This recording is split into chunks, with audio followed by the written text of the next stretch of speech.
Hey guys, welcome back to the channel. This is part 2 of our story. If you like this what if story and want to see part 3, let me know in the comments below. Before we start, don't forget to like, subscribe, and share this video with your friends. Also, check the description for more great content and my playlist. Now, let's start. 𝐿𝐴 sighed at his current predicament. 𝐒𝐻𝐻 had called a staff meeting of all the first-year teachers as well as recovery girl and lunch rush. He shivered in his sleeping bag as he watched his girlfriend, Midoriya, enter the conference room. How she was able to wear her costume in the middle of January was mind-boggling to him. At least 𝐒𝐻𝐻 wears a jacket, he thought to himself as the man in question waved their girlfriend over to them. Warm in there, 𝐿𝐴, she asked as she sat next to 𝐒𝐻𝐻. Reaching down, she ruffled his hair, earning her a grunt in reply. It's a shame he doesn't buy larger sizes, imagine if we would squeeze in with him, 𝐒𝐻𝐻 whispered in her ear, causing her to smirk. Positive affection, disgusting, more please, 𝐿𝐴 deadpanned at the two. That's enough flirting for now, you three, 𝐒𝐻𝐻 said as he walked into the room, taking his seat. Now then, you are all probably wondering what the reason for today's meeting is. I will get straight to it. It is a serious matter and concerns the background checks I had all staff undergo before I announced that All Might would be joining UA as our newest heroics teacher. This meeting will cover secret information that only 2 of you here know about. Every staff member in attendance turned to look at 𝐿𝐴. 𝐻𝐻, have you been keeping secrets from us, 𝐿𝐴? Midoriya asked, a fake pout on her face. He better be, 𝐒𝐻𝐻 interjected, or he would have been in a black site alongside you. The few snickers that arose from her teasing immediately stopped. 𝐒𝐻𝐻 spoke once more. All Might will be heading this meeting when he arrives in a few minutes. Do not pester 𝐼𝐵 and 𝐿𝐴 with questions, they have been informed of this situation for a while now to various degrees. Does this have anything to do with those kids I've seen around the campus, 𝐒𝐻𝐻? myheroacademia Higari, better known as Power Loader, asked. It does, he supplied, but it would seem you will be receiving your answers momentarily. Through the door came a loud and boisterous voice. I am here. With the children. All Might nudged the door open, revealing himself in civilian clothing with Midoriya and Toga in each of his arms. Midoriya, 𝐿𝐴 noticed, was wearing workout clothes that seemed to be modeled after some of All Might's old hero costumes, while Toga was wearing black and grey clothes and a long red scarf. He huffed, they aren't sacks of potatoes, All Might. Well, young Toga said they had gotten some morning exercise in before I picked them up and they seemed pretty exhausted. 𝐿𝐴's eye twitched as he saw Midoriya look away too late to conceal a blush and Toga shoot a smile at Midoriya along with a peace sign. He groaned as he realized what the exercise had been, although he couldn't judge them as Midoriya, 𝐒𝐻𝐻, and himself had done the same thing this morning. All Might spoke once more as he placed the 2 teens on the floor below them. I always hate this part. With that a burst of smoke appeared enveloping the man, causing the others to shout in worry. Calm down, 𝐼𝐵 shouted, gathering their attention, pay attention to him. As they looked back to where All Might was, their mouths opened in shock at the skeleton of a man standing there in the hero's clothes. The children, they noticed, did not seem shocked, but rather worried about the man, the green-haired boy especially, so as he pulled forth a rag and handed it to the man as he coughed up BLD hello. The man greeted in a voice surprisingly strong for coming from such a frail-looking body, I am Yagi Toshinori, better known as the hero All Might. This is a joke, right? 𝐒𝐻𝐻 asked the room, but was cut off by his boyfriend. No, MIC, it isn't. A little over 5 years ago now, I fought a villain who did this, Yagi said as he lifted his shirt, revealing his scar to everyone there. It still made his skin crawl seeing the spiderweb-like scar across his side, but what really got him was how fresh it looked. The villain tore out my stomach and one of my lungs, then I persevered through the pain and defeated him. The short version then, I was wondering when Yagi was going to reveal his secret to the others. The less who know the better, he thought as he looked around the room, taking in the other faculty's reactions to this. Khan spoke first, how come we never heard of this fight? Yagi frowned, you know it by another name, the Shibuya explosion. That destroyed half of Shibuya. myheroacademia yelled. Yes, I know, I was there. The villain's name is lost to time, but not his quirk, All for one, the quirk that gives and takes quirks. Nemuri looked to Aizawa before asking, "Is this why you came home in April and drank for 2 days straight?" He nodded, then spoke in a whisper, "It gets worse." They all shuddered at that, even the 2 teens did. "Continue, please," asked Nezu, keeping a straight face through all of this. All for one was born at the dawn of quirks. At some point he stole a longevity quirk, and when we fought he looked to be in his 30s. Where do the kids come into play in all this? Hisashi asked, worried about what could have involved them in this nightmare. Yagi sighed before he answered, All for one had a younger brother, whom he loved dearly but was quirkless and sickly. In a bid to sway his brother to his cause and to protect him from the wars of the time, he forced a strength stockpiling quirk into him. He looked to Midoriya and gave him a faint smile before turning back to them. What he did not know was that the brother did in fact have a quirk, a secret one he couldn't see, its sole purpose being to pass itself on to someone else. The two fused within the younger brother, forming one for all. The quirks fused. Ectoplasm asked, stunned. Like when two people have a kid and sometimes the child has a quirk that's a combination of the two. Yagi nodded. The younger brother fought against his brother, the first true supervillain, as one of the first heroes. Then all for one killed his brother, but he wasn't able to take the quirk. Why not? I mean, isn't that the purpose of his quirk? Khan asked, trying to process this. You can't take what isn't there, 𝐻𝐿 supplied.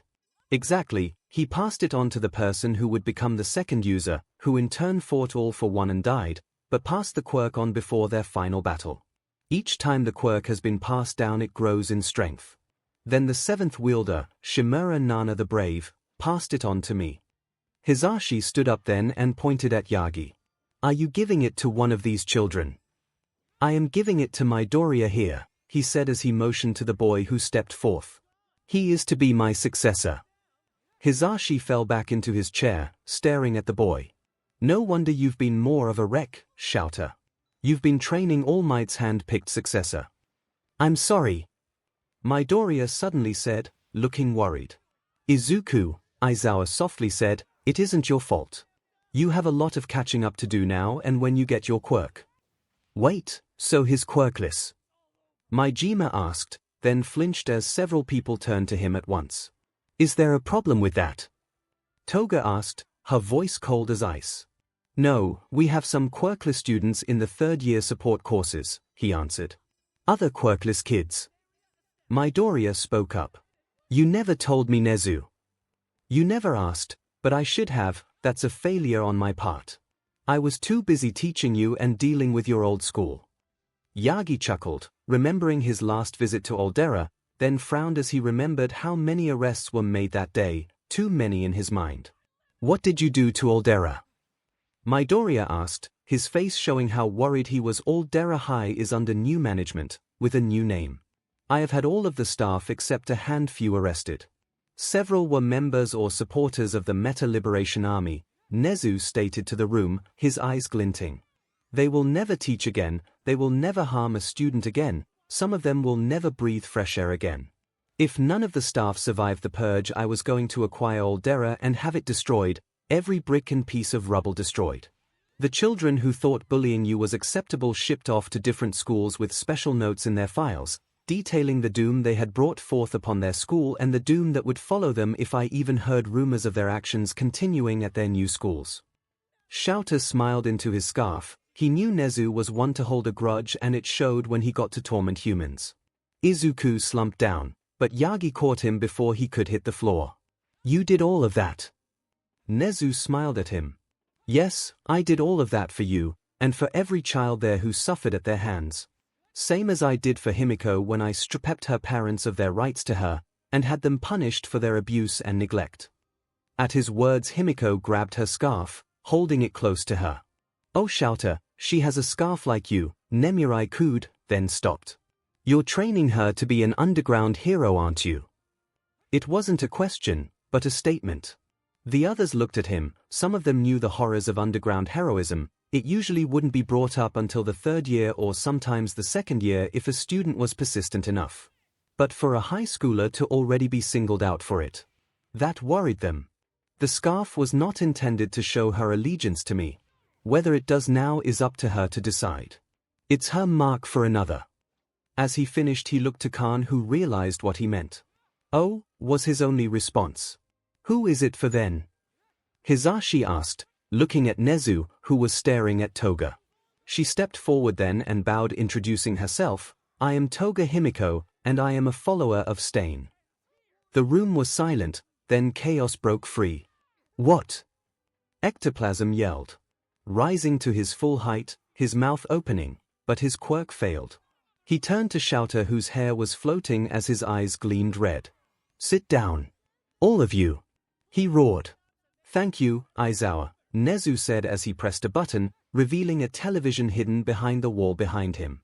Watch and learn, he said, pressing another button, and the television roared to life. Himiko watched the screen show an empty alleyway before a familiar man dressed in a colorful costume appeared. Oh no, she breathed. Aizu, look away, please. Izuku looked at her, then walked over to her, grabbing her hand. He leaned in close and whispered in her ear, I said I would accept all of you, Himiko.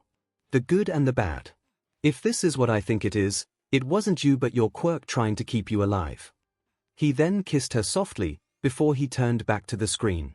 The man was limping, leaving a trail of BLD behind him on the walls and floor, then watched as a girl with blonde hair in familiar buns entered the screen, liking the BLD off of the walls as she followed. That isn't very hygienic, Himiko, Izuku said as he watched the video, trying to stay calm. He knew what was coming next and wasn't sure if he was ready. Then another figure appeared from the top of the screen attacking the man, and Himiko screamed, Mine! That's my BLD, get your own. You weren't that far gone when we met, Izuku observed. I was close to that state though. Another day or two of no BLD and I would have mauled someone again, she whispered. He pulled her in for a hug. They watched as Himiko and Stain exchanged words, then watched the brief scuffle. As they watched, Himiko lost her ability to move. A paralysis quirk. Izuku and Nezu said in tandem. Yes, if he drinks your BLD, you become paralyzed for a while, Himiko supplied. Watching her stuck self rave, screaming for BLD, she was disgusted with this version of herself. I was like a wild animal. Stain approached the girl, whose fit of madness seemed to abate as he talked to her. Dead BLD isn't good for you. It makes you crazier, Stain said as he knelt before drawing a dagger and cutting himself. Himiko latched onto his arm, drinking as he slowly rubbed her head, trying to soothe her.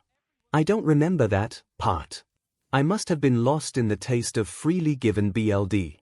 Is it really that different? Izuku asked. Yeah, like. Regular BLD is alright, but while dead BLD kept me alive, it tasted horrible.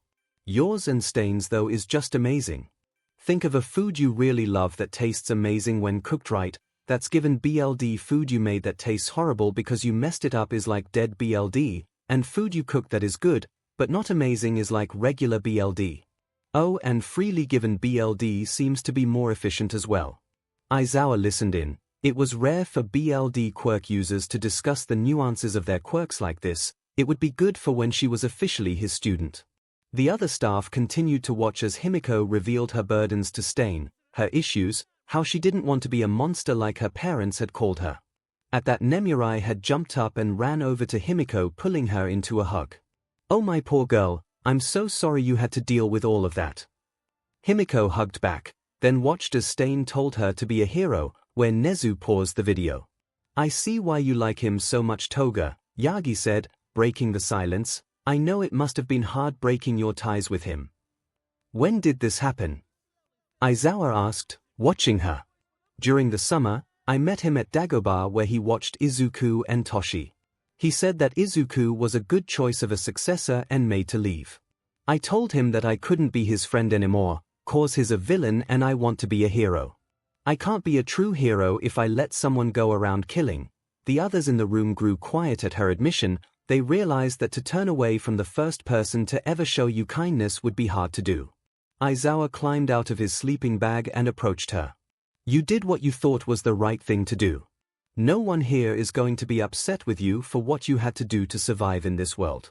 Yagi, take them home for the day, They deserve to have the rest of the day off. Oh, and problem child. Yes. Izuku asked, curious about what Aizawa needed with him. When you get your quirk, don't use it until you come here. Yes, sir. All Might was hurrying to Dagobah. Izuku had called and asked him to come today, whenever he could. Izuku had sounded happy on the phone, he wasn't sure what was going on. It was late January now, the meeting with the UA staff earlier in the month had gone remarkably well. Maybe one of them had come to see how he was doing. As he landed in the parking lot he noticed that there were now 2 dumpsters about to overflow with trash. He chuckled as he walked past them and froze. All he saw was a sandy beach. A beach that until recently had been littered with trash. What happened? It's still January. All Might spoke aloud. He walked down the stairs and saw 2 specks out on the pier. He squinted and saw green and blonde hair side by side. As he approached the pier he looked up and down the beach. It was clean, in fact it was too clean. He had marked the area that he wanted Izuku to clean and even beyond those markings the beach was clean. As he stepped onto the pier the 2 teenagers turned to face him. Himiko was smiling with her usual blush dusting her face, while Izuku looked relieved. All Might, I'm done, and before you ask Himiko didn't help me, you did, Izuku said between breaths as he stretched his legs. I helped. How did I help you finish ahead of schedule? All Might was confused. What did I do to help, he thought to himself. Well, remember when you and Himiko first met? He supplied, rubbing his arm, the arm that had been pinned to the beach. That's right, I had removed the trash pile that had fallen on you. All Might stated, smacking his fist in his palm creating a small dust-up. Sorry, let me just, he began, but stopped as he was enveloped in smoke and shrunk back in on himself. No more dust-ups. Yeah, Izuku began, I thought you had just destroyed the one, but you destroyed a few behind it as well. Oops, was all Toshi said to that. Oops. Himiko questioned, really you hear that you cut his work down by a month and say oops? Thankfully his lessons with Mr. Aizawa and you on fighting have probably helped make up for it, she finished, but then mumbled something he thought was among other things to build stamina which seemed to make Izuku blush. Toshi did his best to ignore what he thought he heard and instead went with the training route. Yes, I think that has made up for it, he said, as he dug his phone out and scrolled through it before showing it to Izuku. This is what you first looked like when we started last year, Izuku my boy. As he spoke he then took another picture of Izuku, showing him what he looked like now in comparison, and here you are now, a considerable amount of growth indeed. Izuku looked to be on the brink of tears as he spoke. I've come so far, I can barely believe it's all true. I feel like I've cheated and been blessed with all of this, he sniffed as a tear broke free and ran down his face. Toshi felt his heart twinge at the sight as he knelt before his successor. Izuku, you have earned this, all of this happiness you have received is due to your hard work, not pity from others or you cheating the system. Thank you, Toshi, Izuku said as he hugged the man before him. Toshi startled at the hug, but quickly embraced the boy. Was this how Nana felt with me, he wondered as he soothed the boy. He looked at Himiko who was smiling at them. Eventually his sobs ceased, and Izuku released his hold on Toshi who stood up after giving Izuku one final squeeze. He bulked up once more speaking as he did so. Now then, young Midoriya, I made you a promise all those months ago. I promised you the position of my successor and the bearer of my quirk, one for all. Tell me, Midoriya Izuku, are you ready to truly become my disciple? Yes sir, I am. Izuku exclaimed as he wiped the last remnant of his tears away. Excellent, he said. Reaching up he grabbed a stray hair and closed his eyes. I Yagi Toshinori, give one for all to my successor Midoriya Izuku. As he finished the thought he plucked the hair from his head. Nothing felt different to him at the moment, but he knew that his quirk would slowly begin to dissipate from his body over time. His 3-hour time limit would decrease, but as long as he didn't overexert himself it should last for up to a year and a half before he had to retire. However, if he did fewer hero patrols he could last longer in his form and stave off the need to change back, like when he went to Aldera. Nezu had forbidden him from hero work for 3 days before they went there. He didn't like it, but if it meant more time to train his successor he would swallow his pride. Now then, eat this. 𝐒𝐿 grabbed the hair and ate it with no questions asked. Listen, I know it's 𝐔𝐬. Wait, seriously, you ate it? Nana had to force me to eat her hair, he supplied in shock. Hair is far from the worst thing I've had in my mouth, 𝐒𝐿 replied, rubbing his throat. Gah, it tickles. I did not need to know that about you too, he retorted, before he shrunk back down, ignoring Himiko's cackling. So why the hair? 𝐒𝐿 inquired.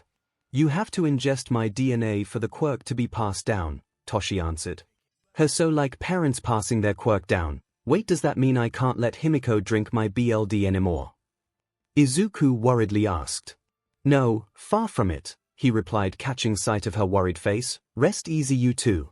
One for all can only be passed down if the wielder gives it up. It can't be taken from you. That's a relief, 𝐒𝐿 stated. Well, Mr. Aizawa said he wants me to let the quirk settle in my system, which I guess takes time cause I don't feel anything different. Correct, your body needs to absorb my DNA and integrate the quirk into itself. I will take you both to UA tomorrow where Aizawa will help you get an understanding of your new quirk. Well, it shouldn't be too bad then, I guess, 𝐒𝐿 said as he grabbed Himiko's hand to head home. 𝐒𝐿 screamed in pain as he clutched his arm. All he could remember was following the advice from Toshi as he searched for his quirk. He had felt his arm tingle with energy, and before anyone could stop him he had punched the stationary robot in front of him. Aizawa looked from the boy crying in pain to where the robot had been. Correction, to where the robot and city behind it had been. All that remained was a scar upon the training ground that began at 𝐒𝐿's crying form. He watched as Recovery Girl quickly made her way to the boy and flipped him on his back, revealing the damage. His arm was a mess of damaged skin, purple and red bruises, and he was sure he saw a few fragments of bone in one area pushing through the skin. He turned to look at Himiko to make sure the BLD in the air wasn't affecting her. She looked horrified.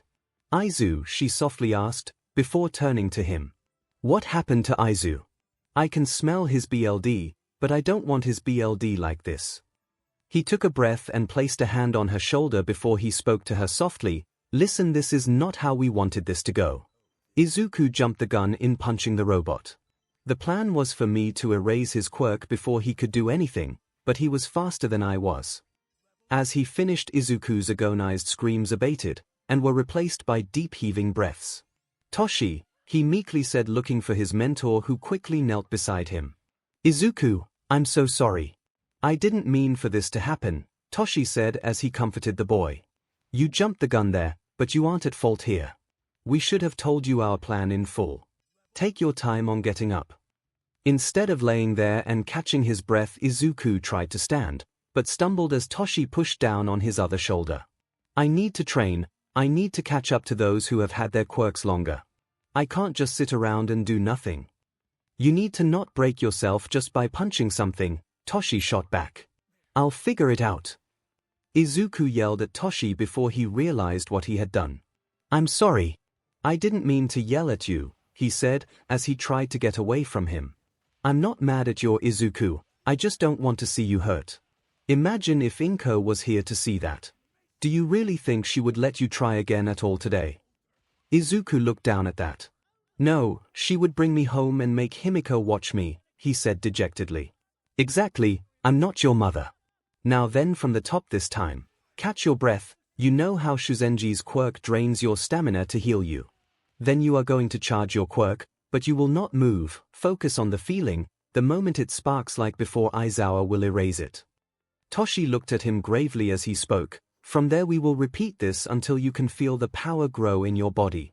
What you punched with was a 100% punch. Your body can't handle that much power yet. 𝐒𝐿 nodded along. What Toshi said made sense to him. He just wished that the quirk worked for him as it did for Toshi, who could use it properly right away. Now then, the quirk you have received is stronger than the one I gave you. I cultivated it for decades and poured so much time and energy into it, Toshi said as he rubbed 𝐒�l's head, messing his hair up more than it already was. Did I mumble all of that? He asked, embarrassed. That you did, but I understand that it is frustrating.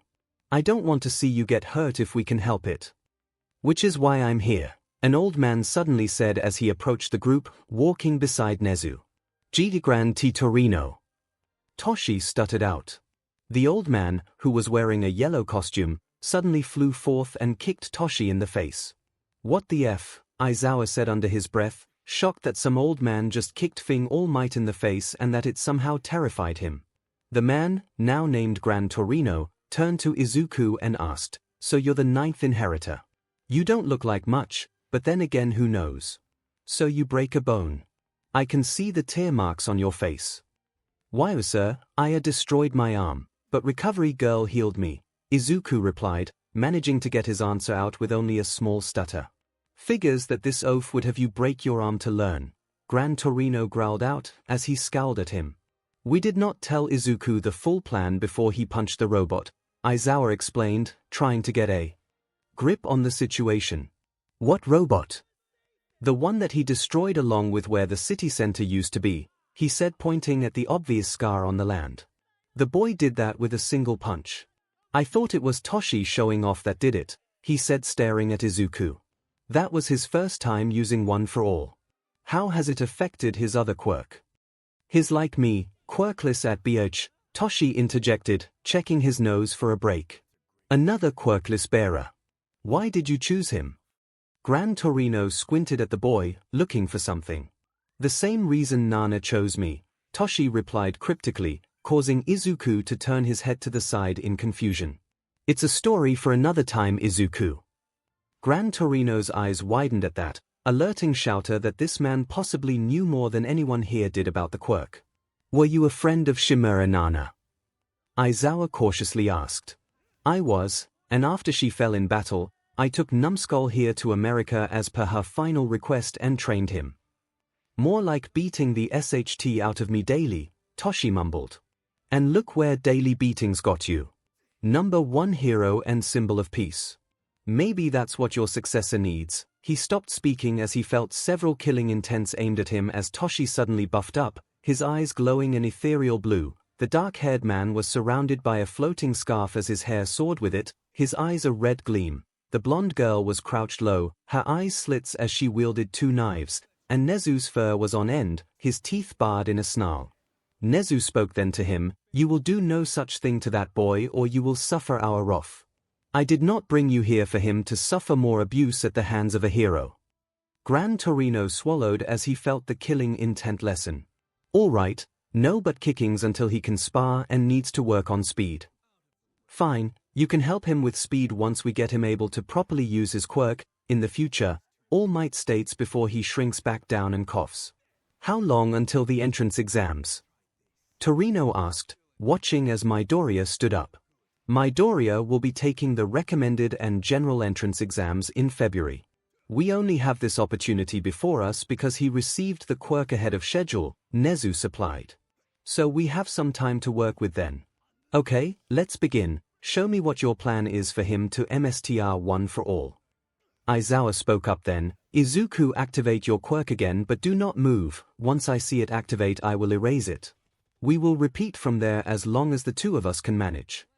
They watched as Izuku's arm sparked in green electricity before it suddenly stopped. "That feels weird, like I'm empty all of a sudden," Izuku said, looking at his arm. "I could feel power, an unlimited amount. It seemed then nothing. I can't seem to feel a growth in power. It's like flicking a SWCH to turn on a light." Aizawa hummed at that. "Then let's get you used to the power coursing in your first recovery. Check to make sure just being idle with it active didn't harm him, please." As she looked his arm over, she frowned as she spoke. "A few pulled muscles from him keeping his fist clenched, it seems. Relax your arm, dearie, it may help if you have less on your mind." Izuku nodded, letting his finch unclench as he held the arm out before him. "I'm ready to continue." Then he sparked once more. Izuku hummed as he felt something warm and wet envelop him as he woke up. He cracked an eye open and saw Himiko sking on his morning wood. "Himiko," he muttered softly, "it's early." She released her hold on his PP with a soft pop as she pulled back. "I know, Aizu, but you have your recommendation exams today, and I want to send you off with some fun." She smiled as she finished talking, then gave his length a slow like before adding, "Unless you don't want to connect to me."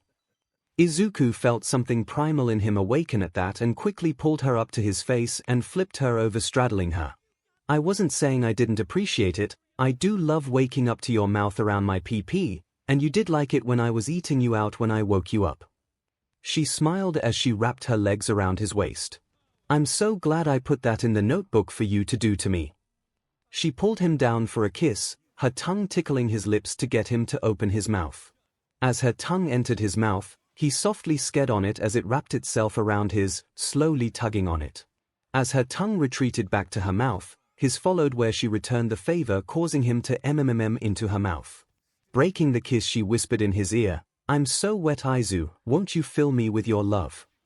Instead of doing as she asked or answering, he began to kiss her chest, stopping at her nipples where he took her NPL into his mouth and began sking on it while he teased the other with his hand. He looked up at her to see her trying to pout, but failing as she enjoyed what he was doing to her. He gave a harder bite to her NPL, making her in pleasure as he released his hold on the bright red NPL before attacking the other one with his mouth. I love it when you take charge, Aizu, it's so hot when you do to me as you please. That and I are, she gasped as he bit down on her NPL while pinching the first one he had bitten. He released her NPL then came back up for another kiss. I like it too, but I also find you really sexy when you take charge as well. He propped one of her legs up, helping her to wrap it around his waist as he rubbed his length against her folds, hissing through his teeth as the tender flesh rubbed against each other. We need to be quiet, and you need to drink. I don't know what I will do today, so I may not have the energy to let you drink when I get home. She nodded as she wrapped her other leg around his waist, grinding against his 𝐒𝐻𝐿. Let me just, she said as she kissed his shoulder, her tongue trailing over his skin before she bit into his shoulder. As his BLD began to flow, she drank it, her hands grabbing onto his back as she felt his tip line up against her entrance. She squeezed her legs around his waist, giving him the okay to start. She bit down harder as he moved inside of her. While they had had sex several times, the first time he would move in was always delightful for her. She emmed as she felt his PP spread her PP as he filled her, groaning as he stopped to let her get used to him being inside again. Izuku was doing his best to not come right away. Moving into Himiko the first time always put him on edge, and he loved the feeling. That and how she would roll her eyes back in pleasure as well, her walls clenching down on him as she adjusted to suddenly being full. He emmed as she squeezed her legs again to let him know she was good for him to start moving.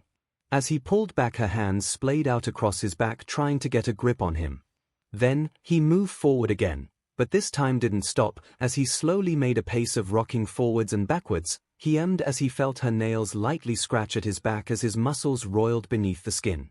Himiko was doing her best to not lose her mind. Her boyfriend was slowly making love to her while she drank his BLD. It was like an pierce to her. As she drank it, she felt him biting down on her neck now. Her nails dug in as she felt him quicken his pace as he moved harder into her. He suddenly pulled back further, surprising her before he slammed back into her, causing her to bite down to avoid letting out a pleasure-filled scream of joy. He had gone deeper that time, his PP scraping against her walls. He had hit something that made her tighten up. He felt her release her hold on his shoulder as her head fell back on the pillow, her golden hair haphazardly splayed out around her head. Aizu, you keep doing that and you'll make me come all over your hard-throbbing PP, she said in a sultry voice. Hearing her say that in that tone, he felt himself somehow grow harder than he already was. Himiko, if I didn't have to leave, I'd stay here all day making love to you, he said as he pulled her in for a kiss, ignoring the BLD smeared across her lips. He tasted his BLD on her lips as they kissed. It tasted metallic, but at the moment he didn't care. She looked up at him as he pulled back from the kiss, huffing as he continued to move inside of her, his PP hitting that same area as before. His lips, she saw, were now stained with his own BLD as if he was wearing lipstick. She swallowed as a thought raced through her mind, that's hot. She gasped as he sped up once more, his ball now smacking against her but causing her eyes to twitch at the sensation. She knew if she did things right either tonight or tomorrow she would have him ball deep in her butt. He had played with her, but on occasion when going down on her, sometimes he would just like her, but instead. What are you thinking about that's pulling you away? He asked, noticing her start to wonder, biting her lip as she scratched his back. I was thinking tonight or tomorrow we could try and finally. She gasped the last word out as he suddenly moved into her harder. Himiko, focus. he whispered into her ear as he leaned in, his hot breath tickling her. "I'll make your butt feel amazing then, and we will be home alone so you can be as loud as you want," he said, punctuating each word with a move. "But first, I want to finish this. I feel so close to emptying inside of you, marking you as mine," he said, his blush betraying his emotions. She was proud of him for trying. Getting him to do dirty talk was hard at first, besides what he would accidentally let slip out at times. She loved that he was always a gentleman with her. Even when he was fing her brains out, he did his best to treat her right. "Yours," she said, before kissing his shoulder where she had bitten him, "and mine." She then liked the bite, liking his BLD as she bit him once more, drinking more BLD. As she bit him again, he felt himself get closer to his 𝐶LMX, causing him to go harder than before. He ground his teeth as he moved harder, trying to last longer, but he knew it would be soon. He felt Himiko's walls clench down on him repeatedly as she was bearing her orgasm as well, her nails dug into his back, the pain searing through his senses, grounding him in the moment. Himiko was on the verge of losing it. Every time he entered her PP, she hit a sweet spot that was driving her wild. She kept her mouth clamped around his shoulder as he continued to F her. Her sight wavered as her eyes began to roll in her head. She hadn't even come yet and she could feel her orgasm start to already spread through her body. She felt Izuku's arms go under her body, hugging her close as he grunted in her ear, "I'm about to come." At that she replied, "I am too, baby, let's come together."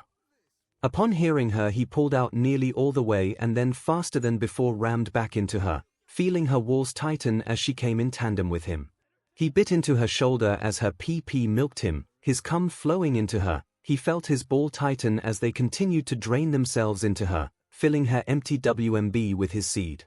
Himiko's 𝐶LMX broke as he gave her the one last move. She felt herself clench on him as she came, squirting onto him as her eyes rolled back. She felt his PP pumping thick hot come into her. She could feel the warmth as it filled her. As their orgasms finally subsided and she pulled her fangs from his shoulder as she gasped for air. "Holy F, that was amazing," she emmed as she felt him move as her legs unwrapped from around his waist. He leaned down and kissed her suddenly, their mouths still stained with BLD. "I love you, Himiko, and I agree that was amazing, but then again every time we connect I think it's amazing," he said as he pulled out of her and rolled over to lay next to her, pulling her in to cuddle. She felt his cum begin to trickle out of her as she spoke. "It's too bad we can't spend all day in bed." As she spoke, she traced a bloody finger over his chest, drawing a heart before she leaned in and liked the BLD away, before nibbling one of his nipples. He gasped as she assaulted his NPL with her teeth and tongue as she punished him onto his back, straddling him. "Himiko!" She smugly smiled down at him as her hands roamed across his chest, her fingers grabbing his nipples. "We have time still before you even need to get ready to leave. How about we go for round 2, and then you go take your shower?"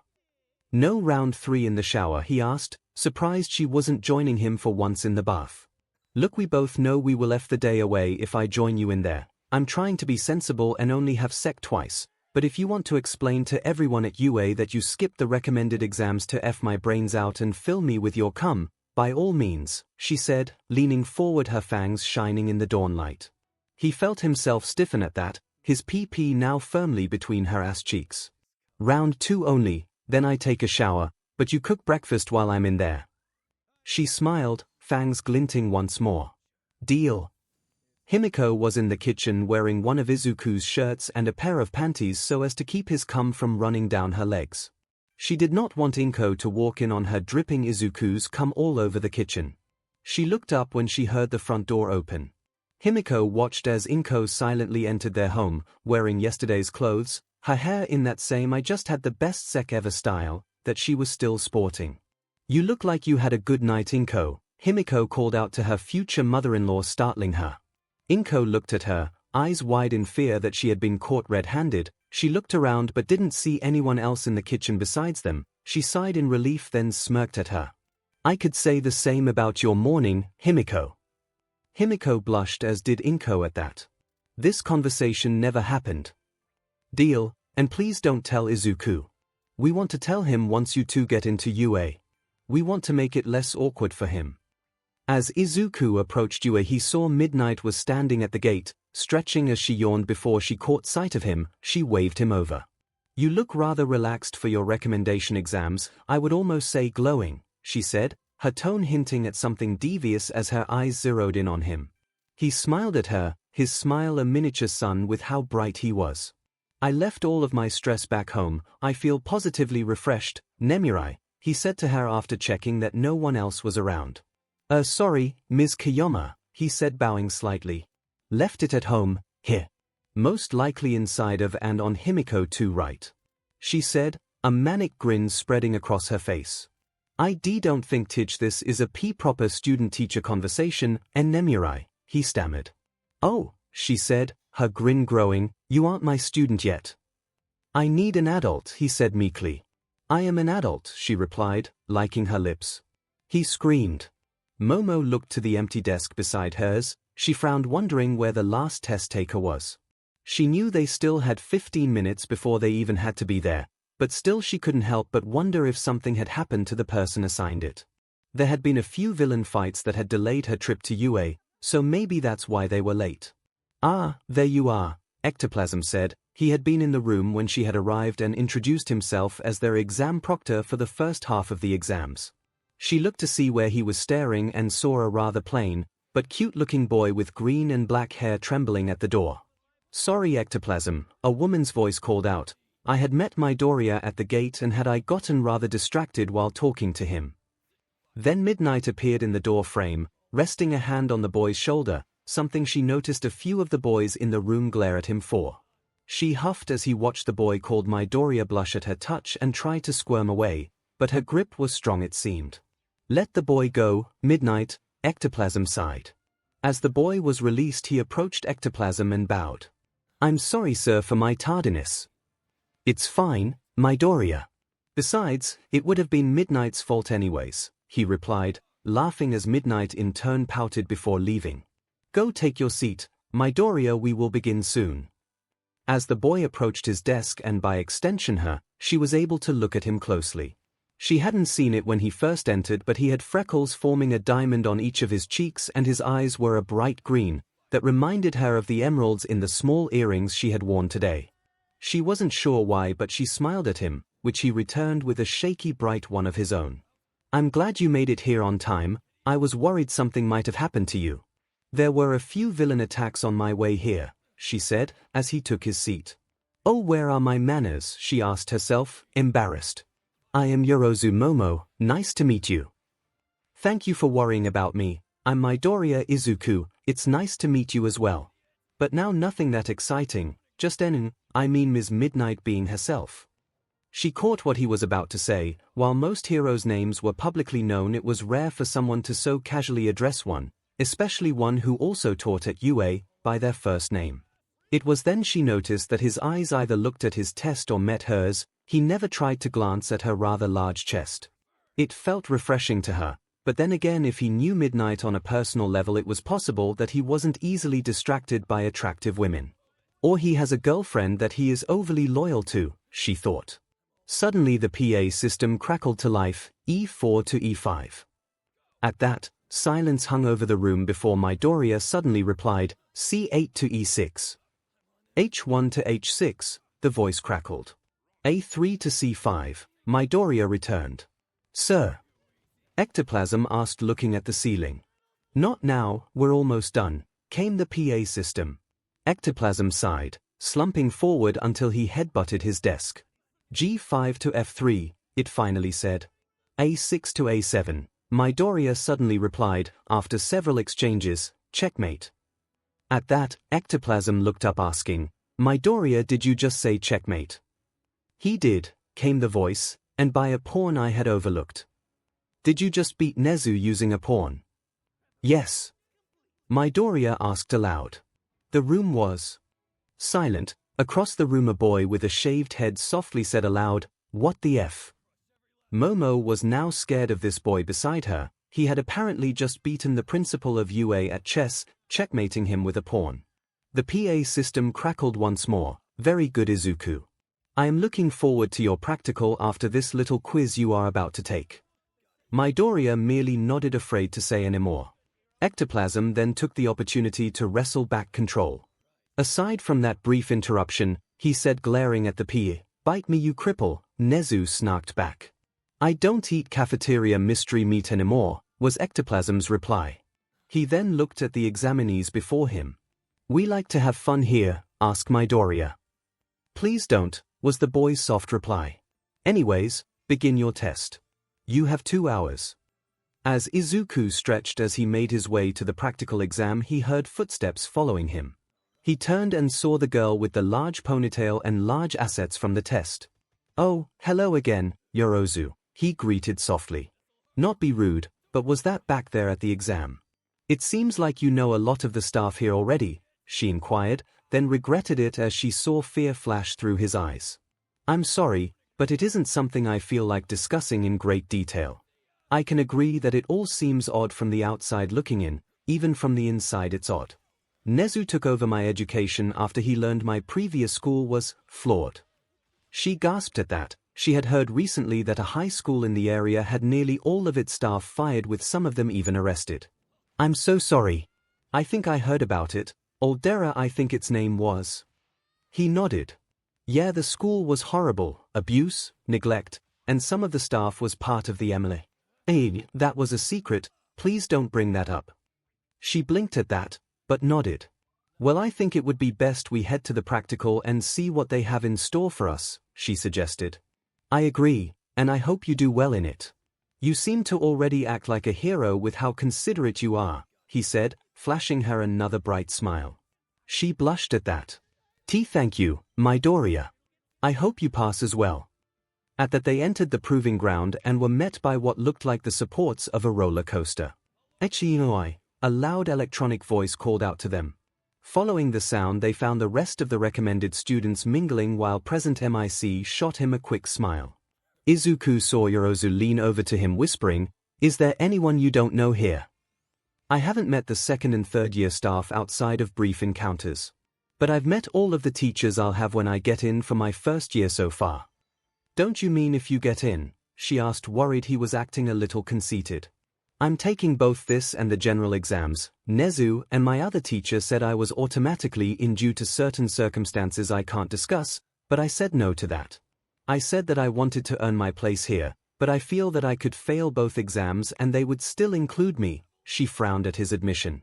"It seems that greatness is being placed at your feet, but in your mind you haven't earned it. That speaks highly of you, Midoriya. It shows that you believe in earning the title of hero, not having it handed to you." "Thank you, Yorozu." He sniffed and wiped his eyes. "Sorry, it's just still a lot, and I'm like my mom in that I can get very emotional." She smiled at his admission. "It shows you're human like us." Midoriya, front and center, present MIC suddenly called out.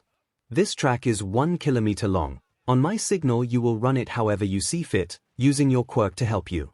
Every so often there is a button you must hit to prove you cleared a zone. Each zone has some form of obstacle, raging waters, landslide, cliffs, and even ectoplasm clones as villains.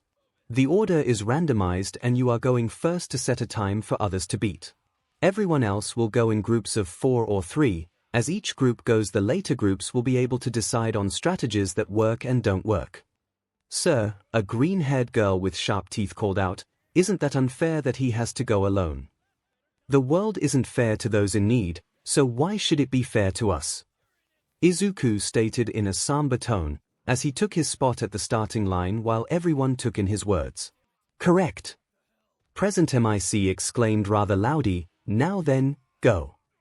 Izuku disappeared in a green flash of lightning, destroying the starting line, causing the others to shield their faces from the debris. Momo blinked as she watched the rather cute and innocent-seeming boy take bounding leaps further down the track than she expected him to be. Izuku hissed in pain. He had managed to not break his legs with his starting dash, but the pain in his legs felt like he had fallen from a height and landed on his feet poorly. 10% is still much to send my limbs, it seems, probably fractured or even broke a few of the weaker bones with that. Ignore the pain, Izuku, and look for buttons and objectives, he spoke aloud to himself as he ran in a way similar to All Might's style of leaping around the country to emulate flight. As he lowered his output to 5%, he noticed the glow of his quirk diminished. I really need to ask All Might about that glow effect I get from the quirk. He trailed off as he saw the first obstacle in his way, a vertical cliff with various larger outcroppings. As he landed before the cliff, he crouched as he landed and leaped towards an outcropping. Changing his angle midair, he landed on its edge, then leaped again, repeating as he climbed in a jagged pattern, trailing light green electricity behind him. As he crested the top of the cliff, he saw a stand with a large red button. He dashed towards it and slammed down on it as he continued. "Yi! Present MIC," yelled from the starting area, cheering him on as he and the others watched his progress. Izuku then saw the next obstacle before him, a road accident with various cars in a massive crash with a sign at it that read, "Ectoplasm clones are trapped in the cars and are unconscious. You must extract one of them and carry them out of the wreckage to the safe area beyond to clear this obstacle." As he passed into the area, he quickly scanned the cars in sight until he saw an overturned vehicle with ectoplasm in it. He slid to a stop before the vehicle and ran to the front to access how the hero was situated.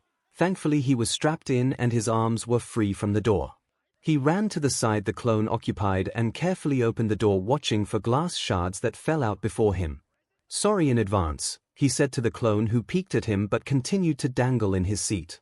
He braced the body against his as he tried to unbuckle the seatbelt, but realizing it was jammed, he focused his quirk into his arms and simply ripped the seatbelt plug from the car's body and slowly worked it between them as it reeled itself back up. He then maneuvered the clone from the car and onto his back in a fireman carry as he took off towards the safe zone that he saw marked with a flag, and after placing the clone on a stretcher, the clone spoke, "Good job, Midoriya." "Thank you, sir," he replied as he then pressed the button that revealed itself next to them.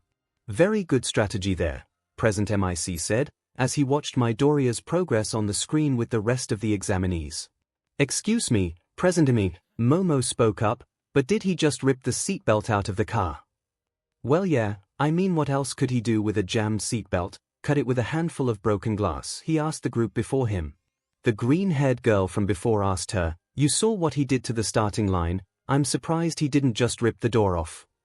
"I'm curious," a boy with a shaved head and an eager look on his face said aloud, "who recommended him?"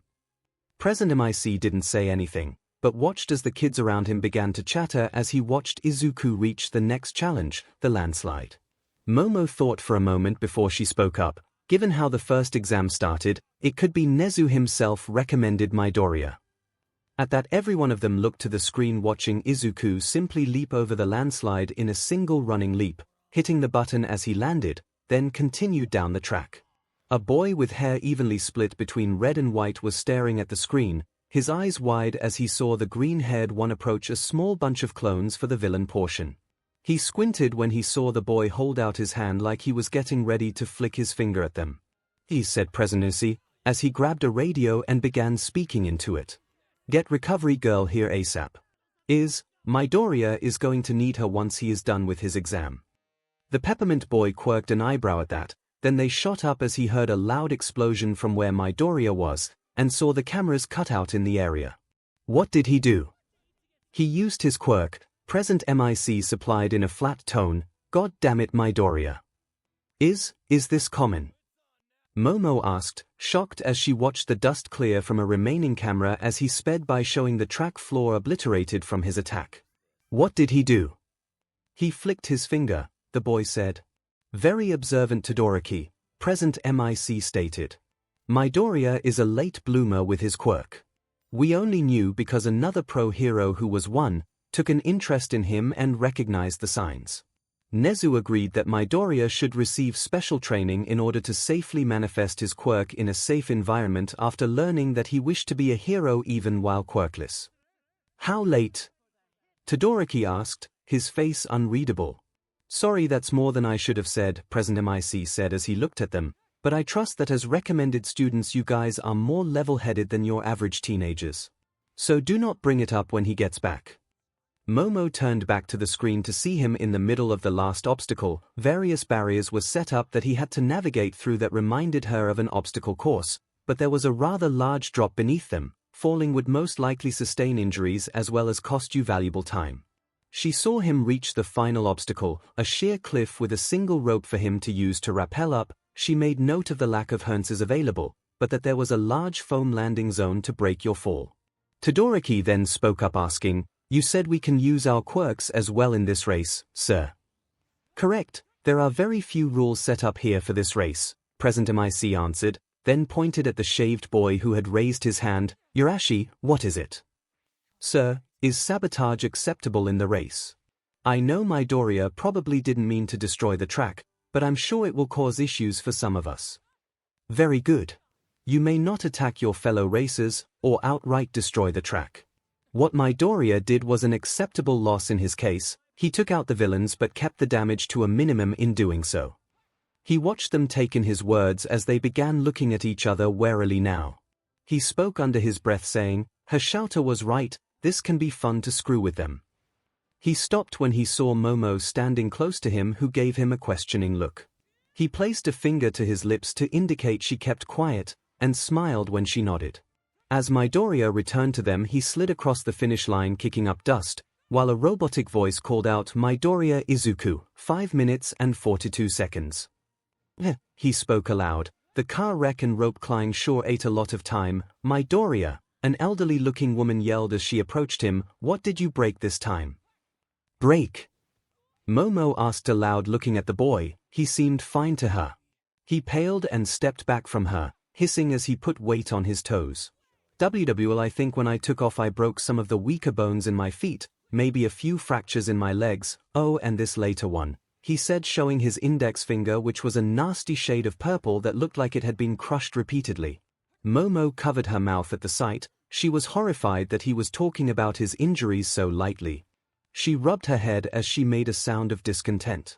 "Come on, let's get you fixed up," she said as she headed for a nearby medical tent. As they left, Todoroki spoke up, "What an idiot, I can't see how someone like him is a recommended student." Urashi spoke up then, "You know, I was hoping you weren't but like your father, but I guess I was wrong. He clearly has potential, isn't that what hero courses are for? To bring out our potential, but I guess if you can ride Endeavor's coattails you expect everyone to be on your level all the time." Todoroki glared at him. "I am not my father." "You sure act like him though," Urashi shot back. "Enough." Present MIC yelled using his quirk, "If you can't act like university students I may as well fail both of you and send you two back to high school to repeat a year or two." Urashi turned to Present MIC and bowed low before him until his head hit the floor. "I'm sorry, sir." Present MIC huffed a sigh at the boy's antics, as he watched Todoroki also bow towards him, apologizing as he did so. "This is pretty intense," a boy with shaggy blonde hair and no lips said. "I just hope I can keep up with their intensity." Momo nodded as she watched the woman leave the tent alone. "Recovery girl," MIC said as he saw her, "Where's Midoriya?" She frowned. "He is resting from my quirk, seems he had a few extra injuries from this morning. I don't know how that boy can sustain that much BLD loss." MIC smiled at her words.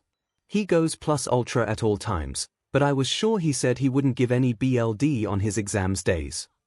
"I'm sorry," Momo interjected, "he donated BLD before coming here, and a lot you made it sound like, so he wasn't even at his best for that run." The other examinees gasped at that. "So that was him handicapped?" Todoroki asked aloud. "It would seem so," Urashi answered. "Right, that's enough lollygagging." Present MIC said, "Examinees 2 through 5 step forth and get ready to race." Momo looked at her number on her ID card and read it aloud softly, 53, "Guess I have some time to plan what I will create." At that she created a notebook and pen from her arms and was about to write before she was interrupted. "Whoa, was that your quirk?" She turned, not believing her ears. "Midoriya! I thought you were sleeping off the effects of her quirk." Midoriya rubbed his head while looking sheepish. "Part of my training was building up my stamina, so I had plenty to spare for her quirk. It was just a quick nap. But that's not important. Your quirk seems more interesting than my stamina." "Oh," she said as she formed a slight blush, "I can create anything that isn't considered living by converting my fat cells into atoms and building it as long as I know its molecular structure." She looked from her notebook to see him with a notebook of his own writing in it. "Where did that come from?" "Where did what come from?" he asked her, confused about her question. "Your notebook, you didn't have one before." I just grabbed it. He looked at her like it was a simple thing to say. Pick your battles, Momo, she said to herself. Oh no, it's spreading, he mumbled loud enough for her to hear, causing her to laugh. His eyes lit up as he heard her laugh. I'm glad I could make you laugh, he said, smiling at her. Now then, could I possibly see your quirk in action again? I like to study them, so a new quirk is always fascinating to me. Oh, and tearing them apart. What was that last one? She asked louder, grabbing a few people's attention.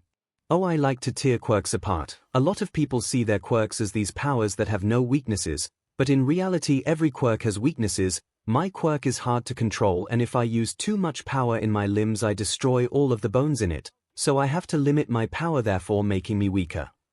Todoroki stepped forth then. My name is Todoroki Shoto, my father is Endeavor. Tell me, how could someone counter the number 2 hero? He asked, his tone angry. Izuku looked at the boy rather deeply, taking him in. Momo noticed before he spoke, I'm sorry, but your father has a ton of weaknesses. What? Yorashi asked as he followed Todoroki over. Endeavor is the number 2 hero, how could he have weaknesses other than his public persona? Stronger water, ice, wind, earth, heat absorption and nullification, pyrokinesis, and even strength quirks like mine could be used effectively against him if they know what to do. Plus, from what I know of most fire quirks, he isn't immune to his own heat. Even a battle of attrition could work wonders against him. Water and ice quirks could dampen him and constantly snuff his flames out before he can even get them hot enough to melt or evaporate it. Wind and strength quirks would be the same, simply blow the flames away or even snuff them out. I once saw All Might change the weather with a single punch before. I doubt Hellfire can resist that kind of wind pressure. Heat absorption, nullification, and pyrokinesis would only feed his opponents. While absorption and nullification may have limits, they could still do wonders, and pyrokinesis would steal his flames. Remember his fight against Flashpoint. He had to have support called in cause Flashpoint ate all of his attacks and redirected his flames across the city they were in. So really there are multitudes of ways to defeat the number 2 hero. He is simply so vicious in his fights that most villains are too dumb to realize they could stall him out and escape or surrender as soon as he appears. Momo gaped at the boy before her as he casually tore Endeavor's quirk apart in front of the man's son. She had seen them before at events her parents had her attend, but never talked to him before that much. When they did interact he was always standoffish, but was at least polite to her. Todoroki, are you okay? I need some time to think, Yorozu, but thank you, he said as he walked off. Hey, could you do mine for me? I have a wind quirk that lets me fly around and control it as well, Yorashi asked him, eagerly. I'm sorry, but I won't do that until after you take your practical, replied Izuku. But you did it for him, he probably has a fire quirk as well, Yorashi interjected. I did it because of the look in his eyes, they were like mine used to be. I grew up misdiagnosed as quirkless. I never liked Endeavor to begin with, but seeing how his eyes pleaded for a way to show his father's weakness. It means there is something wrong with that family. Yorashi clicked his tongue. I don't like that at all, but even still he acts so much like his father. I had hoped he would have been different, Yorashi said as he walked away, leaving Momo alone with Midoriya. Well, now that the unpleasant business is done, we can get back to your quirk. Could you create something again so I could watch? He asked to change the subject to something lighter. She smiled, appreciating his dedication to his hobby and his tact. Sure, she said, holding her arm up, and created a Matryoshka doll of himself. She picked it up and looked at him and was amazed. He was looking at where the doll had formed with rapt attention instead of the doll. Appealing, he said softly, causing her to blush. Does it always sparkle like that? It was amazing to watch you create with it. I can see why you are a recommended student, Yorozu. She sighed internally, he's just gonna see me for my quirk and not the work I put into it. You are amazing, to have such fine control over your quirk like that shows dedication and skill, not to mention you have to know how to create the items too. That test from before must have been a breeze for you as well. You really are amazing, he said, smiling at her, somehow even brighter than before. Oh my god, she thought to herself, he's adorable, I hope I can make it into his class. Izuku made it into his apartment where his mom and Himiko were sitting on the couch discussing something with tons of magazines around them. I'm home, how was your day, you two? He asked as he sat down across from them. Welcome back, Izuku, Inko said as she smiled at him. Yeah, welcome back, we have been working on my costume design still, and no you can't see it yet. Himiko said, sticking her tongue out playfully at him. He laughed at her antics. Okay, surprise me then when we get to wear them for the first time. I'm gonna go take a shower, I'll tell you about the exam when I get back, he said as he headed for his room to grab clean clothes. As he entered the room, he saw Himiko turn to watch him, a smile on her face, and he motioned for her to follow. I'll be right back, she said, as he followed him to his room. What's up that you didn't want to say in front of your mom? I think I made a friend today, he said nervously. Oh, what's his name? Huh? Himiko's eyes narrowed. Oh, and how did she do? She did well, I think she may pass and be at you, he said, as he sat on his bed and patted his bed for her to join him. She decided his lap was a better seat than the bed. So you're telling me because? So that if a girl you have never seen before approaches me and starts talking you don't get the wrong idea. I do not want a stupid rom-com scenario to arise from a simple misunderstanding. Also she gave me these, he said pulling the Matryoshka dolls out. She grabbed one gently looking it over. It's you but kinda roughly made, did she use her quirk? Yeah she can create anything not living if she knows the molecular makeup of it and how it is formed, she uses her fat cells to create atoms and build items. It was a appealing quirk to watch in progress. She raised an eyebrow at his phrasing. And was she appealing as well? He flushed at that. Well she was rather tall, had long black hair in a large ponytail, and because he uses her body fat for her quirk she was, more mature in her body features. She grabbed her BRSTS. Bigger than mine. He looked away before nodding. She frowned at that. Bigger than Nemuri's. And I won't get mad at you for knowing how big hers are since she keeps shoving them in our faces. They were bigger than Nemuri's. That isn't fair at all. It's fine, I like yours the best anyways, he said resting his head on her chest. Why is that? She asked curiously. Because you are attached to them, Himiko, and I love all of you. I even think your fangs are cute when you smile and show them off, he said, as he wrapped his arms around her. She blushed at his words. Still though, I take it you never mentioned me. No, I wasn't sure how to bring up I have a girlfriend by the way, without sounding pretentious. True, well I hope she is as nice as you said she is. It was nice of her to make these for you. Oh yeah, he suddenly said, she told me to open the second one when I got home. He then picked up the second one had placed on the bed and gently opened it to see a piece of paper inside. Himiko picked it out and looked at it, her eyes wide. It was nice meeting you today, Midoriya. I hope I can make it into UA alongside you. Hopefully we can have more discussions about quirks again, Yorozu Momo. P.S. Call or text me if you want to stay connected. She handed him the note. Are you okay with me talking to her? He asked.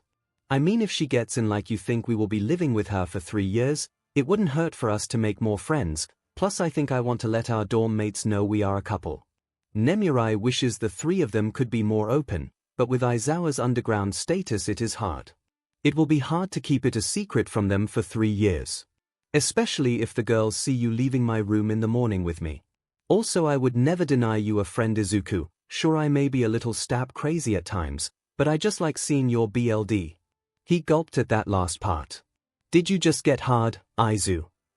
Don't you kink shame me, I had to deal with Nemuri asking me about what we did this morning. I really need to ask Aizawa to have a talk with her, I didn't feel comfortable telling her how we did it this morning. Aizu, I'm sorry but I'm sure once it gets out that we have sect the guys in our class are gonna ask you that as well.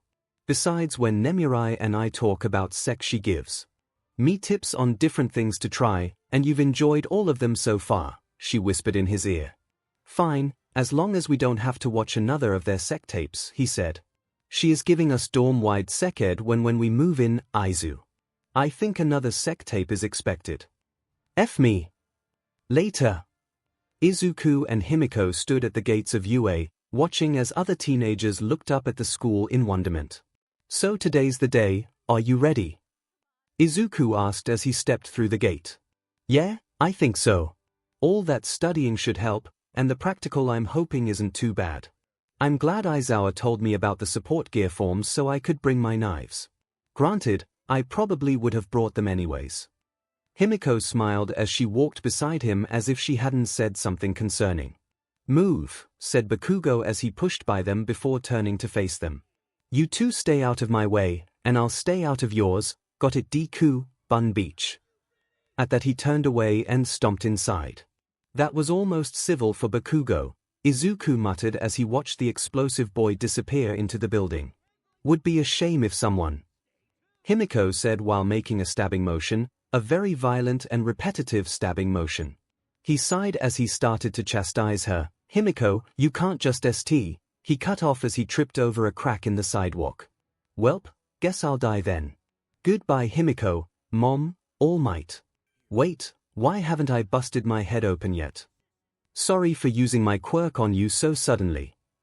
As he looked beneath himself, he saw a girl with chestnut-colored hair framing her face with what looked to be permanent blushes on her cheeks. Oh no, another cute girl. She rubbed the back of her head smiling as she spoke. I just thought tripping right before a test would be bad luck, so I stopped you from falling. She reached for him before Himiko could do anything and righted him midair until his feet were facing the ground before she let go of him and touched her hands together. Release. Sorry again for using it on you. Not everyone likes the feeling of losing their gravity so suddenly. She looked at him again and blushed when she saw how he was looking at her. His eyes were wide in wonder as he suddenly pulled a notebook from seemingly nowhere.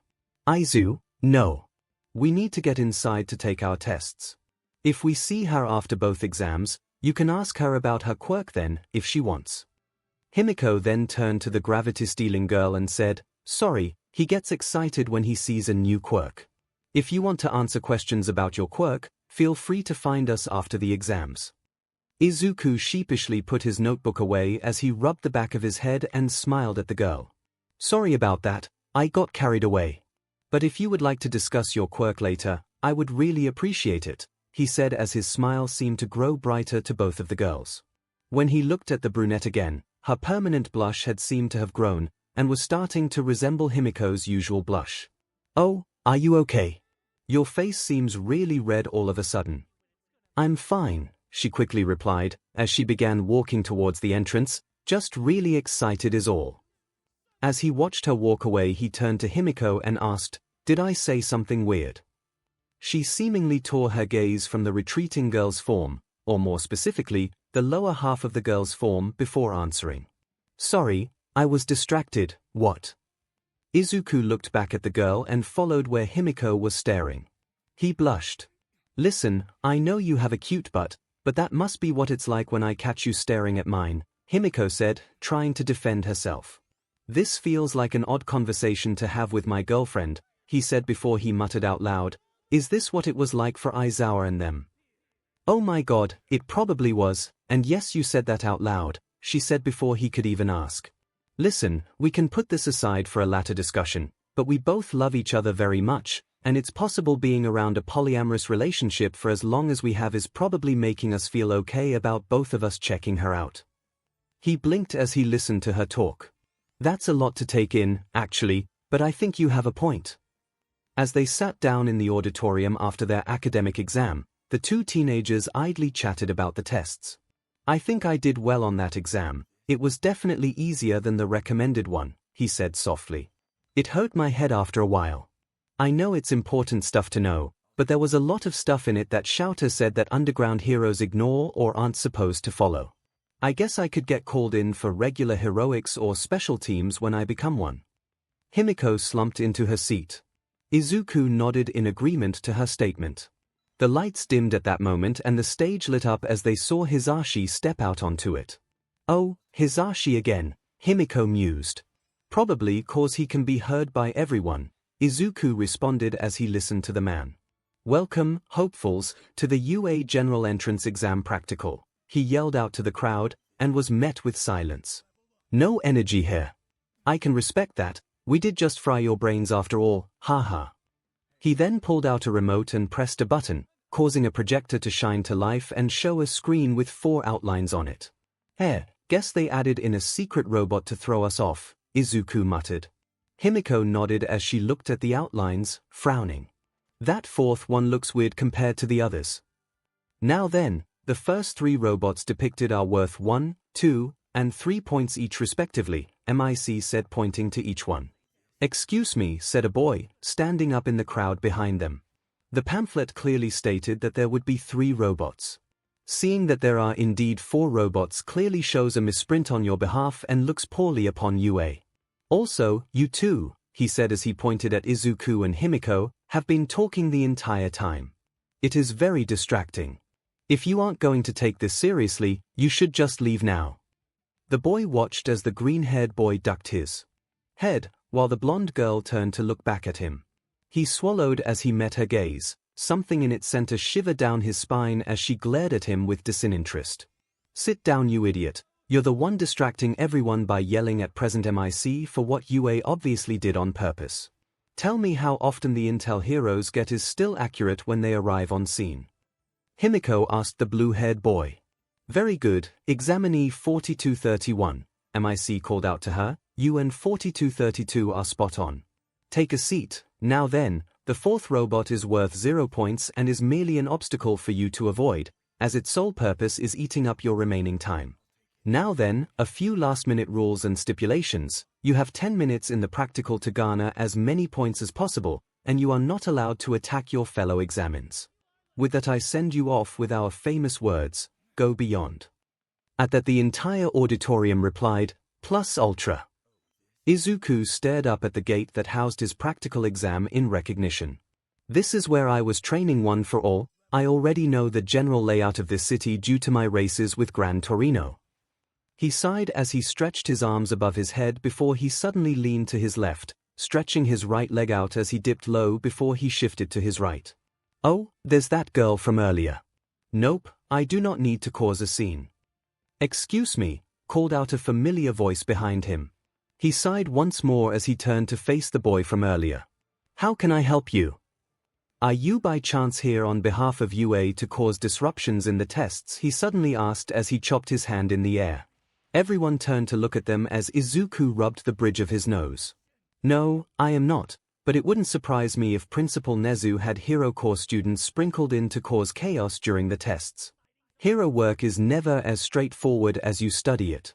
So many variables can arise when in the field. The villains could have a dual quirk, a partner hiding with the civilians to launch a sneak attack, or they are the rare type of villain that plans for what heroes may show up and already have a way to counter the hero's quirk.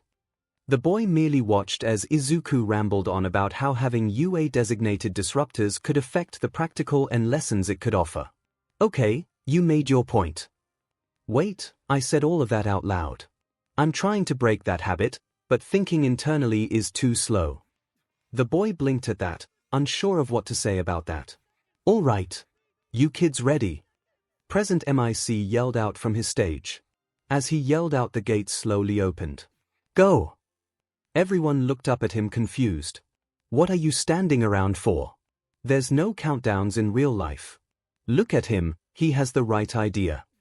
They followed where MIC had pointed and saw the green-haired boy who had been mumbling up a storm earlier suddenly punch a robot into a wall.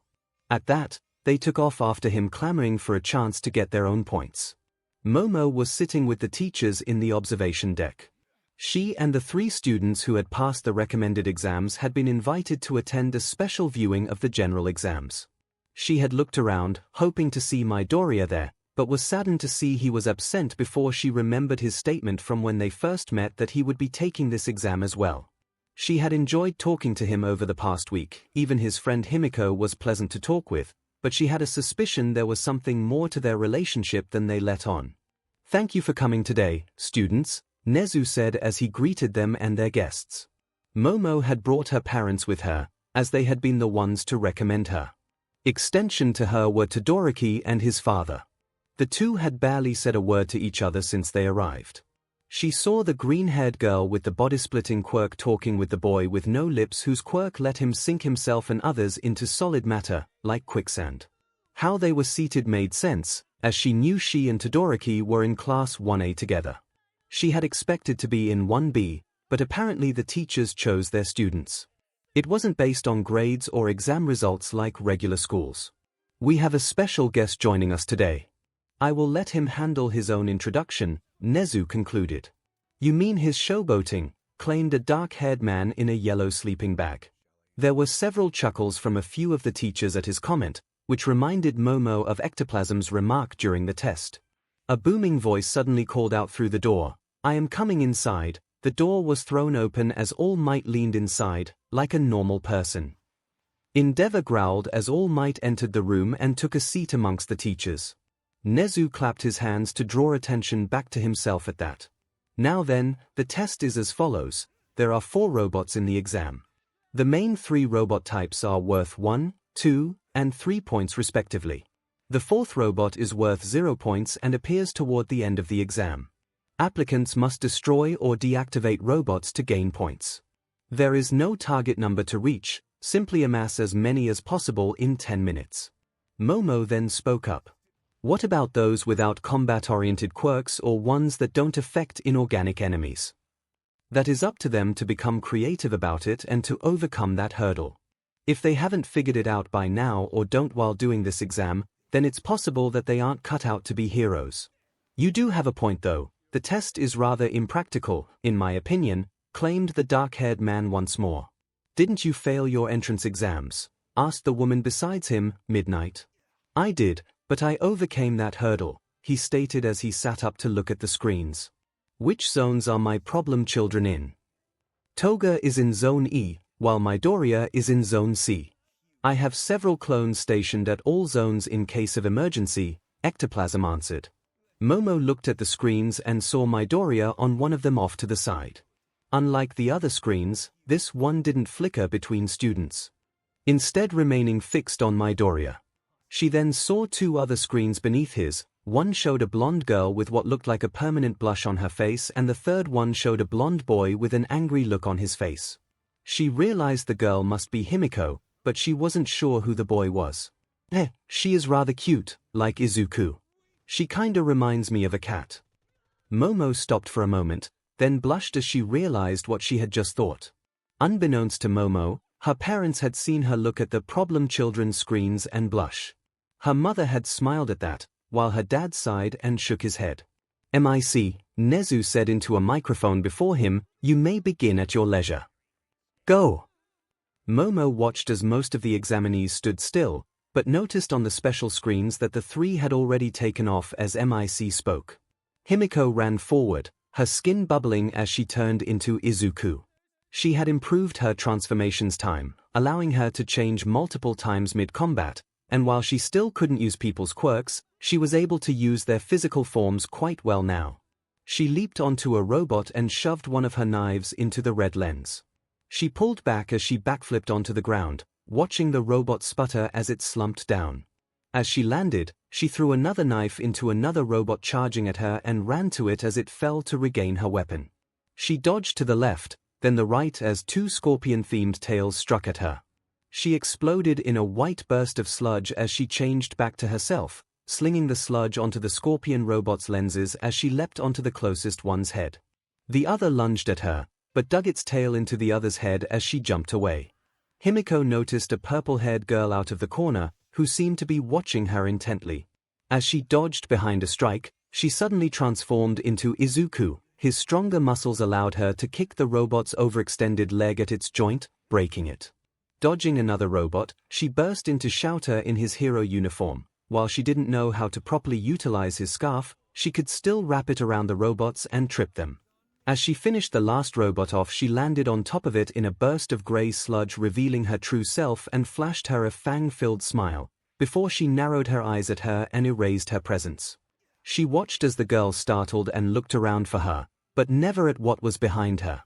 Silently, she ran by the girl and dug her knives into the lens of the robot that had crept up on the girl. "Thank you, I hadn't heard it sneak up on me," she said, amazed to suddenly see the girl appear on top of the robot that she had just noticed. "No problem, try not to get distracted in the field. Wayward thoughts can be your demise on the battlefield," Himiko stated with a smirk, quoting Shota from a sparring match gone wrong when Izuku and Nemurai had shown up in tight-fitting workout clothes. The purple-haired girl flushed at that. "I was just watching your technique, it was like a dance. It's meant to be chaotic. I don't want people to be able to figure out my moves, Himiko said as she wiped her knives on her clothes. I intend to do underground heroics, so people knowing my style would be disastrous for me. The purple-haired girl took a step back at that admission.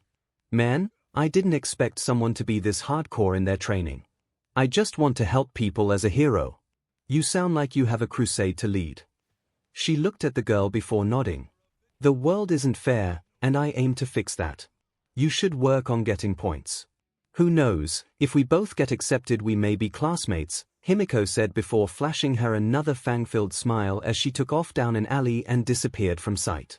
Izuku dodged another robot's gunfire, ducking behind a collapsed bus stop. He grabbed a piece of rubble and tossed it in his hand, judging its weight. As the robot approached, he tossed it to the side, drawing its fire as he leapt over the rubble and fired off a 5% axe kick to the head, shearing through the metal. Two robots approached him from behind, but before he could act, a dazzling bluish-white laser tore through them.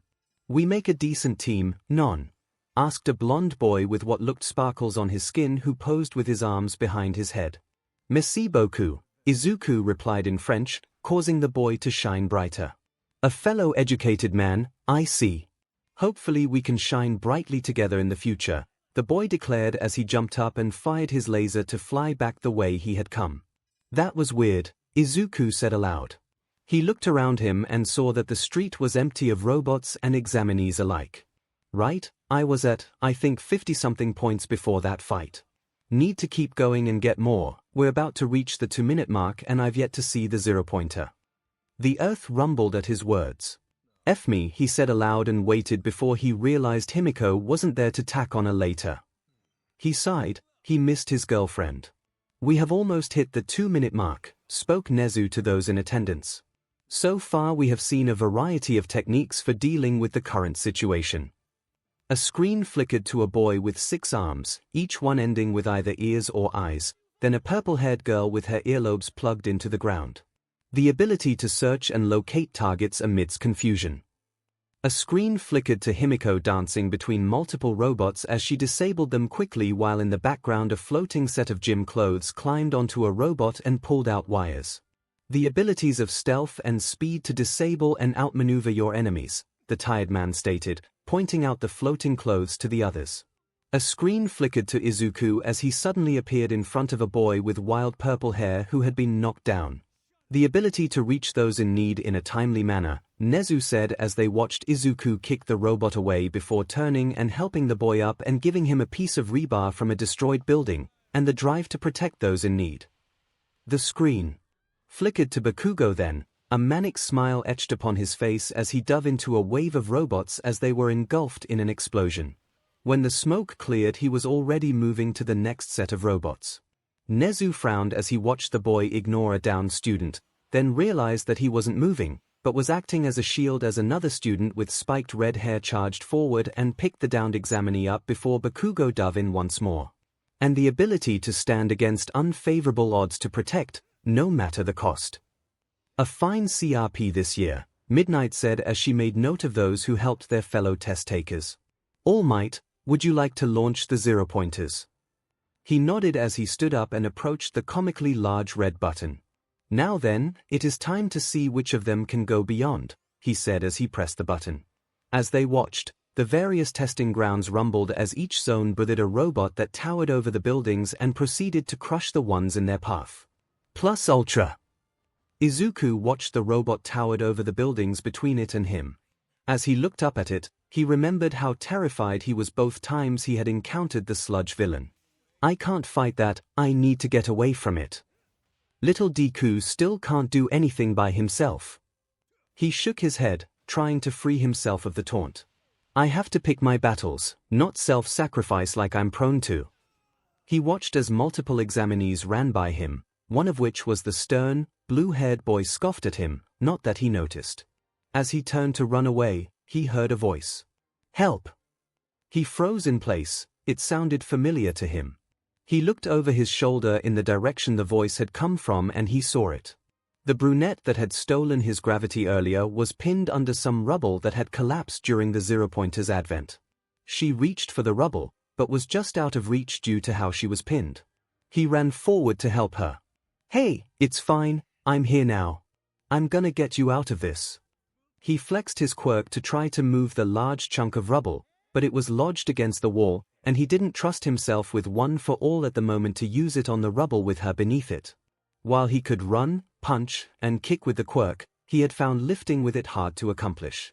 He hadn't figured out how yet to move his quirk to each limb to lift heavy objects properly. The ground shook as the 0-pointer loomed over them, its hand resting on a nearby building that collapsed under its weight. "Hey," he yelled to a few of the others still running by. "Help me get her out." A few kept running, but a rather tall boy with large lips came over, followed by a boy with a bird's head. The ground shook. The robot was looming over them now. "Get her to safety," Izuku called out, as he charged his quirk into his legs as he prepared to leap. "Pray tell, what art thou going to do against the behemoth?" asked the avian boy as his shadow sprung to life and helped the other boy lift the rubble. "My best." Izuku jumped upwards in a shower of verdant electricity cracking the ground. Momo watched as Izuku soared towards the 0-pointer, his legs engulfed in a small amount of emerald lightning before it dissipated. "I have a bad feeling about this." Endeavor scoffed as he watched the green-haired boy throw himself at danger. "What an idiot. Sure, he could break the smaller ones, but he will be useless against that thing. You had better hope his family doesn't sue when he gets himself killed." Momo felt the room's temperature drop. "Endeavor, if you know what is best for you, you will keep your mouth shut and watch the boy be a better hero than you are," All Might growled. "I think I know who the other person was now." Momo was nervous as she watched this little boy fly at the robot, this boy who was a student of both Nezu and All Might it seemed, and she had somehow befriended him. "Fine," Endeavor shot back, "let's see what the runt can do." Izuku punched the robot. Momo's eyes widened in amazement as the robot lifted free of the ground and was blown away as it exploded, sending flaming debris screaming back down to the now emptied parts of the training ground. Then she saw his body lose momentum and begin its descent. "Izuku," she cried. All Might surged forward, ready to break through the glass before them. "Stop!" Nezu and the black-haired man said in unison. The tired man spoke up. He got himself into this mess. He needs to learn to think ahead and not shatter his body every time he faces a strong enemy. I know heroes are expected to lay down their lives in the line of duty, but his martyr complex won't help anyone if he continues down this path of self-sacrifice. Momo felt her mother grab her hand and gently squeeze. "I'm sure everything will be fine, dear." They watched as he plummeted and seemed to bring his other arm forward, his fingers poised to flick. They noticed the arm he had punched with was free of the sleeve on its side, revealing a purple arm that was bleeding heavily as it wobbled in the air. The same was true for his legs. "Clones are ready to intercept," stated Ectoplasm as he watched the boy fall. As he neared the ground, the camera was partially blocked as the brunette he had saved suddenly appeared, floating on a piece of rubble. She reached forward and slapped him across his face. His body halted in midair as the girl collapsed onto the rubble and shakily tapped her fingertips together, causing him and the rubble to suddenly collapse. Momo let go of the breath she was holding as the girl proceeded to vomit what looked like a vibrant array of colors. Did she just throw up a rainbow? All Might sat down heavily. Thank God he's fine. I'm sure he won't be able to do much once Recovery Girl gets a hold of him. Now then, that was quite the entrance exam, Nezu said calmly before turning to the recommended students. We will now begin the grading process. I would like to thank each of you for coming out and watching today. Excuse me, sir, Momo said, catching the adult's attention, what happened with Yorashi? He outperformed all of us in the recommended exam, but I don't see him here. He rejected his acceptance and instead said he would attend Shiketsu High, Nezu answered. Is there anything else I can help you with, Miss Yorozu? She bit her lip before nodding and asked, is it possible for me to wait at the nurse's clinic for Midoriya? I struck up an acquaintanceship with him, and it doesn't feel right to ignore him. By all means, you may wait for him. Eraserhead here will guide you there, Nezu stated as he motioned the scruffy-looking man. All right, I was going to head that way anyways. Oh, and full rescue points to Midoriya, half to the girl he saved for her actions, and quarter to Bakugo, Eraserhead said as he approached Momo and her parents. And Toga? Midnight asked, raising an eyebrow. Half to her, on account that I never want to find myself smiling with schoolgirl glee ever again. Izuku opened his eyes to bright white lights and a white ceiling, one he had become accustomed to seeing. He looked to the side and his vision blurred as he saw 3 shapes sitting on the other side of the room. He squinted. Nurses, he asked, his voice raspy. Himiko looked up as Izuku spoke. Nurses. Does he not see us clearly? Maybe the painkillers are affecting him. The black-haired girl, who revealed herself to be Yorozu Momo from the recommended exams, supplied. Himiko had done her best to keep her eyes from traveling, but sitting between 2 rather attractive girls made it hard. How Izuku was able to have a conversation with her and not stare at her chest was a testament to how much he respected women on a daily basis. Should we go closer so he can see who we are? The brunette from before the exam, and apparently the girl he had broken himself for, Uraraka Okako, asked. While she wasn't in the skirt and stocking from earlier, her current outfit of gym briefs and tank top was also distracting, especially how tight the clothes were in certain areas. Himiko sighed and nodded.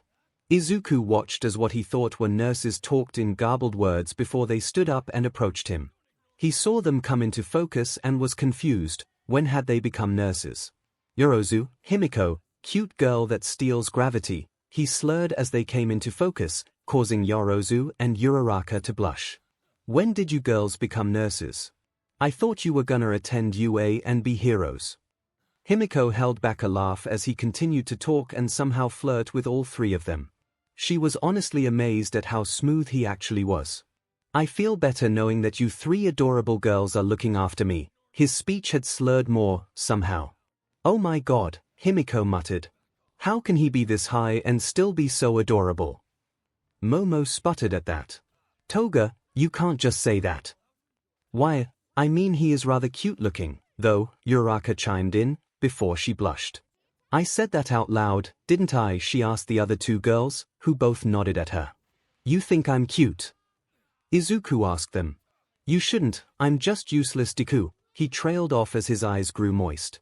Shush now, Aizu, Himiko said as she crouched down beside him. You aren't worthless, nor are you a Deku. I'm sure these 2 cute girls, she said as she looked at both girls, causing their blushes to further expand, don't think you are worthless either. Really? He asked as Himiko walked around his bed and sat down on the bed beside him. The girls smiled at him. You have proven to be a great inspiration to me, Yorozu said as she leaned down raising her hand before she looked at Himiko, who nodded. She then ran her hand through his hair gently. I'm sure you will be a great hero. You know, when you jumped at the 0-pointer, Endeavor scoffed at you and All Might said you were already a better hero than Endeavor. That's a lot to take in, Uraraka said in response to the black-haired girl's words. But you saving me from getting crushed was heroic. As far as I'm concerned, you're already a hero in my eyes. As she finished, she grabbed his hand and gave it a gentle squeeze, her pinky sticking out. Izuku sniffed as a tear ran down his face. Thank you. Himiko leaned down towards him as she looked at the girls before she spoke. Hush now Aizu, let us comfort you. At that moment, Recovery Girl entered the room suddenly. Hey! What's going on here? She asked as she entered the room, seeing the 3 girls from before crowding his bed, with Himiko almost fully on the bed. Recovery Girl, what kind of painkillers did you give Aizu? He thinks the 3 of us are his nurses, Himiko questioned. I gave him the strong ones. He promised to not break himself, but look where he ended up, the nurse replied, frowning at Izuku. Sorry, Recovery Girl, but I couldn't let her. As he spoke he pointed at Uraraka, get hurt by the 0-pointer. I did what felt right. She sighed at his admission.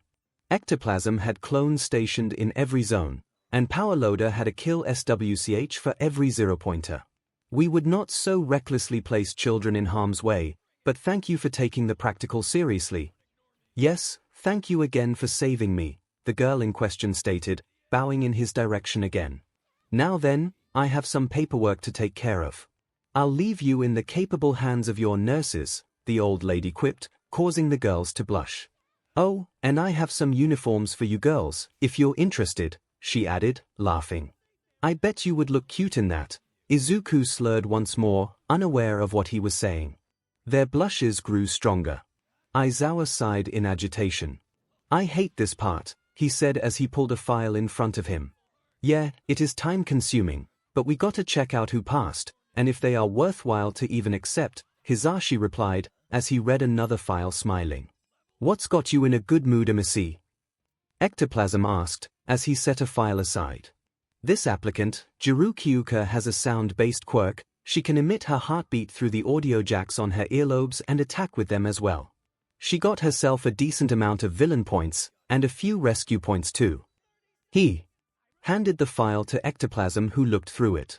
Says here she is interested in rescue work, and that she can use her earjacks as sonar to locate people she can't see, Ectoplasm read aloud. Aizawa looked up at that remark. Put her in the yes pile for now, he said as he tossed his current file into a much larger pile. He proceeded to grab a rather large file labeled Minoru Mineta and opened it. He then slammed it shut. Minoru Mineta is an absolute no. What? How come, Shouter? Nemirai asked as she grabbed the folder from him. He had gotten a decent villain score, even a handful of rescue points even if they were all girls. She trailed off as she opened the folder and began to read. Barred from the general education course as well, she said, tone turning angry. Oh, I see you found Minoru, Nezu stated as he entered the room pushing a tea cart. Nemirai turned to him asking, and you still let him come here to apply? How bad can he be?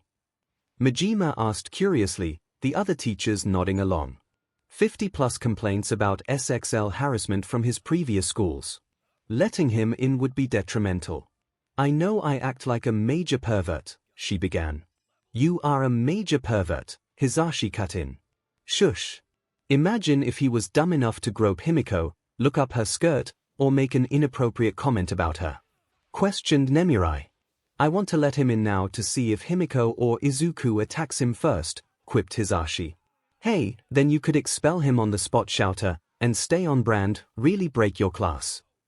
You enjoyed torturing the recommended students, didn't you? Shouter replied, with a small smile on his face. A little, Hisashi chuckled, smiling at Aizawa. Must you three always flirt? Asked Ectoplasm. We have too, but I figured you didn't want to watch that, quipped Nemirai as she placed the pervert's file in a third pile labeled total rejection.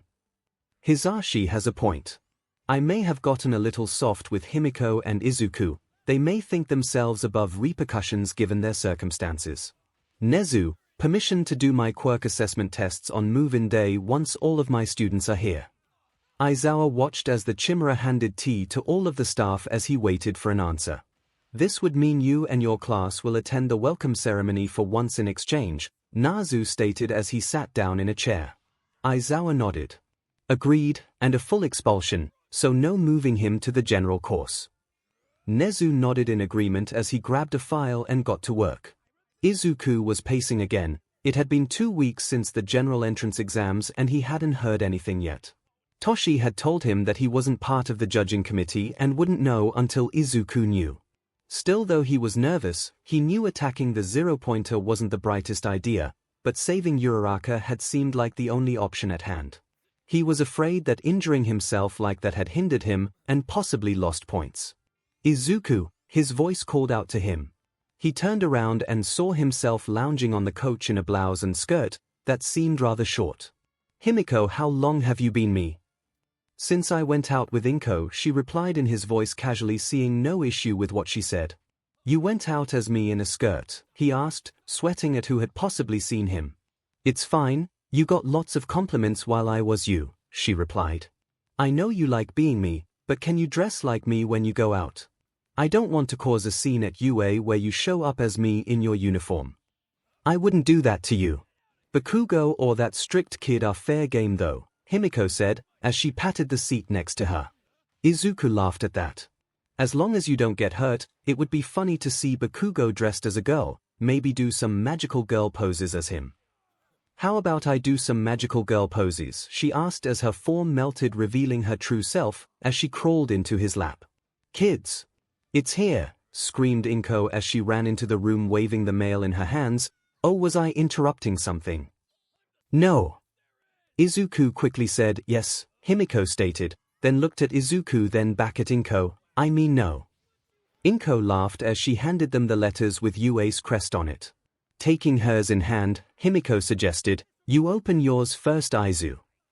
He hesitated for a moment and opened it, revealing a grey metallic disc.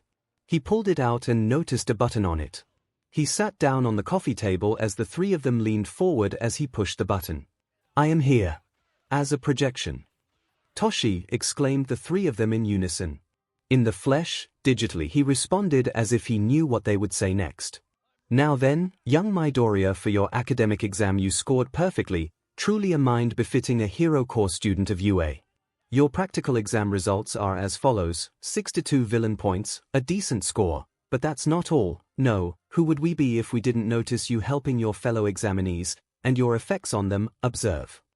As he finished he stepped out of the projection showing a screen revealing the gravity-stealing girl from the exam talking to Hisashi. Mr. Present MIC, she hesitantly asked.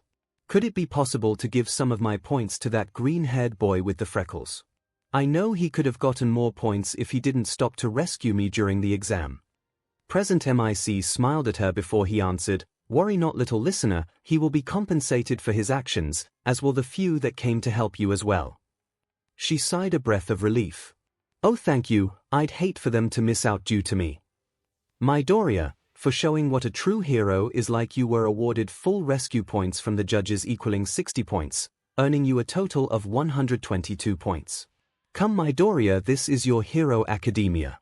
Oh, and don't tell anyone other than Himiko I'm teaching there, I want it to be a surprise.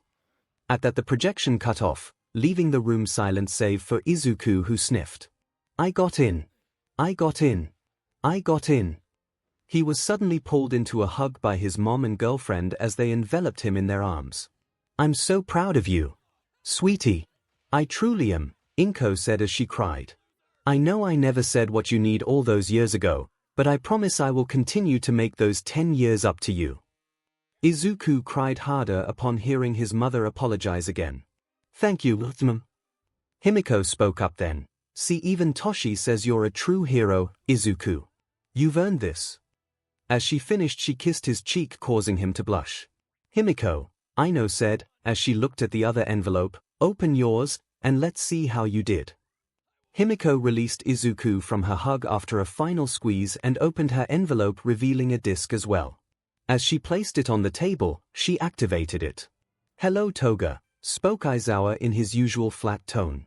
For your academic exam you passed with a score of 85%, good job, but I expect better in the future. What? She asked, confused about his statement.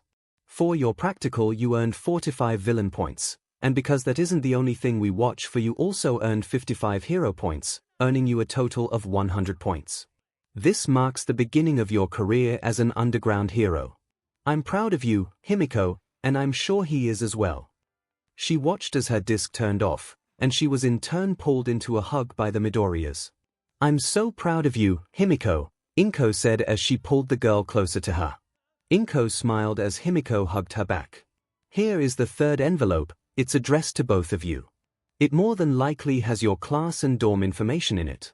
I'm gonna go call Toshi and let him know you two got your acceptance letters. As 𝐭𝐽 left the room, Izuku pulled his girlfriend into another hug.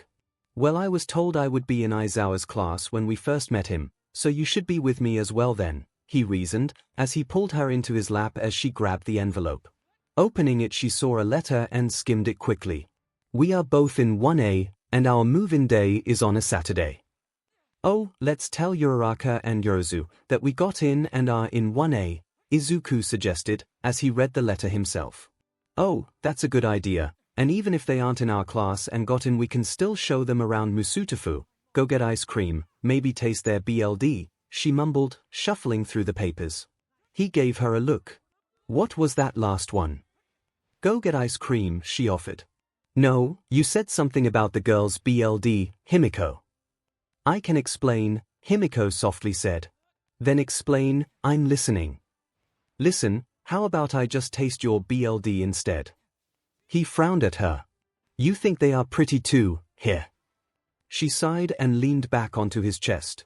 It feels weird. I think we may need to have an actual conversation with Hisashi, Nemuri, and Shouter about this, but I don't know how to bring up, hey, so there are two pretty girls in our class and we both find them attractive and nice, and we feel odd around them. I still think this might be how they got together, but what if this is just a little crush? I mean, we have been kept to just ourselves, would we really latch on to someone else like we did with each other? He asked, worried about their feelings. Well, plus side, if these are serious feelings and even one of them wants to join, we would get another person to wake up with in the morning, Himiko whispered, turning her head to look at him as she kissed his cheek. I love you, Aizu. Maybe this is part of growing up. He sighed and lifted the envelope up, and saw another letter fall out. Himiko managed to catch it and read it as well. It says we are to be there by 10 in the morning for a special meeting with our teacher and that our stuff will arrive afterwards, she trailed off. What does that mean, Aizu? Izuku looked at the letter and remembered his first day with Aizawa. OF. Himiko was looking forward to today. Both Uraraka and Yotorozu were able to come visit them and see the town they would be staying in for the next 3 years. She and Izuku had decided they would start at the ice cream parlor they frequented as the owner always welcomed them. Himiko was hoping to one day see the owner's wife. Izuku had told her about the woman, and that he simply knew she had a vampire quirk, and that the owner had recognized Himiko's quirk the first day. She was pulled from her musings by a voice calling out to her. Hey! Midoriya, Toga. Okiko called out to them as she appeared on the street. They waved to her and headed her way. Hi Uraraka, Izuku greeted, did you find the place easily enough? Yeah, when I said I was going to Musutafu to meet some classmates, my parents got a little excited and started talking about work projects that they have done here in the past. What do they do for work? Himiko asked, curious about the girl's family. Uraraka smiled as she answered, they own a construction company, Uraraka Builders. Izuku looked pensive for a moment before he spoke. Oh, I'm sure your quirk would have been great for helping them if you didn't want to do heroics. That's what I said, she burst out, but Mom and Dad want me to follow my own dreams, not simply follow them into the family business. So I decided that I would be a hero, and with the money I would make I can help them cut down on costs, and if it's possible get them licensed to have employees use their quirks on job sites. Himiko took in the girl's words on why she wanted to be a hero. Some of them chafed with Stain's ideals, but it seemed that she was doing it for others and not herself. Izuku cut in as he must have noticed Himiko in thought, more than likely comparing the girl to Stain's ideals. That's very noble of you to want to help your parents with your job. I'm sure there are other jobs out there that would pay just as well, but you choose heroics so you can give back to your community as well. The gravity thief lit up at that. Yeah, when I was little I saw a hero fighting a villain, and when he won everyone cheered and their worried faces turned to happy ones. I want to be a hero that can ease people's worries in the world when I show up, she stated. Once finished, she flashed them a bright smile that made her rosy cheeks seem brighter. Himiko's eyes lit up. This girl had potential to be a true hero as well. Well, Izuku started, that's amazing to hear. I'm sure your parents will be proud of you. Uraraka blushed at his words, before nodding. Midoriya, called a feminine voice. How come she only called out to him? Himiko muttered under her breath. Uraraka found herself agreeing with the blonde, unsure as to why Yorozu only calling out to him made her slightly upset. As the tall black-haired girl approached, she greeted the blonde and brunette as well. Toga, Uraraka, how are you two doing? Himiko pushed her feelings of jealousy down, realizing she received a more personal greeting, even if it was shared. Damn these teenage emotions and hormones, she thought to herself before answering. We are doing well, Uraraka just arrived a moment before you did. Oh thank goodness, Yorozu said, relieved she wasn't late. The limo had trouble fitting down some of the smaller streets on the way here. She looked at them curiously as they stared at her for saying such a common thing. That bombshell aside, Himiko began as she took control of the conversation. I'm glad you girls could join us. We are heading to Hayama's, a local ice cream parlor Aizu and I frequent to start our day out with a treat. Izuku looked at her before turning back to face the girls. She likes it because they offer pomegranate ice cream year-round. The girls nodded, understanding the need to have good ice cream on hand for any and all occasions that Izuku obviously didn't understand. Boys, They all said in unison, then laughed as he looked them confused about what just happened. Izuku entered Hayama's first to hold the door and met Mr. Hayama's gaze, who saw him enter with 3 rather attractive women. The man laughed, causing the girls to look at Izuku confused. He sighed and followed the girls to the counter. Himiko ordered first, asking for her usual pomegranate. "I was wondering, would you possibly have mochi-flavored ice cream?" Asuka asked, looking at the large menu. "That we do, little lady," Hayama stated as he pointed to it. "2 scoops for you as well." She looked at the pricing chart and frowned. "Just 1 scoop, please." "Are you sure?" Izuku asked, looking around Momo. "I can pay if needed. We didn't tell you girls what the plan was for the day after all." She hesitated for a moment, but conceded. "Yes, thank you, Midoriya. 2 scoops then, please." Hayama smiled at them and prepared her cone, his fingers tracing where the ice cream met the cone. Momo noticed Izuku staring intently at the man's fingers as he worked. "I see why you like this place so much, Midoriya. Quirk prepared food." He smiled at her before answering, "Yeah, I love seeing him work. Do you see a flavor you like?" "Well, I don't have a favorite flavor per se. I eat a lot of high-fat food, but I tend to abstain from junk food. Ice cream is something I usually get on vacations with my family, and even then it's usually gelato." "Ah, you have a food-related quirk?" Hayami inquired, as he handed Uraraka her cone, who then went to join Himiko at a table she had claimed. "Yes, I convert fat cells to atoms, then build whatever I need. I usually eat healthy fat foods, but I will indulge in greasy foods such as burgers and pizza as well when I plan on pushing my quirk." She noticed Izuku in the corner of her eye was writing in a notebook as she spoke. She smiled softly at the scene, then noticed the man chuckling at her, causing her to blush. "Well, I do have some very American-inspired ice creams that would fit you just well," he said as he pointed to one on the list titled Chocolate Demise. "Dark chocolate base, with swirls of marshmallow, dark chocolate fudge, dark chocolate cookie dough, and I top it with dark chocolate syrup. I'll take it." "It sounds so." She paused mid-sentence before she continued, "decadent and rich." Izuku thought to himself that that same description fit her as well before shaking his head. As Momo took her cone and paid for it, she headed to join the other girls, leaving Izuku alone with Hayami. "You know," the older man began, "I thought your girlfriend was the insatiable one, but it would seem it was you after all." "It's not like that at all," stuttered Izuku. "All 4 of us got into UA's hero course, so Himiko and I decided to show them around Musutafu since they hadn't been here before." "Congratulations to you 4 then," Hayami said as he messed with his register. "As my treat, you 4 eat on the house. I'll refund that girl's order when you all finish." "Oh, thank you, sir," Izuku gushed, bowing his head in thanks. "Think nothing of it, young man. Now what would you like?" "A scoop of chocolate demise and mochi. I haven't tried those before." Hayami grinned as he prepared the order. "Hopefully your little vampire won't mind too much that you got what the other girls ordered. That isn't some unspoken dating rule no one has told me, is it?" Izuku quickly asked. Hayami laughed before handing him the cone. "Just a little fun is all." Hayami stopped as he saw someone standing behind the boy he recognized and smiled at them. "Have a great day, young man." "Thanks, you too, sir," he said, as he grabbed his cone.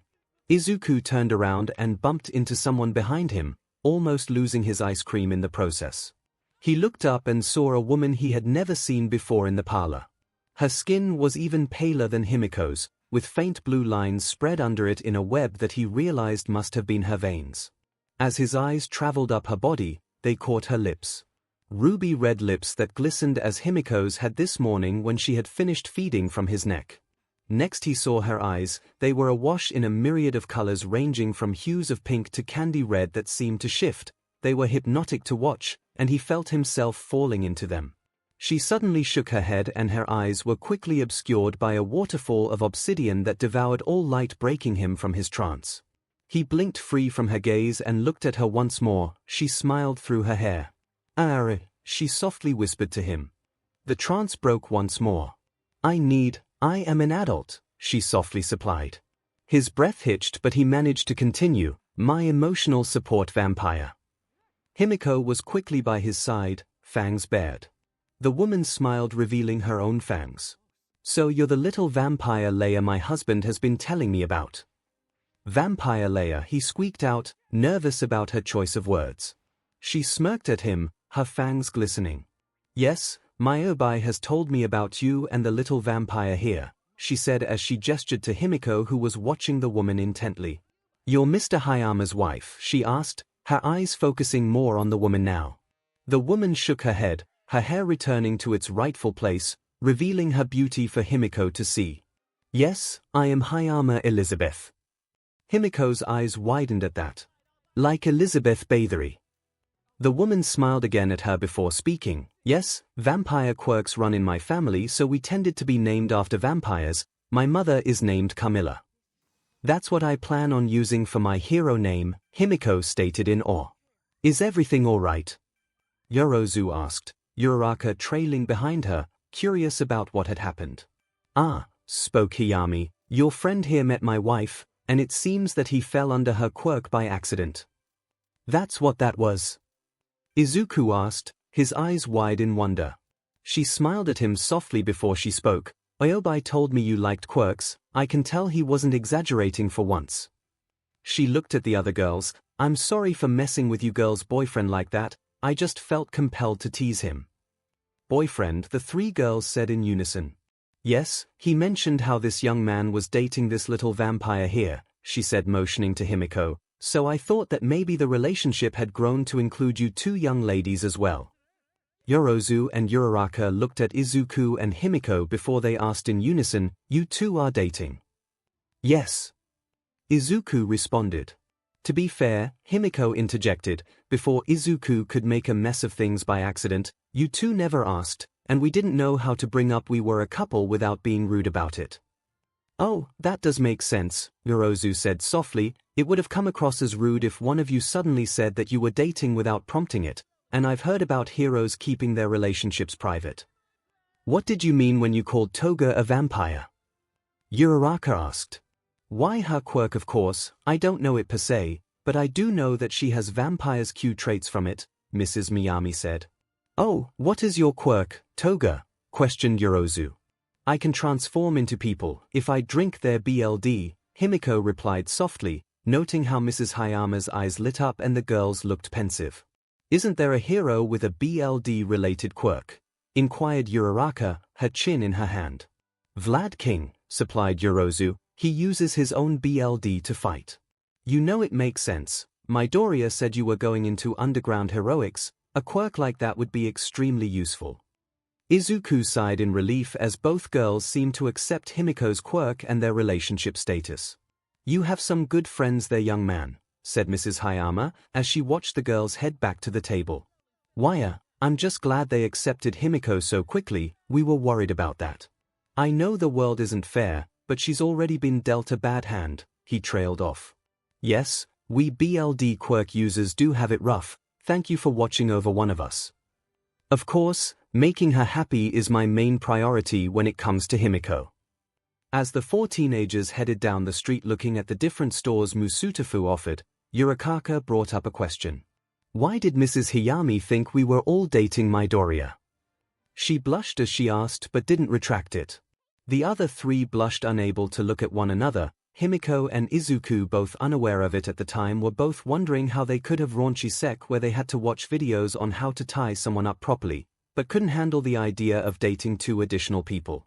WWL, her husband likes to tease me when we visit, and she mentioned that he had told her about me. Izuku stammered an explanation out. Himiko frowned at that, sure the man had treated them to free ice cream, but she didn't like anyone picking on Aizu, other than a select few who knew the boundaries. It reminded me of the romance novels I sometimes read. Some of them feature a couple welcoming others into their relationship. Whether it be a HM or a polyamorous relationship depends on the story, Yorozu stated. HM? Uraraka asked rather loudly, drawing a few glances their way. Sorry, HM though, she asked again, quieter. Yes, Yorozu said, managing to look at the three of them without blushing again. The main character has multiple women fall for him, and they tend to compete amongst themselves for his attention. The first woman in the relationship usually leads the others, and has more say in who gets to do what with the man. That doesn't sound very fair though, Izuku softly said. Shouldn't the women get along with each other better? I mean, if they love the same man, but don't like each other, is it even worth it? The girls looked from him to the others and all three blushed again at what he had implied. Well, Midoriya, Yorozu began, that sounds more like a polyamorous relationship. In those, the women or men as well love more than one person in the group, and don't necessarily have to love everyone, but do share the same. She paused as she gathered the courage to finish the explanation. Share the same partner or partners. At that she turned red once more. Wow, that is something, Uraraka mumbled, causing Izuku to fret over her new habit. How do people even go from a simple two-person relationship to having a third or even fourth person join in? Izuku and Himiko shared a look of worry that didn't escape Yorozu's notice. I mean, do they just find other people they think are nice and attractive and ask them to start spending time with them? The couple were trying and failing to contain a strangled scream. Is something wrong? Uraraka asked, leaning towards the couple. You both look awfully red all of the sudden. As she spoke, she placed her hands on their foreheads. While you two are burning up. Momo watched as Uraraka checked the couple's temperature, the weird feeling rising up again. She knew it was odd, they had all just met for the first time nearly a month ago, but this was her first time spending time with Midoriya and his girlfriend Toga since the recommendation exams. Sure, they had kept in touch. Thinking back, it was incredibly forward for her to give him her number within a Matryoshka doll of himself. More than likely, Toga was with him when he found it. She hoped she didn't cause an incident to occur between them. They seemed extremely close to one another. We're fine, Uraraka. Thank you though for worrying about us, Midoriya softly said, his face flushed. Yeah, it's nice of you to worry, but I think we're just still a little on edge about what happened in the parlor, Toga stated. Uraraka finally realized the position the three of them were in at that moment, her own face turning crimson as she backpedaled away from the couple. I didn't mean to be so forward like that, maybe I should just leave now, she said, her tone soft and full of sorrow. No! Izuku quickly exclaimed. Himiko and I have barely got to see you or Yorozu today besides this. You shouldn't let a simple accident ruin your day like that. Plus, if you left, it wouldn't be as fun of a day. It's best to have your friends with you after all. Uraraka smiled at the two of them before suddenly pulling them into a hug. Izuku smiled and hugged her back, while Himiko proceeded to hug both her boyfriend and Uraraka. Momo couldn't help but smile as she watched the three hug, her feelings from earlier forgotten as she watched the adorable scene before. Adorable, she muttered to herself, causing Toga to suddenly look in her direction and smile. So let's continue our day out together then, Toga suggested as she released the two from the hug. There's a bookstore nearby that Aizu loves. I'm sure you would like it as well, Yorozu. Momo, the tall girl said, if we are all friends, please call me Momo. I know my last name can be a bit of a mouthful at times. Oh, in that case, call me Okiko, she chimed in. Alright, then feel free to call me Izuku, he stammered, nervous about the attention he was receiving from the two attractive girls. Then call me Himiko, she said, grabbing Izuku's hand. Now then, let's get back to shopping. Okiko, fill me in on your hobbies and interests. There might be a store around here that would interest you. Sure, I like stargazing. Out in my prefecture I can easily look up at the starry sky at night, but with how big of a city this is there may be too much light pollution to do it. Izuku peeked around Himiko and called out to her. Actually, we have a planetarium on the outskirts of town. Maybe on weekends if we don't have too much homework or studying we can go to it sometime. Okiko smiled at his suggestion. Sure, I'd love for all of us to go. Momo smiled at the idea as she approached them. That sounds lovely, Izuku. Maybe the four of us could go after our first week of class. I think that would work for us, Himiko supplied. Now then, it's shopping time, and don't worry, Aizu will carry our bags for us. Momo sighed as she reclined in the back of her limo, her shopping bags on the seat beside her. The bookstore had been a small family-owned one that specialized in books from the age before quirks. She loved it there, especially with Izuku showing her the various sections that he thought she would enjoy. The way he considered her interested before progressing to each section had been adorable, she thought, his face scrunched in concentration as he thought. She blushed as she remembered how their hands kept bumping into each other's. They had even grabbed each other's hands a few times as well. The first time it had happened they quickly retracted their hands, but after a while their hands would linger, one on top of the other. She remembered how it had felt when he had slowly removed his hand, his fingers dragging over her skin. It had felt like fire where his skin had touched hers. A feeling arose in the girl's chest. She knew that Himiko and Izuku were a couple, so why did she feel hurt when she saw the two share a quick chaste kiss? She even felt it when she saw Himiko and Okiko huddled together looking at something that had caught the brunette's attention. Seeing the two girls together had flared the unknown emotion within her as well. She thought back on how the couple had mentioned a polyamorous couple they knew. Maybe I want them both to look at me the way they look at each other. Momo's eyes widened at the thought. Oh no, she said aloud to herself, I have a crush on my friends. Okiko double-checked she had all of her shopping bags with her on the train before she finally settled down in her seat. The day with Izuku and the two girls had been pleasant in her mind.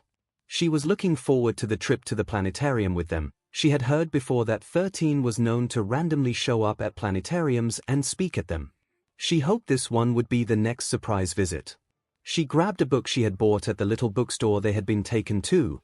Himiko had shown her a collection of books regarding space, and even a few star atlases the two had looked at extremely closely as they were in a tight-fitting area. She blushed remembering how she was practically on top of the other girl, and that Himiko didn't seem to mind when she got a faceful of her BRSTS at one point. She just acted like it was natural. She had made the mistake of looking the blonde right in the eyes. The faint glow they had in that dark corner was hypnotic. Even now she could remember those golden eyes staring at her, and her alone in that moment. She pouted thinking of how Izuku got to see those bright eyes all the time, but then remembered when he and Momo had joined them, and she met his emerald eyes. She realized then that emerald or gold, she could get lost in either set of eyes. She took a breath as she remembered what happened following them joining her and Himiko. Izuku was curious about the star chart they were currently looking at, so he had inched in closer to them.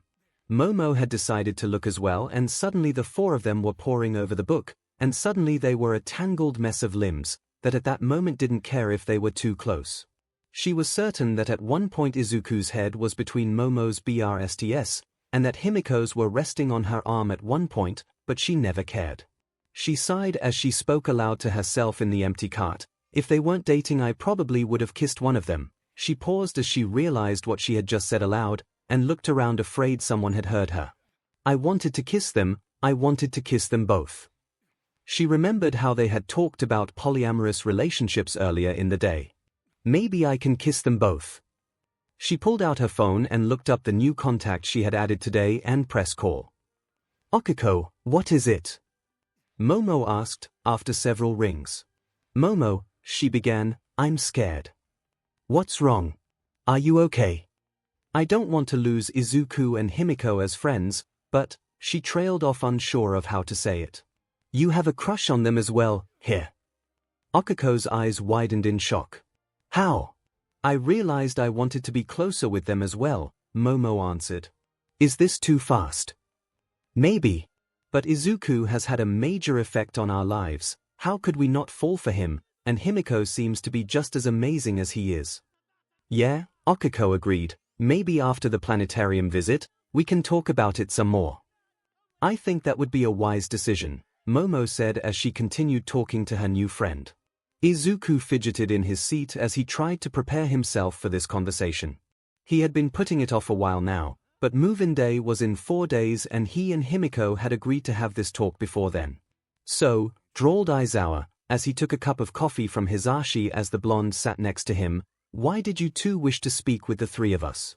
It's kinda hard to say, and also awkward to say, Izuku started, but stopped and looked to Himiko beside him for assistance in this.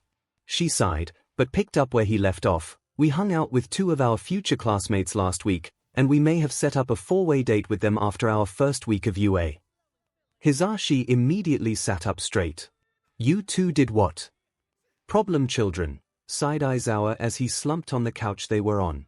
Nemurai, however, squealed in joy as she shot forward and embraced the two in a hug. I'm so proud of you two. I didn't know you were wanting to form a poly relationship like us. 𝐒𝐭𝐚𝐲 flailed before pulling out of the hug and skiing in a breath of fresh air. That's the thing, we didn't plan to do that. Oh, Nemuri said as she released Himiko. You bit my melons. Don't shove your melons in our faces, then, Himiko retorted, liking the BLD from her lips. 𝐒𝐿 doesn't like it when you do that, he says it makes him feel uncomfortable around you. Nemuri's demeanor quickly changed at the blonde's words. I'm sorry, 𝐒𝐿. I wish you had said something about it earlier. I was simply treating you two as I treat Hisashi and Shouter. I won't do it again. 𝐒𝐿 nodded before he spoke. Thank you, and I also don't like discussing my SSSEC life with you a whole lot, either. I know Himiko and I ask you questions so we don't make a mistake and hurt each other, but sometimes you just get too intense. Thank you for being honest with me, 𝐒𝐿, Nemuri said. Now, then, you said this date wasn't your plan. Well, we both agreed that we find them very attractive, and we like talking with them, but we never considered dating someone else before, Himiko supplied while reaching for 𝐒𝐿's hand and holding it. This kinda just happened. Granted, someone thought the four of us were already in a poly relationship and on a date that day. Why, stammered 𝐒𝐿, we spent the rest of the day hanging out and went shopping. He stopped there and blushed as he remembered their time in the bookstore. I take it something happened? Hisashi questioned, looking from 𝐒𝐿 to Himiko. Yeah, something happened, alright, Himiko answered. We went to this little bookshop and Momo and 𝐒𝐿 were practically on top of each other, and 𝐒𝐿 smacked me in the face with her melons and I almost asked her to do it again. I don't think Momo realized she had shoved my head between her BRSTS at first, and when she didn't react like I expected her to. Instead, she apologized and stepped back from me. Then, the four of us were looking at one book together and whenever I would bump into Momo or 𝐒𝐿 it felt like he trailed off looking for the right words like when the two of us touch. I was tempted to just grab their incredibly cute faces and kiss them, Himiko offered before slumping in her seat to match Aizawa. Yeah, that, 𝐒𝐿 stated, but we don't want to ruin our relationship with them either. What if this is all a big misunderstanding? I just made two new friends, I don't want to drive them away. At that, 𝐒𝐿's lower lip quivered, his fears coming to light once more. These things usually take time, Aizawa said as he sat up straight, but sometimes things move quicker than expected. It did for us. I know that if Hisashi and Nemuri didn't have the mindset to act first, the three of us would probably still be dancing around each other. Relationships amongst heroes are tricky to begin with, but you two have the opportunity to expand it to include two additional people. Shouter is right, Hisashi chimed in. This is tough to do at times, but we persevere and make it work. Know that the three of us will support you too in this decision, but do not force it. Let your relationship with them grow naturally. If you push too hard, you may push them away from you, he stated with a sad look on his face. If you would like, I can cover the various relationships in my Sec Ed class your dorm will be taking with me on Sunday, offered Nemuri. That way I can hopefully clear up any misconceptions the two have about it. They may have a clear grasp on it already, Himiko said. The four of us talked about them and HMS that day, and 𝐒𝐿 literally said everything we had set out to do that day, find people we like and ask them to spend time with us. I think Momo may have noticed something as well. Of course she did, 𝐒𝐿 groaned, she's a recommended student, she probably realized it when we started freaking out about what 𝐒𝐿 was saying. Nemuri smiled at the two of them as they went into detail about their not-a-date they had with the two girls. It seems you two are pretty interested in them already, I'm sure they would love to be with you both. Thank you, 𝐒𝐿 said as he looked at Himiko who was smiling, her fangs sticking out in a cute vampire smile. Oh, and here, Nemuri said, here are the items you asked me to pick up for you, Himiko. I hope you like them, she said with a wink. Do I want to know? Aizawa asked. No, Nemuri and Himiko answered in unison. Oh, 𝐒𝐿 said aloud before his face was enveloped in a blush. 𝐒𝐿 was lying on his bed, naked. Himiko had told him to undress and get ready for her as she got ready. Thankfully, his mom was gone for the day, so the two of them could finally try something more interesting from the journal. She hadn't told him what yet, but the ideas running through his head were already turning him on as he began to slide himself slowly while thinking of his girlfriend. The door creaked as she stuck her head into the room and met his gaze as he slowly played with himself. She liked her lips with her long tongue as she opened the door the rest of the way, revealing herself. He stared as he stopped mid-slide. Himiko was standing there in a leather corset that held her biceps up, her rosy nipples pebbled from her want. His eyes trailed downward and saw that she had foregone panties, her smooth mound and lips on display as they glistened, dripping with her aloe. The scene was framed in a BLD red garter belt that supported a pair of sheer red thigh-high stockings on her legs that cupped her thighs just right. He gulped and looked back up at her face, noticing that her hair was down for once, the blonde locks barely dancing across her shoulders. "Do you like it?" she asked, her voice cracking just once. "You look amazing," he replied, moving to sit up. "No, lay down, Izuku. Let me take charge for now," she said as she approached the bed. She quickly climbed onto it and straddled him. "I want to try something tonight, but if you don't like it." She paused mid-sentence as she swallowed, her voice betraying her calm look on her face. "I want you to tell me immediately, please stop me if I go too far with you." "What do you want to do to me?" he asked. His member was between her butt cheeks and was pulsing with want. He flexed, causing it to rub against her after she didn't answer. "I want to hurt you, I want to see you bleed, I want your BLD. I want to connect with you, but I feel that you would look even cuter if you were bloody," she said, tears forming in her eyes as they began to darken, her need for BLD rising. "Himiko," he softly whispered, his hands reaching for her as he sat up, "I trust you." He looked her in the eyes as he spoke. "I am willing to try this. You have never hurt me intentionally before, and I know you won't now." At that, he kissed her and laid back down, pulling her with him. Himiko smiled as Izuku wrapped his arms around her. As she deepened the kiss, their tongues intertwined as she pushed back against his 𝐒𝐻𝐿. Izuku gasped as she felt how wet she was against his 𝐒𝐻𝐿. "What do you want to do?" Without saying anything, she got off him and knelt beside the bed as she dug out the box she had gotten the day before. She placed it on the bed and opened it. She watched as he looked at its contents, then at her. He reached forward and picked up 2 pairs of red fuzzy HNDCFFs. "These aren't theirs, are they?" She twisted her face in disgust at that notion. "I love them, but I'm not using their sex toys." She then proceeded to latch one of the cuffs onto his left arm and attached it to the bedpost.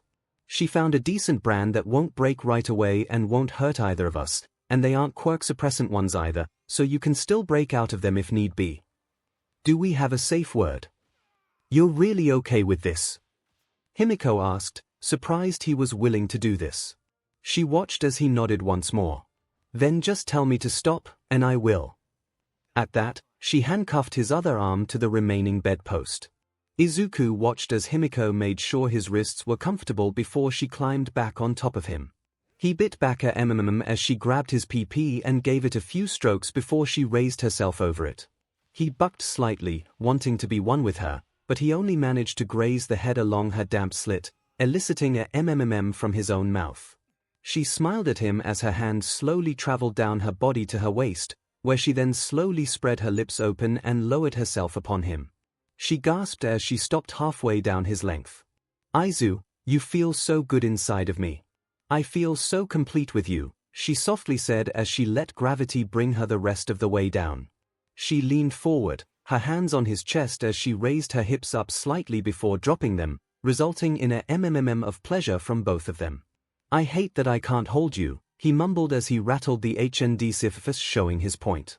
"I know, I miss your touch already, but I want to see how this goes. Afterwards we can snuggle all we want, Aizu baby." She reached for the box once again and pulled forth a scalpel. "I am going to see if this works," she stated as she leaned down and liked his chest, her tongue fully extended as she liked, making her way to his left NPL before she softly nibbled on it. "I see, I don't feel your fangs when you bite me, so a knife should work the same. I wonder if you have to like the body directly or even just use saved saliva. Maybe you can also like the blade as well." "Izuku," she yelled, gaining his attention. "Sorry, I just got lost in the possibilities.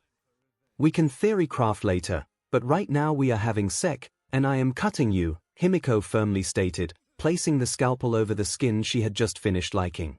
Scalpel poised to cut, She looked at her boyfriend one more time asking, "You ready, Aizu?" He nodded, his mouth clenched in anticipation. She applied pressure to the scalpel as the blade pressed into the skin, its tension breaking as the skin parted beneath the blade. She slowly dragged it across his skin. Her eyes gleamed as she watched his BLD bead from the shallow cut. It looked as if rubies had formed from his skin. She tore her gaze from his BLD and looked at Izuku, who was watching himself bleed. Did it hurt? No, it didn't. It just felt weird. As he spoke, he bucked his hips and his PP ground into her, causing her to release a mmm. Good, she whispered as she liked the cut, tasting his BLD as she liked across his chest again. She repositioned the scalpel once more, this time making a longer cut that released more BLD. As she leaned forward again, she slowly tasted his BLD again before rocking her hips into him. Himiko continued to like the BLD until the cut stopped offering her BLD, her saliva helping stem the flow of BLD. She moved to another area and liked once more before applying the blade and releasing more of his BLD as she continued to ride him. Aizu, you taste and feel so good. Are you enjoying this so far? He emmed as she raised and lowered her hips once more, her walls squeezing his PP as she drank his BLD. I think I like this, Himiko, he answered, looking up at her from where he lay. You look appealing, just like when we first met and I let you drink from me in here. I thought you looked like an angel then, and you still do. He went to hold her, but was halted by the HNDCFFS once more. He sighed as he looked at them. Himiko watched as he rattled the HNDCFFS as if he hadn't just said one of the most amazing things to her ever. An angel, she questioned herself. Her nails dug into his chest, the scalpel on the bed beside them. I am going to F you until I am satisfied, and if I break your bed, so be it. At TGT she began riding him harder. With each time she moved down onto him, the bed threw the energy back up through him, helping her rise higher before she slammed down on him, repeating the process. Izuku's face contorted in pleasure as Himiko rode him. He rattled the HNDCFFS again as he bucked his hips into her. Himiko, he ummed, his need evident in his voice. I'm right here, Aizu, she said as she lowered onto him again, kissing his neck. His head lifted as she proceeded to like him once more before sealing his mouth in a sudden kiss. Pulling back, she trailed kisses down to his neck before suddenly biting into it. She emmed in bliss as his warm BLD flowed into her mouth. As she drank, she felt herself clench down on his PP as she continued to ride him. Her right hand groped at his arm and traveled up until she grabbed his hand in hers. He gripped her hand as they continued making love while she fed from his neck, his bloody chest smearing across her chest and the corset. He gasped, Himiko, I'm gonna come soon. He let out another gasp as she sked on his neck, her other hand finding his. He smiled, finally able to hold her. He bucked, his need evident to her, as she picked up her pace, grinding into him every time her waist met his.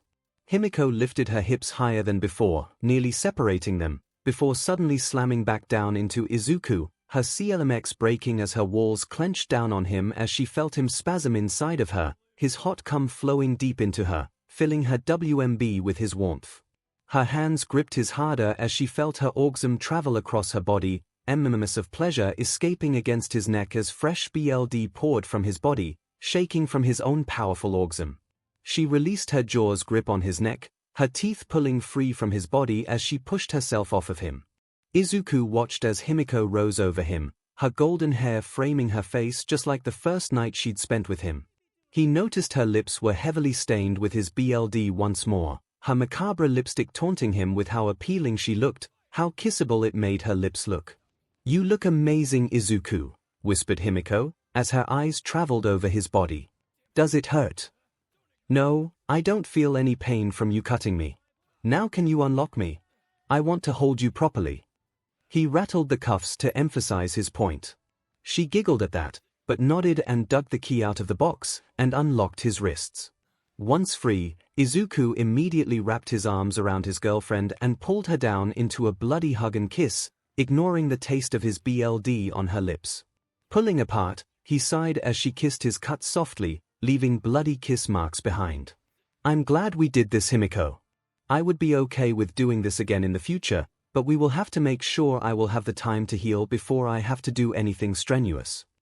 Thank you for letting me cut you and make you cuter, she stated, seemingly content with her work on his chest. I made sure to research what I had to do to keep the BLD loss to a minimum. After all, I don't want to lose my favorite BLD back, she said, teasing him. He smirked at that. And I don't want to lose my favorite vampire. Now, then, she said, raising herself up once more, I told you I wasn't going to stop fing you until I was satisfied. Her golden eyes became slits as her hunger became apparent. I hope you're ready, Aizu, baby. He felt himself grow hard in her as he spoke. I hope you're ready. At that, he grabbed her hips and flipped them over, with him on top. He grabbed the scalpel and positioned the blade before her mouth. Like, he commanded, his hard tone leaving no room for arguing. Her tongue extended, liking the BLD from the blade, careful to not cut her own tongue on it. She watched as he took the knife away, placed the blade upon his left palm, and cut himself with a slight hiss. Not fast acting. It seems it needs to soak into the skin for a few seconds. I can work with that. He held his hand over her face and clenched his palm. BLD ran down his hand until it beaded and began to drip onto her chin. She opened her mouth and caught the next few drops of BLD on her extended tongue until he stopped. That was hot. I think you gave me a BLD play K&K, he stated. Do you have any idea how sexy that was to watch, though, she asked from her spot under him. No, but I expect you to tell me, he said, leaning down to kiss her. Now, then, I'm going to make soft tender love to you because you deserve it, he whispered into her ear before nibbling on it and smirking as her breath hitched. Then he gave her a slow move of his hips before sealing her lips in another love-filled kiss. Izuku awoke to the sun shining in his eyes and the smell of breakfast being cooked in the kitchen. He looked down and saw Himiko's BLD-smeared face flush against his chest, her ear over his beating heart. She had told him that she found the sound comforting at night when she had trouble sleeping, and she loved it being one of the first things she heard upon waking up. He swallowed at that. Would they still be able to sleep together in the dorms, or would Aizawa make them sleep in their own rooms? Aizu, Himiko mumbled, what's wrong? Your heart started beating all crazy-like and woke me up. I was thinking, would we still be able to share the same bed at UA?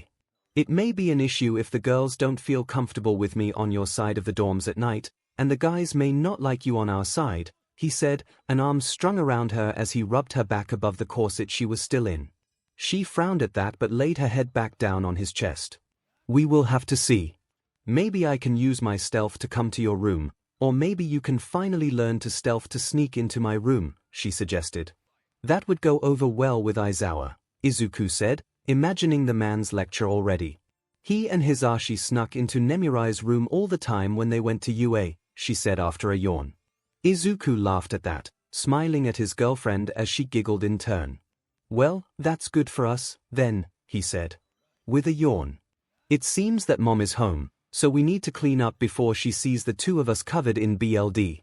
At that, Himiko grinned before giving him a quick kiss on the nose and vanishing before him. Right, I keep forgetting that's a thing you can do, he said aloud as he saw his bedroom door open slightly then shut. Well, guess I'm in charge of the bed sheets, then, he mumbled as he looked at the BLD-soaked sheets. Maybe I'll just toss them and sleep in Himiko's room tonight instead. Taking one more look at the blooded sheets, he nodded in agreement with his idea and grabbed a clean set of clothes before throwing on yesterday's clothes and making sure there was no visible BLD apart from the bite mark on his neck. As Izuku headed to the kitchen, he saw Himiko sitting at the table talking to Toshi. Toshi, he asked, confused as to why his mentor was here.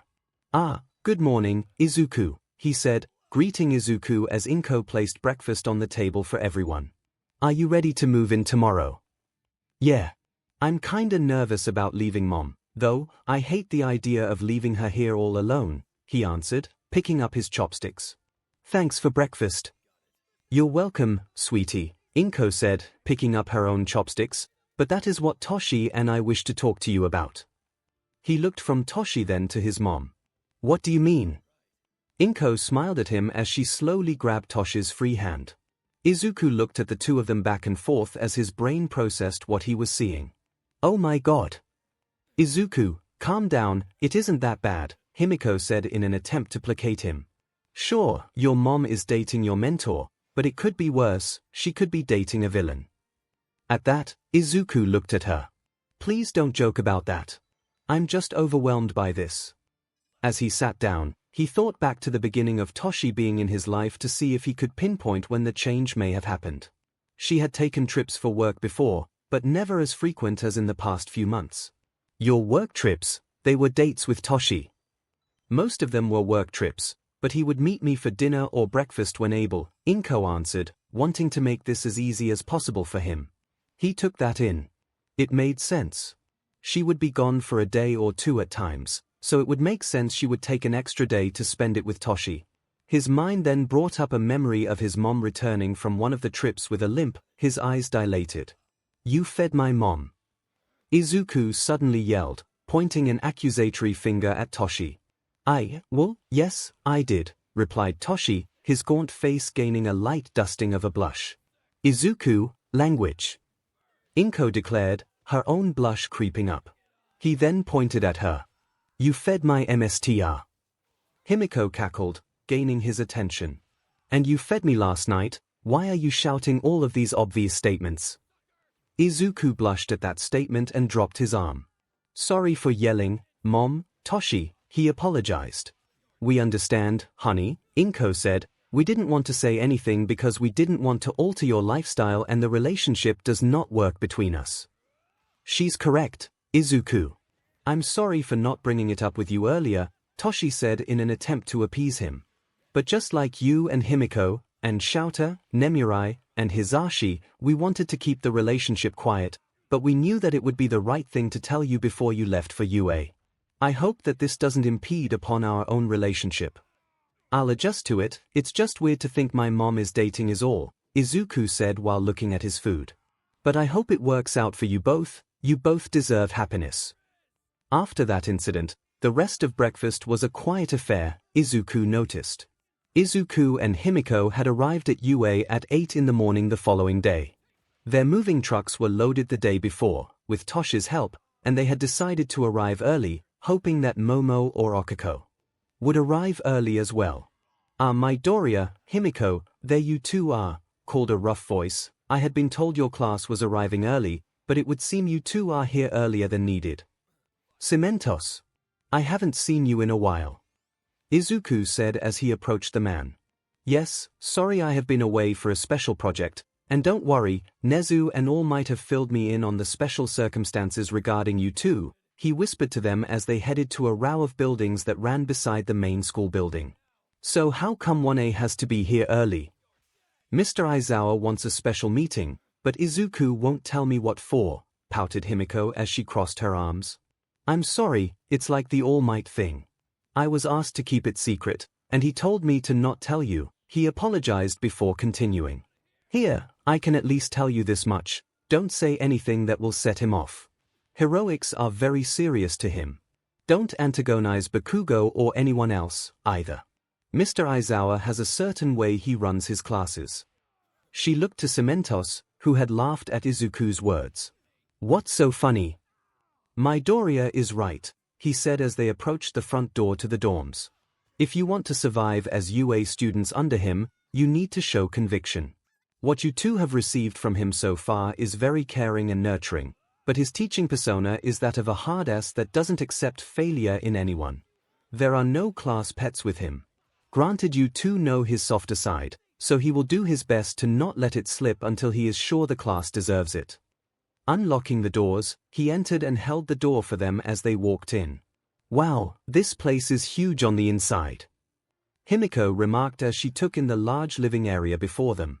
That it is, Aizawa said as he walked in from a side room. Hello, Midoriya, Toga. Shouta! Himiko exclaimed, but she suddenly froze as the man's hair floated. I am not your friend here, Toga. I am your teacher, he declared as he approached them. Wise, sir, Izuku suddenly said. Aizawa sighed as he watched Izuku lock up, then looked back to Himiko to see her looking sad. He knelt down before them and placed a hand on their shoulders. Listen, Himiko, Izuku. I need to be strict with you two now. You have started on the path to becoming heroes, and this is a serious profession. I told Izuku when we first met that I will not send children to die. I have 3 years to turn you hero hopefuls into full-fledged heroes, but I will be split amongst 20 students I have this year. Himiko smiled at his words and hugged the man suddenly. Thank you, Mr. Aizawa. I'll do my best to treat you as such. But you and Izuku can still expect me and Nemuri to get together and talk about our relationship, she said with a smirk clear on her face. Himiko. Both of them groaned in unison. But seriously, what's this meeting about? She asked as she let go of the man. He rubbed the bridge of his nose. It's something I wanted to do on Monday, but I get to ruin Hisashi's fun, so I'll tell you. There are 21 students in 1A, but only 20 desks in my classroom. You're expelling someone the first day. Himiko yelled in shock. He expelled his entire class last year, 𝐶𝐿 chimed in. One of your classmates was an absolute no, with over 50 complaints of SXL harassment from his previous schools, Aizawa supplied. Hisashi wanted to see which of you would attack him first if he did or said anything perverted to Himiko. Izuku grabbed her skirt and lifted it slightly, showing off her knife holsters. That would be a tough call. Probably both of us at the same time, he said as he continued to look at her knives. Aizu, if you wanted to look under my skirt you just had to ask, she whispered. He sputtered and dropped her skirt, apologizing as he did so. That's enough antics for me, 𝐶𝐿 said as he turned to leave. Oh, and Aizawa will have your room keys and will hand them out after the meeting. With that, 𝐶𝐿 had left the three alone in the building. Right? Aizawa began as 𝐶𝐿 left the building. You have a little under 2 hours until you were asked to be here. Do you have any questions before I head out? Will we get in trouble for sleeping together? Himiko asked then, the silence hanging between the three of them. Not as long as it doesn't upset your classmates, but I wouldn't flaunt it. Oh, and Nemuri will use you too for demonstrations in tomorrow's SECED class, Aizawa answered. Oh no, Izuku muttered, dreading the idea. Yeah, but we can still sleep together in the same bed, that's all that matters to me. Sleeping alone just feels weird now, not as bad as when I was living on the streets, though. Izuku grabbed her hand and gently squeezed it, comforting her. It's fine, I'm here now, he whispered in her ear. He looked to Aizawa, who nodded to them before heading out of the dorms. Izuku maneuvered the two of them to the couch, where they sat down, Himiko's head laying on his shoulder. They sat in the comfortable silence, talking of everything and nothing, content to just be in the other's presence. An hour had passed before the next student arrived. As the door opened, they looked to see who it was and were disappointed to see it was the strict blue-haired boy from the exams. He was wearing the same boy's uniform as Yusuke, dark blue-green briefs, a white shirt and a red tie, and a grey jacket. Izuku noticed what looked like mufflers poking through the back of his briefs. He saw them on the couch and headed their way before stiffly stopping and bowing at a 90-degree angle. Hello, I am Ida Tenya, and I would like to apologize to the both of you. What for? Questioned Himiko, removing herself from Izuku's side. I was incredibly rude to the both of you at the exams, and you two saw through UA's plans immediately. You two obviously are the better ones, it seems, he said as he stood back up straight, his arm chopping to punctuate his words. Hey, it's fine, Izuku offered. We didn't know about the rescue points either. We simply want to be heroes to help others, not for fame or glory. Yeah. Izuku and I intend to be true heroes, like All Might, Himiko stated, standing tall herself. Her melancholy from before had dissipated, Izuku noticed. Then I shall strive to meet your expectations in kind, Ida said with another arm chop. But don't forget, we are only human, not gods. Don't strain yourself too hard, Izuku stated as he watched the rather earnest boy. The next few to enter were two boys, one with black hair and weird cylinders in his elbows, the other a blonde with a black streak in his hair that resembled a lightning bolt. Both in the standard uniform, the two boys waved at them and walked over. What's up? I'm Zero Hunter, the boy with the cylindrical elbows said, introducing himself. And I'm Kaminari Denki, the blonde chimed in. Greetings, I am Ida Tenya, Ida said as he stiffly bowed. Maybe we should save introductions until everyone is here. Izuku suggested, how come? Kaminari asked, his head ped to the side. Do you really want to introduce yourself 15 more times? Questioned Himiko, giggling at him. She's got a point, chimed in 𝐂𝐿.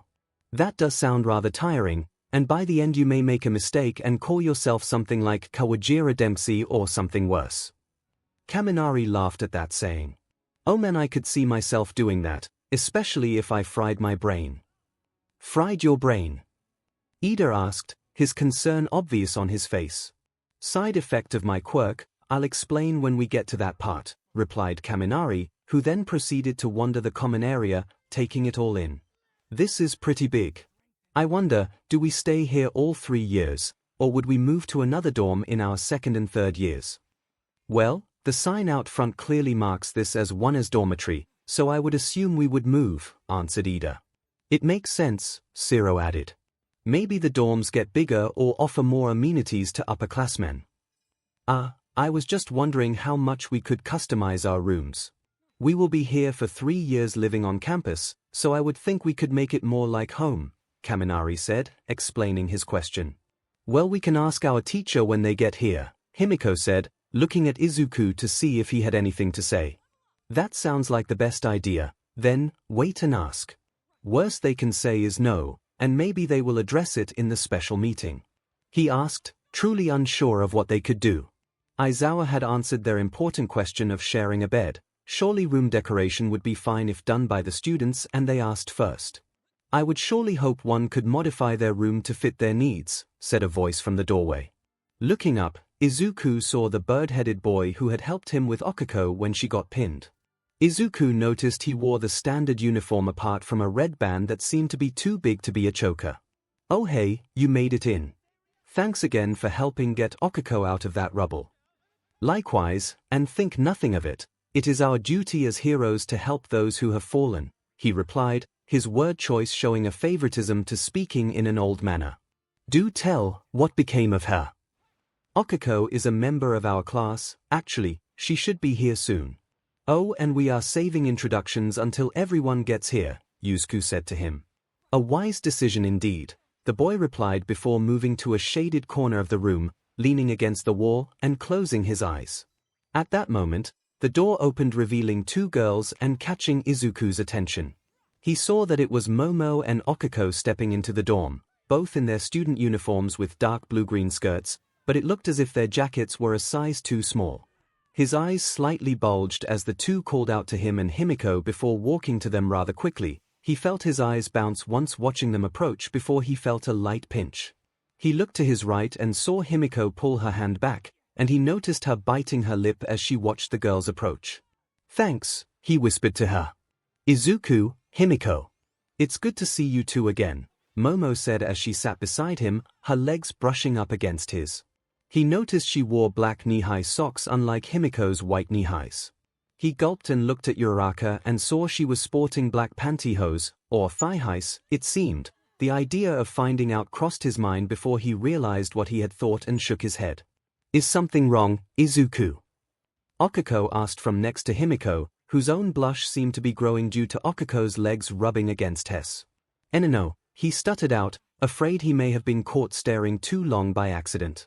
Oh, you just looked lost in thought was all. Oh, so what do you 2 think the meeting today is about? Questioned Okiko, looking at the couple between her and Momo. Or, Momo said with a matter-of-fact tone before lowering her voice, do you 2 actually know? Izuku nodded slowly. Yes, but I'm not allowed to tell you. Himiko only found out this morning because our homeroom teacher was in the dorm when 𝐒𝐿 let us inside. Ah, well, I guess I don't want to ruin the surprise then, Okiko said, with a bright smile. Hey, are we still on for our trip to the planetarium next Sunday? And maybe we can stop by Hayama's. I loved the ice cream I got last time, Momo tacked on, squirming in her seat, her leg rubbing against Izuku's now. Izuku saw more people entering the dorm now but was unable to greet them due to his current conversation. However, he saw Ida take charge of greeting their new classmates, albeit rather enthusiastically. Himiko laughed at Momo's request before answering, we will see. Aizu can only handle so much of Mr. Hayama's teasing. I can deal with him for you girls, Izuku said then, gaining their attention. Momo smiled at him before saying, "Thank you, Izuku." The peace was broken by an angry Pomeranian shouting, "Deku! What the F are you doing here?"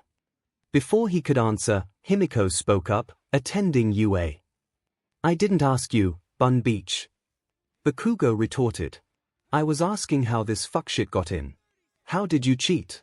We both know you're a quirkless piece of trash." He was cut off by a knife flying by his head, cutting his cheek. "Bakugo," Himiko said, now standing, her hair in her eyes, "if you say one more thing, I will end you myself, you pathetic excuse of a fake hero."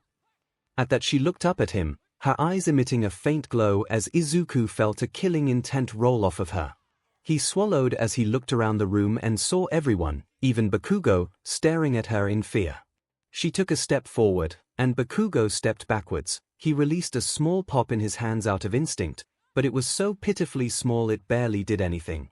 Toga yelled Aizawa as he stepped out from behind Bakugo and took Himiko's knife. "No killing your classmates." She looked at him before nodding, her killing intent subsiding. "Knife? No, you have plenty more on you," he replied, pocketing it carefully. "I'm your homeroom teacher, Aizawa Shouter. I know this is sudden, but everyone here is to head to the gym lockers in the main building and change into their gym uniforms." He pulled the uniforms in question from the yellow sleeping bag he was carrying, "and then meet me in the training field you will pass on the way. You have 20 minutes to get there." Izuku and Himiko immediately headed to him, walking past Bakugo, who was still standing there, eyes wide. "Sir!"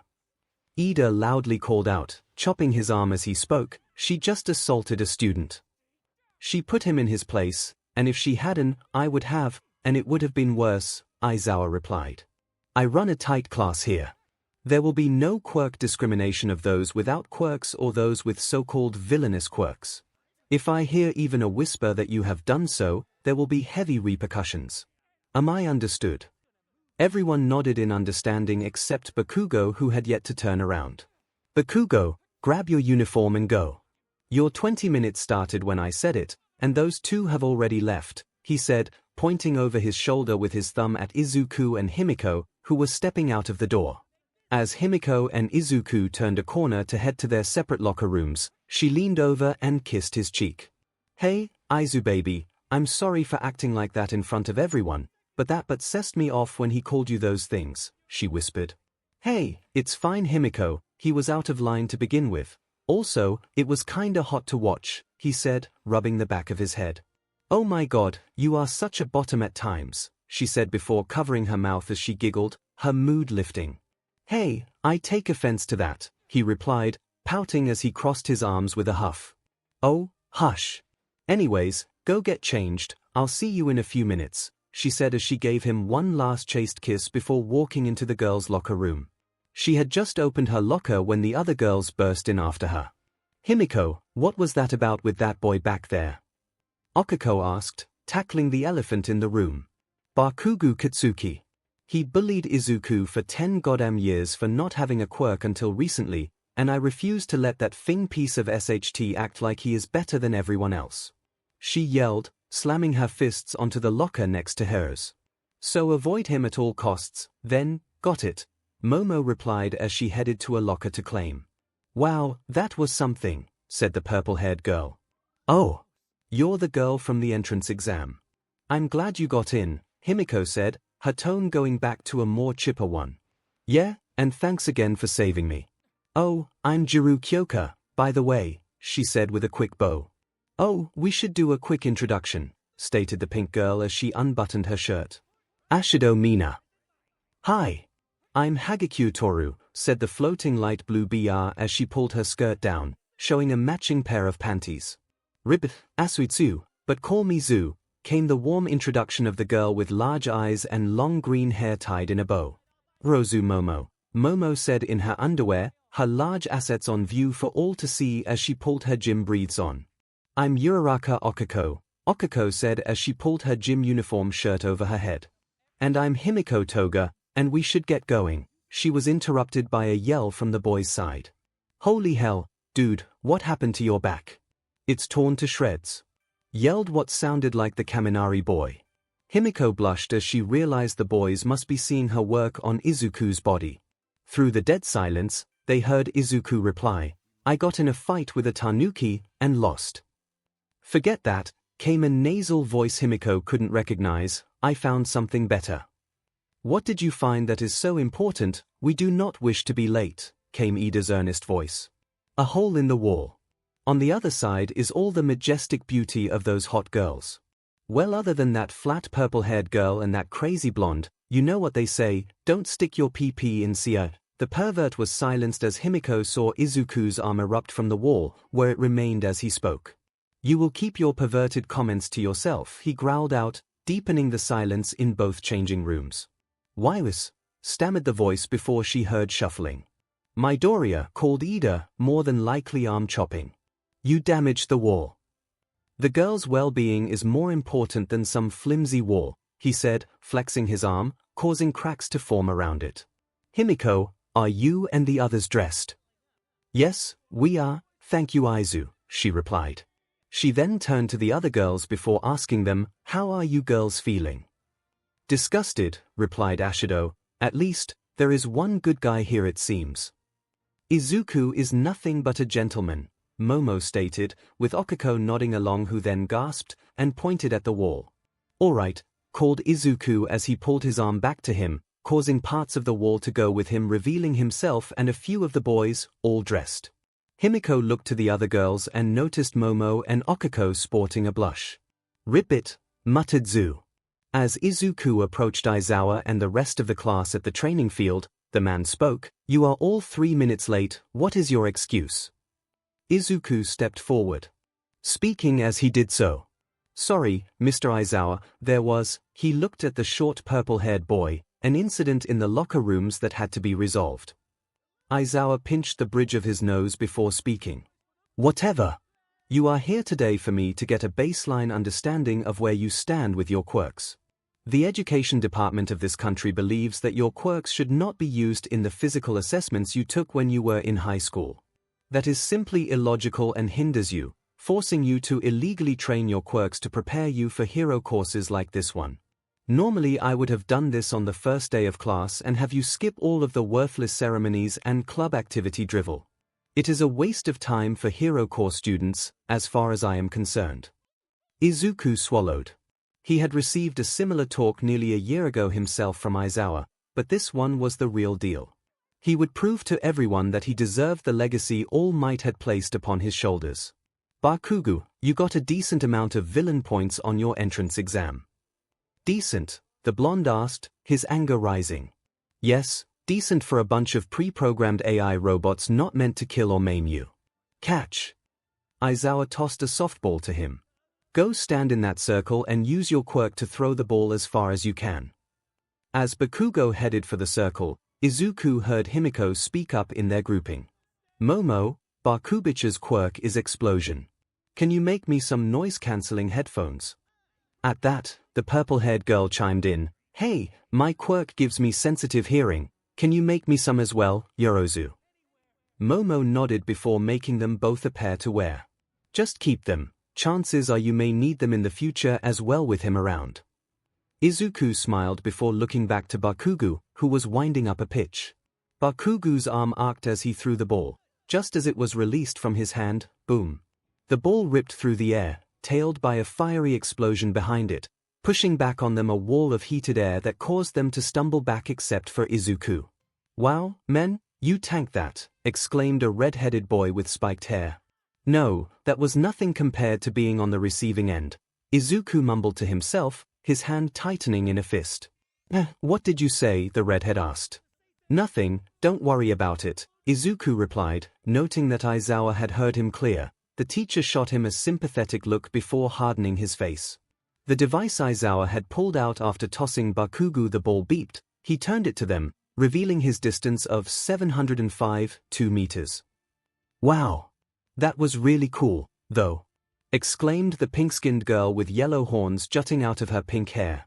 "Yeah, getting to use our quirks is going to be so much fun," the redhead chimed in. "Now you've done it," Izuku thought to himself as he watched Aizawa stiffly turn to face them. "Fun, here?" the man asked, mouth hidden in his capture weapon. Then how about this for fun? Whoever comes in last will be expelled. You can't do that. It isn't fair, we just got here. 𝐒𝐿𝐼 exclaimed, terror obvious on her face. Villains, natural disasters, and so much more, the world isn't fair, so why should I be fair and hold your hand? You are here to be heroes, nothing more, nothing less. 𝐼𝐽𝐽 picked his head up from his weapon, a manic grin spreading across his face as he spoke. Now then, show me your plus ultra. Izuku swallowed but nodded his head as he waited for Mr. 𝐼𝐽𝐽 to start the tests in earnest. First test, the 50-meter dash. Ida Tenya and Midoriya Izuku, get to the starting line, 𝐼𝐽𝐽 commanded. When the machine tells you, go. Izuku got into a runner's stance alongside Ida, who began to rev what looked like engines in his legs. The questions Izuku had for him, but they could wait. 7% one for all in my legs, all I need to do is cross the line and stop myself, Izuku thought to himself. Crack! The simulated gunshot went off, and Izuku and Ida were enveloped in dust as Izuku exploded from his spot. 2.75 seconds, Midoriya, stated the robot as Izuku flew forth from the dust cloud and skidded along the ground. 3.05 seconds, Ida, came the robotic voice as Ida crossed the line. Amazing! I did not expect someone to beat me in a test of speed like that, well done. Ida said, extending his arm for a handshake, but was cut off by an explosion. Deku! Bakugo roared as he exploded toward Izuku, his quirk blazing from his palms as he neared him. Izuku raised his arms to shield himself, just as he always had in the past, but the burning pain never came. Bakugo Katsuki! What do you think you're doing? 𝐼𝐽𝐽 yelled, his capture weapon wrapped around Bakugo, his eyes gleaming red as his hair floated upwards. That shitstain needs to answer for himself. How did you Fing do that, Deku? Your Fing quirkless always have been since we were 4. Hey, what happened to my quirk? Bakugo roared. I erased your quirk, now calm the hell down, you're drying my eyes out. It would seem he got a quirk between now and then, Bakugo, 𝐼𝐽𝐽 supplied. Now then, are you going to calm down so I can release you, or should we go see Nezu? Fine, huffed Bakugo, whose posture relaxed. Good, now get on the starting line, Kirishima, get up here. 𝐼𝐽𝐽 called forth, releasing his weapon's hold on Bakugo. Izuku slowly headed back to his classmates, giving Bakugo a wide berth, where Himiko pulled him to the side and checked on him. Oh, Aizu, are you okay? She questioned, her eyes full of worry. I think so, it's just been so long since I've been face to face with him, I just froze up and expected to get caught in another explosion, Izuku replied. Himiko frowned at him, but nodded. I understand, come on, let's not keep 𝐼𝐽𝐽 waiting. Mr. 𝐼𝐽𝐽, he corrected with a soft smile. Whatever, she snipped, poking his side as they walked back to the group. Toga, Ashido, it's your turn to get up here. 𝐼𝐽𝐽 called out. Izuku watched as Himiko marched to the starting line, with a definite sway to her hips. He bit his tongue to keep his cool. Dude, holy hell man, came a voice beside him. He looked and saw the purple-haired girl with the long earlobes. Yes, he questioned. Oh, sorry, 𝐒𝐬𝐽. Anyways, what's going on between you two? She certainly wasn't walking like that before, she stated. Oh, and you were watching how she walks from the back? He asked, a faint smile on his face. She blushed at that. Listen, I just want to make sure I don't flirt with a taken girl. Then yes, we are a thing, but we are keeping it secret, she wants to do, he began. Underground heroics, yeah. We met in the exam where she saved me from getting ambushed by a robot, she stated. Thank you for asking, though, but you are more than welcome to hang out with Himiko, Momo, 𝐒𝐽𝐽, and I if you would like, he offered. Wait, are the 4 of you dating? She asked, surprised. What? No. We are all just friends is all, he corrected. For now, though it seems another girl is interested in Himiko. I won't mention this until after our planetarium trip. I don't want to give her more problems to worry about. As Izuku and Jiru chatted, their classmates all took turns running the 50-meter dash. All right, 𝐼𝐽𝐽 called out to them, next is the seated toe touch. Midoriya, you're up first. Izuku approached the measuring device and sat down before it, and placed his hands upon the reader. He took a deep breath before exhaling it as he lunged forward as far as he could reach, and held it before releasing it. 60 centimeters, Midoriya, Aizawa droned, with a slight smile on his face. As Izuku got up and headed back, the pink-skinned girl approached him saying, "That was pretty impressive. I've never met a guy as flexible as that before. Do you dance by chance?" Izuku felt his cheeks heat up with how close she was and took a step back before answering, "No, I don't. I've just always been rather flexible, and my training before applying to UA focused on new muscle groups and helped with my flexibility." She gained a slight frown at that. "Phooey, I was hoping to find a new dance partner. Maybe I can teach you if you're interested." "Ashido, since you're talkative, get up here and quit holding up the line." Aizawa barked. The girl, now named Ashido, turned from pink to lilac as she blushed, embarrassed at being called out. She took a breath and approached the measuring device and followed Izuku's technique, lunging forward and holding her position for a few seconds before relaxing her pose. 68 centimeters, so you aren't all talk, then. "Toga, your turn," Aizawa said, as she got up and was replaced by Himiko. Himiko followed their lead, but came up short of Ashido, scoring only 63 centimeters. Izuku watched as each person went and suppressed a smile as Bakugo fell short of his score at 59 centimeters, causing the blonde to stomp away, palms crackling. "Next test, the strength test. Use these devices to grip as hard as you can," Aizawa stated, holding up one of the devices. Izuku stepped forward and picked one up, looking at it. He placed his hand around the grip and flared his quirk to 7% and squeezed until a frantic beeping came from the device before he heard a loud crack from it. The device had caved in on itself. He let go and caught it as it fell and brought it up to inspect the damage. There was a clear imprint of his hand around the device. He was about to panic, but he remembered Aizawa's words from his first test. "Midoriya, for future reference, breaking it due to high pressure is fine as well. Granted, you have to get your quirk first, food for thought." "Holy SE, dude, you broke it," exclaimed the redhead from before. "That's super manly of you." "Yeah, that's pretty impressive," said the tall, dark-haired boy with the large lips. "Hey, why are there two of you?" He pointed at Izuku, then across the way to where another Izuku stood. Suddenly the other Izuku melted, revealing Himiko, who read her score aloud. 53 kilograms, that's pretty good for base strength, Aizu. Aizawa approached them and took Izuku's device, sighing as he did so. "I thought they would have been tougher, but they are just meant for first years, after all." A frantic beeping caught their attention, and Izuku saw the rather tall gray-haired boy with 6 arms, who had a custom-fit gym uniform without sleeves on, holding his grip tester with 3 hands. 300 kilograms, not bad, Shuji," Aizawa said, reading his device. An explosion went off as Bakugo blasted his device in his hands. Aizawa pinched the bridge of his nose as he muttered, "Thing problem children." He then realized what he had said and leveled a glare at Izuku. "Not a word, Midoriya." Izuku, being fluent in Aizawa, simply nodded his head. He watched as Aizawa went around recording scores. He knew the purple-haired boy was getting expelled for sure, but that didn't mean Aizawa wouldn't send another student home as well if they didn't give it their all. Remembering what test was next, Izuku began to course one for all through his legs at a low percentage to get them ready for it. "Next up is the long jump. Asui, you go first," Aizawa said, motioning to the sandpit. "Ribbit," the girl uttered as she approached the track and got down in what looked like a runner's stance before taking off, moving down the track in a series of short hops, gaining speed before she landed on the edge of the pit for her final leap. As she landed, her legs seemed to almost thicken as her muscles primed for the last leap. She exploded from her crouching position and soared easily over the sandpit, where she landed in the grass and released a soft ribbit. Aizawa sighed as he measured from the end of the sandpit to where she had landed. 12 meters and 29 centimeters. "Uraraka, you're up next."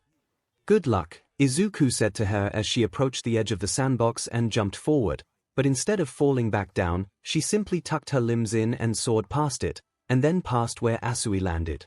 The class watched as she somersaulted several times before gravity seemed to kick in, and she returned to the earth where she landed rather shakily before squatting down for a bit.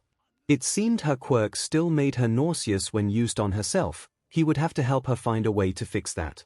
Aizawa approached her and checked on her, but Izuku wasn't able to hear what was said. As they returned, he told them her score. Uraraka got 17 meters and 84 centimeters. Izuku blinked but simply smiled at Okiko as she walked back to the line. Ojiro, you're next. Izuku watched as the rather quiet blonde with the large muscular tail approached the track before thumping it with his tail a few times. What are you doing, Ojiro? Questioned Aizawa. Testing the track's material, sir. I've punched through rubberized tracks before, the tailed boy replied. Good call, I like it. Now proceed, their teacher stated.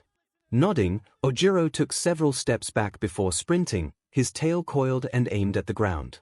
He jumped to the edge, where he landed in a crouched position. His tail suddenly shot downward and slammed into the track, cracking it as he was launched over the sandbox where he landed on its edge.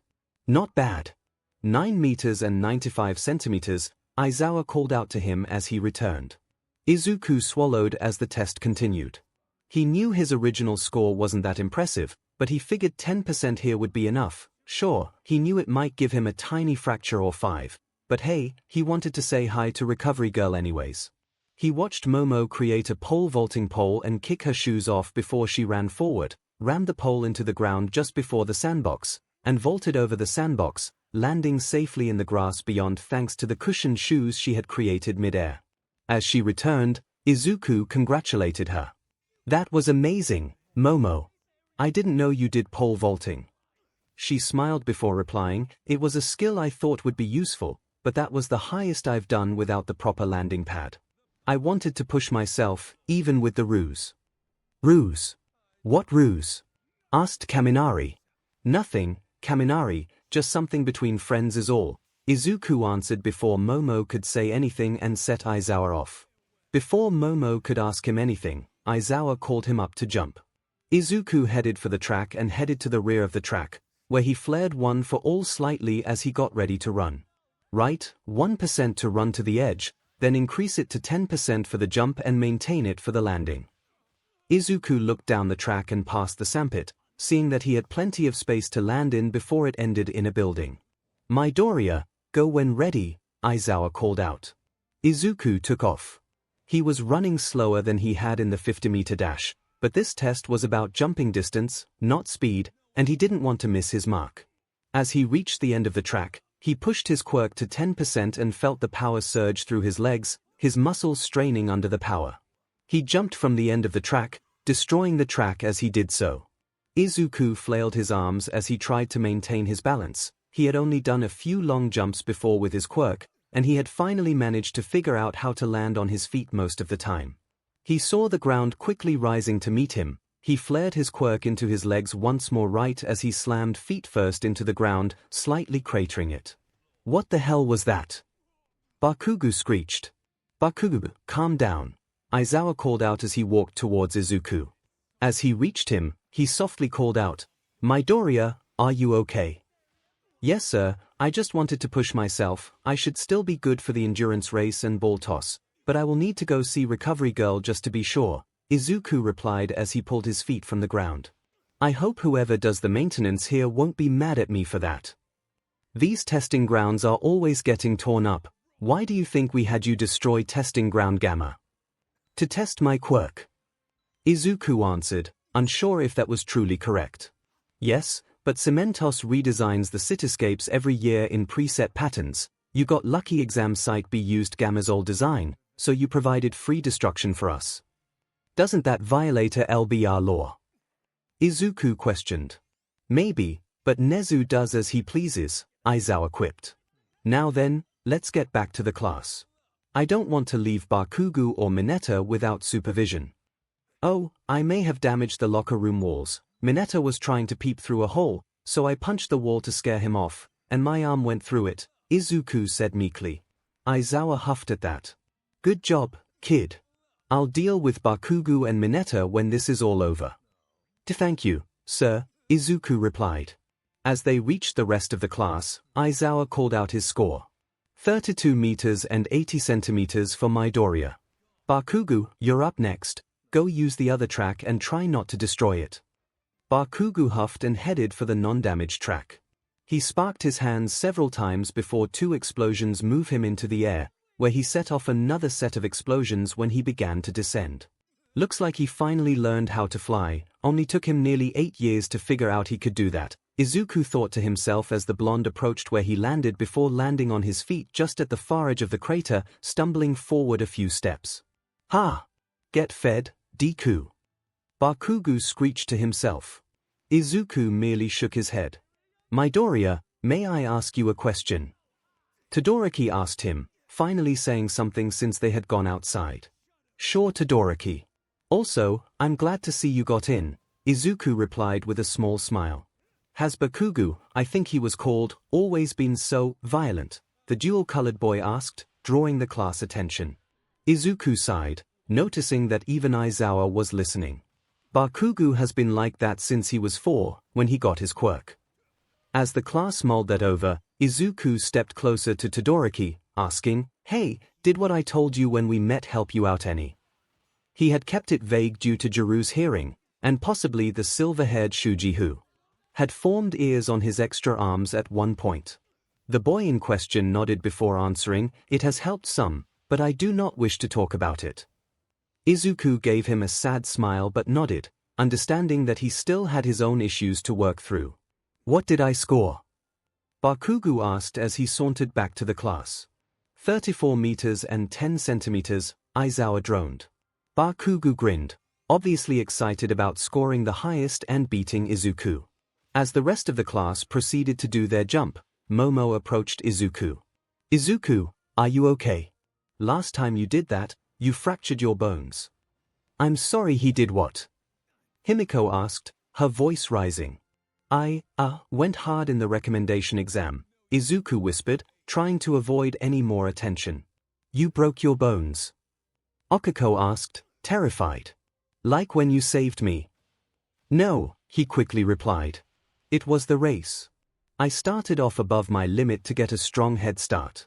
I will go see Recovery Girl after this just to be sure. Himiko smirked at that, filling him with trepidation. Do you need your... She paused mid-sentence as she gently poked his chest, nurses to accompany you. Momo and Okiko blushed, but didn't refuse to come along. I would like that very much, he replied, causing the 3 girls to smile at him. At that, Aizawa whistled, gathering the class attention once more. 2 tests remain, the ball toss and the endurance run. Yoirozu, catch. At that he tossed her the softball and gestured to the ring to head to it.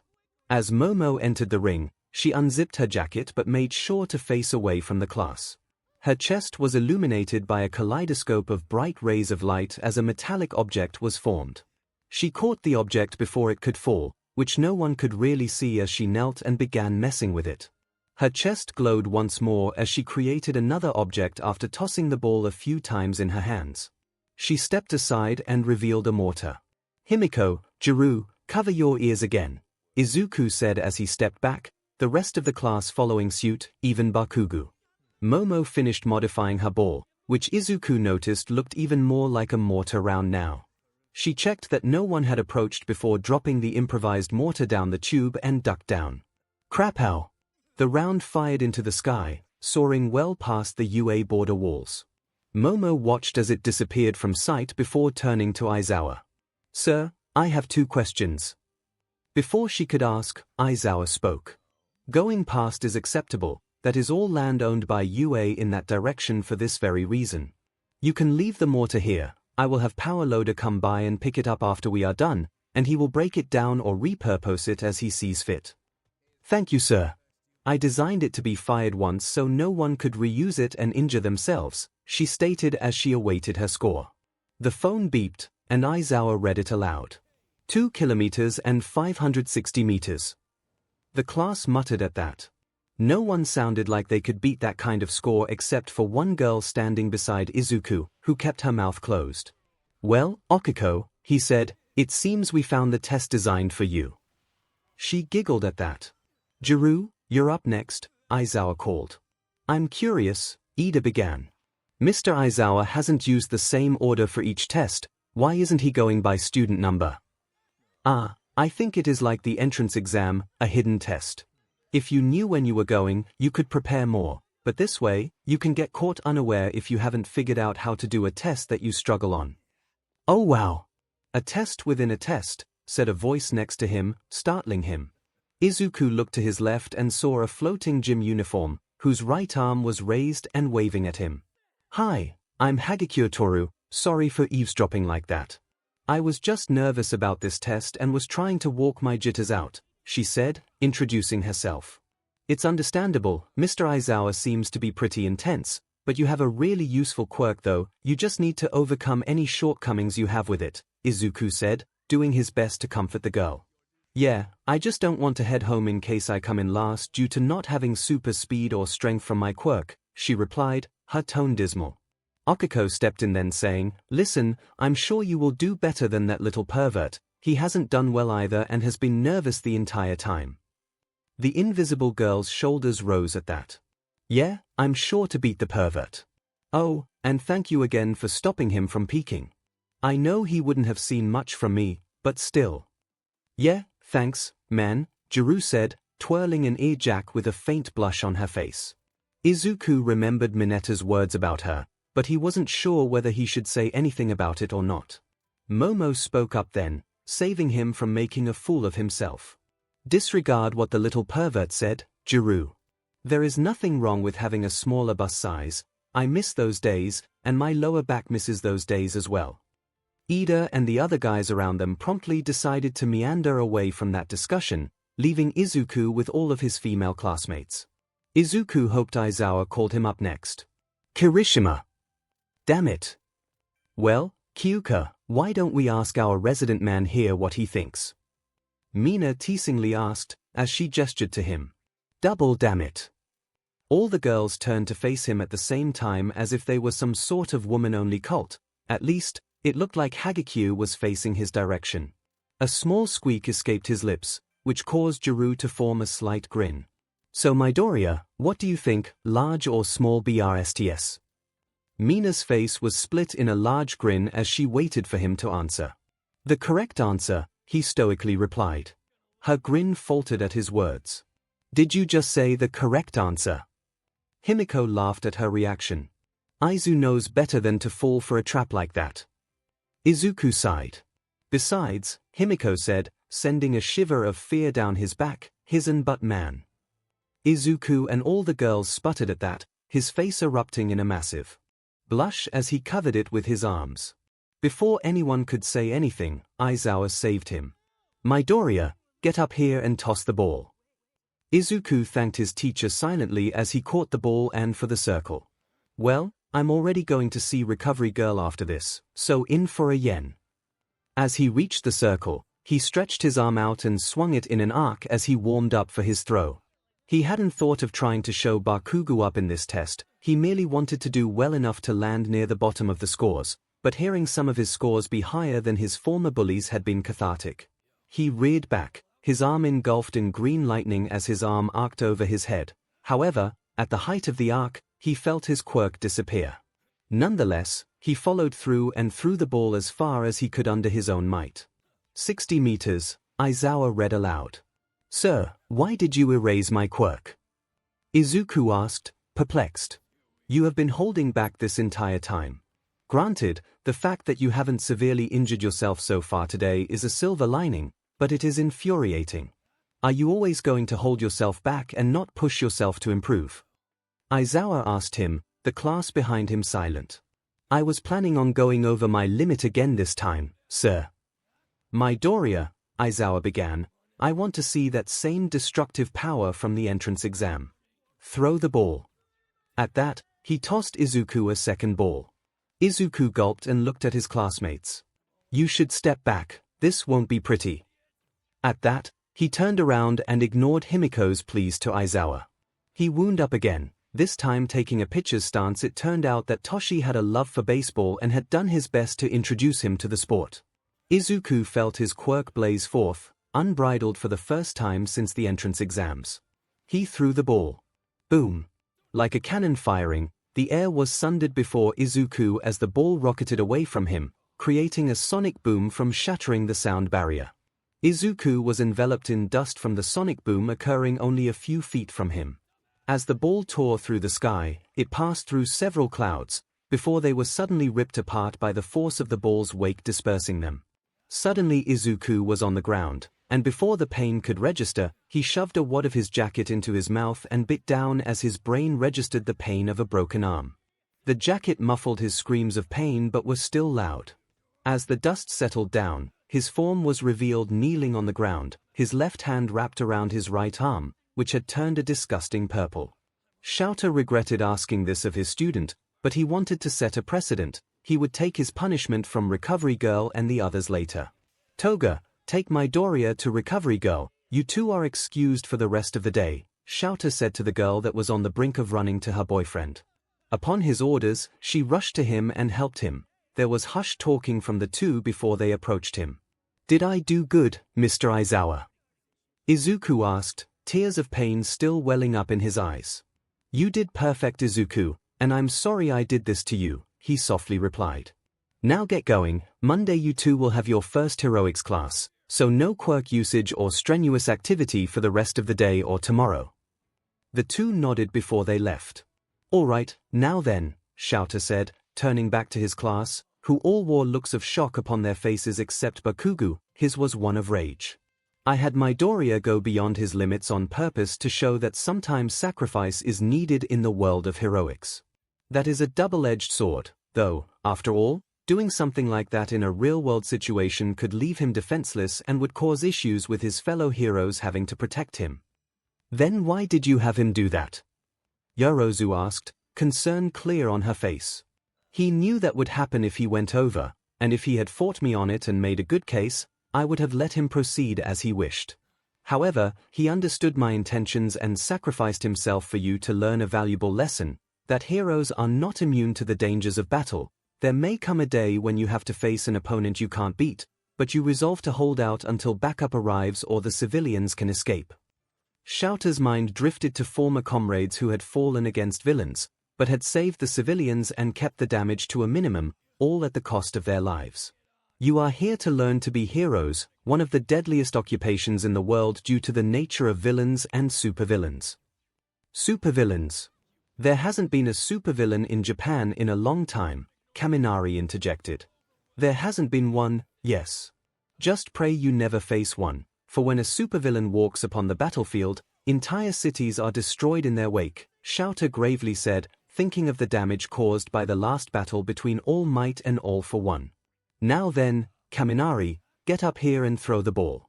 The blonde boy gulped at being called out, but quickly approached and took the offered ball. Kaminari Denki has an electric quirk that surrounds him, electricity that stuns people and is unable to focus it into a ranged attack. I will have Midoriya look into electricity quirks with me and see what we can find out to help him overcome this hurdle. Sir, are these ball insulated? Kaminari asked. Not fully, but it will be fine if you fry it, Aizawa replied, his flat tone hiding his curiosity. The blonde, instead of holding the ball normally, opted to make two finger guns with the ball resting between the crook of his thumbs and index fingers. This works with coins, so maybe it will work with this too. Electricity formed around his hands as arcs of lightning formed between his thumbs and traveled down to his hands and along his index fingers. The speed of the arcs forming and traveling picked up as a soft thrum was heard. Suddenly he shot his thumbs down onto the ball, shooting it forwards. Oh man, that was rather slow compared to coins I would shoot. 𝐿𝐴 blinked and looked down at his phone to see the score. 53.5 meters, he read aloud. Is there something wrong, Kaminari? He asked, seeing the blonde standing there in thought.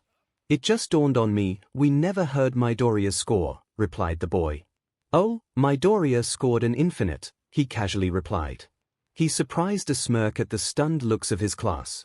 He made a note of Uraraka, one of Izuku and Himiko's crushes, looking dejected. She had probably planned on winning this test, and Bakugo, who was now seething. Good lord, he is worse than I thought. Why can't I just expel him and Mineta? He questioned himself. As the class talked amongst themselves, 𝐿𝐴 watched them interact.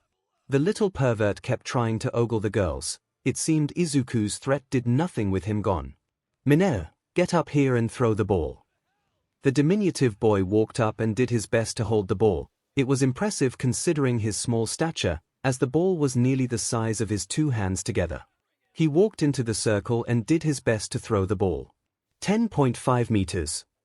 The boy hung his head and trudged back to the line. No one said anything to him. 𝐿𝐴 watched as his students took their turn throwing the ball. Some threw higher than average, others poorly, showing a lack of physical training on their part. Uraraka had done as well as he had expected, also scoring an infinity by launching her ball into space, but with no damage to herself. With the last ball toss, 𝐶2 scoring just over 84 meters after downing a sugar packet, he announced the last test. The last test is the endurance run. All of you head to the track and start when prompted. He watched as his speed-oriented students prepared. Ida Tenya rolled his breathes legs up to better vent his mufflers while he noticed Ashido Mina taking her shoes off as she produced acid to skate. What caught his attention was Yorozu Momo, Izuku, and Himiko's other crush, creating a bicycle to ride. He nodded his approval to her. At the sound of the simulated gunshot, they all took off in their own ways. Ida was running powered by his quirk in long strides, but he was soon matched by Yorozu, whose bike was motorized. It looked as if the two were content to keep pace with each other. Todoroki was skating as well, upon a frozen track lane with what looked like sluggish movements but was simply him producing ice evenly beneath himself to propel himself forward. Ashido was deploying the same tactic with a non-corrosive acid. It seemed, she was skating faster than Todoroki and was easily in the first half of the runners to lap the track. The bulkier students, 𝐶2, Kirishima, and Shuji, he noticed, were keeping pace with one another, running in a simple military drill formation. Ayama was constantly blasting his laser and flying before landing and jumping into the air again. The rest were dispersed through the class, with Mineta surprisingly not last. He had thrown his hair orbs ahead of them and was bouncing from them. 𝐿𝐴 sighed. If the boy weren't such a pervert, he would have accepted the boy into the hero course, though he would have probably been in Khan's class. After several laps, Mineta finally stopped, stating that he could go no longer, clearly out of breath. Catch your breath and cool down, 𝐿𝐴 stated. While he planned to expel the boy, he would still offer him courtesy unless he did or said something foolish. Either way, he had won the bet. Midoriya had thrown the first punch. As the rest of the class trickled in, he saw that a few were still running, or in some cases, skating and biking. Last lap, you will be scored upon whoever reaches the lap line first, he yelled, ready to be done. Yorozu increased her bike speed at that and took off, leaving Ida behind before he sped up after her. The rest of the runners simply carried. Knowing they couldn't beat the front runners, they settled in for their current positions. Yorozu crossed the lap line first, having secured her win by being able to corner faster and easier than Ida, who had slowed down to hand the curve better. As the rest crossed over, their times were put in and corrected with the last lap function Majima had installed into the device for him. He would get with Khan Monday or Tuesday after the man had done his own quirk assessment, albeit without any threats. Maybe he would drop in and put the fear of expulsion in them, but ask first this time. Last time Khan had said outright that it was a bluff and that he wanted honest results, not desperate ones. Such were the differences between regular heroes and underground heroes. Alright, I have the scores here for you. Instead of going over each of them and how they were compiled, I'll simply tell you who came in last. Mineta Minoru, you came in last, 𝐿𝐴 said, evenly. The boy hung his head and tightened his fists. Damn it, I knew this would happen. With serious training, you could improve and be a competent hero, 𝐿𝐴 said, gearing up for the big reveal as he saw several of his smarter-looking students whisper about a ruse. You mean you won't expel me? Mineta hopefully. No. You're expelled. Now get the hell out of my school. Wait, you were serious about the expulsion? Yorozu asked, stupefied. 𝐿𝐴 looked at her with a blank look on his face. Of course, there are only 20 desks in my class. Bakugo, come with me, we need to talk about your actions. The blonde sulked but stepped forward. I didn't get to even look earlier, demon that Midoriya, Mineta and. 𝐿𝐴 watched as everyone gave him looks of disgust. Head back to the dorms, your moving trucks will arrive shortly if they haven't already. Mineta, what did I say? Get the hell out of my school, you obviously don't belong here. At that, the short boy got up and ran away from them, crying about the unfairness of it all.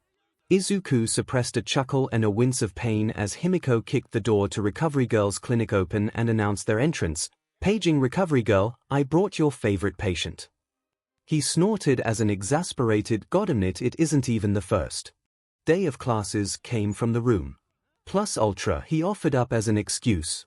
Recovery Girl stepped into view, glaring at him. "No. Now then, what happened?"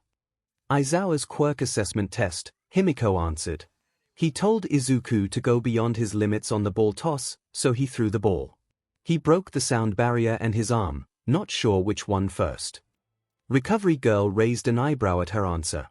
"Aren't you usually mad when someone hurts Midoriya?" "Oh, I'm livid. I'll deal with Shota later, though. Getting Aizu healed is my top priority right now, though," she replied as she helped Izuku to a seat. "I will have a talk with Aizawa later today, don't you worry, Toga." After that, the school nurse kissed his forehead, causing Izuku's pained face to relax as his arm healed. "Thank you, Recovery Girl. Aizawa apologized to me already and said he would come by later and see you. He also told me no strenuous activity until our first heroics class," he said as he stood up from his seat. "Please try not to come back so soon, Midoriya." "Not even to say hello?" he asked. "Try to avoid coming here as a patient," she stated. "Good, now then, back to the locker rooms to get our clothes," Himiko said as she headed for the door. Izuku waved one final time at Recovery Girl, who smiled at him as he walked out of her office. As they reached the locker rooms, they saw the boys in their class hanging outside, still in their gym uniforms. "Hey, what's going on?" Izuku asked as they approached. Ida turned to face them, chopping his arm as he answered. "We just got done with our assessment, and we decided to let the girls change first, causing Kaminari to dodge out of his way." "Hey, where is that little SHT stain?" Himiko asked, looking around.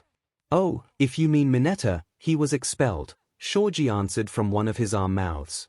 "Right, and he isn't, like, hiding out trying to pee." She stopped as she ran into the girls' locker room. "Don't get undressed. All of you out now," she yelled. Izuku watched as each of his female classmates except Himiko filed out, looking confused. "Izuku, you're okay?"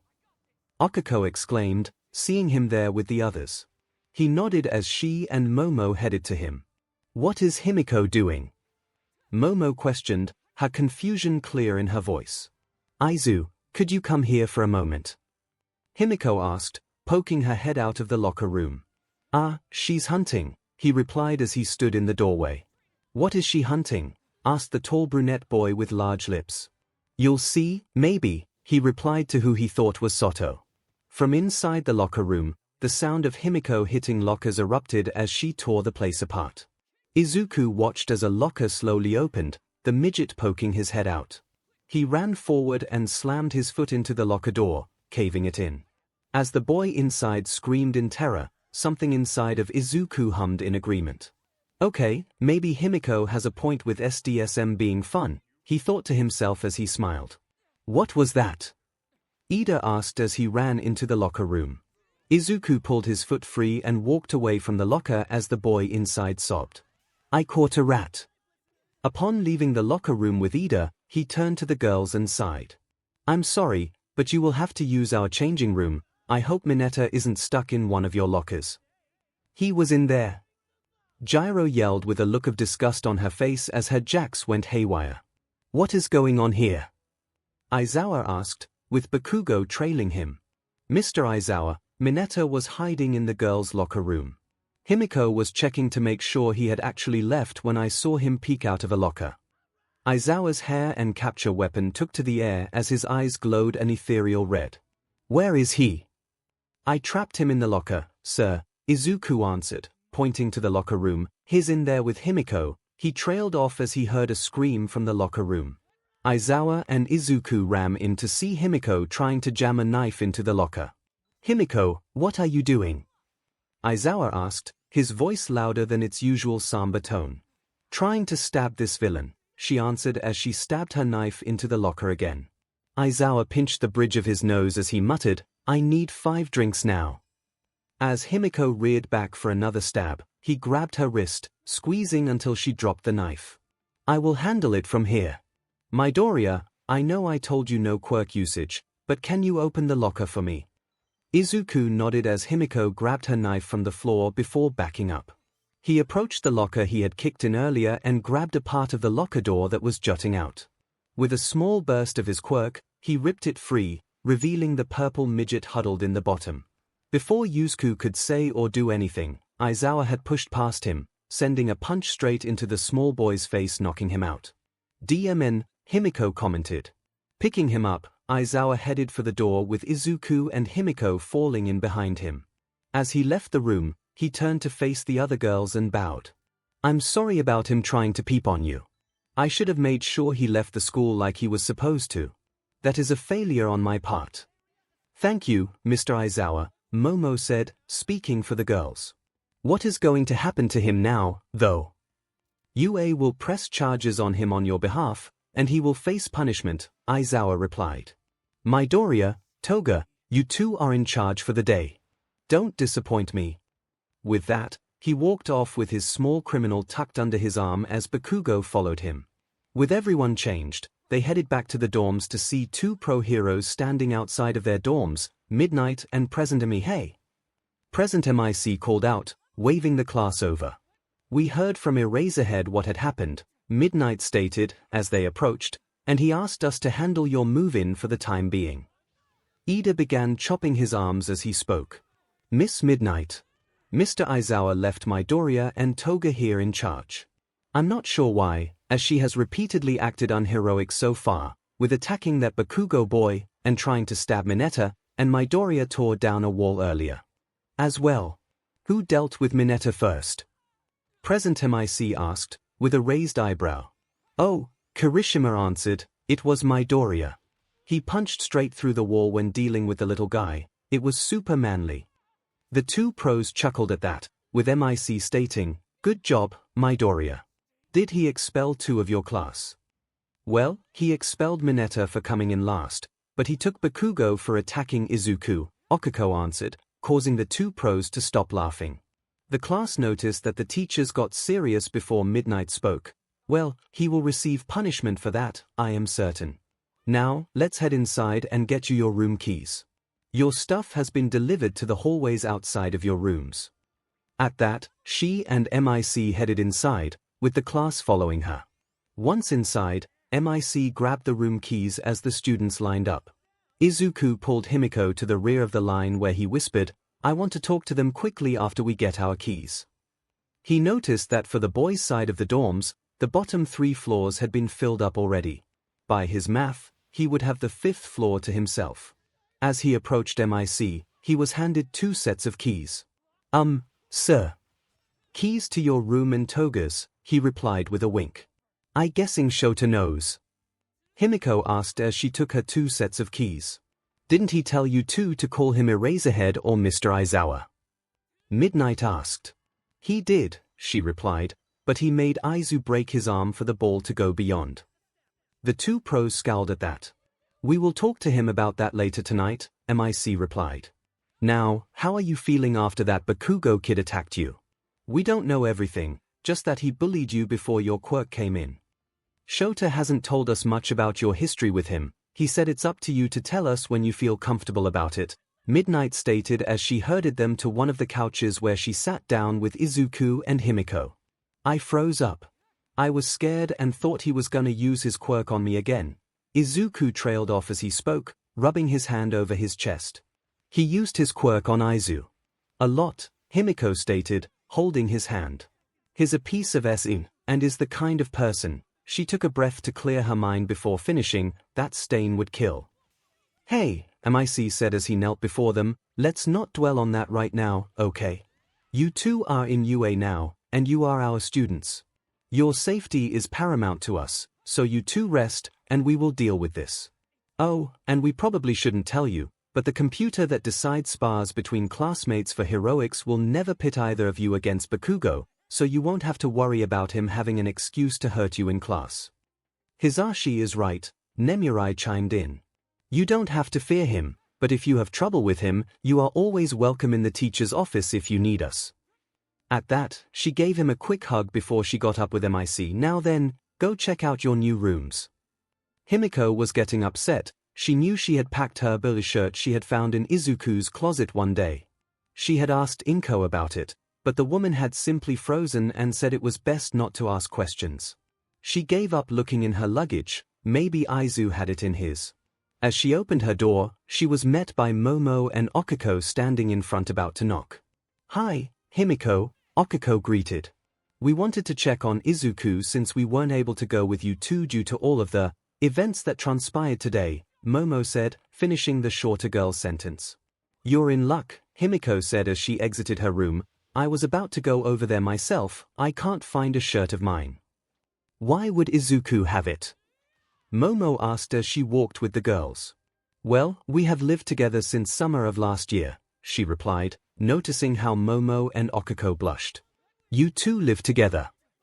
Okiko whisper-shouted her question, her blush marks growing larger. "Yeah, his mother is my guardian. My parents didn't like my quirk and tried to force my BLD obsession out of me. So I attacked a kid at school, drank his BLD, ran away from home, lived on the streets for 2 years, and met Aizu while he was impaled on a beach bleeding out." The two girls gawked at her. "What, did I say something weird?" she asked, the corner of her mouth upturned in a small smile. "Yes, several things," Momo answered. "I think we need to sit down and talk about them." "Well, it will have to be later tonight," Himiko said. "How come?" Okiko asked. "Because we're at Izuku's room," Himiko replied, knocking on the door. There was some rustling on the other side before the door opened to show a disheveled Izuku. "Hi, how can I help?" "I wanted to find my BLD shirt, and Momo and Okiko wanted to check on you since they couldn't play nurse with me," Himiko stated, smiling at Izuku's blush and the girls sputtering beside her. "Well, come in, then," he said, stepping aside to let them enter. "I'd make a comment about letting girls into your room," Okiko started, "but with Himiko living with you, I guess it isn't that big of a deal." He blushed and looked away. "I mean, it would be odd to freak out over that. I have a girlfriend whom I've been living with for almost a year now." The two girls nodded at that.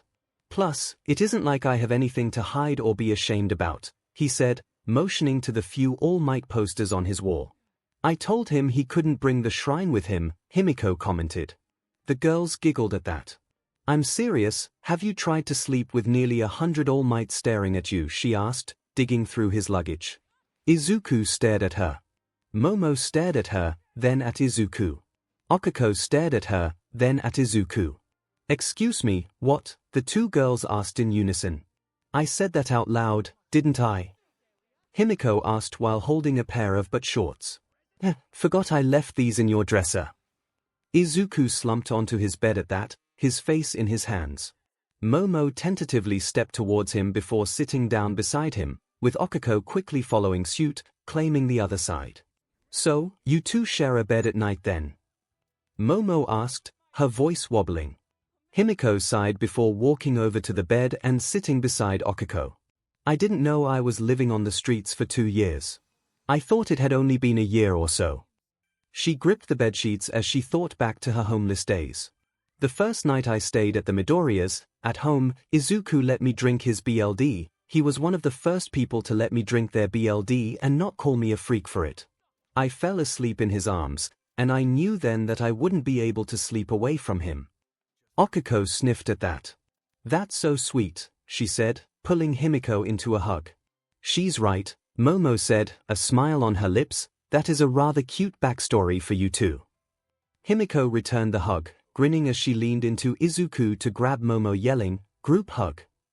Momo squeaked as she was pulled into Izuku by Himiko, who pulled Okiko with her. Izuku got pushed back out of the girls, but he grabbed hold of them as he fell back, pulling them down onto him. He saw the 3 girls spread out across his chest and arms. They looked back at him. Momo and Okiko's faces started to turn red as Himiko gained a grin. "You know, Aizu, if you wanted to cuddle with us, you just had to ask," she cooed to him. "I'm sorry," he quickly said, trying to free his arms, but they would not come free. "Trying to escape us already. You never got your other nurses to check you over either." she said, her golden eyes starting to glow with hunger. His breath hitched at that. Is she going to drink my BLD in front of them? I'm not sure how I feel about this. Maybe I should take your BLD, to check for anything, Himiko said, her voice husky. The two girls' eyes widened at that. They turned to Izuku, watching him. Himiko, we aren't alone, he mumbled out. She closed in, forcing him to shout, stop. Her eyes dimmed as she realized what she was about to do, her lip trembled. Izuku ripped his arms free of Okiko and Momo as he wrapped them around Himiko and pulled her down into a hug. I have no problem with giving you my BLD, but we have company right now. He rubbed her back as he brought his mouth to her ear, whispering, plus, I don't know how it would make them feel. So, is she gonna drink your BLD or no? Okiko suddenly asked, cutting the tension. Okiko. Momo said, disbelief clear in her voice. That seems to be a very NTMT thing they do with each other. That would be like asking them to kiss in front of us, or even have. She cut herself off as her face grew red. Secretary. Himiko finished from her spot in his arms. At that, Okiko floated upwards, her face in her hands. I'm sorry. I didn't mean to ask something so perverted of you too. Himiko turned her head to look up at the floating girl. It's okay, Okiko. We've never really brought up the BLD drinking before, so it isn't like you would know.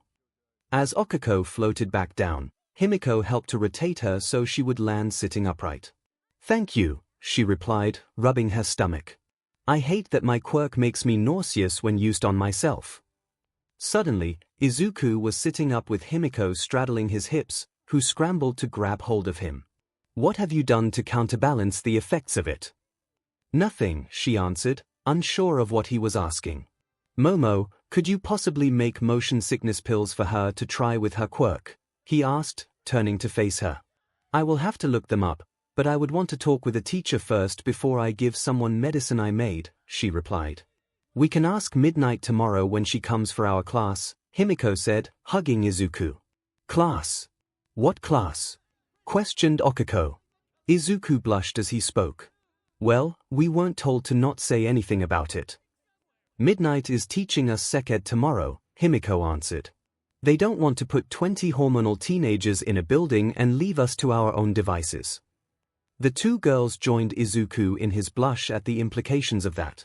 Oh yeah, my shirt, Himiko said, climbing off of Izuku, but not before smacking her BRSS in his face for the girls to see.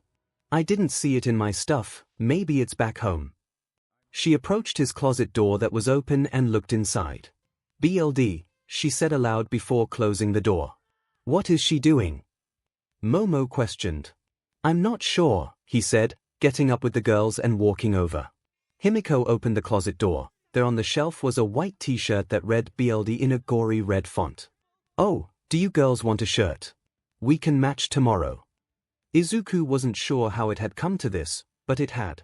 Midnight had entered the dorms shortly after breakfast with a large box on a cart. The boys had sat on one side of the common room with the girls on the other. Only Izuku hadn't gotten the memo that they were sitting separated. So there he was, sitting with his 7 female classmates as Midnight prepared for her class. His only solace was that Aizawa was in attendance as their homeroom teacher. He saw that Momo and Okiko were wearing the shirts from his closet. He didn't remember buying a t-shirt that said space with large letters colored with space dust, or one that said creation and was colored in with the creation of Adam. He really needed to ask Himiko how she made those shirts appear. All he could find were shirts that said shirt or suit on them. Alright, let's get started. Midnight said, clapping her hands, earning her a disgruntled groan from Aizawa. No sleeping in class, you may need this one day, she teased. I am Midnight, your modern hero art teacher, but today, we will be having a very special class. She looked over the room and smiled at the divide partially with where Izuku was. He blushed as she smiled at him. Today, we will be covering 𝐶𝐸d. The room was silent for a moment before chaos broke out. What? No way! Why would we be learning this useless SHT? Bakugo asked, louder than the others, drawing everyone's attention. We're here to be heroes, not date and have secretary. Midnight coughed into her hand at that. Everyone has basic human needs, some more so than others. Now then, who here has had some form of seked before? No need to be shy, raise your hands. Izuku raised his hand along with Himiko and a few others, before the rest of the class slowly raised their hands. Alright, I'm glad to see your previous schools or parents saw fit to educate you in this matter, Midnight stated. Instead of the full lesson, I can do a quick refresher, and we won't be here as long. She pulled out a small remote in her hands and pushed a button, darkening the room. Finally, it's not so bright anymore. A rather dark shadow said from behind Tokoyami. Dark shadow? Tokoyami exclaimed, fighting with his quirk before it suddenly shriveled back into him. Izuku looked to his right and saw Aizawa staring at Tokoyami with his hair rising around him. I am regretful for my shadow's outburst, Mr. Aizawa, the boy said. It's fine. Carry on, Midnight, Aizawa said. Right, thank you, Aizawa, she said before activating the projector she had set up earlier. Oh God, please no, Izuku muttered. The girls around him turned to see him hiding his face as the projector's image came into focus. There on the screen were two indistinct naked people, one female, the other male. First, a quick anatomy lesson. Whose body will we cover first? The male or the female body? Asked Midnight, looking around the room. Being met with silence, she picked someone, calling out to them. Midoriya, male or female body? Why me, he muttered to himself, causing Himiko to laugh. Male it is then, she cackled as she pressed another button and the slide turned into a close-up of the man's genitals, causing the girl's side to freak out and turn away. I never chose anything. Midoriya exclaimed. Oh, well. She picked up her hand WHP and pointed to the slide. Which of you girls can name this body part? Why are you asking us? Gyro questioned, her face enveloped in a blush. Well, I would expect the boys to know their body parts, so I want to make sure you girls know the male body, she answered seriously. There was a snicker from the other side of the room before she turned to face them. Laugh all you want, but you'll soon be sharing your knowledge of the female body. Midnight shot at them, silencing the room. Himiko whispered, how much do you want to bet no one on that side knows where the CLT is? I'll take that action, Mina answered. Wait, would our resident but man, she grinned at him, be a part of that bet? No, Aizu and I have already undergone a full-blown seked class with Midnight before. This time, we were warned though, Himiko said. Please don't mention that nightmare of a class again, Himiko, he pleaded. Ribbit, how bad was it? Asui asked. Izuku covered his face with his arms. That bad, questioned 𝐔𝐸𝐽. Yeah, if we're lucky, we won't have to watch a couple having sex again, Himiko replied. What the F? Gyro exclaimed. She had you two watch porn together. Do not mention that abomination of a class, Toga. Aizawa was glaring at them. I am here today to make sure she doesn't get that carried away this time. True, we aren't handcuffed to our seats this time, muttered Izuku, causing the girls to stare at him and Himiko. Now then, Gyro, what is this body part? Midnight asked once more. Teach the b-ball SSAC, she replied, unable to get the word out as her face grew redder. Technically, yes. Yoirozu. That is the SCR Tim, she replied, doing her best to stay level-headed. Midnight nodded before calling out once more, Ashido, what is inside the SCR? I don't know the science name, but ball, answered the pink girl, turning lilac. Asui, do you know? Ribbit, TSTCLS. Good job. Now this part here. 𝐔𝐸𝐽. The invisible girl waved her arms, showing her discomfort as she answered, that's the P, right? Good job, that is the PP, she said. Now then, which of you girls know what an 𝐒𝐽𝐽 is? It's when BLD fills the PP, causing it to grow larger and become hard so it can be used in sec, Himiko answered. Correct. Now then we will cover the woman's anatomy next. Don't let me down, boys. Izuku saw several of the boys across the room blush at that, while a few sat there uninterested in the class as a whole. With the press of a button on the remote, the slide changed to a close-up of a woman's genitals. Himiko's is better, he thought to himself while making sure his mouth was shut. He did not need to mutter that out loud. Midnight pointed at the board as she called a name. Kaminari, what is this called? That's the 𝐒𝐬𝐽, right, he answered, sounding unsure. Izuku dropped his head into his hands. I feel bad for your future girlfriend, Kaminari, he mumbled. He'd have to get a girlfriend first, Gyro said, between laughs. I said that out loud, he asked, worried that they all heard. No, just loud enough for our side to hear it, she replied. Don't worry, I think all of us girls were having the same thought. He looked to his left and saw all of the girls nodding with a few blushing as well. 𝐤𝐸, can you identify this part? She asked, still pointing at the same part as before. The 𝐵𝐺𝐸, he answered, shrugging. Do any of you know what this part is called? Midnight asked, facing the boys. That is the 𝐵𝐵𝐴. Ida stiffly replied with an arm chop, nearly smacking Kaminari. Oh, thank God, someone answered, Izuku muttered. Ashido smirked at that. Afraid to show your knowledge of our bodies. Izuku stared at her as his face was enveloped in a red blush. At the same time, the other girls began blushing, with Ashido going from pink to purple as she realized what exactly she said. Oh my God, Mina! Hagekyo exclaimed. I can't believe you said that. Who are you, Mineta? How dare you? Ashido shot back. I didn't mean it like that. Care to share with the class? Midnight asked, her WHP smacking her open palm. Ashido was simply teasing Izuku and made him and us uncomfortable, Yorozu offered. Momo! Ashido hissed at her in an exaggerated tone. Chicks before PPS.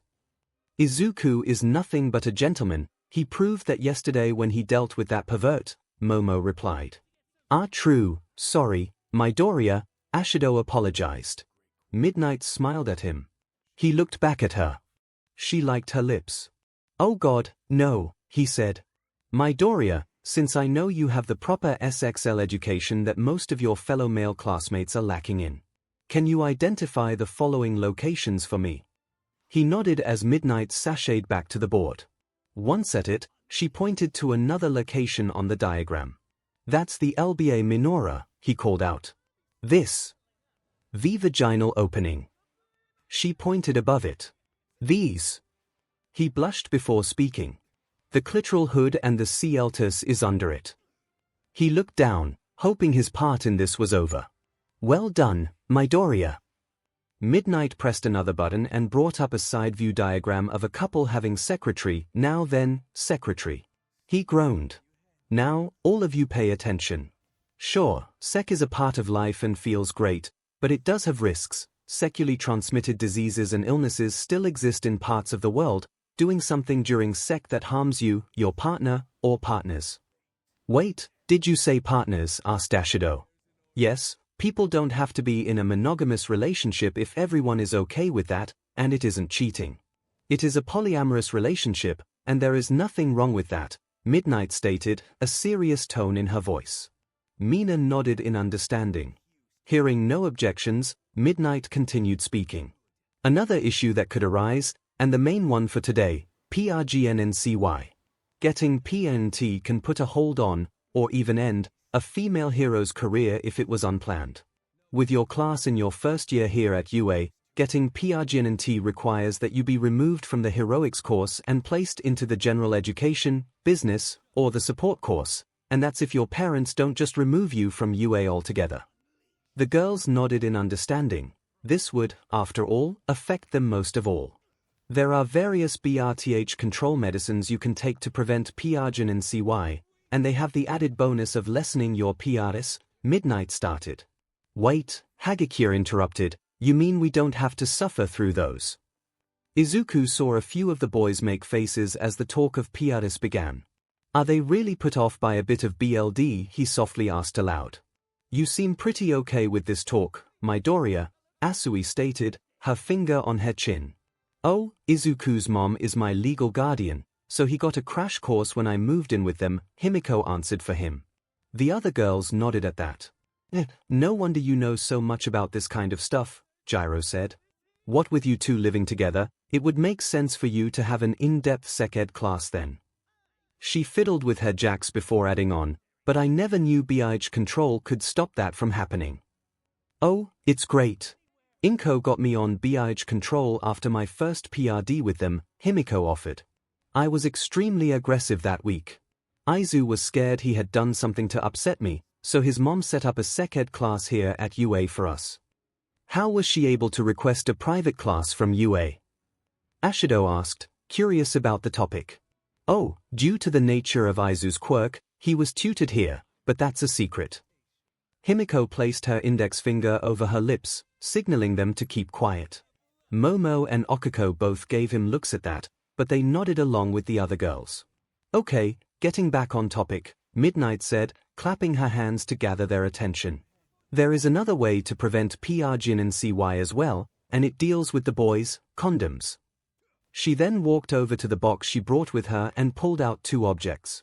Izuku blinked then blushed as he saw her pull out a realistic-looking DLD and a box of condoms. Is that a PP? Okiko squeaked out. We just saw a photo of one a few minutes ago, Zeus stated rather bluntly. Why are you embarrassed now?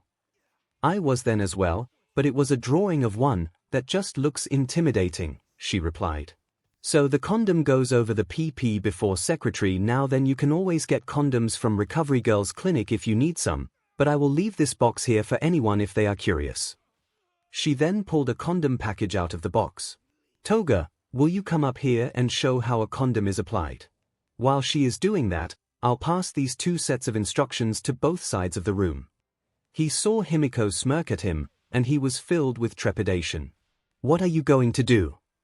You'll see Aizu, she replied. I have a bad feeling about this, he said in response. He watched his girlfriend saunter up there as she took the DLD and condom in her hands. Gyro leaned over, whispering, I wasn't trying to stare, but Demon Dude, you are one lucky guy. Thanks, he replied. Himiko unwrapped the condom and unraveled it a little bit, before suddenly placing it in her mouth and shoving the DLD into her mouth and down her throat until the RBB ball hit her chin. She pulled it out, showing her tongue wrapped around the DLD now fully covered by the condom until she pulled it free, leaving her tongue dangling out of her mouth. Izuku watched as a strand of drool connected her and the DLD until it finally broke. His breaths were now tighter than they had been before. He mumbled. Oh my god, Okiko said, that was something.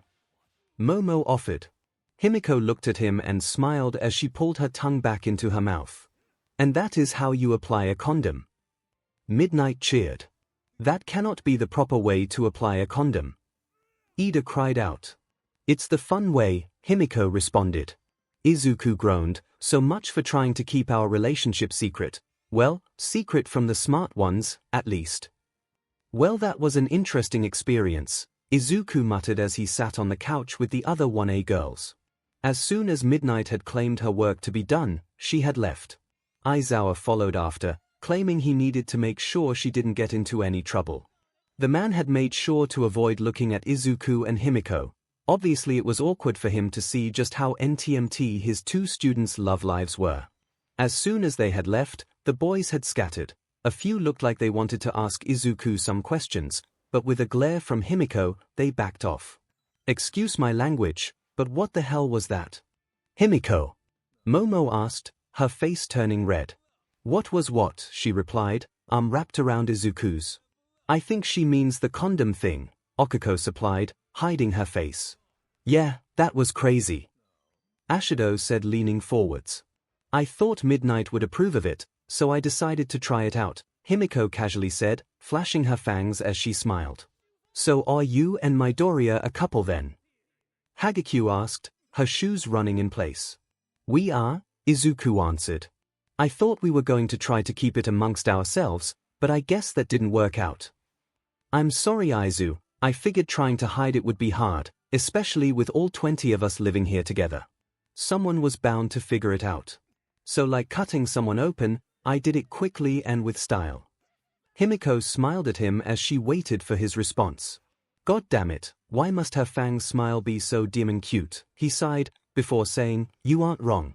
I just wish you had told me, this affects me just as much as it does you.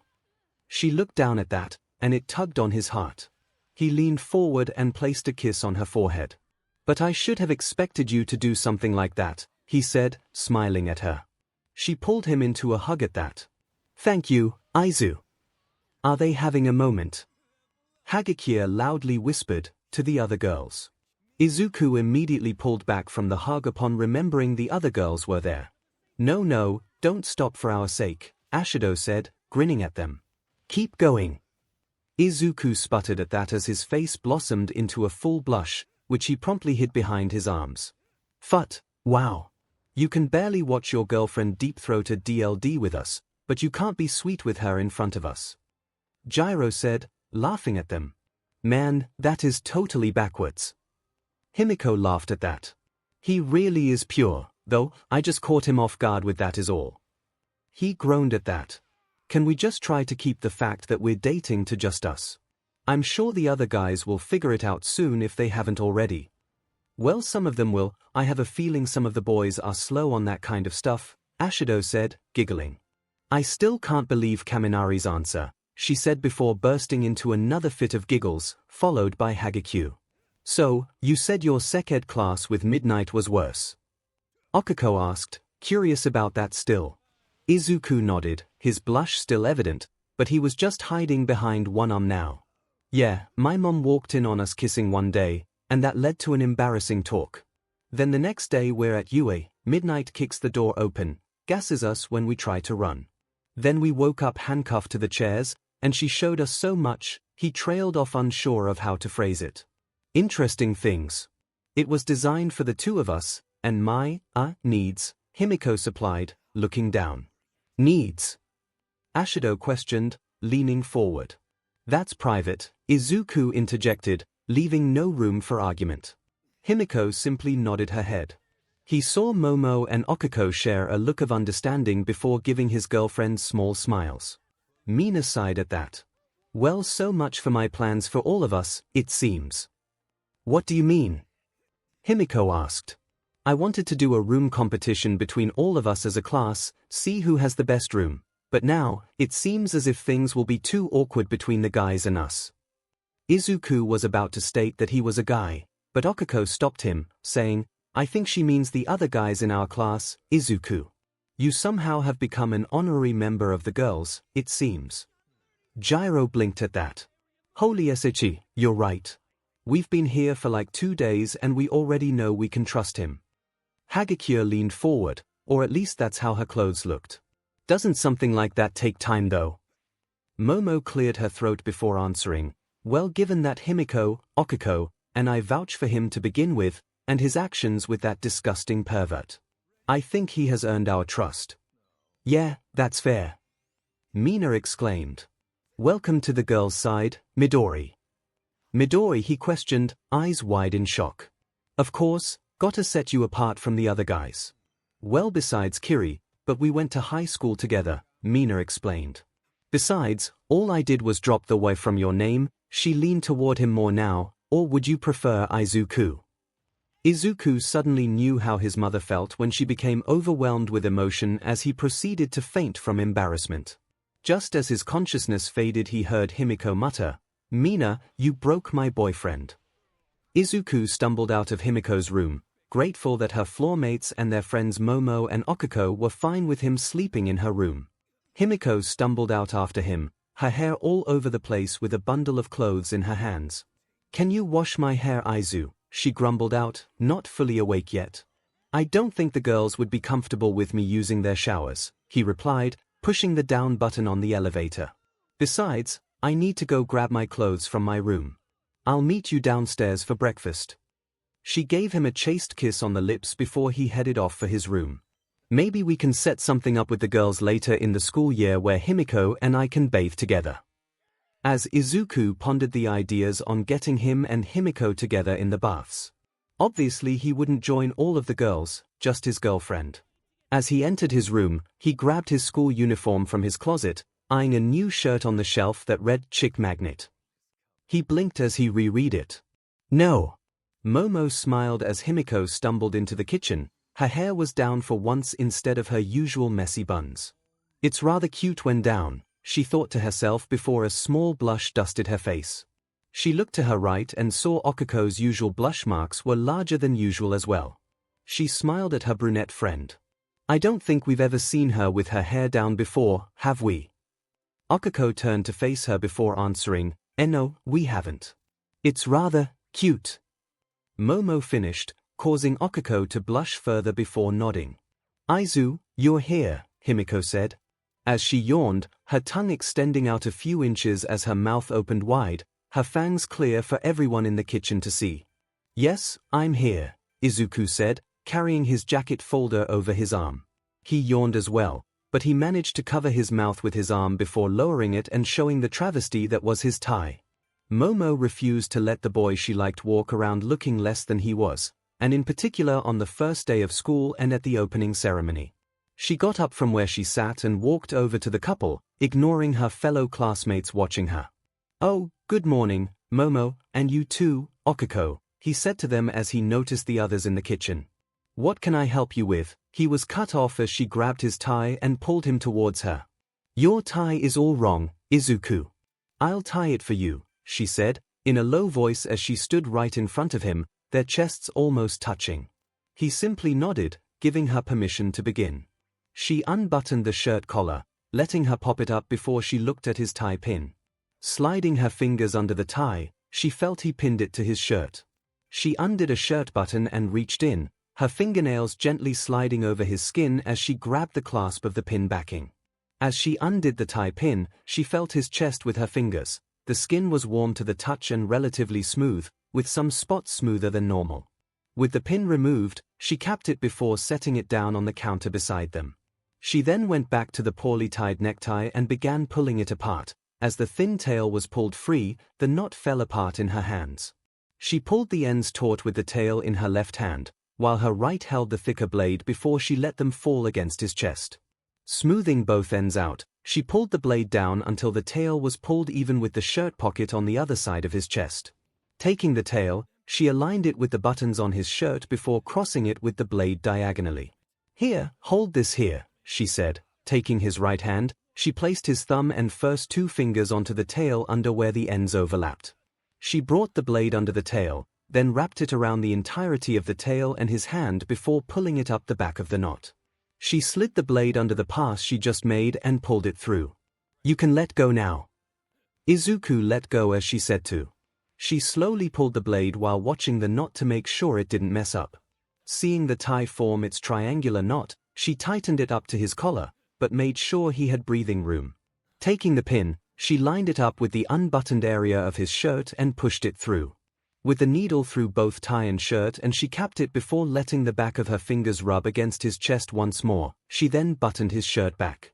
Moving her hands up, she ran her fingers between the tie and shirt collar, checking if it became bunched up.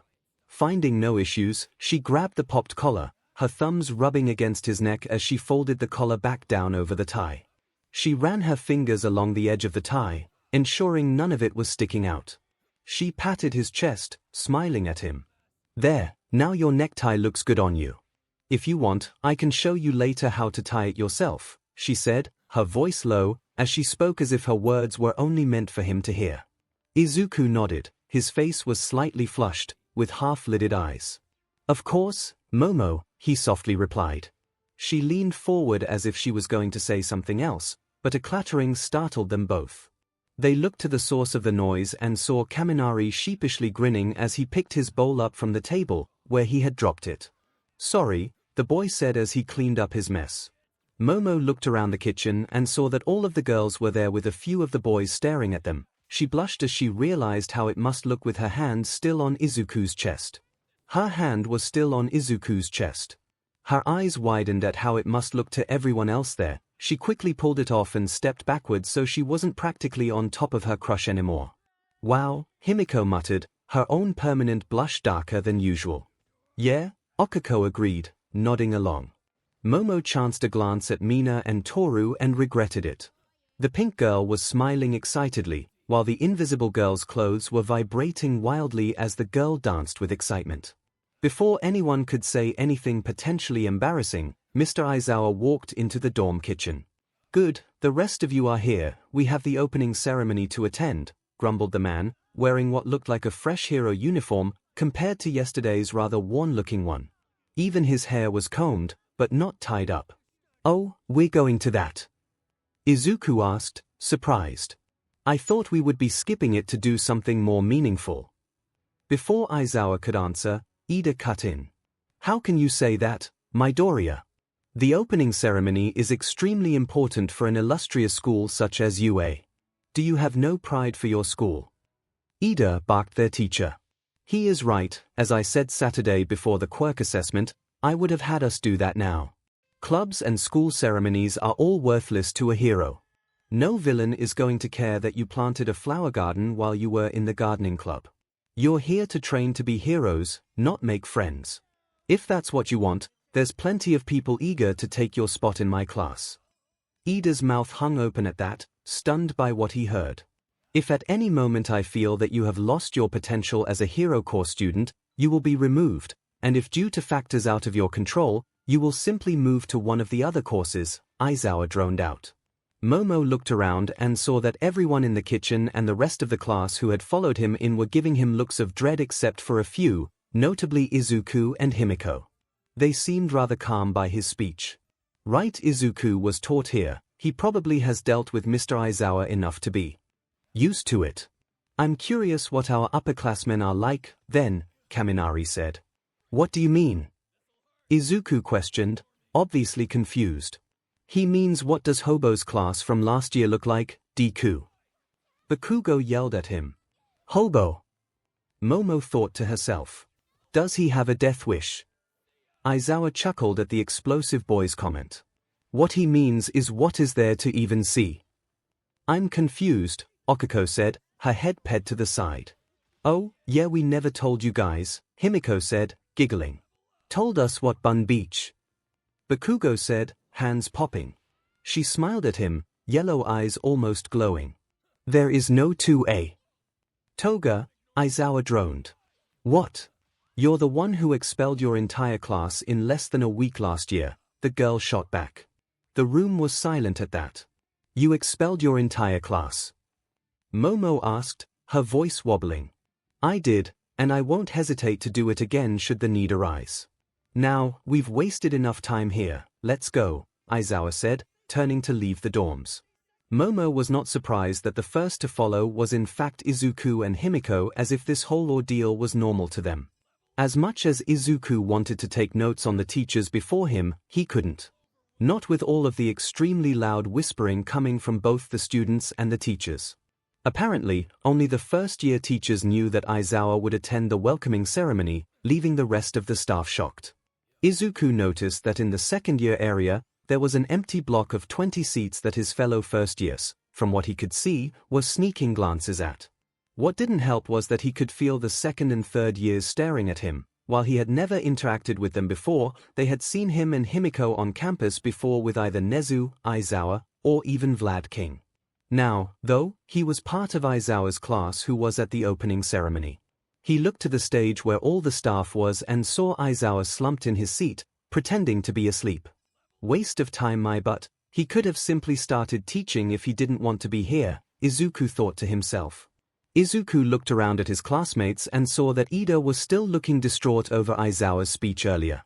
Ida, Izuku called out, gaining the boy's attention as well as his class attention. What is it, Midoriya? The stern boy asked. I understand that Aizawa isn't what you thought a UA teacher would be like. No teacher at UA is the same, each homeroom teacher runs their class differently. Also, I've noticed that no one here seems to know who our teacher is as a hero, Izuku said. Then who the hell is he, nerd? Bakugo barked from his seat. Izuku noticed their sister class, 1B was paying attention to them now as he spoke, in particular a blonde boy with blue eyes. He's the Erasure hero, Eraserhead, his quirk neutralizes all quirks before him. There is also the fact that he is an underground hero, he has no hero ranking tied to his solved cases and his captured criminals and villains. I'm sure he would be in the top 5 of Japan if those stats were revealed, though. Both first-year hero courses stared at Izuku and then at the man slumped in his seat on the stage. Yeah, right, said the blonde boy in the other class. There's no way that's true. He was promptly shut up by a second year behind him smacking his head. That boy isn't lying. Eraserhead is goddamn terrifying. After he expelled his entire class last year within the first week, he would come to Vlad King's classes and help us out from time to time. He wouldn't leave until several of us were on the ground crying from overusing our quirks. The boy then turned to Izuku. Why are you guys even here? Shouldn't you be at your quirk assessment test with him? Izuku nodded. We did that Saturday before we could move in. Aizawa accepted 21 students, but he only had 20 desks in his classroom. We had to fight for our spot there. The blonde boy gaped at that. He made you guys fight to be his students. Wait, you mean you could pass the entrance exam and still be kicked out? How is that fair? The world isn't fair, Monoma Nito, Aizawa cut in, his voice cold. You of all people should know that. Vlad, do you want to trade students? I think Monoma would be fun to teach. The now-named Monoma balked at that. No, you won't give me the student I would want in exchange for him, Vlad King replied, crossing his arms. What? Monoma exclaimed in shock. Oh hush, I chose you for my class anyways Monoma, Vlad King said. Chose? Monoma squeaked out. Of course, Aizawa stated. Vlad and I sat down and split the 40 of you up into our classes. Your placements on the entrance exams played no factor on what class you got assigned to. You could have scored the lowest of the 36 and still be in 1A. Yeah, that only applies to the other courses at UA, Vlad King chimed in. Each and every one of you was handpicked by Eraser and I to be in our classes based on who would be the better teacher for you. Monoma looked to be in shock at that statement, as if his mindset, just as with Ida's, had been overturned. As amusing as this has been, we should probably begin, came a disembodied voice. Who am I? Is what some of you are probably asking yourself right about now. How did he know? Kaminari asked, his voice a higher pitch. Suddenly Izuku saw Nezu pop up from a trapdoor on the stage with a manic grin on his face. Am I a dog, a mouse, or a bear? Who cares? I'm the principal. Nezu exclaimed. Welcome to UA. From behind Nezu, it was easy to see Aizawa groan in his seat as the students politely clapped. I would like to welcome back our third and second year students. I hope you have enjoyed your break and are ready for another year here with us at UA, Nezu spoke, earning another polite round of applause from the students. And to the first years, welcome to the beginning of your time here with us at UA. Whether you be a hero course, general education, support course, or business course student, we welcome you with open arms. Nezu beamed as he earned another polite burst of applause. This year, we have a new teacher for foundational heroics for first-year students, but they were called away last minute. However, Class 1A will be meeting with them tomorrow, and Class 1B the day after. Izuku noticed Toshi sitting at the end of the stage nearly in the shadows. He caught his mentor's attention and gave him a small smile, which the man happily returned. As Nezu spoke of UA and what they hoped to achieve this year, Izuku began to see why Aizawa skipped this every year. Looking at the man, Izuku was not surprised to see the man actually asleep. And now some words from our vice principal, Nezu stated as he sat down in his seat. From the back of the room came a voice yelling, "We have a vice principal." Midnight jabbed Aizawa in the side, waking him up. "Is it over?" he asked, looking at her. "No, it's the vice principal's turn to speak," she responded. He yawned before saying, "I feel sorry for whoever that is." "That would be you, Eraserhead." Present MIC stated rather loudly. "Fine," he muttered, before getting up and taking the podium. "For those returning, it only gets harder than what you endured last year." His capture weapon dropped from his face as he spoke, revealing his face and the neutral look it bore.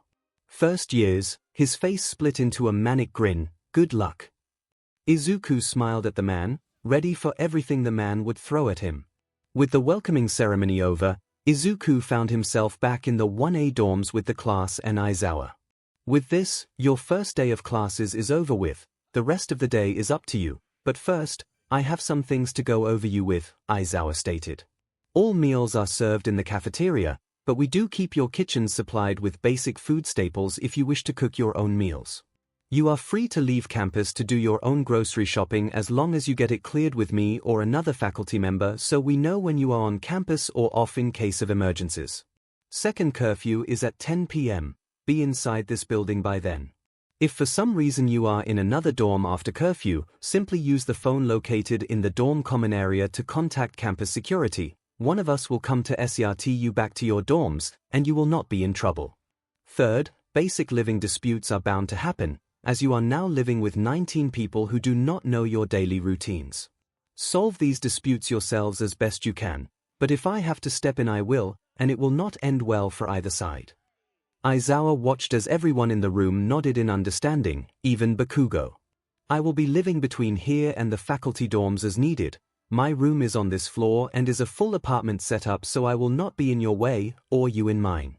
If you have no issues, I will spend less time here and more in the faculty dorms.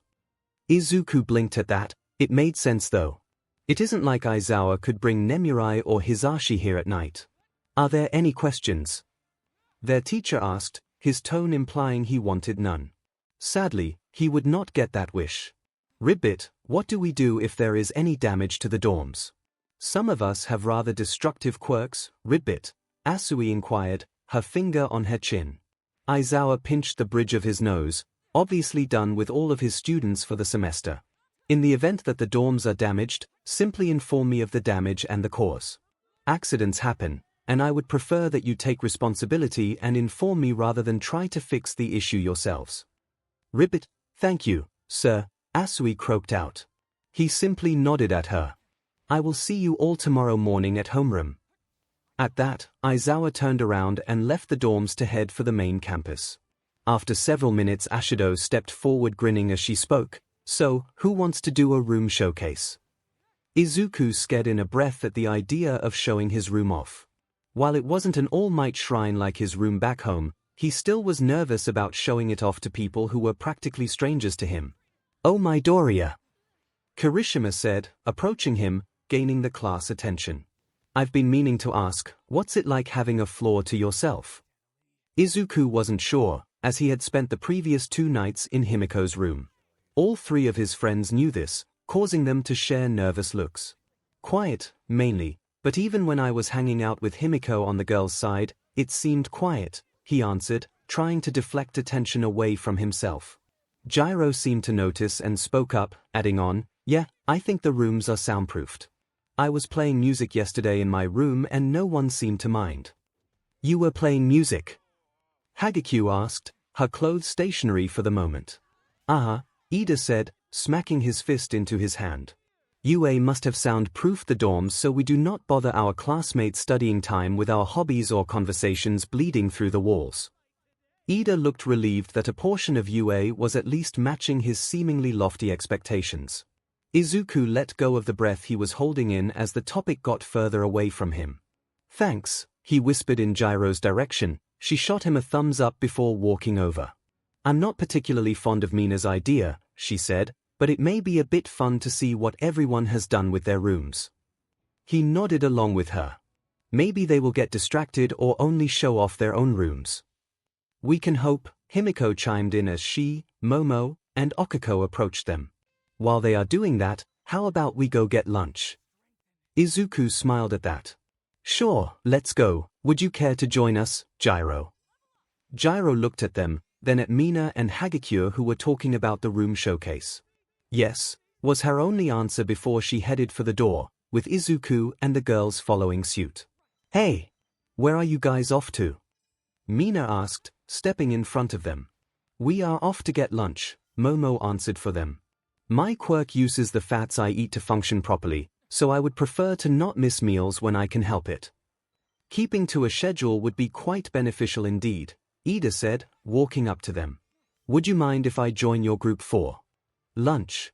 Izuku shook his head, answering, by all means, plus, I've been meaning to ask you questions about your quirk, if you don't mind.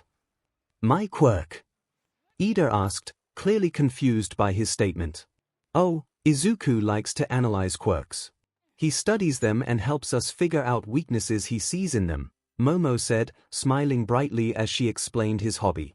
Izuku blushed as she continued to talk about his quirk analysis hobby as they walked to the cafeteria. He smiled as Himiko took his hand in hers as they walked. She leaned over and whispered, your room tonight. Gyro sputtered from where she was, causing 𝐒𝐿 to panic. "She can hear us when we whisper," 𝐒𝐿 whispered back, voice panicky. "Oh. Sorry Kyoka," Himiko whispered back. "It's cool," she said, her jacks twitching as she blushed. "Am I missing something?" Ida asked, executing a confused arm chop. 𝐒𝐿 shook his head. "Just a miscommunication, is all."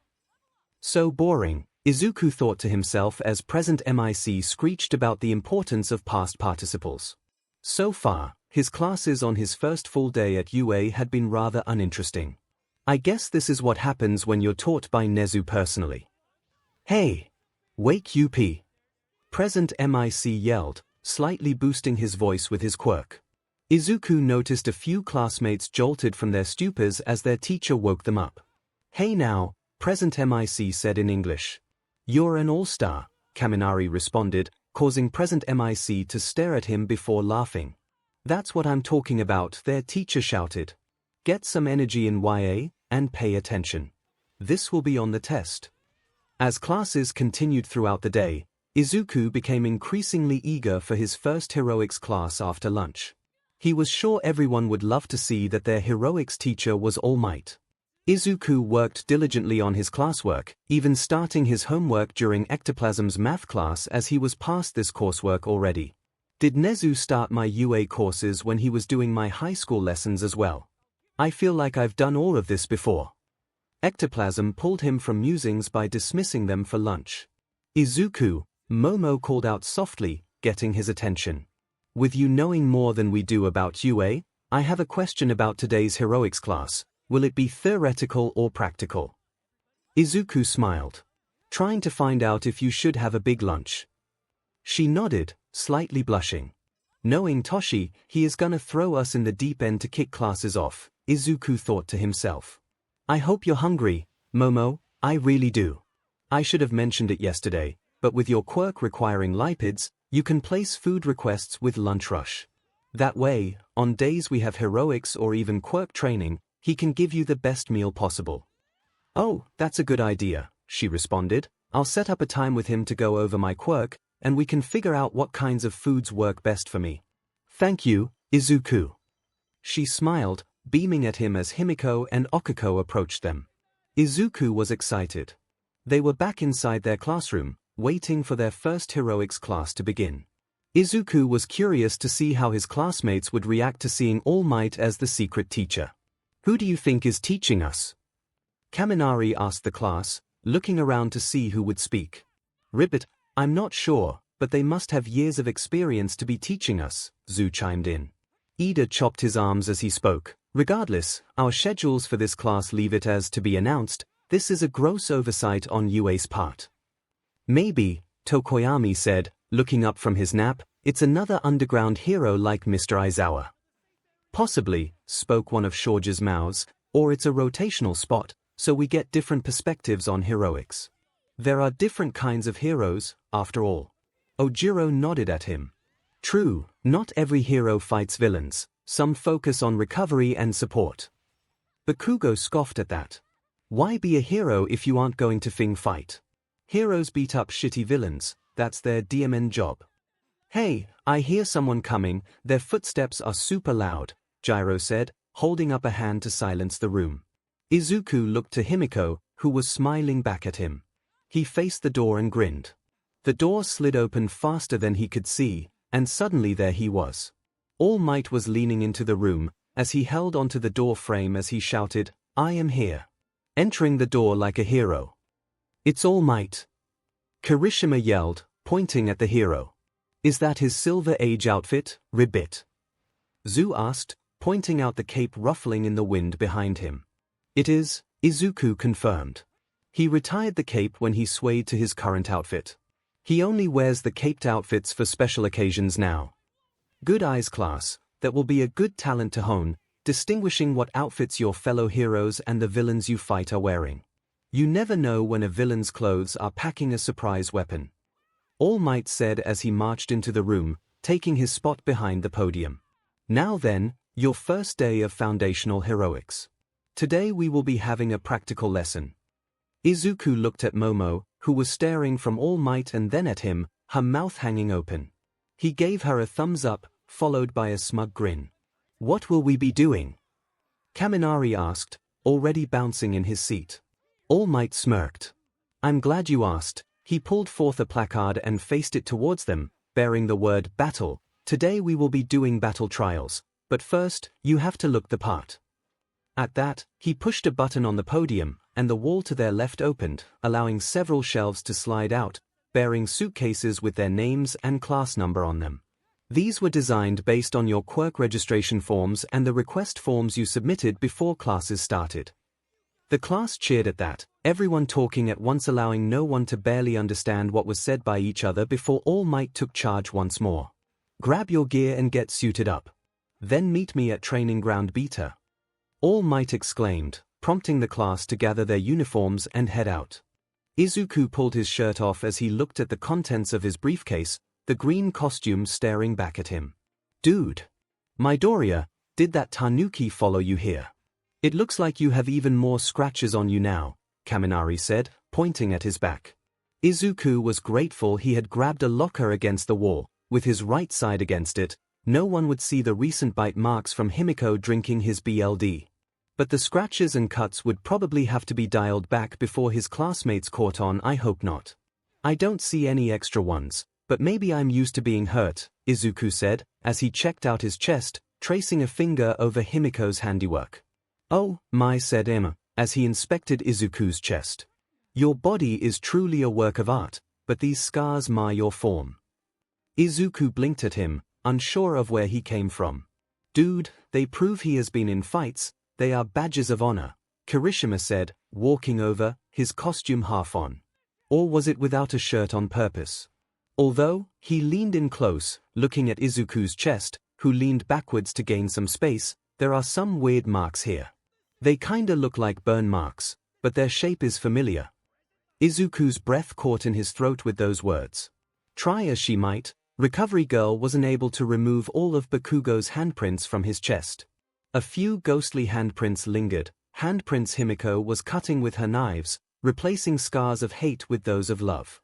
Ida, being a stickler for everything, it seemed, called them to attention. "We need to finish getting suited up. We do not wish to keep All Might waiting on our first day of heroics. Do you wish to convey the idea that we are not taking this seriously?" Izuku released his breath as the guys stepped back to finish dressing. He looked across the room to see Bakugo staring at his chest, then at his own hand. A strange look crossed his face before it was replaced with his usual scowl. Bakugo grabbed two comically large grenades and stuck his arms through them before locking them into place. Izuku recognized those gauntlets. They were in Hero Analysis for the Future, Volume 3. Izuku wasn't sure how to feel about that. Himiko was finishing up getting her hero costume on. It had been painful to have made from her hair, but it was an ingenious idea on Izuku's part when he discovered that was a possibility. No more of dealing with her clothes falling off or getting ruined from her transformations. No more being a guy wearing panties when she transformed. God, that felt the worst. She had to be careful with her gloves. One wrong move, and her costume would be ruined, or someone would have some new holes in their bodies. "Himiko, that looks so nice on you," Ochaka chimed in, walking up to her in a skin-tight black and pink outfit. "But are you sure a dress is good to wear for this?" "A dress?" Momo asked, walking up in what looked to be the underlayer of a costume, she hoped. "Yes, but I won't reveal everything. A girl has to have her secrets after all," she replied, sticking her tongue out playfully. "So, are we the only ones not showing our bodies off?" Kyuka asked. From her locker, her costume looked like regular street clothes so far. "Hey!" Toru shouted from somewhere. "I'm not showing off at all," claimed a floating pair of blue gloves with a matching pair of shoes beneath them. Himiko blinked at that. "Are you naked?" "Yeah, why do you ask?" the invisible girl asked back. Kyuka blushed before asking, "Aren't you worried that a guy may touch you? Maybe she will brush it off as her arm or something." Mina suggested, stepping forward in her sea green and purple costume. All the girls looked at her. "Mina, you can't go out like that." Toru yelled out. "Why not?" the pinkette asked. Kyuka was blushing as she looked at the girl. "You're going commando, aren't you?" "Yeah, how did you know?" she answered, tilting her head to the side. Himiko grabbed her phone and took a picture of the problem as she answered, because your PP is eating your DMN hero costume. She showed her the photo, causing Mina to grab the phone as she turned a deep purple. Mina yelled out before running back to her locker. I'm not having a wardrobe malfunction, am I? Momo asked, turning in place. Is that your costume? Himiko asked, staring at the little red leotard she was wearing. It is. I need space for my creations to form. In fact, this covers more than my initial design I submitted. Momo, Kyuka mumbled, can you jump up and down for a moment? Momo looked confused but complied. Himiko felt her eyes travel up and down as Momo's chest heaved in her uniform. She stepped forward and grabbed her outfit. Please don't take this the wrong way, she muttered, before pulling on the chest portion. What are you doing? Momo screeched out. Making sure your melons don't come flying out. Himiko shot back, releasing her. Oh, I made sure to apply double-sided tape to prevent that, Momo explained. Still, that is a lot of skin to expose. All right, girls, line up. Let's make sure we don't give the guys a show by accident, Himiko commanded. Himiko looked over each of the girls' costumes, making sure there was no chance of it coming loose or showing too much. Mina girl, you still have some camel toe going on here, maybe put in a request to have more material here. The pink girl pouted at that. Man, I wanted to look nice, I don't want the boys seeing that. Ribbit, at least that little pervert is gone, Zhu chimed in, dressed in her black and green costume. Pervert that we know of, Kyuka added on. There could be more, but they may not be vocal or as bad. I can't wait to see Izuku in his costume, Himiko said, looking at the repaired wall separating them from the boys. Oh, and we have the pervert here, Kyuka deadpanned. Hey! He's my boyfriend. I am legally obligated to thirst after him. Besides, Toru is STR-Kenji, Himiko replied indignantly. Izuku stepped out of the shadowed hallways and into training ground beta. He saw his female classmates standing in front of All Might, and sped up, hoping to speak with his friends.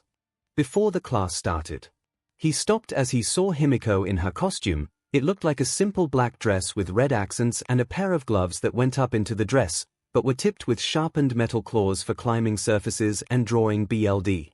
In theory, they would pierce skin and draw BLD into hollow compartments that she could later drink from.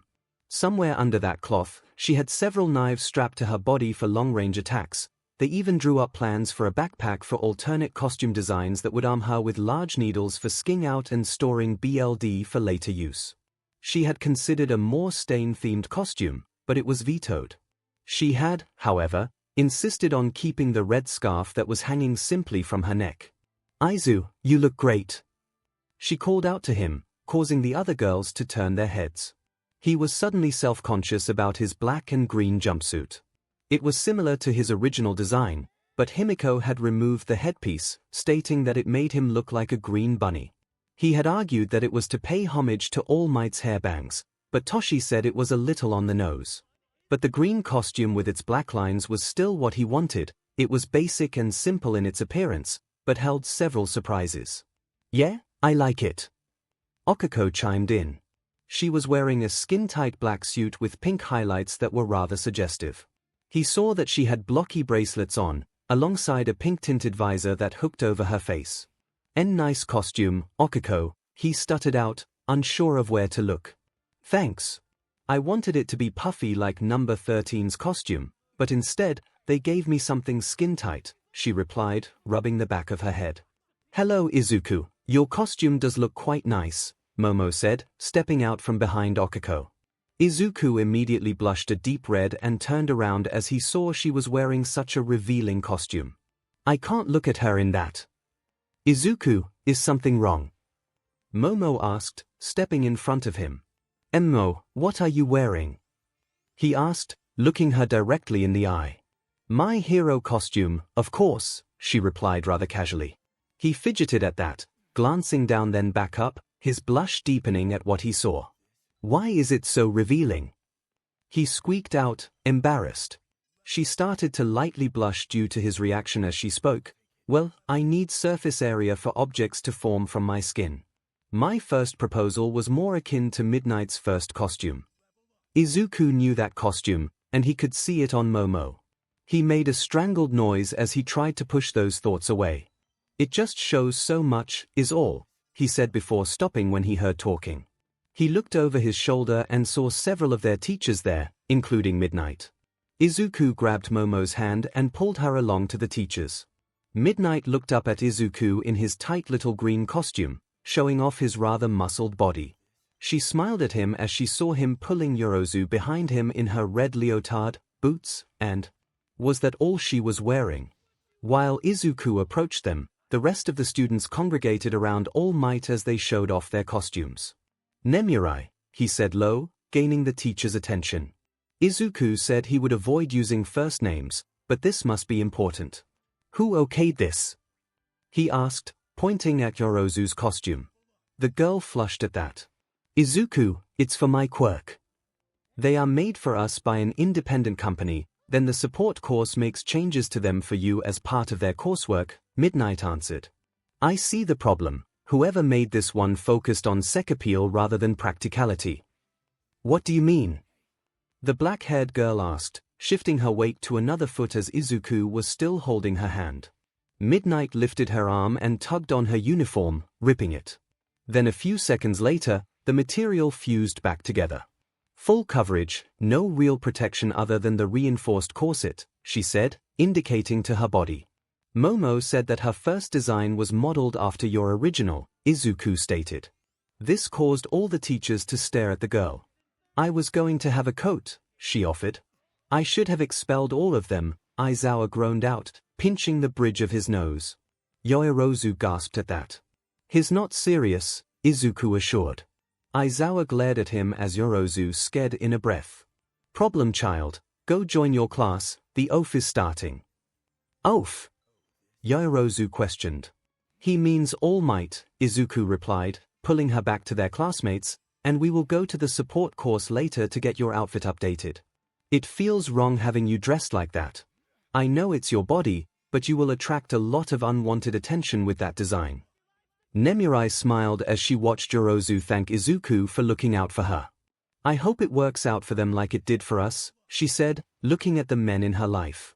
Shouter and Hisashi both nodded, soft smiles on their faces. Ectoplasm and Snipe shared a look before shrugging. Back with the class, Izuku saw that All Might had waited for them before he began the lesson. I hope that didn't eat up too much of his time limit.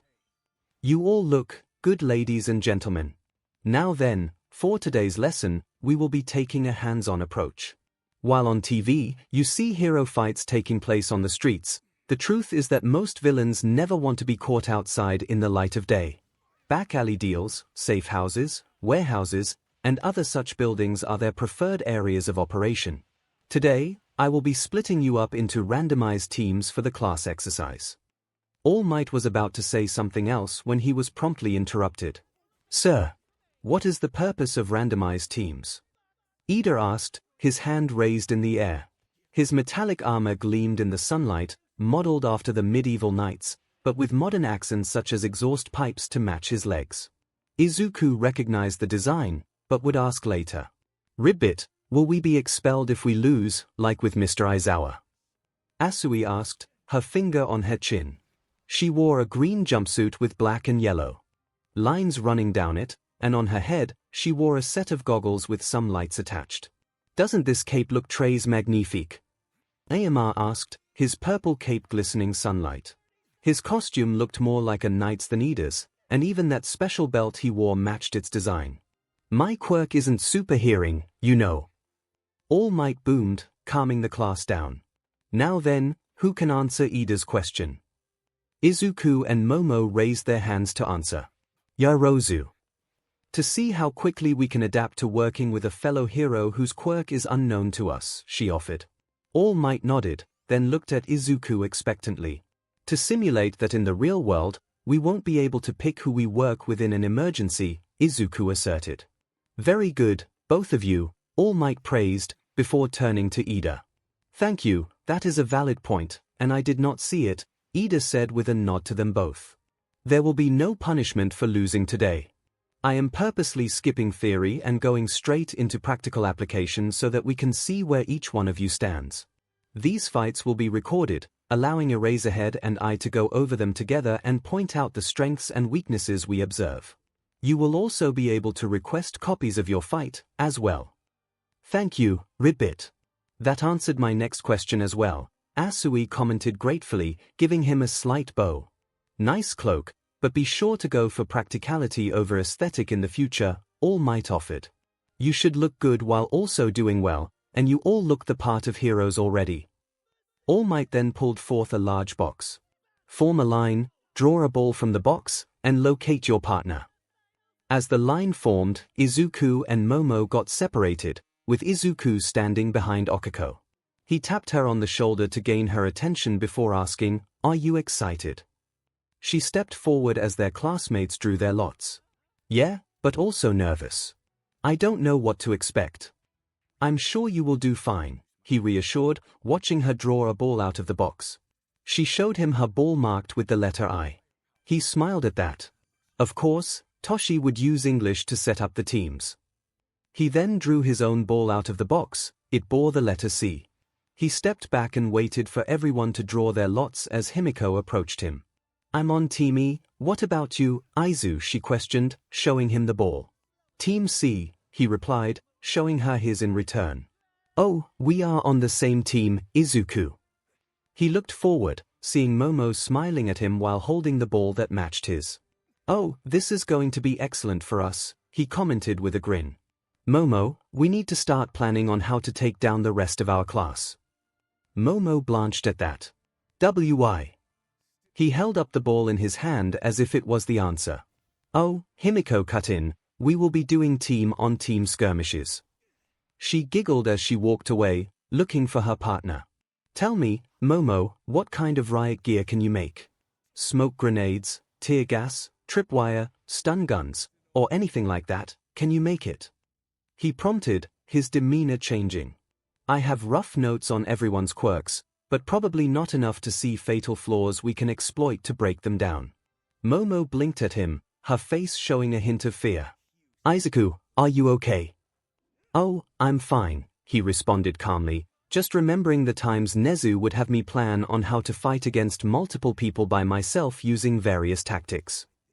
"Alright, it looks as if you've all found your partners. First exercise is Team C as the heroes versus Team J as the villains."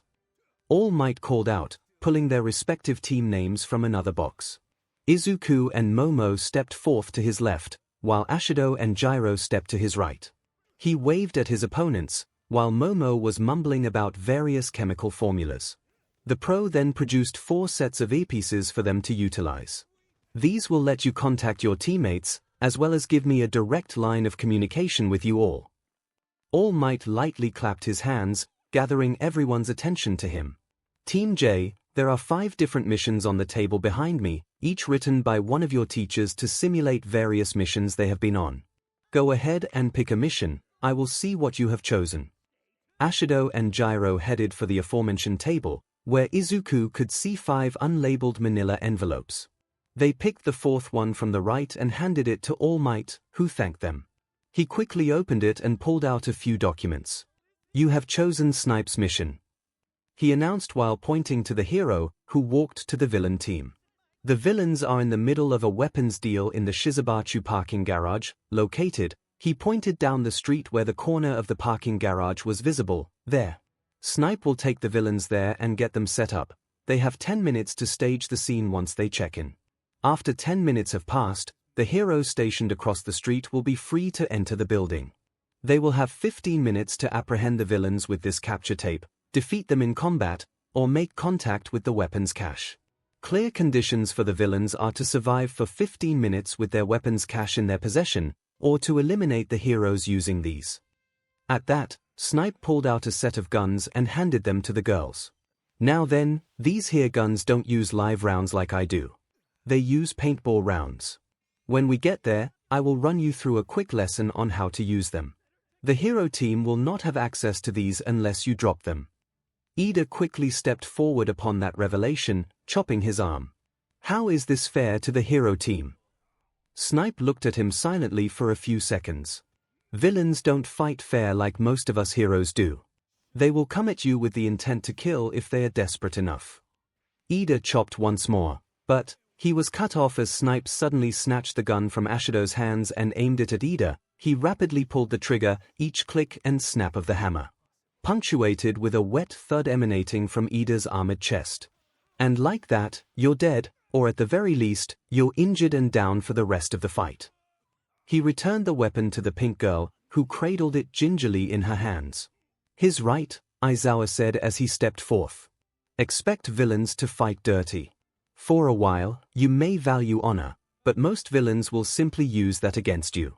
Be smart about when to let your honor dictate a mission's success." 𝐬𝐫 stepped back into the line of students who were giving the teachers wide-eyed stares. Even Bakugo was eyeing the gun with a look of displeasure on his face. With the advent of quirks, gun usage in violent crimes dropped, but they are still a great equalizer. Look at America, they repealed the majority of their gun laws, and their crime rates have dropped drastically. Very few quirks can resist gunfire, and even then, they take years of training. Personally, I prioritize gunmen, as they are the largest danger to myself and bystanders, All Might said while motioning to 𝐒𝐿. If I were to spar with the entirety of UA staff, it would be a tie between 𝐒𝐿 and Eraserhead as my top priority. Izuku leaned over to Momo, whispering in her ear, "I can work with this, can you?" She simply nodded. "One more thing for both teams, try to limit your damage to the building as best you can. You don't want to bring the building down on top of you." As both teams headed off to their respective waiting areas, All Might led the remainder of the class to the observation room. As the class was heading inside, All Might waved ectoplasm over to him. "Can you send a few clones to the parking garage and the other testing sites when we run each battle trial? I want to be prepared in case something goes south," All Might asked his fellow teacher, who nodded before opening his mouth and summoning a few clones to oversee the parking garage. "That was a good call," Aizawa complimented as he followed ectoplasm inside. "Now, for the important part." At that, the other teachers looked at him along with a few of the students who'd heard him. A week's worth of detention on Midoriya and Yorozu winning the exercise, the underground hero proposed, his face tucked into his capture weapon. "Gambling?" 𝐬𝐫 queried with dismay, chopping as if his personal morals were being attacked, which they were. Present MIC side. "Man, I want to bet on Gyro and Ashido because of our quirks, but, Aizawa, no one here is dumb enough to bet against Midoriya," Midnight said. "I'll bet against Deku." Bakugo hollered back. "You have nothing to offer," Ectoplasm stated, tilting his head to raise his eyebrows. The blonde roared, his hands popping. "Midoriya wins, your team goes last. He loses, your team goes next. Either way, you play the hero team," Aizawa declared, staring at the boy. "Good. Glitter breathes, get ready to go next," he ordered abrasively. "My name is Mayuga," the boy cried out, obviously affronted by the nickname, but Bakugo had already tuned him out as he glared at the screens. "Momo, can you make thermal imaging equipment?" Izuku asked as they sat in the hotel lobby, across the street from the parking garage. "I can, but it will take a while to make. Can I even start that now, though?" she replied thoughtfully. Izuku turned to the ectoplasm clone that sprayed them. "Can she make stuff ahead of time in preparation for unknown variables?" The clone chuckled at that. "By all means, this is your prep time as well. Use it wisely." "Good," Izuku said, turning back to Momo. "We'll figure out what floor they're on with that. The weapon dealers won't leave their goods alone, so they'll be forced to protect them. How are you with heights?" She blinked but answered, "They don't bother me." "Why do you ask?"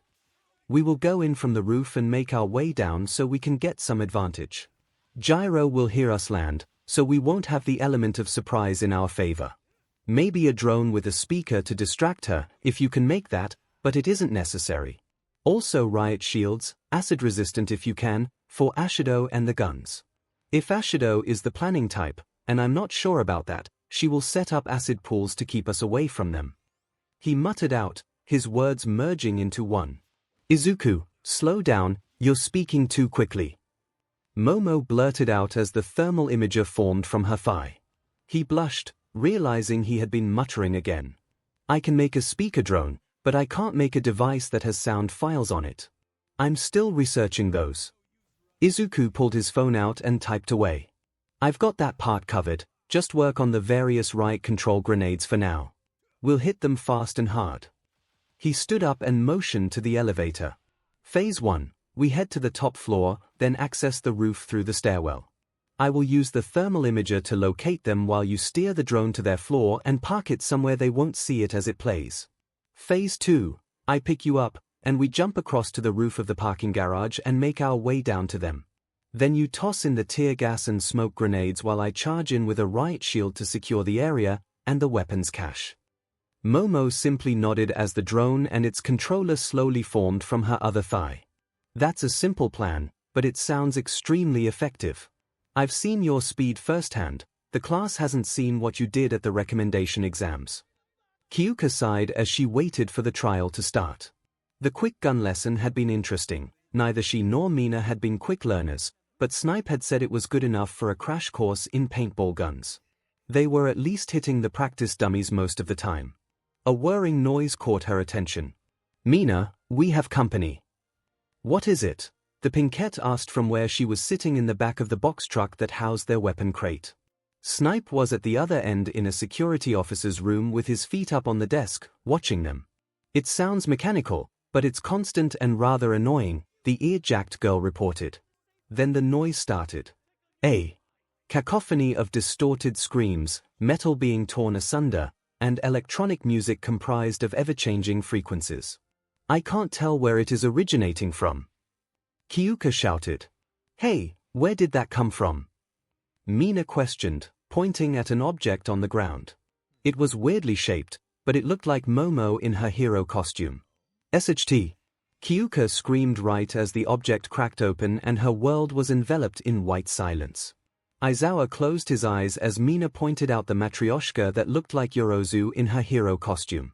He grinned as he heard a whine from the speakers, followed by the groans of pain from the class and even a few of his fellow teachers. Oh man, Hisashi groaned out, that has got to hurt. What happened? Kirishima asked, rubbing his eyes as he looked at the camera feeds. Wait, is the building on fire? No, young Kirishima. The hero team has simply turned the tables on the villain team. Any idea how they did it? All Might prompted the class. Tokoyami raised his hand until he was called upon. Gyro has mentioned before that she can hear everything being said in our classroom, so they turned her strength into a weakness. That flash of pure white was a flashbang. It blinded and deafened them. As they looked at the screen, Gyro was on the floor, clutching her ears in pain. Gyro, can you still fight? All Might softly asked, using a headset. He waited for an answer as the girl shook her head on screen. Gyro Kyuka has been eliminated from battle. Simply stay where you are. Snipe or an ectoplasm clone will come and SRT you out. Is that a shield? Ojiro asked as he pointed to a monitor displaying a riot shield, held by Izuku. As his teammate threw more dolls onto the parking level with Ashido, they burst forth, releasing various gases.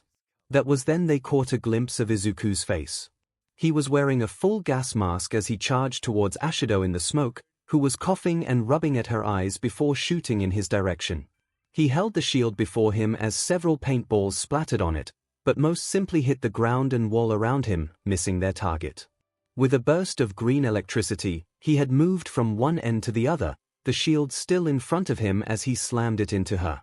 Demon, that has to hurt, Soto said out loud with a wince as they watched Izuku then push forward and ram her into the side of the box truck, knocking the breath from her lungs while Yorozu ran behind her teammate in a gas mask and climbed into the truck. Hero team wins. All Might declared. All teams stand down. Way to go, Aizu and Momo. Himiko cheered, hugging Uraraka as the two girls watched the boy on screen pull the shield back to reveal a dazed Ashido, who slumped forward into his arms. DMNIT. Bakugo screeched, realizing he had lost the bet. Izuku sighed as he walked into the observation room behind Snipe. He wasn't sure how Himiko would handle this, but it wasn't like Mina didn't know he had a girlfriend. Although Momo kept looking in his direction, it seemed more that she was jealous of the pinkette on his back. Thanks again, Midori, 𝐻𝐸𝐽 said as they appeared before their classmates. Mina! Kirishima cried out as he rushed over to his friend. Why are you on Midoriya's back? She sighed from his back. He did a number on me when he slammed me into that truck. I don't think I broke anything, but he knocked the air out of me. I tried to walk on my own, but it was tough, so I asked Midori for a ride back. Izuku did his best not to blush as several people pointed out 𝐻𝐸𝐽's nickname for him. Yes, well, good job to both teams, All Might said in an attempt to bring the class back under his control. But we lost, Jiru pointed out. Be that as it may, it was your first battle trial. Mistakes are bound to happen, but this is the reason for these trials, to learn from your mistakes and find your weaknesses now and not against a real villain. I will say this, though, you took your roles seriously and didn't treat it as a game, All Might stated. Jiru bowed at that. Thank you, sir. You're quite welcome. Now then class, who do you think is the MVP for this round? At that, several hands raised in unison. Ojiro, All Might called out. I would say Midoriya is the MVP. He came up with the plan and followed through on it perfectly, the tailed boy said, while gesturing to Izuku who still had 𝐻𝐸𝐽 on his back. Seitu then raised his hand and spoke when All Might nodded at him. I would say Yorozu is the MVP, as the plan relied on her being able to create the items used. I agree, Izuku said, cutting into the discussion. That plan only worked because Momo was able to create the thermal imager, drone, tear gas, flashbangs, smoke grenades, and the riot shield I used to incapacitate 𝐻𝐸𝐽. Which actually, that plan worked perfectly, too perfectly. What do you mean? All Might questioned, a small grin on his face. Well, I expected acid pools on the ground that we would have to dodge. I expected Jiru to have a way to counter our sonic attack on her, but possibly the flashbang was too much, as it incapacitated her. Sorry about that. When I slammed 𝐻𝐸𝐽 into the truck, I expected her to melt through the truck wall to escape me, Izuku said to the class. How would I have done that? Plus, you knocked the air out of me, 𝐻𝐸𝐽 asked from his back. Can you not secrete acid through your costume? He asked, notebook in hand. No, only my shoes. I requested them to have holes so I can use my acid to skate around, she replied before blinking at the notebook. Where did that come from? What do you mean? He asked, writing in the notebook. Did anyone see where he pulled it from? 𝐻𝐸𝐽 asked the room, receiving a chorus of no's in return. All Might coughed into his hand to pull attention back to him, causing Izuku to look up suddenly and 𝐻𝐸𝐽 to finally slide off of his back. Yes, both Midoriya and Yorozu did an excellent job as the hero team. Now, let's not spend the whole class PRD covering just one battle trial. All Might pulled forth the box once more as he drew the hero and villain teams. Team B as the heroes versus Team G as the villains. Team G, step forward and choose your mission from the remaining ones. Kuda and Seitu stepped forward as the villain team and picked up an envelope before handing it to All Might, who promptly opened it. You have chosen Midnight's mission. Villains have launched a chemical weapons attack on the Shibuya building. The makeup of the gas is currently unknown, so be sure to wear your gas masks. All Might pointed to Midnight, who brought out a box of gas masks for both teams to wear, or you will fall unconscious. Villains, you will have 10 minutes to set up your attack. Midnight will be your weapon, releasing her quirk throughout the building. She will not attack or defend herself, nor will she move unless the villain teams move her themselves via simple commands. Your win conditions are either both heroes are knocked out by the gas, you survive for 15 minutes, or you capture the heroes with the provided capture tape. Midnight walked over to stand with Kuda and Seitu, with both boys blushing lightly. Heroes, your goal is to disable the chemical weapon. You can achieve this by capturing both villains with the capture tape, knocking them out with their own gas attack, or disabling the chemical weapon by making physical contact with Midnight. Now, in a real setting there would civilians that you would have to look for as well if the gas wasn't fatal. One more thing, the composition of the gas is currently unknown, so avoid attacks that would result in flames or electrical sparks. And finally both teams will get a map of the building's layout. At that, the villains left with Midnight, while an ectoplasm clone scurried the hero team to their waiting area. So Kaminari has to fight this quirkless then, 𝐤𝐬 said once both teams were gone from the room. Man, that is gonna be tough. Both the villains are at a disadvantage. Seitu has to consume sugar, which he can't once the mask is on, and Kuda can still speak to animals, but then they would fall asleep due to the gas if they got too close to the building. Plus, we are in a mock city, so other than birds and maybe some small stray animals, he won't have much to work with. As for the heroes, Todoroki's ice will most likely suffice for this, Izuku mumbled out as he wrote in his notebook. Aizawa sighed, pinching the bridge of his nose. Could you have waited until after we made our bets? Bets? Izuku questioned, his confusion evident in his voice. Wait, was our fight bet on? No one would bet against you other than Bakugo, ectoplasm offered, and now he and Ema have to go last. Oh, I'm sorry about that, Izuku mumbled, embarrassed about what the teacher had said about him. Deku. Don't apologize to that thing extra. Apologize to me for making me have to go last. Bakugo screeched at Izuku as he stomped towards him, smirking as Izuku trembled and took a step back. Before any of the students could say or do anything, the faculty moved. All Might's massive hand gripped Bakugo's shoulder as two ectoplasm clones stood before the blonde. Bakugo, stand down. Or have you forgotten what was discussed with Principal Nezu and I? All Might demanded, his grip tightening as he waited for an answer. Or should I simply fail you for the day? Fine, Bakugo grumbled, his aggressive stance dropping as he let their teacher walk him back to Ema, who gave him a wide berth. Several people in the class looked as if they wanted to ask Izuku questions, but thankfully they gave him his space except Himiko, Momo, and Okiko, who crowded around him to check on him. Aizu, are you alright? Himiko questioned, her eyes looking him up and down, a frown on her face. I think so, he muttered. I didn't think he would try something like that in front of the teachers is all. Don't worry about him, Izuku, Momo whispered as she took his hand in hers, the three of us are here for you. She began tracing a pattern over the back of his hand, earning her a soft smile from him. Yeah, Okiko chirped. The three of us will look after you. Izuku's smile grew as the three girls comforted him. Thank you. Rikido looked at his silent teammate as they entered the building with Midnight. So can you talk at all or no?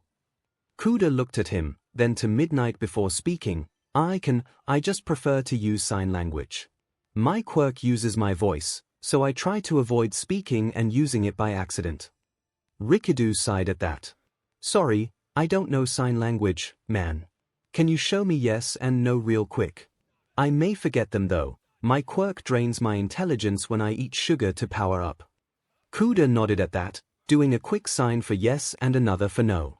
Okay, I think I have it, Rikido muttered as he copied the gestures himself, though not as smoothly as Kuda's had been.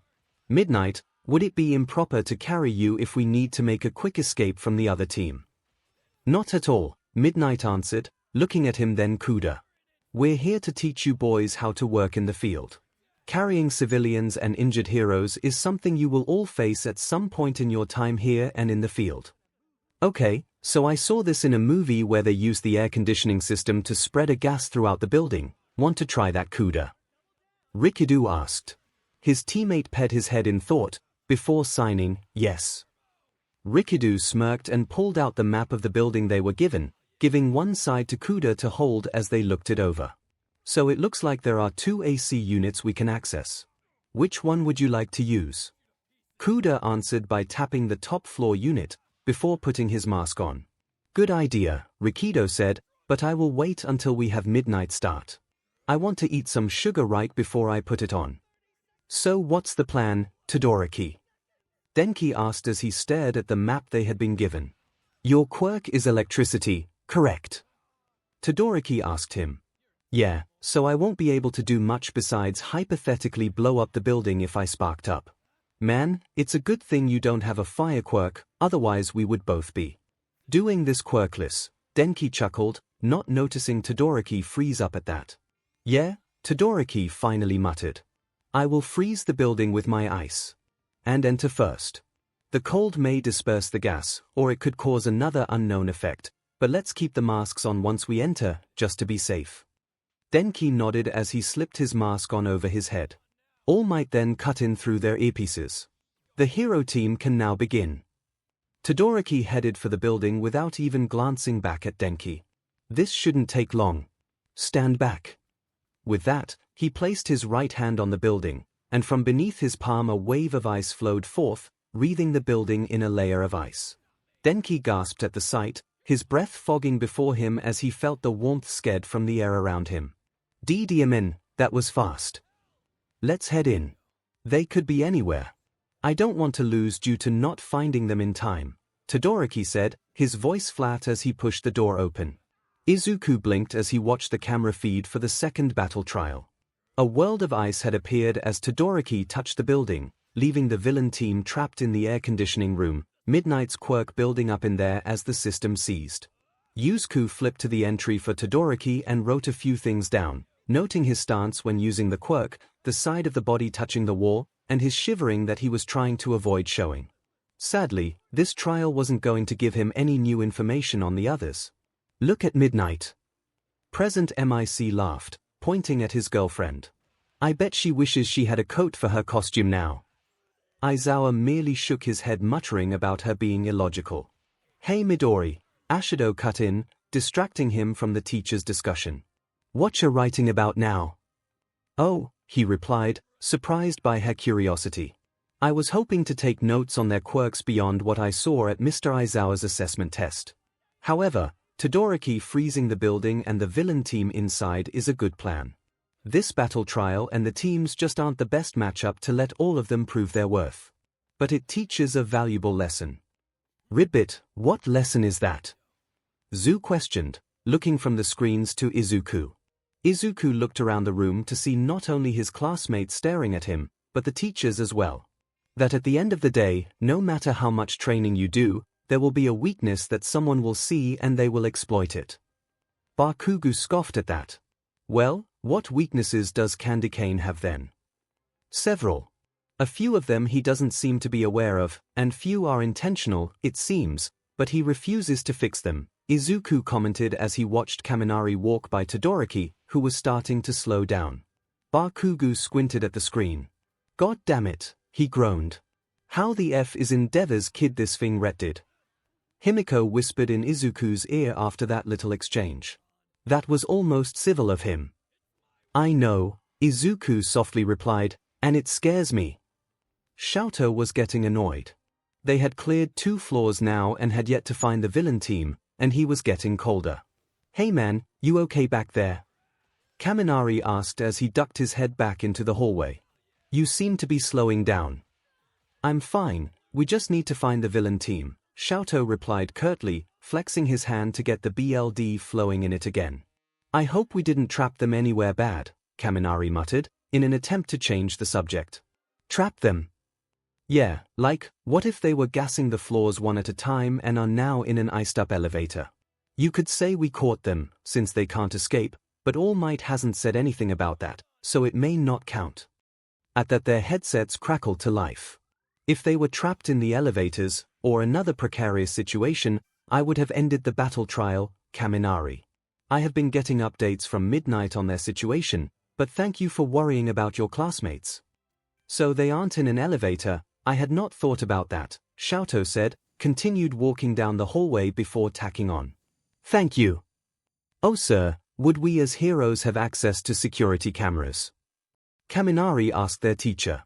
You know, like in those American mafia movies, where they have to trick the security guards. I like your style, kid. Yes, in the field you would, but these battle trials are merely to give us teachers an idea on where to start with your training. Security rooms are not all the same, so you could potentially eat up all your time trying to find the right videos to watch, All Might replied in their ears. I hadn't thought of that, Sshoto commented looking at his teammate. Kaminari shrugged at that. My mom was born in America, so we go over there a lot. Movies over there tend to be more exciting than what we have here. Like, there was one movie where they used the air ducts to spread a gas. Kaminari pulled out the map they were given. Hey, there are 2 air conditioning rooms here. We checked one of them, let's check the other one on the top floor. Sshoto blinked at that. A movie? You think they used an idea from a movie? It would be the quickest way to spread the gas through the building, Kaminari replied, motioning to an air vent, but you froze the building, so the system probably froze as well, so we didn't notice it not working. So it seems the heroes have finally taken notice of the air vents, Tokoyami muttered, pointing at the screen. Izuku looked at the screen showing the villain team. True, but will they find them in time? We can't see much of the room they are in, so we don't know if they barricaded it shut when the hero team entered, Ojiro mused. And it's possible Todoroki's ice helped as well. It may eat up their time if he tries to thaw the ice, so instead, he may simply use more ice to break the door open, Izuku offered, watching Kaminari and Todoroki ascend the stairs as quickly as they could. 5 minutes remain, All Might announced in the headset. The camera showed Todoroki's face as that announcement was broadcasted, his face contorted in anger as those words reached him. On the camera, Kuda gave the camera a thumbs up, while Seitu paced in place. It was obvious the boy's quirk was affecting him. Kuda had to stop him several times from removing the gas mask and knocking himself out. 3 minutes remain. All Might announced once more as the hero team reached the top floor. On screen, Kaminari pointed at a door that was iced up, but had some pink gas seeping out. Kuda gestured to Midnight, who increased her quirk's output, flooding the room with the pink mist, tinting their camera feed. Izuku had his notebook back out now. Something was going to happen in the last moments of this trial. Seitu's muscles bulged as he faced the direction of the door, with Kuda between him and Midnight, who was standing in the corner of the room. Kaminari was in front of the door, his capture tape in hand as Todoroki knocked the ice from the door. Satsuo lurched, kicking the door open and releasing a massive cloud of sleep gas that he then emerged from, fist-paired as he charged Kaminari. Kaminari flinched, the capture tape growing slack in his grip, right as Seitu punched him in the stomach, lifting the blonde up into the air until his ascent stopped and fell back onto the ground, curling up in pain. Kaminari Denki is eliminated. All Might called out. Todoroki got up on shaky legs, his breathing haggard, and slammed his right foot down. A surge of ice erupted and engulfed Rikido mid-charge. He stumbled forward and leaned against the recently summoned ice. Seitu Rikido is eliminated. Both teams are down to 1 man. 1 minute remains, All Might stated. Izuku gulped. This was not what he had expected to happen. He looked at the camera that had just shown Kuda. It showed an empty room now. On screen, Todoroki looked into the room and his face darkened. He screamed as he slammed his right hand onto the floor, a new surge of ice erupting forth, and the building was now frozen from the inside, save for Todoroki and Kaminari. Kuda, can you move? Midnight, are you two all right? All Might shouted into his headset. He waved to Ectoplasm, who began summoning more clones. The villain team is unable to battle. Todoroki, unfreeze Seitu, and then I will direct you to where Kuda and Midnight are. Do you hear me? I will send for Recovery Girl to check them over when they get back here, Ectoplasm said as his clones marched out of the room. Hey, present MIC cut in. Send a clone to Lunch Rush and get a thermos of something hot to warm them up. Yorozu, can you make blankets for them as well? We want to prevent hypothermia, even if it is a small risk. Momo nodded to his request and began producing several rolled-up blankets from her thighs. I'm glad I ate a large lunch for today like you suggested, Izuku. However, if I need to do something like this for another trial, then I will need to eat when we get back to the dorms. After the battle trials, I will give the class a pass to head to the cafeteria for Lunch Rush to make you guys a light meal to hold you over until dinner, Aizawa said, his tone still flat as he eyed Midnight as she stepped inside the room, slightly shaking. We don't need you overextending on your first day. Again, this is to simply find your limits and weaknesses. Izuku leaned over to Himiko and whispered in her ear, Aizawa's dad is starting to show again. Jiru snorted. His dad is showing, she quietly asked. Yeah, Aizawa is a total dad at times. He had to give us a talk on move-in day about how he can't be nice to us anymore since we are his students now, Himiko replied. What did Midoriya break this time? Recovery Girl asked as she entered the room. Nothing, I promise, Izuku quickly answered, waving his hands before him. The small lady glared at him. You nearly broke me, Midori, Ashido said, leaning on him. Or did you forget you had to carry me back? I didn't mean to hurt you, Izuku stammered out, his face blushing red as he looked away from Ashido. Mina, Himiko said, her voice low. I can tell you like to tease, but please get off of Aizu. He clearly doesn't like it. Cat fight? Kirishima asked Shiro. Cat fight, Shiro replied, nodding his head, before jolting where he stood as Jiru's jack stabbed him and Kirishima in the ear. Shut it, you two, she hissed, glaring at them. Jiru, don't attack you classmates in front of us, Aizawa droned. But Bakugo, Himiko started. Stopped before he did anything that warrants punishment, Aizawa retorted, and I will have a talk with him after class about his actions. Bakugo growled from his spot at the back of the room, but was quickly drowned out by All Might clapping his hands. Welcome back, teams. You both did admirably out there. Seitu, Kuda, if your team lasted another 10 seconds you would have won the exercise. For a battle trial that hindered you both did a fantastic job. Sometimes, holding out is the best option you have. All Might then turned to the hero team. You two did exceptionally as well. The villain team had a good idea with the air vent, and that was smart of you to think of it, Kaminari. Thank you, sir, Kaminari said with a quick bow. Todoroki, All Might said, turning to face the boy, while your technique worked, in a real-world situation you would have to think about civilians. Granted, the building's sole occupants this time were your classmates and teacher. Something to think about during your time here at UA. The boy nodded, but said nothing. Right, who of the four that just went is the MVP? Izuku, Momo, and Ida raised their hands. Ida, what can you tell me? Ida chopped his hand as he answered, I would say that Todoroki was the MVP, as he halted the attack when his ice froze the air conditioning unit as well as sealed the other team in the room they had chosen. All Might nodded at that, then motioned to Momo. I would suggest Seitu as the MVP, Momo countered. While they may have lost, his plan was good, and with the 10 minutes they had, if they had a second goal or a target they would have succeeded in the real world. He even bought Kuda time to escape with Midnight. With his distraction, even taking Kaminari down. Yeah, that punch did me in. I thought about coating myself in electricity to stun him, but that would have disqualified us though, right? Kaminari asked, rubbing his stomach. Correct. While Midnight's quirk isn't flammable, the next time you face someone like this, their quirk may be, and you could destroy the building. There have been a few villains that caused gas leaks to keep heroes that use fire or electricity at bay. You made the right call, All Might replied, shooting him a thumbs up. Midoriya, did you have something to say? No, sir, they both covered what I wanted to say, Izuku said, his notebook once more in his hand. Very well, on to the next trial. All Might announced, the box once more in his hand. This time as the heroes we have Team E versus Team H as the villains. Team H, step forth and choose your battle trial. Ojiro stepped forward and looked at the 3 remaining files. Which one do you like, Asuri? The frog girl stepped forward, her finger on her chin. It's too bad we have no hint on what they are about, or who wrote them, she said before grabbing an envelope. This one good for you. Ojiro nodded. I had thought about that one as well.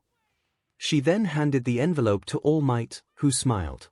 You have chosen my mission. All Might declared. What? All Might wrote one those too. Izuku thought to himself, slightly upset he didn't get his mentor's mission. There, Aizu, Himiko muttered, patting his back. Jealousy doesn't look good on you. He blushed. Heroes, the villains have set a bomb up in the Goji office complex. You will have 15 minutes to either defeat the villains, capture the villains with the capture tape, or reach the bomb. Now, when I planned this lesson, all of you would have done this same trial, but it was suggested that I bring my fellow teachers in on it, and so we devised 5 different trials that all resemble each other in some way. However, Nezu decided to alter this one. Making contact with the bomb is not enough to win. You must simply defuse the bomb. There are simple instructions to follow on what chords to cut in which order. Mess up, and you get a face full of paint and lose. All Might then turn to the villain team. Villains, your objective is to last 15 minutes, defeat the heroes, or capture them. You are not allowed to tamper with the defusal instructions on the bomb. You are not allowed to tamper with the defusal instructions on the bomb, Izuku thought to himself, a smile spreading on his face. So maybe it's good I didn't get this one. He looked at his girlfriend standing next to Ida as All Might gave them their earpieces. Izu, you have that look on your face again, Momo said, her tone worried. Sorry, it's just the villains could win this one at any time if they so choose, it seems, he replied. Himiko will probably figure that out, and try to. Let's have a good match, you guys, Himiko called out to Asui and Ojiro. Yes, let's do our best. Ida chimed in with an arm chop. Yeah, I'd like to test my skills out against someone I haven't sparred with as well, Ojiro said with a smile on his face. Asui simply looked at the hero team and ribbited. Himiko cooed at her, causing the frog girl to faintly blush. Ready to watch your girlfriend flounce them? Okako asked, standing close to Izuku. Why? Izuku stuttered as he felt her rub up against him. You okay, Izuku? Momo asked, leaning forward to check his temperature with her forehead, and giving him a look down her hero costume. Himiko sighed as they reached their waiting area and All Might began the prep time. We are at a massive disadvantage here. What do you mean? We are the same level as the other hero teams were, Ida commented. She squinted at him. The villains can win as soon as All Might says go. How could they do that? What did he tell the villains about the bomb? Not to sabotage it. Not to sabotage the defusal instructions, she clarified. Pull the wrong wire and it explodes. What kind of villain plants a bomb inside of a building and guards it for 15 minutes until it explodes? His eyes widened at that. Ribbit, All Might? Zu asked, pressing down on the head earpiece. Yes, Asui, their teacher replied. We can set the bomb off early, can't we? She flatly asked. We can't do that. Ojiro interjected. He said not to sabotage it. I said not to sabotage the defusal instructions. Very good catch there. Mind telling me how you got it? Ribbit, I have 2 younger siblings who are always trying to bend the rules when I have to babysit them, she answered. I've gotten used to looking for loopholes in rules. Would you pull the wrong wire and set the bomb off? Ribbit, I would, but then we wouldn't learn much from this, would we? All Might laughed at that. I and the other teachers would count it as a win. We discussed this beforehand. Ojiro, I'm going to scout the hallways, Zu said before jumping up and sticking to the ceiling. I want to win this, so if the heroes come, detonate the bomb. The hero team may enter the building, All Might announced through the earpieces. Himiko stepped towards the building, looking up at it. Good, they haven't set the bomb off early. Hopefully my trick worked. Trick? Ida asked. When I said let's have a good match, it was to keep them from setting the bomb off early and to let us actually fight, she replied. Ah, so that we may see where our weaknesses lie so our teachers can help us. Ida said with an arm chop. She smirked at that. Yeah, so I'm going in first. You come in after me. What? But I clearly have the more defensive outfit, Ida said, walking forwards. Yes, and they will see you. At that, Himiko disappeared. All Might, my partner, disappeared, Ida called in. Toga is fine, you had better get going, young Ida. What the hell? She disappeared. Kirishima exclaimed, pointing at the camera feeds. Toga does that from time to time, Aizawa droned. Think nothing of it. Is that her quirk? Seitu asked. No, it is not a quirk, but a skill she has honed. Over the past 2 years. She probably won't even need to use her quirk for this, Aizawa continued. The class turned back to stare at the screens, seeing Ojiro guarding the bomb while Ida walked down a hall, checking rooms. Hey, is that Zu? Hagekyu asked, pointing at a feed. Oh, it is, Izuku said, stepping forward and squinting at the screen before pulling out his notebook. Midoriya, do you by chance see something that has eluded us? Tokoyami questioned, trying to see what the green-haired boy saw. How far away are we from their battle trial, All Might? Izuku asked, looking at his mentor. All Might smirked before replying, 1 block away. Hopefully you guys handle this skill. His laughter boomed around the room. Himiko watched Zu walk by her, not even sensing her. You'd think a prey quirk would be more alert, or maybe she is accustomed to the little flies that she doesn't think to look for the big cat in the grass. Himiko dropped her concentration, her presence once more entering the world. Zhu flinched, then slowly turned around.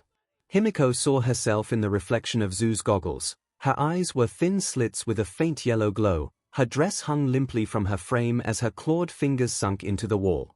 She crawled forward and Zhu took a step back. This would not do.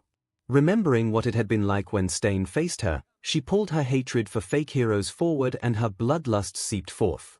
She crawled forward once more and the frog girl merely stood in place, her chest barely moving, her pupils had gone blank.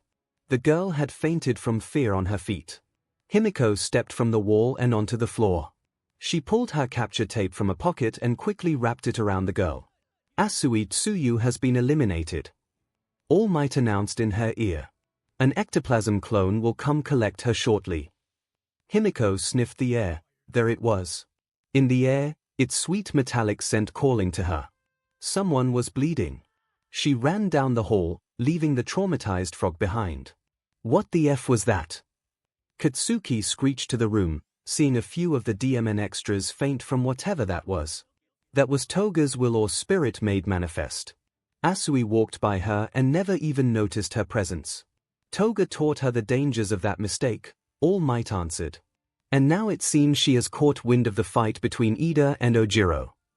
Katsuki watched as the blue stick in the mud traded kicks with the tailed boy. The blonde seemed untroubled about kicking armored shins with his own, unarmored ones. Are those two idiots just going to kick each other until the clock runs out? No one in the room said anything in response to that. Oh, Deku said, Himiko is finally entering the room now. He looked back at the screen and saw something from a horror movie. Bun Beach was crawling across the ceiling while the two fought. Neither boy seemed to notice her on the ceiling or the marks she was leaving behind. She dropped down, her clawed hands reaching for Tail Boy. He dodged her attack, smacking her with his tail and sending her skidding away from him. Katsuki chuckled at the sight, then frowned when the boy clutched his tail. The hair at the end dyed red from the BLD. She had cut him when he struck her. Armored legs ran in front of her and delivered another kick, sending the other boy scampering backwards. As he moved out the way of the camera, he noticed that Bun Beach had disappeared again. The tailed boy looked around and, in a desperate measure, spun in place, the BLD from his wound flying forth and hitting the other boy's armored chest. Katsuki squinted, some of the BLD looked off. There she is, he thought, grinning as she came back into view. BLD spattered across her face.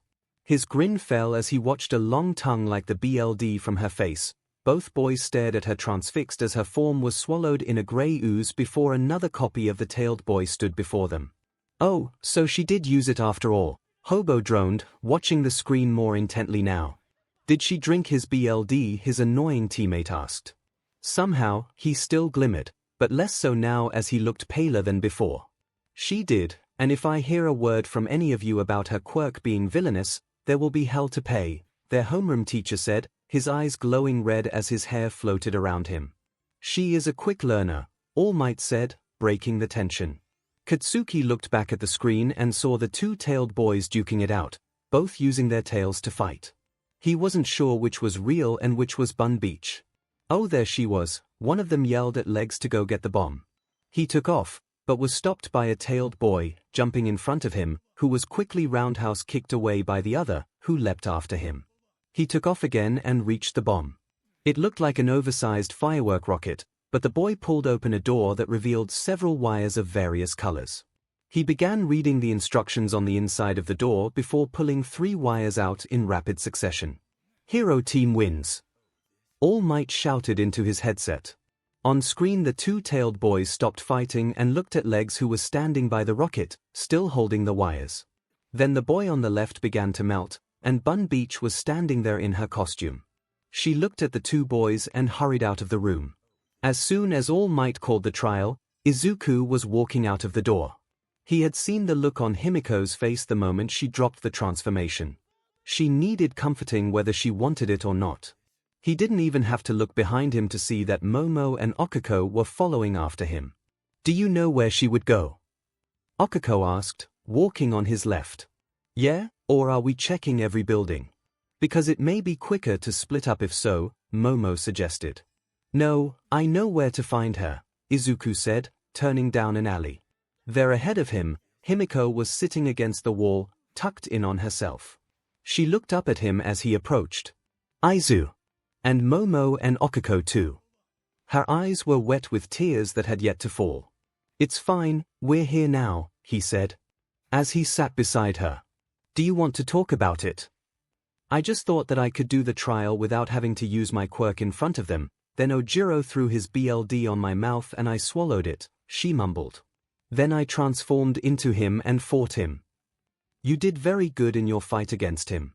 I wasn't sure if you would get his tail or how much skill would be required to use it, he said, hugging her close to him. Momo sat down on her other side, patting Himiko's leg. It showed that you are a skilled fighter and can adjust to any type of body when transformed. I can only see that as a boon. Yeah, Okiko chimed in. Plus whatever you did to 𝐤, you caused a few of our classmates to stumble, even a few to pass out as well. I did. Himiko questioned, looking at Okiko. Yeah, I actually stumbled a bit, but All Might said it was just your will. Okiko explained, or tried to at least. It's an intimidation tactic Himiko has learned, same as how she erases her presence. Izuku offered in an attempt to draw them away from how she copied Stain. But you were amazing, Himiko, obviously the only pick for MVP, Izuku said as he leaned over and kissed her in front of the other two girls. Oh my, Momo gasped from the other side of Himiko, blushing as she watched them kiss. Wow, Okiko muttered. Should we stop them? At that Izuku pulled back, his face burning as he blushed, even his ears felt hot. I'm sorry, I didn't mean to do that. She just looked so. Izuku fell short of finishing his sentence as he waved his hand circularly at Himiko. Cute. Okiko suggested. Kissable. Momo offered. You think I'm cute and kissable? Himiko asked the two girls, who began blushing as well. Before anyone said anything else, Aizawa appeared at the end of the alleyway and walked towards them. There you are. I've been looking for you for. I knew Himiko would be upset about accidentally using her quirk like that, so I went to find and comfort her. Momo and Okiko followed along for the same reasons. Izuku replied, standing up from his spot and offering Himiko a hand, which she took. I was just afraid of how the others would react to seeing me drink BLD, Himiko muttered. So I just didn't come back right away. Aizawa walked up to her, placing a hand on her shoulder as he spoke. It is okay, Himiko. No one is going to judge you for your quirk, and if they do, they will be dealt with. She sniffed at his words. Thank you, Mr. Aizawa. Welcome back to class, you four. All Might called out to them as they entered the room. Now then, fantastic job, all four of you. Now who can tell me who the MVP for the trial was? Izuku kept his hand down, as he knew he would be more biased than usual. Shuji raised a hand up. I would say Toga, sir. She took Asui down with a single move and then supported her teammate for him to take the win. She kept Ojiro occupied long enough that Ida was able to disarm the bomb correctly. Ribbit. Asui softly croaked out. Toga. Ojiro called out to her. Yes, she tentatively answered. Have you ever, he paused mid-sentence as if looking for the right words, transformed into someone with a tail before? No, you were the first, she replied, her curiosity clear in her voice. I'm surprised. You were able to keep up with me rather well. At my dojo, I tend to win most matches and spars due to my tail. It was nice fighting on equal footing for once, it showed where I'm lacking, he stated while scratching his cheek. If the teachers are okay with it, I would like to spar again with you as me. You're okay with me using my quirk on you? Himiko asked, surprised. It's just a quirk. Why would I care? The tailed boy asked. I would be okay with it, if the teachers are, she answered with a shaky smile. Of course, Aizawa stated. Ojiro, you and I will meet with Recovery Girl later today and go over several aspects of Toga's quirk. The boy nodded to him and then to Himiko before stepping back to stand by Asui, who was peering at Himiko. Now then, All Might said, gathering their attention, it is time to pick the next two teams. He brought forth the box once more and drew. Team I as the heroes versus Team A as the villains. Team A, you may pick one of the two remaining missions. Team A consisted of Shoji Mizo and Hagekyo Toru. Shuji was the tallest boy in the class and the largest, while his teammate 𝐻𝐻𝐾 was more of a mystery. Other than an outline from her regular school clothes, no one knew what she looked like. They both use blue in their uniforms, Izuku thought to himself as he watched the boy nod to the girl, who grabbed an envelope and carried it over to All Might, who held his hand out for her to place it there. "Here you go, All Might," 𝐻𝐻𝐾 exclaimed with a wave of her gloves as he took it from her. Smiling, the man opened the envelope with enthusiasm. "Villains. You have chosen present MIC's mission.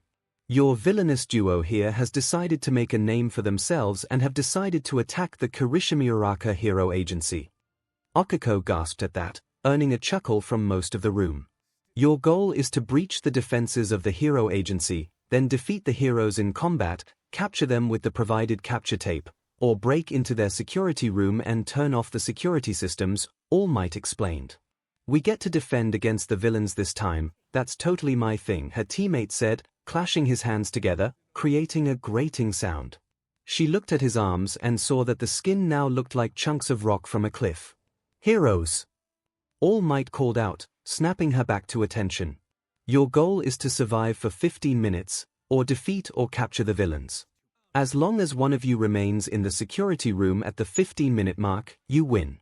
Present MIC will take the heroes to the agency building, while an ectoplasm clone will escort the villains to their starting point. MIC will give the heroes a quick run-through of the security features, then your 10 minutes to prepare will start." "Hey Zoo," Himiko asked, slowly approaching the frog girl as the hero and villain teams walked out. The girl in question loudly croaked at the sound of Himiko's voice, her eyes wide as she looked at her. "Hey, are you feeling okay? I didn't expect that to knock you out like that," Himiko softly said, taking her time to speak softly. "I didn't expect that at all, Ribbit. It was like facing someone with a predator quirk, and I just froze up. I tend to be blunt with everyone, so please don't take this the wrong way, but you scare me." Himiko faltered at that, biting her lip. She was about to walk away from the girl, but was stopped by a hand on her shoulder. "But so does my friend, Habuko. She has a snake head and a paralysis quirk that she uses on me occasionally," Zoo commented. "She used to stalk me in high school, but one day I approached her and realized she was as lonely as I was. So I decided to be her friend. We still talk to this day." At that, Zoo produced her phone and, after messing with it, handed it to Himiko, who saw a photo of Zoo standing next to a girl with a snake's head crowned by a mane of dark red hair. Himiko began. "I would like for us to be friends too," the frog girl bluntly stated. "You want to be friends because I scare you?" Himiko asked, confused by that idea. "Ribbit, yes. Is that odd?" Himiko smiled at that. "No, it really isn't." Izuku waited with bated breath as he watched Okiko be walked through the security features on screen. It would make sense that she stays in there. Kirishima is more of a fighter and doesn't like the idea of waiting. Having him run around the building and keep the other team from getting in would be best. "I'll put a week's worth of detention on the table," Snipe's voice drawled from the teachers. "I'll take the heroes on this," countered Midnight before looking to Aizawa. "Well, who do you think will win?" "Can't say. I see this being another last-second resolution like your battle trial was," Aizawa muttered into his capture weapon. "Why don't we ask our quirk expert?" Ectoplasm suggested, looking towards Izuku. "Hey?" Izuku asked, lifting his head from his notebook. "Midoriya," the teacher asked, causing the class to look at the green-haired boy. "Who do you think will win this trial?" Izuku blinked, then opened his mouth. "Well, I know Okiko's quirk better than the others so far. She can lift between 1 and 2 tons before she feels a strain, and when used on herself she becomes nauseous. I have a plan to counteract that, but Momo wants to get a teacher involved before I start giving classmates random pills to take, so maybe Recovery Girl would be good for that. As far as activation goes, she has to touch all 5 fingers of one hand to an object to remove the effects of gravity on it while it still retains its mass. This seems to be out of her control, as she tends to hold everything with her pinky fingers sticking out. She cancels the effect by holding her hands together, but all items have their gravity released at the same time. She could make Kirishima lighter, allowing him to access various locations of the agency building at a quicker rate than he normally would. Izuku, please breathe, Momo interrupted, placing a hand on his shoulder and shaking him slightly. Izuku stopped his ramble and looked at her for a moment before saying, "Thank you, Momo, I just got carried away there." He noticed her hand was still on his shoulder. "I am so ready for this weekend," he thought to himself as he took a few breaths. So for what I have seen of Kirishima and his quirk, he seems like the brawler type. Hardened punches and an armor-like skin should allow him to tank whatever Hagakure and Shuji throw at him. It is probably tied to his stamina, but if Okako can lighten him, running around and fighting may allow him to conserve energy for the trial. It is an overall simple quirk at the moment, but he may have a few tricks we haven't seen yet either, Izuku muttered. And the villain team? Ectoplasm inquired. Well, Hagakure has her invisibility, so if they can find a way to get her inside, she can make her way to the security room. Granted, I don't know what kind of features the building offers either, what else Hagakure can do with her quirk, or if she has any support equipment that we can't see, Izuku began before Kaminari raised his hand. What do you mean, support equipment we can't see? The blonde asked. Well, maybe she can make objects she carries invisible. Again, I am not sure what she can and can't do. Plus, her hero costume may have some stuff she hasn't shown off, Izuku answered. And what of her partner in villainy, Shuji? Tokoyami asked from the back of the room. Well, that's where it gets tricky. Shuji is a bit of a wildcard so far. I've seen him turn his extra arms into sensory organs such as ears, eyes, and mouths so far. Maybe he can increase the muscle mass in the arms, and maybe he isn't limited to 6 arms, maybe he can create more limbs from the 6 as well. If that is true, he would be like a 𝐒𝐻𝐿. Granted, he only has one head, Izuku muttered as he watched the multi-limbed boy on screen talk with the floating gloves. Heka what? Shiro asked from beside Tokoyami. The 𝐒𝐻𝐿s were 3 giants from Greek mythology that helped the Olympian gods overthrow the titans that preceded them. They were said to be monstrous beings born of the sky and earth, just as the titans were, but that they bore 50 heads and 100 arms, Tokoyami answered. Midoriya, Aizawa called out, please avoid calling your classmates and staff members mythical creatures. Not everyone is going to know what you mean and take it as an insult. Nezu seems fine with me calling him a chimera, Izuku replied immediately. Aizawa simply sighed. Mizu looked at where his partner was standing, or rather, where her shoes and gloves were standing. So your quirk makes you invisible, what about other items? Nope, just me. I was even born invisible, Hagakure replied, her gloves dancing around as she spoke. He tilted one of his mouths at that. So your costume is, just these gloves and shoes, she said, waving each piece as she said it. Oh, was his only response to that. Well, I think you have the best chance of reaching the security room once we breach the building. Once inside though, it would be for the best if you lost the gloves and shoes so you don't give yourself away, he suggested, pointing at a section of the map they were given. You want me to strp and streak? She asked, a gloved hand spread over where he thought her mouth would be. Aren't you already string? He asked, raising an eyebrow at her. I'm just messing with you, she laughed, lightly smacking his left arms. So how do we get me inside? He turned to the ectoplasm clone that was waiting with them. Do these vehicles work? He asked, pointing to the ones parked on the street. The clone simply chuckled before answering. They do. Which one do you want to use for your plan? Mizu pointed and he heard his partner giggle and say, oh, they won't know what hit them. The villain team can now begin.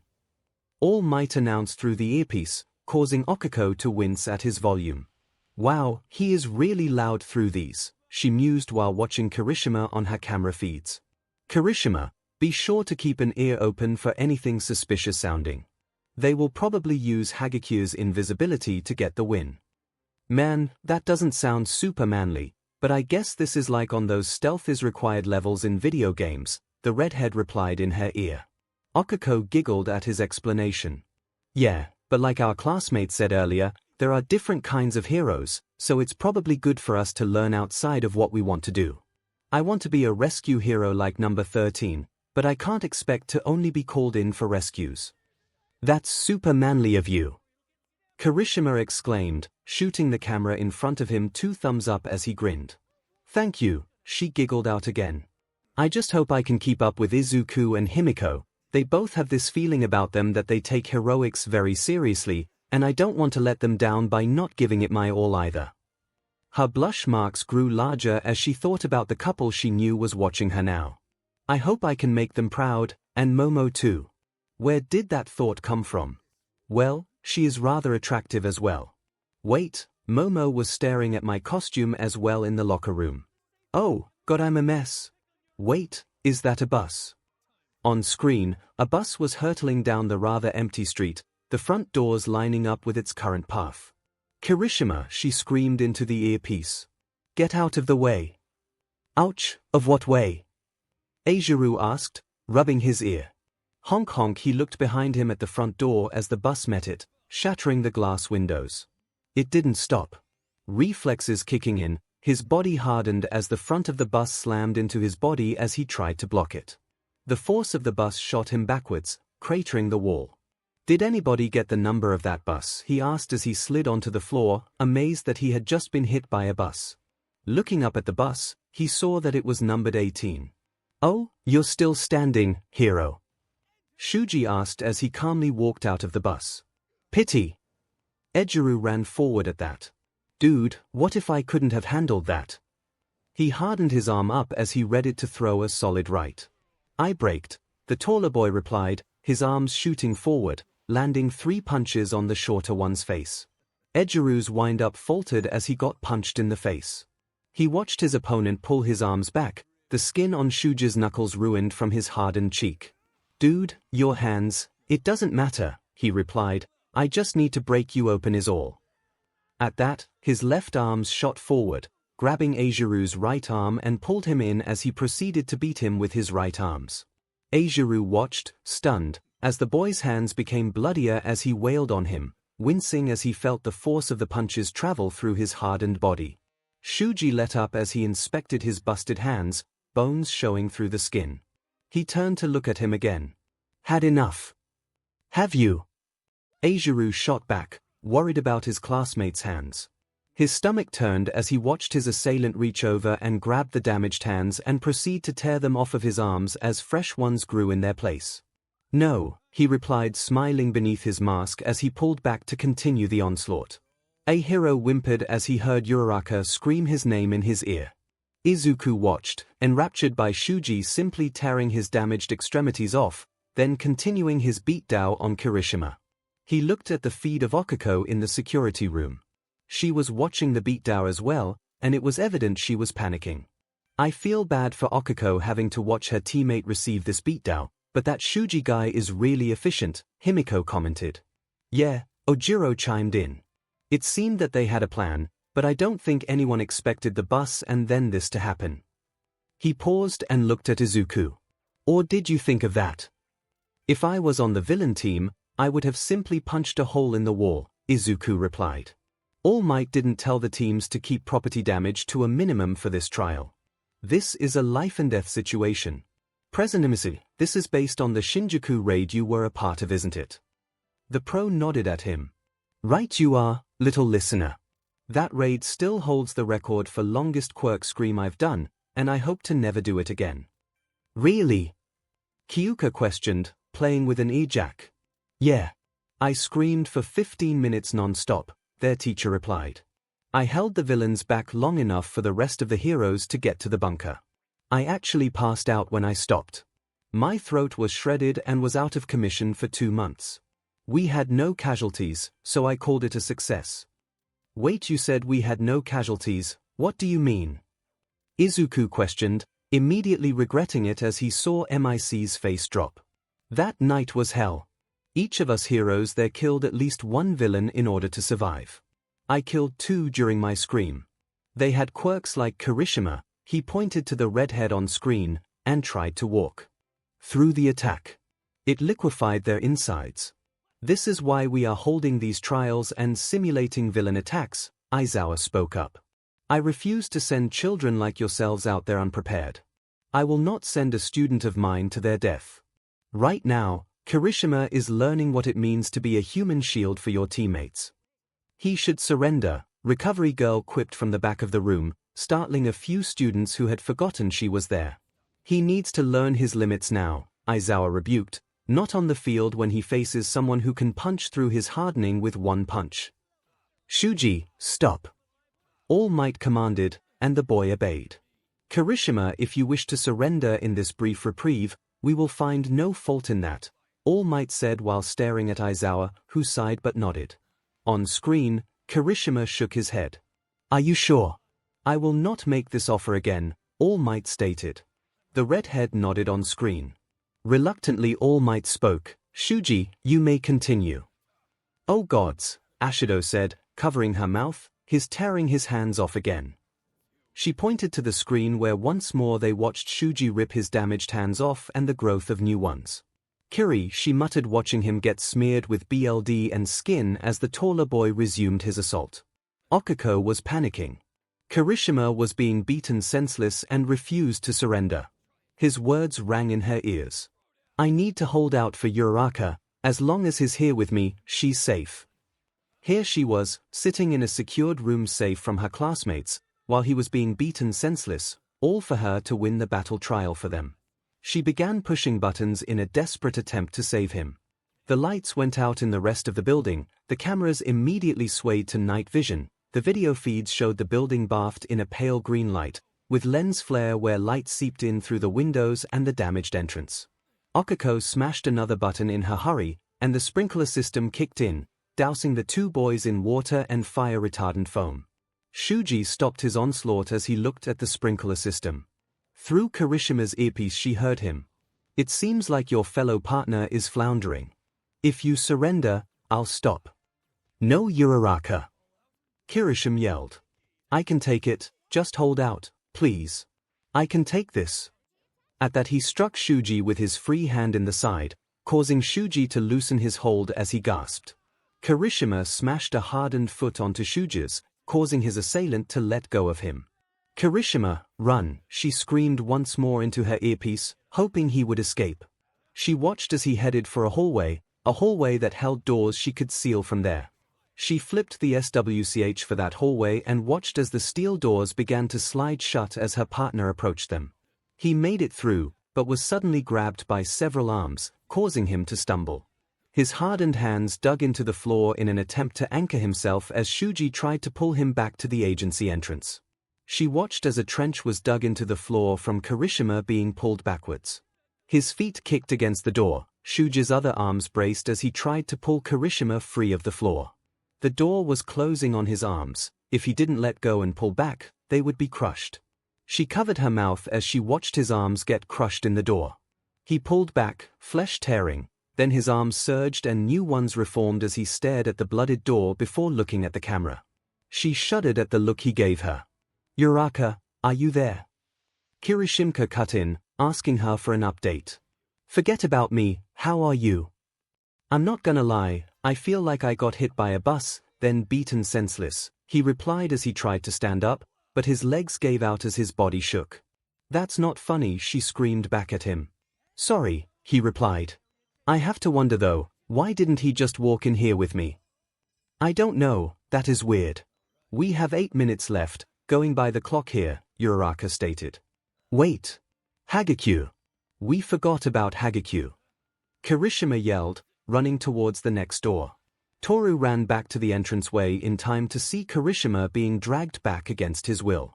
She nearly threw up there at the sight of him. While he wasn't damaged, the sight of him covered in blood and shredded flesh was something she could barely handle. She hoped Shuji wasn't in too much pain. Kirishima ran right by her, none the wiser. No one ever was, it seemed. She had been busy during his beatdown, opening air ducts that could fit her body. But the plan was to simply scare the hero team into thinking she was in the vents and to force them to regroup in the security room. Hopefully, Uraraka would demand her partner come back so she could make sure he wasn't injured, letting 𝐔𝐬𝐽 simply walk in and claim victory. Ditching her boots and gloves had been the easy part, and her earpiece, thankfully, was far enough in her ear that her quirk affected it. As Kirishima approached the door, it opened, showing an air duct cover that had been opened. Uraraka, she's in the air ducts. I'm coming to you. The blood-soaked boy said, pressing on his earpiece. Holy, it's working, she thought to herself, staying a meter behind and stepping in time with him. The hard clacks of his boots drowning out the patter of her bare feet. As they passed another opened-air duct, 𝐭𝐻𝐿 sped up. 𝐔𝐸𝐿 ran after him and turned the corner to see a wall marked security. She had made it. She looked at the ceiling and saw various cameras looking at the two of them. She squinted at one of them that was panning around. It was labeled Fleur. She paused. That was the name of the camera company her parents had used when she was younger to make sure she was in the house and not outside. They could see her. As it panned towards her, she dashed forward, standing under it, and looked for any other cameras that could potentially see her. The door hissed and proceeded to slowly open, showing a worried-looking 𝐒𝐿, who was beckoning 𝐭𝐻𝐿 inside. Toru saw her chance and took it, falling in line behind 𝐭𝐻𝐿. The door closed behind her. The class watched with bated breath as 𝐭𝐻𝐿 and 𝐔𝐸𝐿 entered the security room. I'm assuming the thermal cameras require activation. Izuku questioned, watching Toru approach the console as 𝐒𝐿 checked 𝐭𝐻𝐿 over. They do, MIC responded. There are only a few thermal cameras that the security room has access to, while we have full access. It looked as if Toru recognized the one at the security room when she ran under it to hide, 𝐈 commented. It's possible, Midnight said. We have it on record that she, like her parents, has been invisible from BH and they can't see each other. So they probably had them when she was younger to keep track of her. They don't know what their own kid looks like? Kaminari asked, before getting jabbed in the ear by Jiru. Izuku looked at Himiko. Himiko looked back at him. No. Maybe. I don't know. What are you going on about? Aizawa asked. If Himiko uses her quirk with 𝐔𝐸𝐿's BLD, would she be visible or invisible? Izuku asked the room. Questions for later, as that would probably have an unexpected effect on her psyche, Aizawa replied. Kaminari opened his mouth. Meaning I will sit down with her and her parents and ask them myself, Aizawa stated. Midoriya, please refrain from conducting quirk experiments on anyone or anything without proper supervision. And no, Nezu does not count as proper supervision. Villain team wins. All Might announced, interrupting them all. Izuku looked at the screen to see a confused 𝐒𝐿 and 𝐭𝐻𝐿, who were looking around the room, when all of a sudden some of 𝐒𝐿's hair was moved. The two jumped at that, but laughed when they realized 𝐔𝐸𝐿 was with them. 𝐭𝐻𝐿, do you need help leaving the building? On screen, the boy shook his head. As the three classmates headed for the front of the building, they ran into Shuji, who approached 𝐭𝐻𝐿 and bowed towards him. While they had no real audio, it was safe to assume he was apologizing for his fight. All Might chuckled as on screen 𝐭𝐻𝐿 gave a boisterous yell, followed by a high five with his former opponent, who handed 𝐔𝐸𝐿 her gloves and boots. Welcome back, you four, All Might greeted as the hero and villain team returned. That was quite the ingenious plan you two had. I kept the details to myself, but please be sure to check that your opponent can handle being hit by a vehicle. We want to capture villains, not kill them, but sometimes accidents happen, hence these battle trials. Before All Might could say anything else, several students yelped as their shins were attacked by Recovery Girl as she made her way to 𝐭𝐻𝐿 and Shuji. You too, she yelled. They both pointed at themselves for clarification, and then promptly had their shins smacked. 𝐭𝐻𝐿 hardened his in time, which earned him a glare from the heroine. Yes, you too. 𝐭𝐻𝐿, if it was up to me I would have pulled you before All Might even made you that offer. You were hit by a bus and then beaten senseless for several minutes. What if he cracked your quirk? She questioned him. I said he needs to learn what he can handle, Aizawa said, stepping in. I had it under control. It was a lot different from my training back home, though, 𝐭𝐻𝐿 said. What did you do for training? Aizawa asked him, facing him directly now. Hardening and jumping off of my roof and out of trees until it started to hurt through my quirk. I can handle about a 4-story drop, he answered with a smile. Kiri! Ashido yelled, running up to him. What the hell is wrong with you?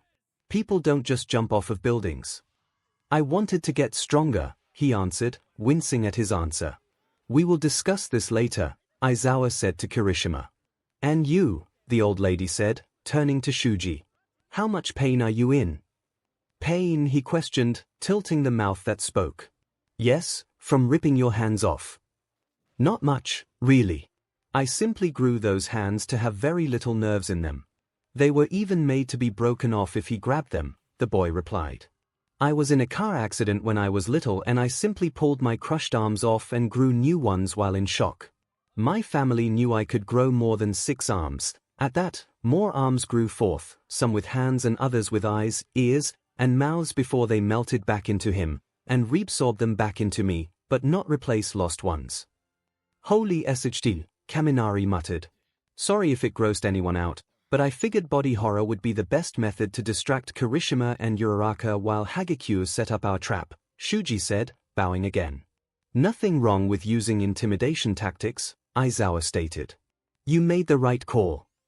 Shuji bowed to him, uttering a small thank you. Now then, any idea who the MVP is? All Might questioned. He chuckled as nearly all hands pointed at Shuji. Very well, Shuji it is then. Izuku chuckled at that. While 𝐻𝐵 had won them the trial, it was largely due to Shuji setting it up so the heroes would let her into the security room by accident. Now, for the final battle trial of the day. All Might announced. Thing finally, Bakugo muttered, drawing attention to himself and his teammate who was standing away from him. What are you all looking at, you DMN extras? Tokoyami sighed and stepped forward with 𝐬𝐸. They would be the villain team. No drawing needed for this one. All Might grabbed the final mission. Going by who was in the room, the mission was either Aizawa's or Ectoplasm's. Team D, you will be doing Ectoplasm's mission. You have successfully breached the security of a foreign dignitary and taken him and the ministry official he was meeting hostage and are making demands. Your escape will be made in 15 minutes, taking the hostages with you. You can also claim victory by defeating the hero team or capturing them, increasing your hostages. Tokoyami nodded. The taking of one's freedom, a grim task indeed. Heroes, you have 15 minutes to save the hostages by freeing them from their bonds, defeating the villains, or capturing the villains with the capture tape. You want to avoid property damage, and the safety of the hostages is paramount, All Might said. Ectoplasm stepped forward once All Might finished. My clones will be the hostages, he stated as he summoned 2 clones who stood by Tokoyami and 𝐬𝐸, who were receiving their earpieces. Bakugo scoffed as he walked out of the room with a rather reluctant Emma trailing behind him, and an Ectoplasm clone bringing up the rear. Once Tokoyami was sure Bakugo was far away due to the cameras, he turned to Ectoplasm and All Might. I am rather curious about this mission. Oh, what is it? Ectoplasm inquired. Facing the villain team, his clones shared a look. Would 𝐬𝐸 and I be disqualified if we killed a hostage to show the hero team that we are not to be trifled with? If we are to be villains, should we not be villainous? Tokoyami questioned the hero. Dude, what? 𝐬𝐸 asked, incredulous at his teammate's question. By all means, Ectoplasm stated, not every hostage makes it out, and not all make it out intact. At that, he motioned to his prosthetic legs. Wouldn't you prefer legs that look like actual legs? Kaminari asked the hero. But then I don't have a pirate costume for Halloween, Ectoplasm answered back as the room fell silent. Kaminari's face was blank. We like to have fun here, Ectoplasm stated, looking at Izuku. Oh my god, Momo muttered. Bakugo growled as he waited for All Might to announce he could enter the building. He would take the villains down quicker than If Deku had. He had to, he refused to let the quirkless F show him up. No, apparently Deku had a If quirk and had been hiding it from him, mocking him this whole time. No one got a quirk this late in life, it just didn't happen. I refuse to let some pebble in my path trip me up. I'll prove that I deserve to be here and that they made a mistake in thinking Deku was worth anything. Beside him, Emma inspected his obnoxious armor, tutting as he pulled lint off his sleeves. He hoped the glittering idiot didn't discover who his parents were. The last thing he wanted was to discuss If fashion. Hero team may enter the building, All Might announced in his ear. He tensed the muscles in his forearms and hands and his nitroglycerine sweat exploded, propelling him forwards in a burst of fire and smoke. He grinned as he reached the door. He moved his legs forward and kicked it open mid-air before setting off a follow-up explosion in the doorway to properly land. He marched into the entryway, and there at the other end of the room was the villains, Bird's Face and Weird Arms. "Greetings, heroes," Bird's Face said, his hands on the shoulder of a clone. "Unless thou art here to meet our demands, thou shalt vacate these premises, lest thou wish to face the consequences of thine actions." "Do you always talk like some old F?" Bakugo scoffed as he proceeded to walk forwards. "Halt!" Bird said once more. Beside him, Weird Arms aimed an elbow at him. His visor blocked Bakugo from seeing where exactly he was looking. "Leave now or face the consequences, hero," Bird said, spitting the last word on the ground between them. "Make me!" Bakugo roared. He felt his palms charge up dual explosions as he took a step forward, a feral snarl on his face. Then Weird Arms twisted in place and shot tape at one of the clones, then shot it to the ceiling where it soared over a rafter and came down beside Bird. Bird's shadow came out and grabbed it, and the tape on the clone pulled taut, revealing a rope around its neck as he was pulled into the air. "What am I seeing?" Glitter Boy said as he finally walked into the building. "Retreat, or his death is on thy hands," Bird said as his shadow pulled the clone higher by its neck. The clone kicked as its bound arms flailed behind it. "You don't have the ball!" Bakugo roared.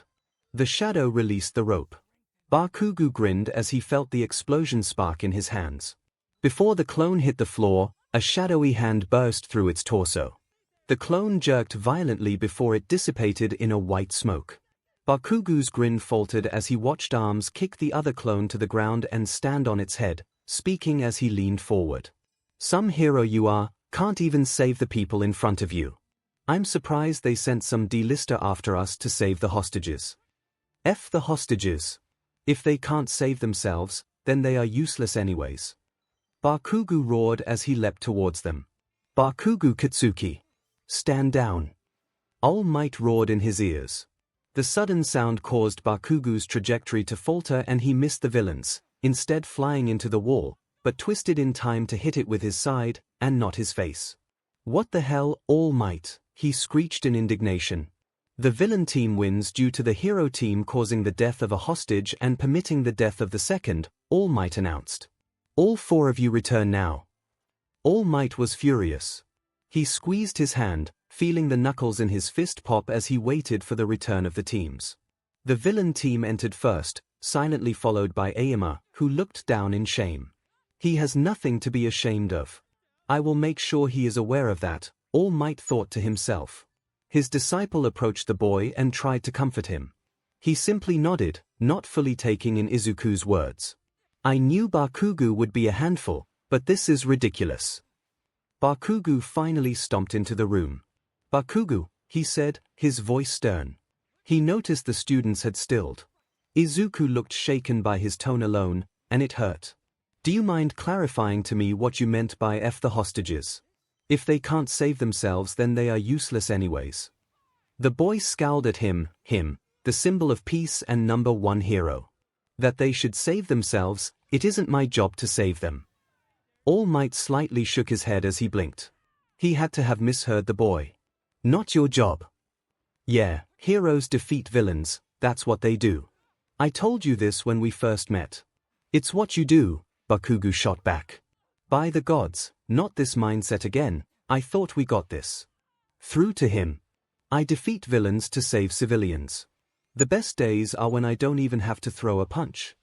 He knew this was a conversation best fit to be held behind closed doors, but it didn't seem to work last time. "That's stupid. Why be a hero then if you don't want to fight?" Bakugo shot back. All Might looked to his fellow teachers, each one of them wore a look of bafflement at what the kid was saying. Even Aizawa was showing emotion. He looked at the students and saw that Himiko was staring right at Bakugo, her eyes thin slits as she reached into her dress, most likely to grab a knife, but was stopped by Izuku, who held her hand instead. He knew this would be risky and possibly set the blonde off more, but it was worth a shot.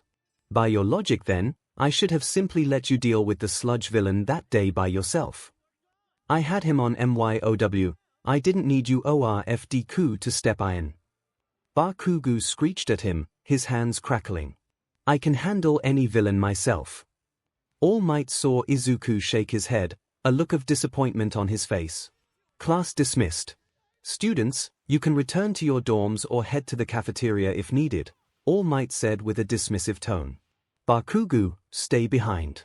Aizawa wishes to speak with you. Izuku stumbled backwards until his legs bumped into the mattress and he tumbled backwards onto it. He looked at his attacker and swallowed. Himiko's pupils were thin slits as she crawled onto the bed, straddling him. Himiko, he stuttered out. They had just gotten back to their dorms after visiting the cafeteria with some of their classmates. Do you have any idea how delectable you looked in your hero costume, Aizu baby? She asked, her voice deep and husky. He watched her tongue trace her lips as she came closer. Aya, he trailed off, unsure of what to say. How badly I wanted to skip class and unwrap you. Peel that skin-tight suit off of your body. She liked his neck, the long tongue leaving a thick trail of saliva, and have you take me in a back alley. His breath caught at that as his brain raced with thoughts. Public secretary. She brought it up a few times, but doing it in such a highly monitored area is risky. I should call Nemirai later. His thoughts were interrupted by the sensation of his girlfriend running her hand through his thick messy hair. He stifled a mmm. But this works just as well, she said leaning down, her mouth centimeters from his. Knock knock Himiko, are you in there? Momo called out, Okiko and I wanted to speak with you and Izuku. There was a brief pause as no one spoke. It's, she continued, but trailed off. It's important, Okiko finished. Izuku thumped his head on the bed. Himiko whined, her pupils slowly returning to their regular cat-like appearance. Aizu. He patted her head, his fingers scratching the base of her hair buns. One moment, he called out, as Himiko rolled off of him and onto the bed. Oh, you're here, Izuku. Momo called out through the door. Yeah, I didn't feel like going back to my room right away, he replied, watching Himiko get off of the bed and head for the door. Is it just you two? Himiko questioned as she reached for the door knob. Yeah. Okiko answered in her bubbly tone. As she opened the door, Izuku saw that the two girls had changed out of their school uniforms. Okiko wore a pair of pink short shorts and her space shirt, while Momo wore a light blue skirt and her creation shirt.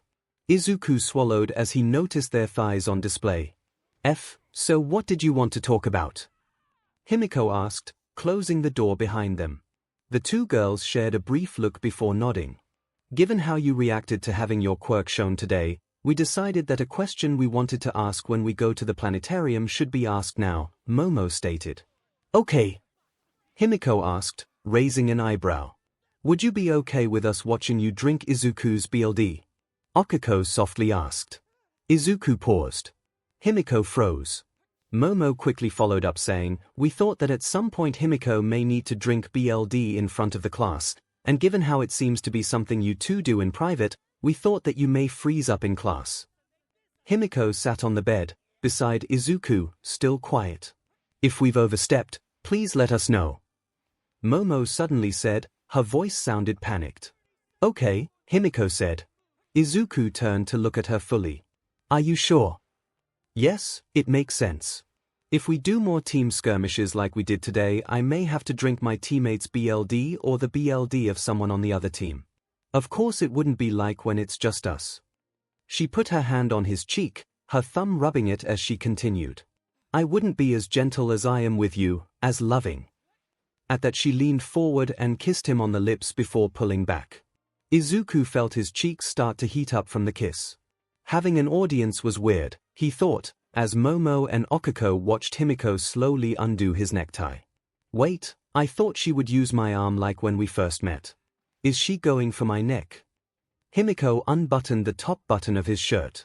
He looked back at Momo and Okiko whose faces were slowly gaining a red tint. Do you two want to sit down? They promptly sat down on the bed, Momo to his right, and Okiko to his left. Himiko moved down to the next button, undoing it as she proceeded down his shirt. Himiko, he tentatively asked, unsure of what her plan was. I don't want to get your shirt bloody, she replied. Himiko hardly ever made a mess when she drank from him unless she was in a hurry or they were having secretary. Then it clicked in his mind. She wants to tease them. Is this normal? Asked Okiko, her blush marks were growing in size. Yeah, Izuku huffed, as Himiko climbed into his lap, straddling him. "Oh my," Momo softly exclaimed, a hand covering her mouth as she watched Himiko pull his shirt down and off of him, tossing it onto the bed. Himiko leaned forward and kissed his neck for a few seconds before her tongue darted out and liked it. "Is she liking you?" 𝐒𝐭𝐚𝐲 asked, leaving in to see better. "Why, Izuku answered, shuddering at the sensation of her fangs grazing his skin. "Her saliva numbs pain, so I don't even feel it when she bites me other than some pressure on skin." She sank her fangs into his neck, and he gasped. Momo watched, transfixed, as Himiko's eyes shuttered a few times before finally closing in apparent bliss. She heard a soft sking noise and realized that Himiko was slowly drinking. 𝐒𝐭𝐴 peeked around the blonde and met her gaze. She opened her mouth to speak, but no words came out. She was mouthing them. "She's actually drinking his BLD." Momo nodded, then noticed movement out of the corner of her eye. Izuku's right arm traveled up to Himiko's head, where he began dragging his fingers through her hair. She was torn between watching Izuku play with her hair, her drinking his BLD, or looking at his muscles. "I thought I felt them through his costume, but I couldn't be sure. And now they are so close I could almost touch them." She paused as that thought ran through her mind.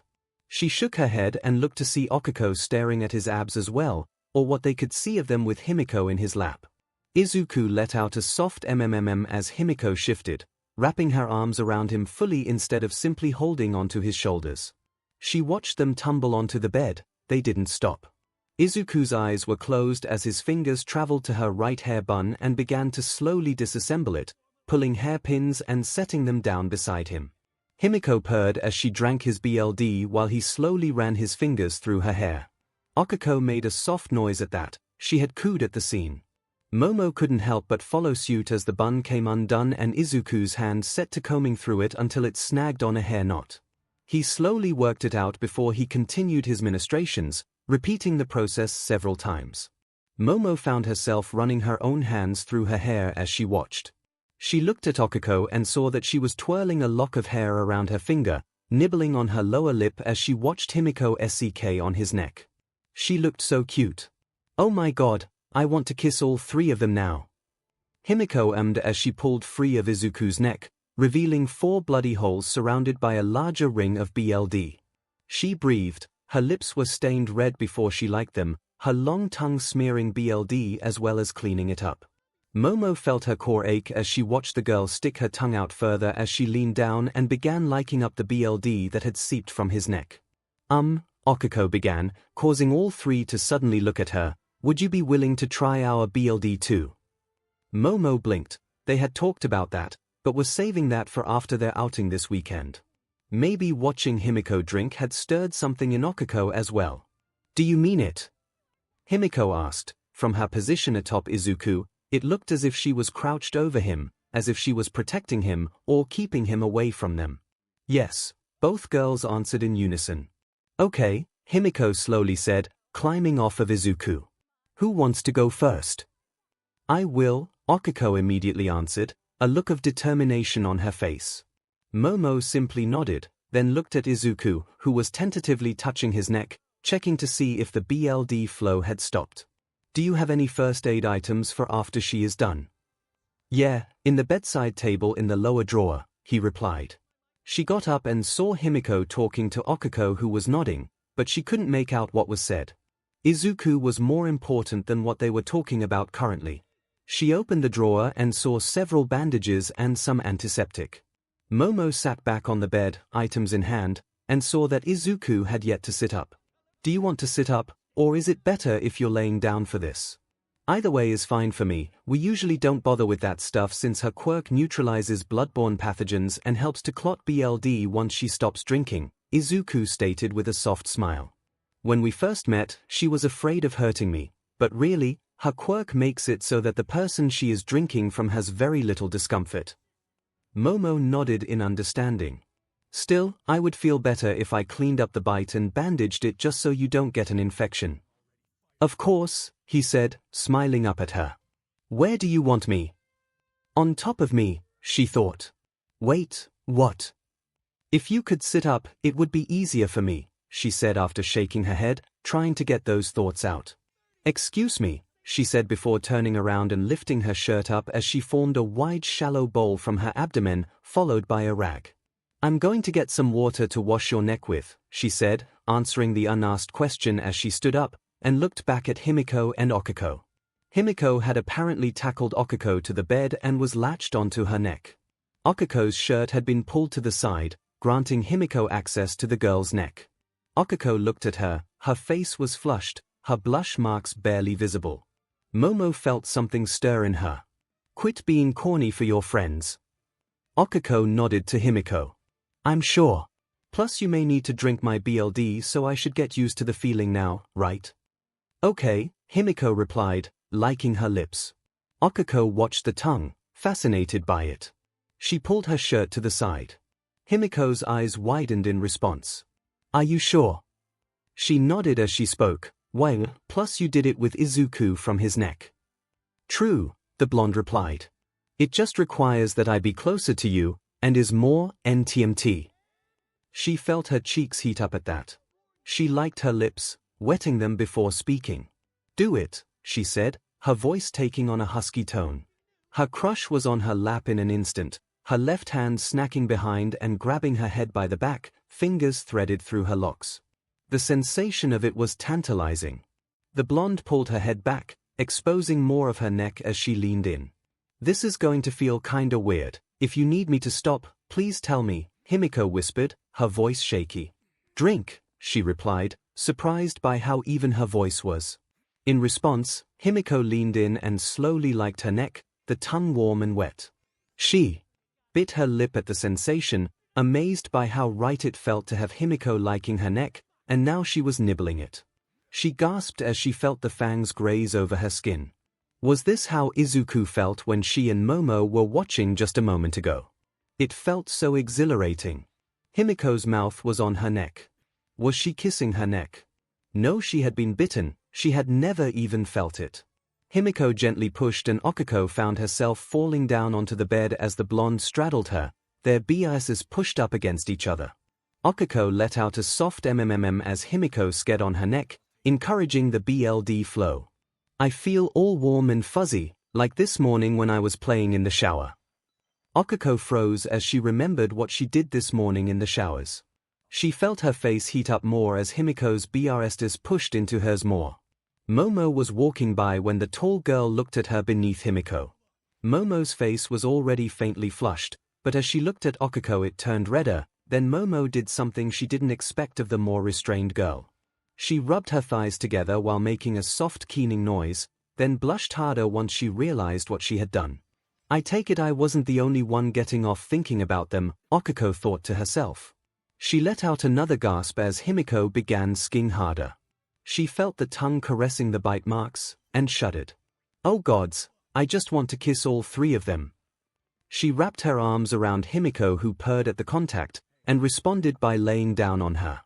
Momo walked back into the room and saw that Himiko and 𝐒𝐿 were borderline having sex at this point. She looked to Izuku, concerned how he may be taking it. Izuku was watching intently, leaning up against the headboard as he watched his girlfriend drink from 𝐒𝐿. He had unfortunately put his shirt back on, but had yet to button it, allowing her a glimpse of his muscled chest. Her eyes followed the trail of muscled skin down to his abs, which she noticed was sparsely haired, where she saw the V-shaped curve of his waist leading down to his breaths where she saw it. A bulge was forming in his breaths, and it seemed to be rather uncomfortable for him, given how he shifted his legs. Welcome back, he called out to her, not taking his eyes off of the two girls. It's weird seeing this from the outside. I do feel a little jealous, though, but I'll have to work past that. Momo sat down beside, placing the bowl in his lap so she wouldn't get distracted.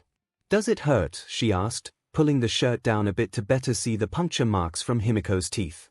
Not really, it feels dull, like a bruise several hours after you get hit, he replied. Nothing like actually being bitten. I had her bite me once without the saliva. It hurt, a lot, and she said she wouldn't do it again. Oh, Momo commented, dipping the rag in the warm water, before wringing it out. She moved closer to Izuku on the bed, as she pulled the shirt out of the way once more. Taking the now damp rag, she began to softly and slowly wipe at the BLD, taking care as to not agitate the 4 puncture marks. Izuku leaned into her touch as her fingers ghosted across his neck. It's different from Himiko's usual aftercare, but it's nice. She smiled at that. What does she normally do? Usually she isn't as messy, so she can just like my neck clean and apply a bandage, but I guess having an audience, and you two volunteering your necks, she may not be as efficient, he replied. Oh, she replied, as she dipped the rag into the water, watching wisps of red BLD flow forth into the water. You're doing very well, so don't take it as a criticism, merely a comparison, he commented, his eyes closing as she began rubbing at his neck once more, her free hand splayed across the back of his neck. She noticed how hot the skin felt, but also how soothing she found the heat. She slowly rubbed her thumb over his neck, earning a soft mm. She smiled as he leaned back into her touch. She continued to wash his neck until she had cleaned it of the BLD. No more BLD, she whispered, more to herself than to him. I'll apply some ointment and then the bandages. He merely nodded, letting out a soft sigh as her hand continued rubbing the back of his neck. She created a small cotton swab and applied some of the antiseptic she had found in the drawer. Hold still, I don't want to jab this into you, she told him as she lightly brushed the puncture marks. Thank you, Momo, he muttered out as she opened the bandages, seeing they were small circular ones. It is no problem, Izuku. She applied them slowly, taking her time to ensure the adhesive wasn't on one of the 4 holes. Once she had finished, he opened his eyes. Should we save Okiko from Himiko now? She giggled at that, but stopped when she heard talking. Okiko, you're so delicious, Himiko said aloud, her mouth finally free of the brunette's neck. Okiko gasped at that. I am. Yeah, freely given BLD always tastes better, but yours has a sweetness to it. Himiko rolled off of the girl laying next to her. Izuku's is more robust in flavor, and Aizawa's is kinda bitter, like coffee. I'm curious how my BLD tastes to you, Momo wondered, then blushed as she realized as she said it aloud. Himiko smirked at her before rolling over onto her stomach. Care to find out, she asked, liking her lips, Okiko's BLD looking like messy red lipstick. Yes, she breathed out. Katsuki huffed as he sat in the seat in front of the rat. Boo, just what will we do with you, the creature asked. All Might and Hobo sat on either side of him in their own chairs. I wish I could just expel you, Hobo huffed. But Midoriya seems to think that you have potential to be a hero and doesn't want to see your talents squandered by becoming a villain in your rage or a criminal by turning to vigilantism. Like hell I would be a villain. Katsuki roared at him. We are well aware we don't see it happening, but Nezu wishes to cover all bases, his teacher replied. Still, we need to work out your definition of what a hero is. As it currently stands it is flawed beyond measure, even worse than whatever Endeavor thinks one is. But he's the number 2 hero, Katsuki defensively said. By brute force, young Bakugo. Endeavor has more solved cases than I have. If you looked at the two of us from a purely statistical point, Endeavor would be the number 1 hero, and not me, All Might said. He squinted at him. What do you mean? I mean that by workload alone, Endeavor has done more good than I have. But his personality and public persona keep him from rising above me. I don't even care about the leaderboards, Symbol of Peace is the only title I truly care about. That was my goal when I was starting out, to become a symbol for those in need of saving. All Might smiled as he looked at the wall. My mentor was the same way, she never cared about leaderboards, never ranked high or bothered going to the reveals. And as far as I'm concerned, I'll never be the hero she was, and no one even remembers her name nowadays. The person who taught All Might. Katsuki was curious. What happened to her? What was her name? She died fighting a supervillain over 30 years ago. She fought him so I wouldn't have to, All Might replied in a somber tone. Was he caught? Yes. I fought him several years ago and he was even stronger than he was 30 years ago, All Might replied tentatively. I don't remember hearing about you having some major fight then, other than Toxic Chainsaw, Katsuki replied. All Might laughed at that. Young Midoriya said the same thing, you know. But no, it wasn't televised, it was one of the few times I used my position of number 1 hero for myself. After all, would you call me the symbol of peace if you watch me murder a man on live TV? Katsuki flinched at that. All Might killed him, he killed that villain. He was cold, the bright blue eyes of All Might stared into him, and he felt fear he hadn't felt since the sludge villain. When he and Izuku got lost in the woods when they were little and they saw, he shook his head. No, don't think about it, it didn't happen. You seem troubled, Hobo asked, sitting there unfazed. Does it bother you that another teacher before you has killed? You seemed unfazed by what Present MIC said earlier, or maybe you think of him as an extra as you seem to call your classmates as well. Oh, Present MIC talked about his experience in the raid, the rat questioned. Hobo nodded. I would have liked for the students to learn of that side of heroics later, but not everything goes to plan, the rat replied, shaking his head. All Might, how much time do you have left for the day? About 15 minutes, give or take, he slowly answered. Katsuki was curious, did All Might have to leave? Let's see, then, what happens when he's faced with the truth of the world, the rat stated. You don't mean, his teacher said, leaning forward in his seat, more alert than Katsuki had ever seen him in the past few days. I do, replied the principal. Bakugo, what is a hero? To you it is someone who defeats villains. In the dawn of quirks that was the correct answer, as the dawn was a time of war between heroes who protect civilians and the villains who wish to bring ruin and harm to the world and its people. That time has long since passed, and only fragments of it remain. Now, a hero is someone who saves people, who helps his fellow man in times of need. That is what the modern hero should be, but it has been polluted in a way, turned into a career that children all over idolize and strive for. Just as you did. You have a base understanding of what a hero should be, and refuse to hear anything different from it. It astonishes me that your pathetic excuse of a high school could even produce a student worthy of UA.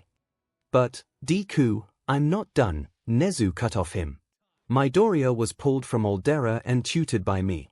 Aldera was useless for him, letting someone of his intellect rot simply due to him not having a quirk at the time. You humans disgust me so much, I see how you judge each other, treat your fellow inhabitants of our planet. It is sickening. Had you been one of the scientists I was at the mercy of, I would have simply killed you like I had them, fed you to the other animals in the lab.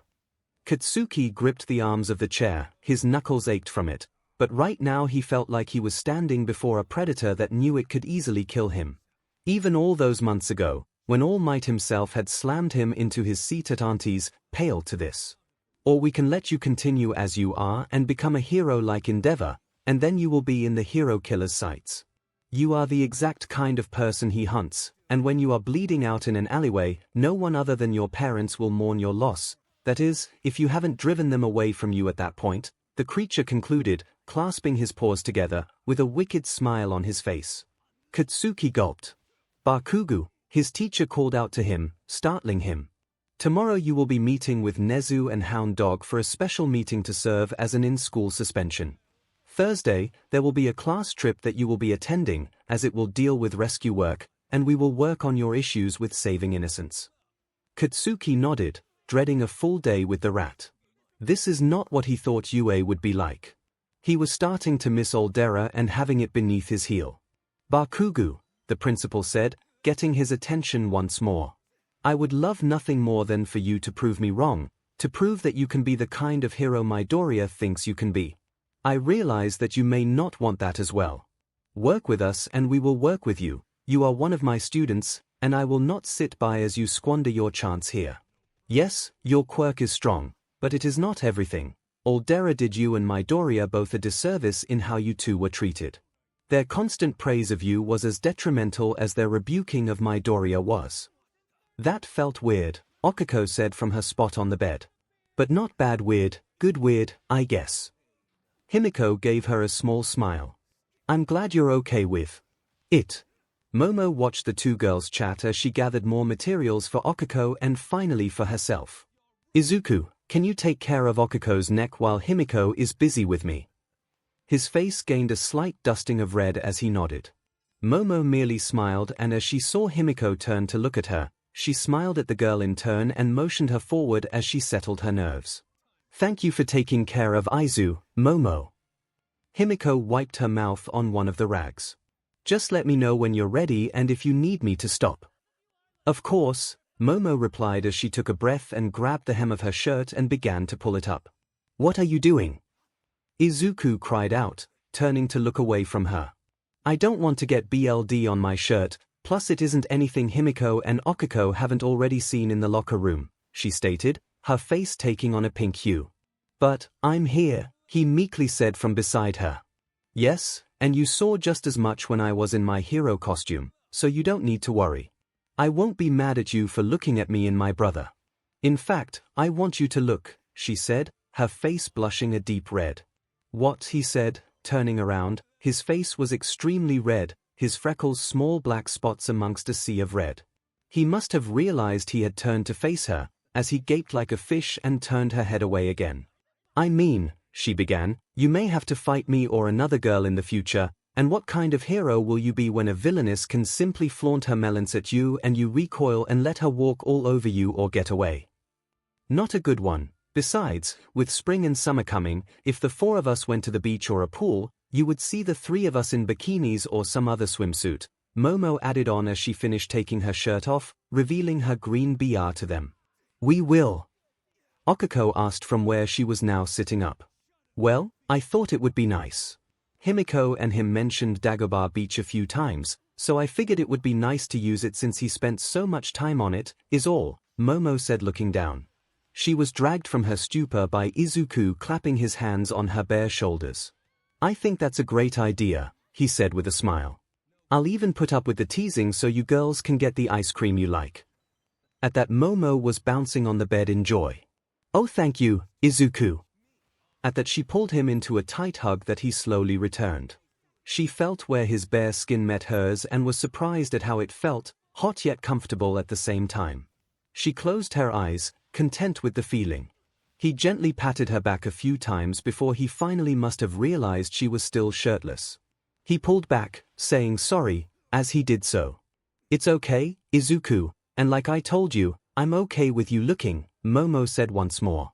Izuku huffed as he knew they wouldn't get anywhere else if he kept being stubborn.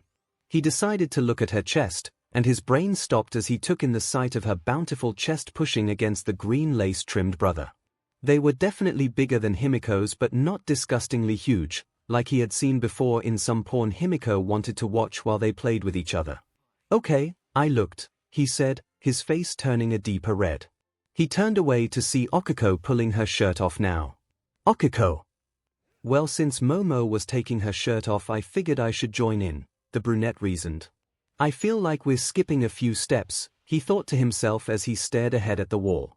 He felt the bed shift as someone sat next to him. Izuku, will you bandage my neck? Okiko asked. He looked to his left and saw her there in her pink BR Estes on full display. He sighed. What even is my life? He gave her a small smile. Sure. She smiled back at him as he went to grab fresh water and washcloths for cleaning her neck. When he came back, he saw Himiko had bitten into Momo's neck. The black-haired girl had a look of bewilderment on her face as his girlfriend drank. Okiko was right, it does feel weird, but I don't hate it, she commented. It seemed she was unsure of what to do with her hands, and she soon opted simply to hug the girl attached to her neck as she climbed into her lap. Izuku did his best to ignore that Okiko was in her BR as he sat beside her. Tilt your head to the side for me. He dipped the washcloth into the warm water, before slowly wiping her neck clean. His fingers dragged across her skin, realizing how smooth it felt to the touch. Wow, that's weird, it's like you're touching me through a thick blanket, Okiko commented as she sighed in content. I feel a little sleepy, too. He smiled at that. It happens sometimes when Himiko drinks too much BLD, she can be rather greedy at times. Momo let out a gasp. I don't think she liked that, Izuku. He chuckled at that. I was just letting her know is all. Yeah, next time I'll be sure to be ready for it, Okiko chimed in. Oh, she's humming now, Momo stated, causing Izuku to look at the two girls. She had fully embraced Himiko, one of her hands gently rubbing the blonde's back as she fed while the other was simply wrapped around her waist. She looked content where she was beneath the girl. Her face changed to a look of bewilderment before smiling again. I think she nibbled on my neck for a bit. A hickey. Izuku wondered. It felt Momo paused mid-sentence. Apparently Himiko was doing it again. It feels good. Izuku, my neck. Okiko prodded. Sorry, he said, turning to face her again. As he wiped some smeared BLD away, he saw a mark between the 4 puncture marks from her teeth. His girlfriend had given Okiko a hickey, and she was apparently doing it to Momo now as well. Himiko, he called out to the girl, his voice sterner than before. Yes, she replied, having pulled free of Momo's neck. Her lips were coated in red, a few drops trickled down from the corner of her mouth. You gave Okiko a hickey, and I think you gave Momo one too, he said.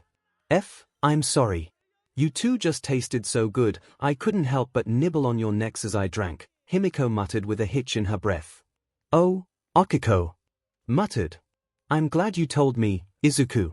Otherwise, I may have walked around all day without seeing it. She peered around Izuku to see Himiko looking at her. Don't worry, I'm not upset at you. Himiko sniffed at that. Yes, I'm not mad at you either, Momo added on. I figured you were nibbling to increase BLD flow, right? Yeah, it helps when I nibble on the area to get BLD to keep flowing. I just didn't think I did it enough to leave a hickey, she answered as she tried to climb off of the girl. Have you had enough BLD? Momo questioned, her arms still wrapped around the girl. What? Have you drunk enough BLD? I don't mind you continuing, Momo said, looking away with a blush on her face. Thank you, Himiko said as she leaned back down and latched on again, causing Momo to let out a rather breathy Yusuke felt his cheeks heat up and turned back to Okiko, whose blush marks were darker now. So, should I bandage your neck now? Yes, Okiko squeaked out, scooting closer to him, her BRSs bouncing in the BR as she did so. Izuku inhaled through his nose. Just a few more days, Izuku. Just a few more days and you and Himiko can confess to Momo and Okiko and ask them to be your girlfriends. Izuku released a sigh of content as he burrowed his head further into the soft pillowy mounds surrounding his face. He wasn't quite sure what, but something felt different for sure. Normally Himiko had her hands all over him in the morning or was asleep on his chest still. Being asleep beside him with his head pulled into her chest was different. Morning Himiko, he grumbled out, his eyes still shut. Aizu baby, Himiko let out from behind him, why is your chest so soft? It's like you grew melons overnight. He was confused, why was her voice coming from behind him and not in front of him? Plus she wasn't on his chest to begin with. Himiko, a third voice squeaked out. Izuku's eyes opened quickly, greeting him to the sight of a large pair of BRSTs contained within a green brother. Wait, Himiko wasn't wearing a green BR yesterday. He slowly looked up to be met by Momo's red face. Oh Izuku, she softly said, her arms wrapping around him. Calm down, don't freak out. Don't freak out. He asked incredulously, pushing himself away from her, but was stopped by her arms. I was feeling you up. You thought I was Himiko, and it seems she thought Okiko was you, she replied, still blushing. Okay, but why are you keeping my face in your chest? Well, she muttered out, I've never cuddled with anyone before, and it felt nice. Her blush darkened at her confession. He was about to say something when he felt a finger poke his back. Yes, he asked, trying to look over his shoulder to see Himiko and Okiko staring at them. Himiko wasn't fully on Okiko anymore, she was halfway between her and him now. Her usual blush darkened as she spoke, so cuddle time. Cuddle time. Okiko asked from her spot on the bed. If Momo isn't used to it, we should just have a cuddle pile, she explained, walking her fingers up his side. He looked back to Momo, who seemed to be in thought. Momo, he asked, curious as to what she wanted. Lose your shirts, she said. He sputtered. What? Himiko asked, seemingly stunned by the Ravenette's response. Well, I would like to cuddle more, and both Okiko and I are in our bras, she replied. But couldn't you just put your shirts back on? Izuku supplied. Himiko clasped a hand over his mouth. You mean you don't want to cuddle with your cute and kissable girlfriend and your other 2 close friends, she asked, hinting at how Momo and Okiko referred to her yesterday. The effect was instantaneous as Momo and Okiko both began sputtering as they were reminded of what they had said. She giggled at the effect on the 2 girls. Plus Aizu baby, your shirt is still unbuttoned, she said, starting to unbutton hers, revealing her dark red brother. Izuku dropped his head back down, releasing a defeated sigh. Momo let out a short gasp, causing Izuku to realize he had just face-planted into her Beatrice once more. Oh my! Okiko gasped out from under Himiko. Aizu, you naughty boy, Himiko giggled. Sorry, he half yelled, pulling his head out from her cleavage once more. It's fine, Momo said with a yawn she quickly covered. Is it late or early? Okiko asked, as she moved closer to Izuku as he finally removed his shirt. We must have fallen asleep after I drank all that BLD yesterday, his girlfriend supplied. It's still a few hours before my alarm will go off, so let's just cuddle for a bit. This still feels odd, Izuku commented, trying to avoid looking at Momo's chest. Is this not skinship though? I read that close friends practice it, Momo stated, looking slightly confused. Where did she read that? Izuku wondered, as he felt her arms wrap around his waist as Okiko snuggled in behind him, with Himiko draping an arm over her to rub his arm. I guess it is, Himiko answered. Just so you know, I'm getting up early to go for a morning jog, Izuku said, laying his head back down, doing his best to avoid Momo's BRSS. He felt Okiko drape an arm over him as her chest pressed against his back, the BR rubbing his back. That's fine, Momo said as she draped one of his arms over her side as she moved closer to him. He let out a defeated sigh as he felt Okiko and Momo hug him from both sides, the sensation of their BRSS enveloping him as he heard Himiko giggle at his predicament calmed him. Tenya looked up as he heard someone enter the kitchen. The crack of dawn had come and the dorms were slowly filling with light. He had thought it too early for anyone else to be awake. To his surprise, it was Midoriya walking in, dressed in a loose sleeveless shirt, some rather short athletic shorts, and his oversized red shoes. He crunched the Pringle in his mouth, alerting Midoriya to his presence. Are you eating Pringles for breakfast? Midoriya inquired. He slowly slid the canister back to him. I merely enjoy a light snack, before a morning jog is all. Oh, the green-haired boy exclaimed. I was about to head out for one myself.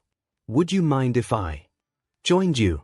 Tenya was surprised. Midoriya and Himiko both clashed with his idea of what a model UA student should be, but it seemed that the teachers so far held the two in high regard. They also seemed to be aware of the darker side of heroics that the teachers had mentioned. Tensai talked little of that, where the end of the case or fight ended in tears rather than cheers. It seemed his two classmates had a lot to teach him, and the others it seemed about the real world. I would be delighted for you to join me. I was thinking of heading to the ground we used for our assessment test, he declared with a chop. Ah, his new exercise partner noted, I was thinking of running along the perimeter of the school so as to gain a wider knowledge of our new school. Tenya blinked at that. That's actually not a bad idea. It would be quite beneficial indeed to know the proper layout of the school grounds. Once more you have proven to be an ideal student. Ideal student, the boy questioned, tilting his head to the side. Yes, I strive to be an ideal student while here at UA, thus leading to me becoming an ideal hero in the future. He looked back as he noticed the boy and thought, it seemed something about his answer threw him off. Ida, Midoriya began slowly, why do you wish to be a hero? He felt a sense of pride at being asked that. The Ida family has produced heroes since the end of the dawn of quirks. I, like my brother, seek to carry on that tradition. So a sense of noblesse oblige then, the boy muttered out. Is being a hero what you want, or what your family wants? I beg your pardon. Ida commented, feeling slightly insulted by the question.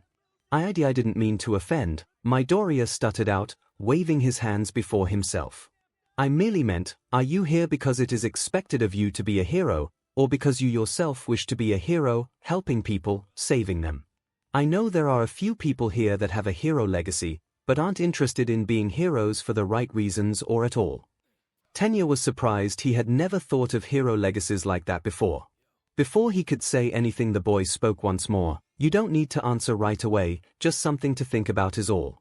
Now should we begin our jog? Tenya nodded. It seems I have a lot to learn from Midoriya still, and if it continues this way it seems Toga will teach me much as well. Izuku had feared that the morning jog would be an awkward silence while Ida pondered his question, but instead it was rather comfortable with Ida occasionally picking his brain on highest thoughts from yesterday's battle trials. "I'm curious about your quirk, Midoriya," Ida stated as they turned at a corner, Ida slowing down to turn before speeding back up. Izuku squinted at that, unsure of why Ida slowed down for the turn when he wasn't even using his quirk. "I wonder if it is simply habit or simply has trouble cornering. Maybe his stiffness isn't just his personality, but his entire body is rigid." "Wait, my quirk. What are you curious about?" "Well, Midoriya, from what I have seen so far of it, it seems to be a strength enhancement quirk, but given your analysis from yesterday I feel that it also enhances your mental faculties," Ida stated, before pausing to see if he needed correction on his assessment. "You're half correct. My quirk does enhance my strength, stamina, and so far it seems my reflexes when my quirk is active. However, my analysis skills are simply that, skills that I have honed since I was a child," Izuku corrected. "That is very impressive to hear. With how quickly you were assessing team strengths and weaknesses, I would have assumed it was an overall enhancement quirk." "That's what I've been told, but I was believed to be quirkless. I even have the extra pinky joint on my feet. My quirk came in roughly a month before the entrance exams to our surprise. I barely know Ida and I am comfortable telling him this. Granted, Nezu did have me practice this cover story." Ida nodded at that. "While I can't pretend to understand what growing up quirkless is like, however, I can tell you have put great work into your quirk to have this much control over it for only having it for such a short time."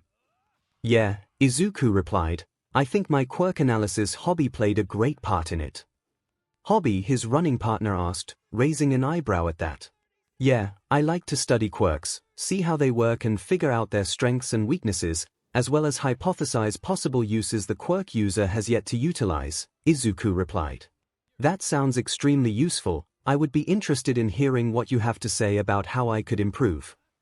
Izuku nodded as they approached the main gate, where he saw a few students walking through that Izuku figured had opted out of the dorm system. They all looked rather disgruntled, and as they approached, Izuku saw why. Vultures.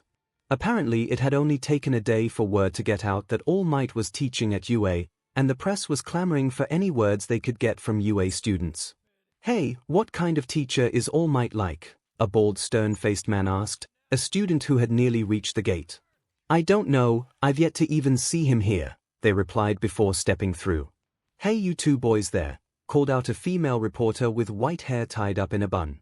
Ida quickly walked over to the woman, realizing she meant him and Izuku. "How can I help you?" "Can you tell me what kind of teacher All Might is like?" she asked, realization dawning on her face that she may have a lead. Ida chopped as he answered, "While we have only had one class with him, I can tell that his class will be extremely informative for us future heroes. Granted, he did very little teaching yesterday, merely running battle trials with our class while he observed with our homeroom teacher." "Battle trials?" she asked, quickly writing down his words. "Yes, battle trials. 2-on-2 skirmishes written by other UA faculty based on cases they have taken on. Simulated weapons deal, a deadly chemical weapon attack, bomb defusal, under siege by villains, and finally hostage rescue," Ida outlined with a brief chop for each trial mentioned. "Was one of those trials written by All Might perchance?" she questioned the reporters, all taking notes now. "Yes, the bomb defusal, which I happen to be a part of actually," Ida stated. "All Might had you defuse a bomb?" she asked in surprise. "Well, that was Nezu adding on to it," Izuku stated. "And it was just a paint bomb with simple instructions you had to follow," Izuku faltered mid-sentence. There in the crowd was animosity, hatred that he could feel crawling over his skin. He looked to Ida, who appeared confused as to why he stopped. "They don't feel it, do they? There's a villain in there." He scanned the crowd looking for who he could be sensing. There, at the back, stood a person in all black, the hood on their sweatshirt pulled low, leaving their face in shadow. "Midoriya?" Ida asked, concern showing in his face. Izuku balked and looked to Ida, then back to the person in black to see they were now gone. "We need to go, Ida," Izuku muttered. "You can't go, this is very important," the female reporter exclaimed. Izuku grabbed Ida and pulled him backwards. "Hey," the woman yelled at them, stepping forward only to be stopped by the bald reporter as the gate slammed shut before her. You set off the UA barrier, the bald man was heard saying through the metal gate. Midoriya, that was extremely rude. Ida rebuked with a chop. Izuku ignored him, pulling out his phone and began dialing a number he knew well. One ring and the other person answered. To what do I owe the pleasure of an early morning call, Izuku? Nezu asked in his squeaky voice. Did you just call Principal Nezu? Ida asked, stunned. Sir, while having a morning jog with my classmate Ida, we stopped and talked to the vultures for a while, Izuku began. Vultures? Ida asked in shock. And while Ida was talking I felt a presence, sir. Like when Himiko turned her bloodlust on me in a spa. They are gone now, but I nearly collapsed under it, it felt like they were staring right at me. This is very grave news, Midoriya, thank you for alerting me about this. I will increase patrols both inside and outside of UA for the next few days. It is possible the news of All Might here will attract villains looking to make a name for themselves, Nezu stated. Head back to your dorms and proceed with your day as normal. I will inform Aizawa, he is about to be here in a few minutes. At that the phone line died, and Izuku breathed a sigh of relief. Midoriya, did we just leave those reporters at the hands of a villain? Ida asked. Attacking UA or even someone at the gates of UA outright is the dumbest idea someone could ever have, Izuku responded. Only a fool with no real plan would try something of that caliber. No, the villain had already left when I grabbed you, but I wasn't taking any risks. Hey you kids, came a rough voice. Get away from there. Izuku looked back behind him to see Hound Dog running towards them. Oh, Midoriya, I thought I recognized your scent, but it seems muddled. I can smell Toga as well, but it also seems like there are two other scents on you as well, Hound Dog commented. Izuku looked away as his blush bloomed, remembering how he had woken up earlier to find his head buried in Momo's Beatrice, while her hand was firmly gripping his butt. Okiko, it seemed, had been quite cuddler, her arms wrapped around him, with a leg thrown over his, keeping him in place. At some point in the night Himiko had shed her skirt, leaving her in a set of matching BR and panties. He was kinda curious as to how Momo and Okiko would take that discovery. Midoriya, your face is getting awfully red, are you not feeling well? Ida questioned. I'm fine, Ida, he softly answered, ignoring Hound Dog's chuckles. They had ended their morning jog, citing it best to return to the dorms and get ready for classes instead of being out on their own with possible villains just on the other side of the wall. Finally dressed, Izuku found himself knocking on Momo's door. Coming, she called out from the other side. Good morning, Momo, he greeted as she opened the door, revealing herself in her school uniform already. Her face gained a light blush but returned the greeting. How can I help you, Izuku? He held his tie up for her to see. I was wondering if you could help me again. She gave him a soft smile. Of course, Izuku. But you may have to learn to do it yourself soon. I won't always be able to do it for you. Maybe after classes have ended we can practice, he suggested. Of course, that will work for me, she said, letting him enter her room. Thank you, Momo. Also, did Himiko give you any trouble after I left? No, she mumbled out. Sorry, was there an issue? Izuku asked, afraid he had done something wrong. I just wish you had been there when I woke up again was all, she admitted, her face turning red as she spoke. He felt his ear growing hot as he blushed at her admission. Oh, well, I'm sorry to hear that. Maybe what? She inquired. Maybe next time I'll simply sleep in with you girls, he admitted, looking at the floor, unable to look at her. The room was silent, too silent. She stepped forward.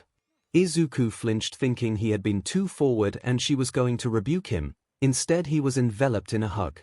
He looked up at her and saw that while she was flustered as well, she was smiling. I would love that, Izuku. Now, I really need to do your necktie, she said, her hands lifting his collar and gently stroking his neck. Izuku felt his eyes grow heavy as Momo made him presentable once more. Having made their way to class, Izuku and Momo split up to take their seats. Himiko had texted him saying that she was with Okiko and would walk with her to class that morning. He noticed Mina giving him a rather smug look as she saw the two of them enter the room together, but aside from blushing he did his best to act as if he didn't see it. Morning Green, Jiru called out to him. Oh, "Good morning, Jiru," he replied, surprised by the greeting. "I went to Momo's room last night too. Ask her if it would be possible to get another pair of those headphones in case the ones I have now break, or if I leave them behind in the dorms, but she wasn't there.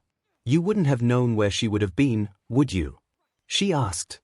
He blushed at her question. Izuku very well knew where Momo had been last night, but there was no way he was going to answer cuddling with Himiko, Okiko, and himself. "The four of us were hanging out yesterday after classes," he said with a slight stutter in his voice. "Oh okay," she replied, twirling an ear jack around her finger. "Everyone take your seats. Class is about to start," Ida said from the front of the room, chopping his arm, but he spoke. "Dude," Kaminari began, "you're the only one still standing." Ida chopped once more, but left his arm parallel to the ground as he looked around, realizing he was the last to be seated after all. "How shameful of me," he uttered before swiftly taking his seat moments before the bell rang. "Good you're all here and seated," Aizawa said as he rose from behind his desk. "Were you sleeping in here, sir?" Kaminari asked, raising his hand. "No, don't be ridiculous," Aizawa replied. "That's a lie," Izuku realized as he noticed Aizawa's sleeping bag sticking out from the side of the desk. Kirishima raised his hand. "Yes," Aizawa uttered. "Where is Bakugo, sir? I saw him this morning, but he isn't here. Due to his actions yesterday, he is serving an in-school suspension. That is all I am saying on the matter. Now then, from what I saw yesterday, most of you did well in your battle trials. Granted, some did better than others, but don't let that hold you back. Take it as a chance to grow and improve," Aizawa stated. From where he sat, Izuku saw Emma slump in his chair. "Emma," Aizawa called out. "Sir," the boy in question asked. "Due to how your battle trial ended, we will hold another trial for you, with a new teammate and a new team to fight against, but it will take a few days to put together as the staff will create a new mission for the trial." "Thank you, sir," the boy happily replied, the air around him sparkling once more. "Now there is something else we must discuss that will affect your time here at UA," Aizawa declared. "Please, not a surprise test," he heard a few students utter in despair. "You will be choosing class representatives today," was their teacher's explanation. "I want to do it," Mina exclaimed, standing up from her seat. "I'll be a great choice," Kaminari chimed in, getting up as well. Class representative is a great position to hold, especially in a hero course. When the pros start scouting, they are going to look at the ones with positions in the school, as they will have leadership experience. It would have its merits to hold the position, but Izuku paused his thinking as he looked at his girlfriend, then Momo and Okiko. "I already have a lot to deal with as it stands. All Might's legacy as well as staying expecting greatness from me is a lot of pressure already." He looked at Ida and Momo for a while as the class continued to argue on who should be the representative. "Maybe," Ida suddenly stood up, raising his voice as he spoke, "this bickering is getting us nowhere. The class representative is a serious position requiring the person to put in extra work before and after class. It is not a mere empty title. They will represent Class 1A to the rest of school during meetings and will be our face and voice for the rest of the year.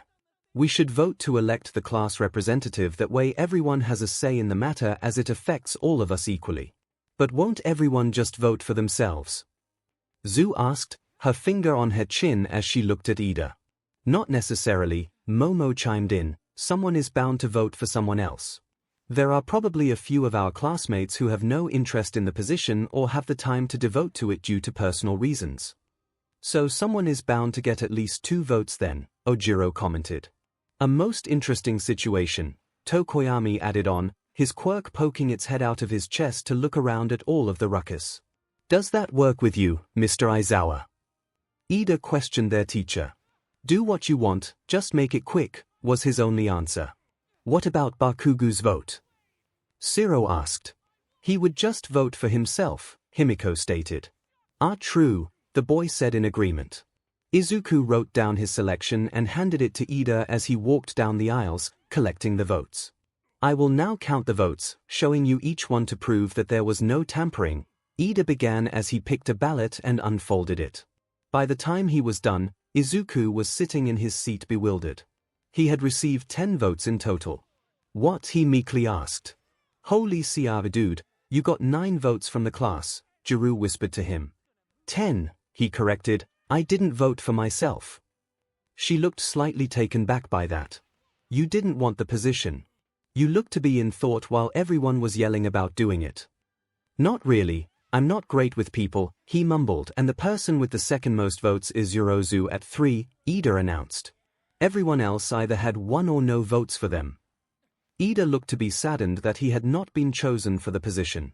Very well, you class representative and vice representative is Midoriya Izuku and Yorozu Momo, Aizawa announced. You two will come with me to the teacher's offices after classes today and we will discuss your duties then. For now get ready for your classes to begin. At that Aizawa was interrupted by Present-Z kicking the door open, shouting in English, hey hey hey. Who's ready to learn? Aizawa was glaring at the man, his hair floating around him. Do you have to be so needlessly loud in the morning? MIC simply laughed at his boyfriend's antics. You know it. Head on out, Grumpy breathes, it's learning time. Aizawa shook his head as he grabbed his sleeping bag and trudged out. Momo sighed as she sat down with her tray before her. While she had voted for Izuku for class rep, she had also wanted the position for herself, and was grateful for the 3 votes she had earned. What was nagging at her mind was the look of surprise on Izuku's face when he had been announced as the class rep, and her as his partner. What's wrong? Momo questioned Mina, sitting down across from her. What do you mean? The Ravenet asked, confused by her classmate's question. Well, you looked kinda worried about something, Toru explained, waving her wrist in a circle, the bracelets clinking as they jumbled about. Well, I had voted for Izuku, and he seemed surprised to have won, she answered. Oh, you voted for him as well? Kyuka asked, taking a seat next to Momo. But still, to get 9 other people to vote for him, that's impressive, Mina commented. 10, Kyuka stated, he didn't vote for himself apparently. Hey, I wonder where he is. Okiko asked, sitting down on Momo's other side. Excuse me, called a voice. The girls all looked to see Zu and Ida standing at the table end. Ribbit, can I join you girls? Zu questioned. I don't see why not, Kyuka answered. What about you, Ida? Momo asked. Well, I was hoping to talk with Midoriya and Toga today at lunch, but I don't see them here with Uraraka and Yorozu, Ida explained. Oh, they will be a tad late it seems, Zu commented. I see, Ida mused. May I sit with you ladies in the meantime? Mina giggled at his question. Sure, the more the merrier. Thank you, I will return momentarily, he announced and headed towards. So stiff. Toru giggled out. Yes, but he seems to mean well, Momo softly rebuked. So where are Izuku and Himiko, Zu? Okiko asked as the frog girl sat beside her. The girl blushed at that. Well, I happened to see the 2 of them duck into an empty room after they left class. What do you mean? Momo asked, confused as to why she was blushing. No. Mina gasped out, a hand over her mouth. Zu nodded.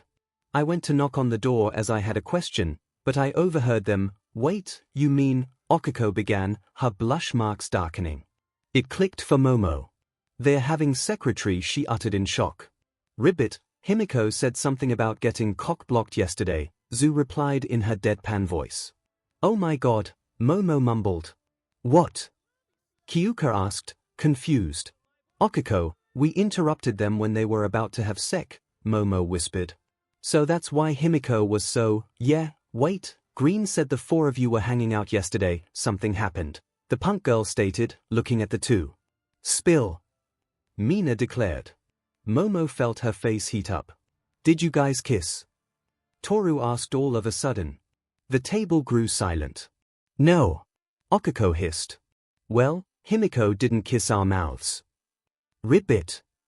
We let her drink our BLD yesterday, and then we fell asleep in Himiko's room, Momo announced. We? Toru asked. Who all fell asleep there? Momo, Himiko, me and Izuku, Okiko replied, then realized what she had said, her face began to match her blush marks. You 4 slept together? Kyuka asked, eyes wide. Holy Sia, imagine the shit show if Ida heard about this. Heard what?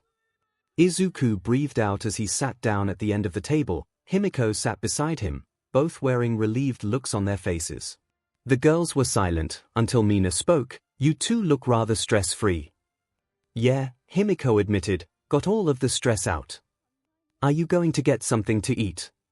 Kyuka asked. "Nah," she answered, "I feel rather full still," Himiko answered, liking her lips. Momo blushed, at the sight and implications.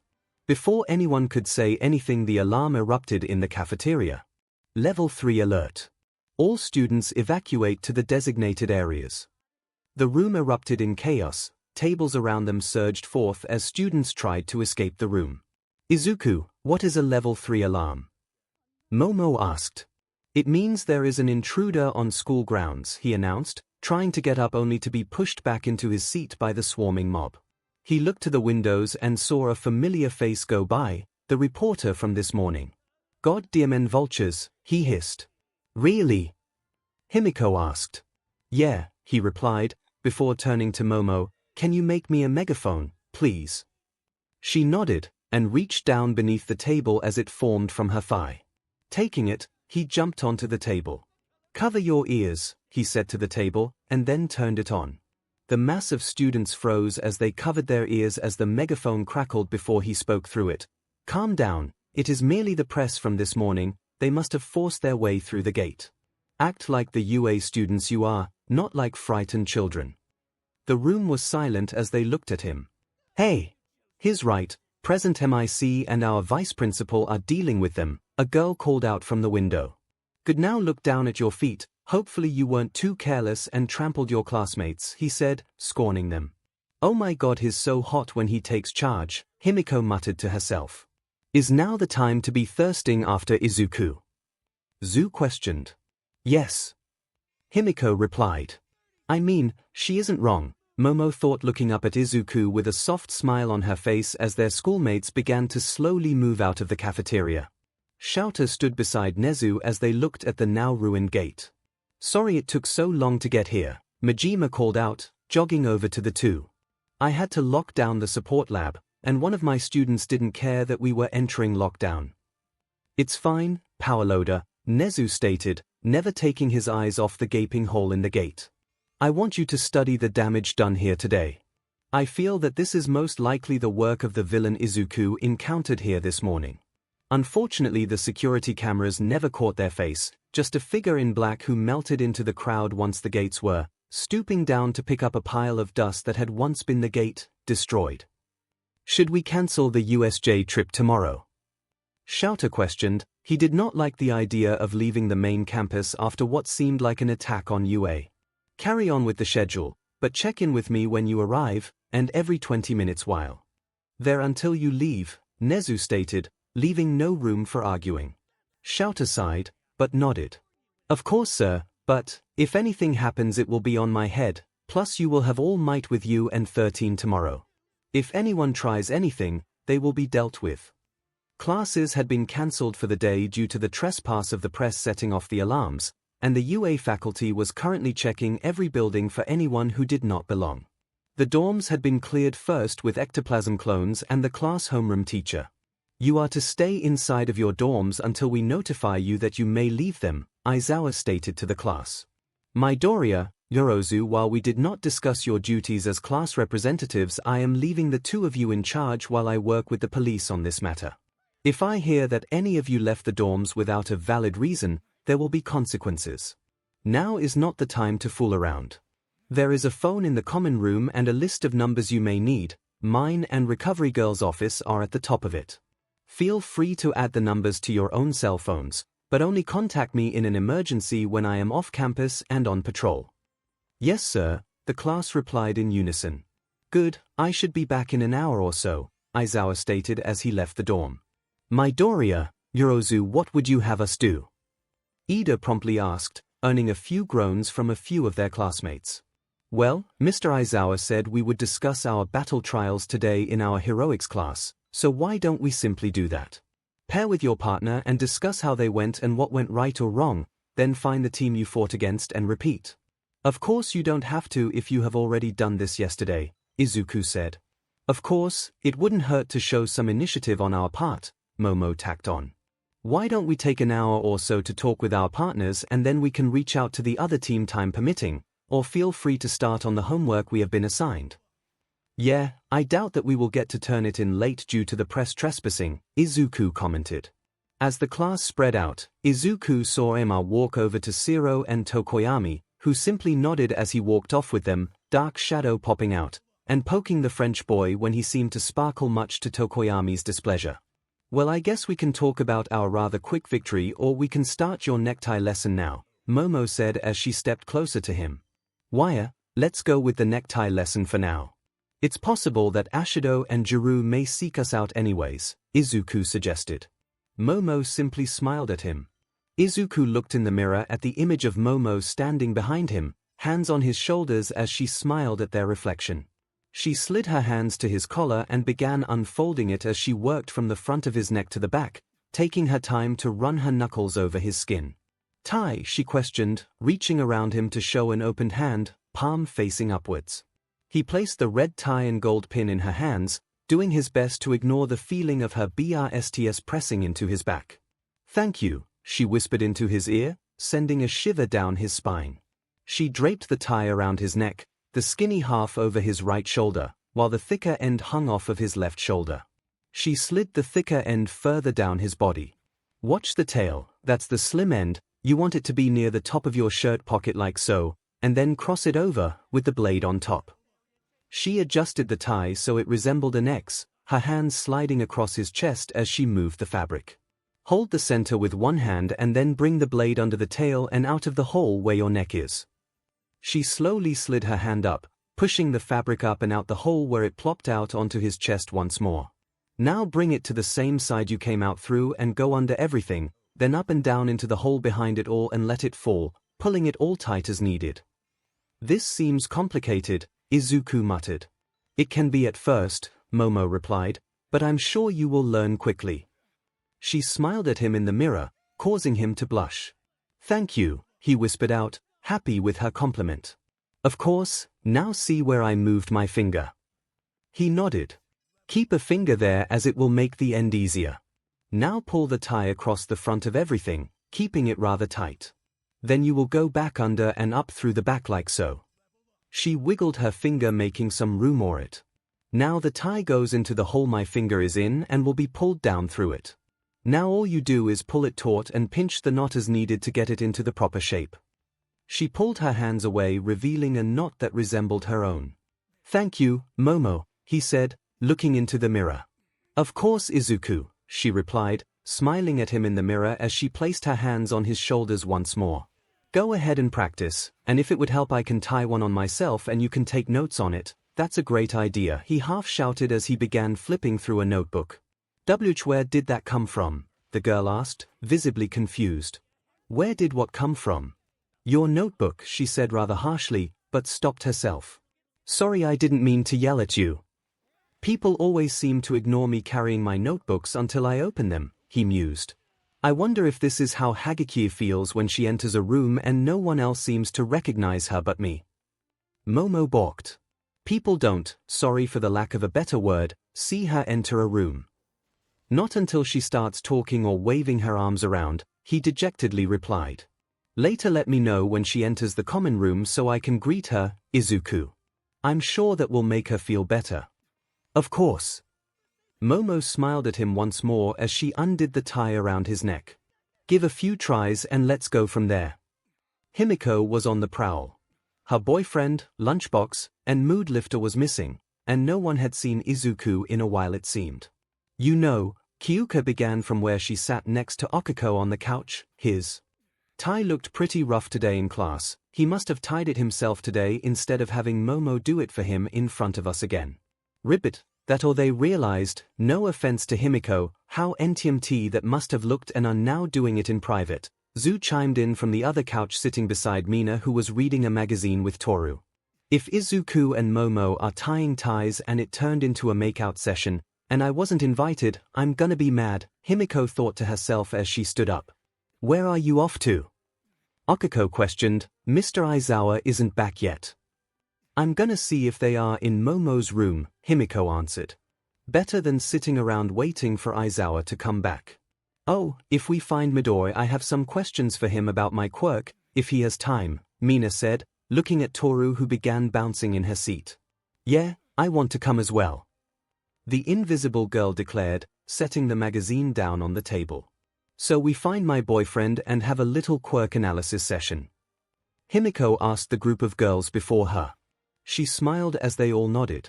Chisome ran his tongue across his chipped sword, watching the thug's body seize as his quirk took hold of him. With a flourish he flicked the blade to the side. BLD flew off of the metal and onto the corpse of the hero he had cut down when he landed in the alley before slashing the thug he was conversing with. SSSD stain. The thug stuttered out, desperately trying to move his body. You and that filth mentioned you. What could a hero school offer to you some? He asked.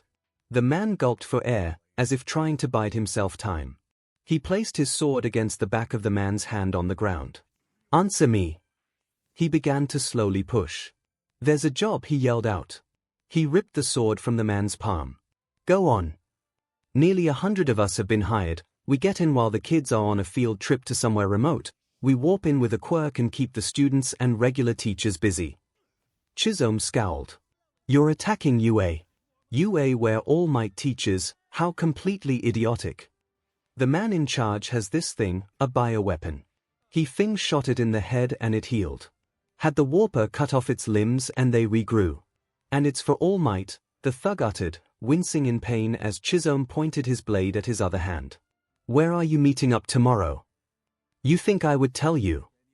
He rolled his eyes at the thug and shoved the blade through his shoulder. I do, in fact. The quicker you tell me what I want, the quicker you get to die. And don't think you can hold out for a hero. He gestured to the dead one. He was the only one for half a kilometer and he checked in when you met him. The thug swallowed.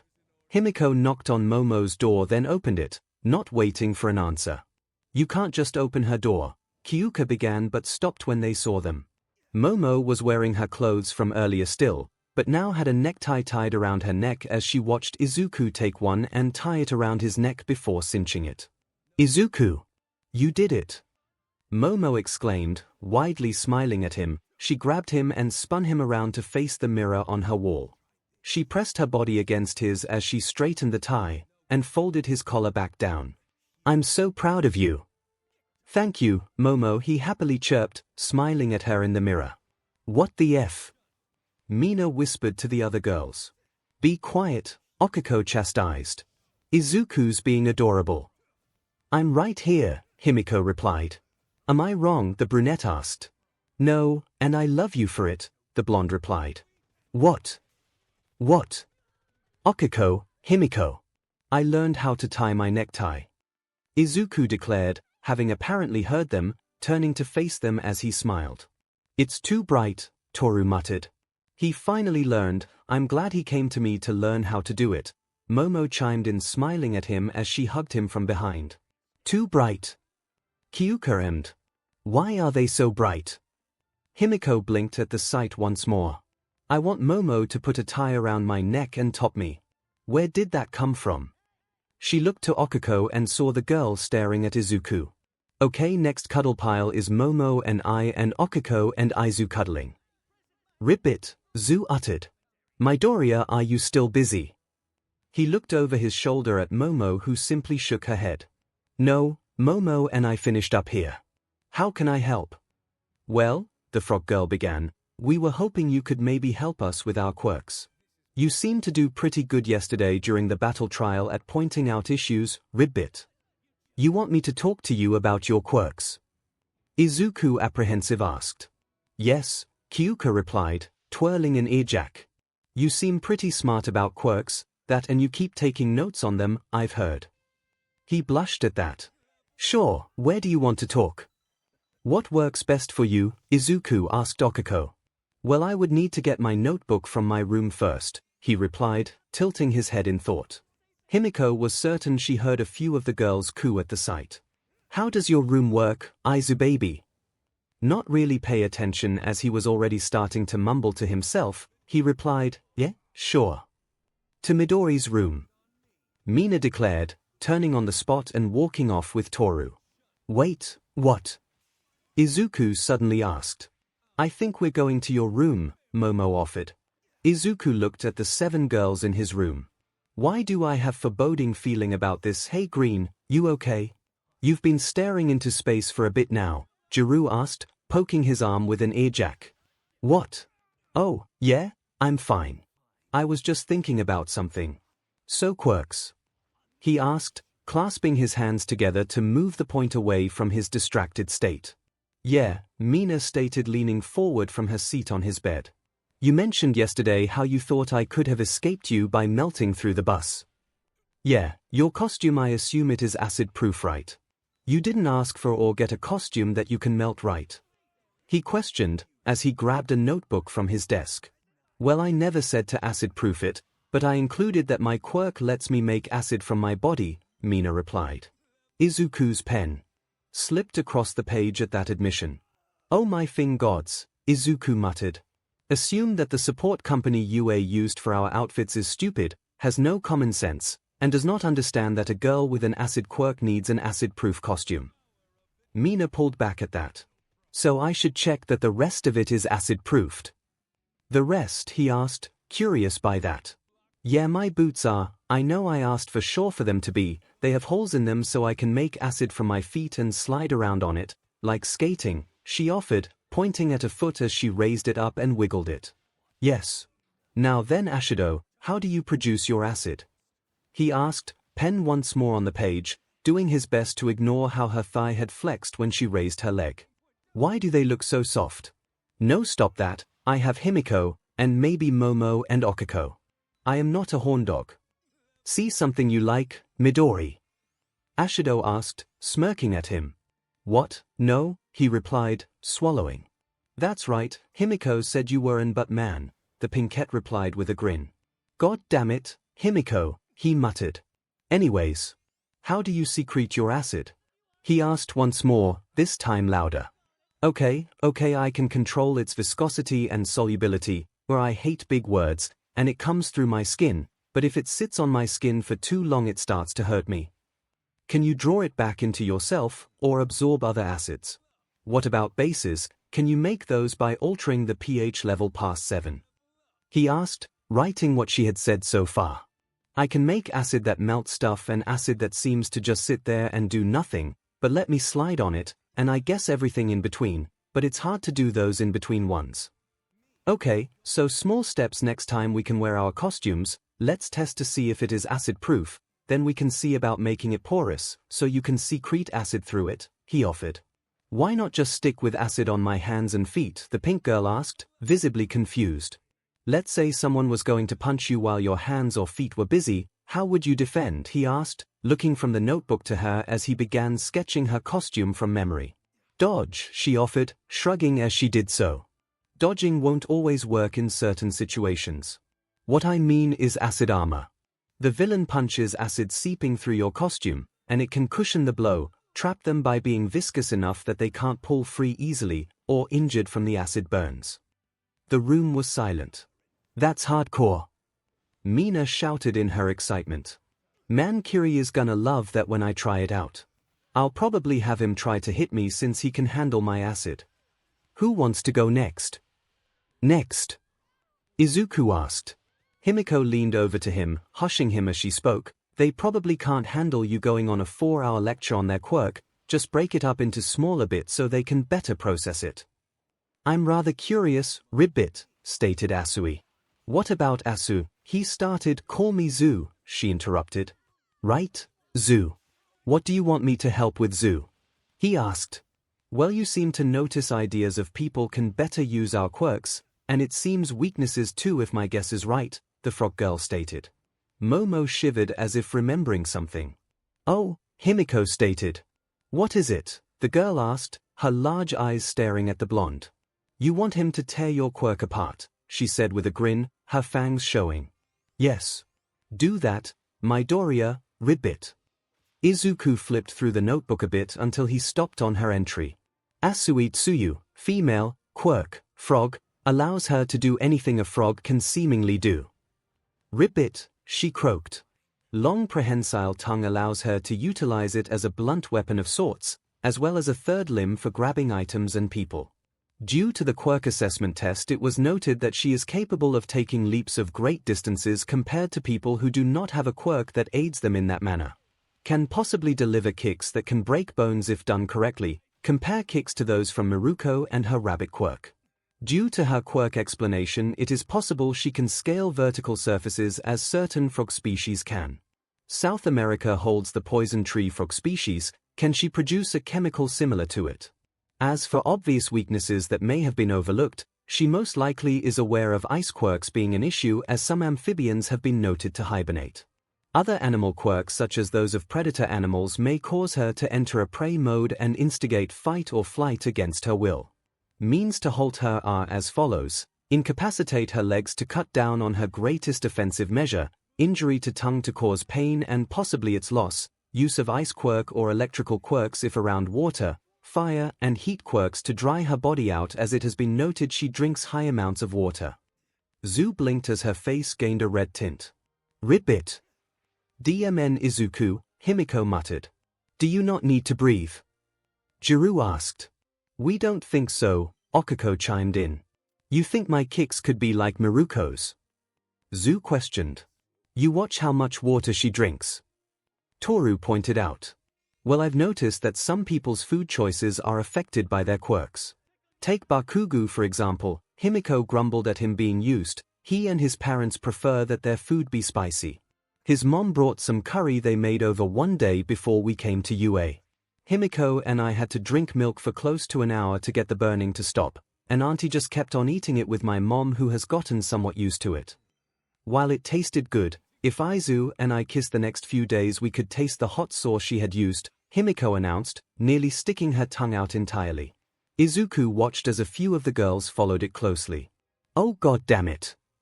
Yes Zu, I think you could kick nearly as strong as Miruko with the proper training while here at UA. Oh thank god, Momo muttered. Hey. Jiru asked. What's wrong Momo? I was afraid he would do what he did at the recommendation exams when he tore Endeavor's quirk apart for Todoroki, she answered. You tore Endeavor's quirk apart? Jiru inquired. Yeah, Todoroki needed it, but I won't go into it, it's his personal business, Izuku sternly answered. I get that, the purple-haired girl responded. If you're done with Zu, can you help me next? I know you didn't see much of me in action yesterday, she trailed off, rubbing her arm. He flipped through a few more pages before he began. Well, I noticed your boots looked different from others I saw. What were they for? They have speakers in them so I can pump sound waves into the ground, she replied. That's a good idea. You should look into getting wrist versions as well in case you can't position your feet to get the attack off correctly. Also consider a vibrating weapon. A what? She asked, blushing a deep red. A bladed weapon whose blade vibrates in order to cut material that it normally couldn't, he explained, unsure as to why she would be reacting that way. Oh, she replied, drawing the word out. What did you think I meant? He asked, pinning his head to the side. Never mind, she replied, looking away. Himiko giggled to his side. She probably thought you meant to fight with a VBRTR. Izuku felt his ears and face heat up as he blushed. Himiko! Jiru yelled from the other side of the room. I had never heard of that before, how was I supposed to know? She rolled her eyes. Izuku, would you ever tell one of us girls to go out and fight villains with a VBR? No, he hastily replied. I would never say something as reckless as that to any of you. Himiko smiled as she leaned over and kissed his cheek in front of the others. I know, she whispered, I just wanted them to know it as well. Jiru cleared her throat. So a vibrating sword or knife for me then? Yes, Izuku responded, happy for the change in subject. You could have one made where you plug your ear jack into it and supply the sound needed to vibrate the blade. That sounds kinda cool, she muttered. Izuku ignored that it was spreading. Speaking of your ear jacks, how durable are your ear jacks? Can I hold one? She blinked at him. I don't feel comfortable with that, sorry. He held up his hands as he spoke, it's fine. As far as durable, the jacks are essentially metallic, and for the cords, they can be cut, she replied, twirling one around her finger. That's not good, you should talk with Powerloader in the support labs, See if they can get some form of body armor that stretches that can be applied to your ears. Otherwise, a villain could try to cut your jacks off, he replied as he wrote in the notebook. Jiru gripped her ear jack at that. That sounds horrible. Midoriya, how do you read this? 𝐔𝐸𝐽 suddenly asked, standing in front of him looking at his notebook. Gah! Izuku yelped as he pushed back in his chair. 𝐔𝐸𝐽. When did you get up? I never saw you move from Ashido's side. I did it while you were writing in here, but I can't read any of it, she stated. You can't?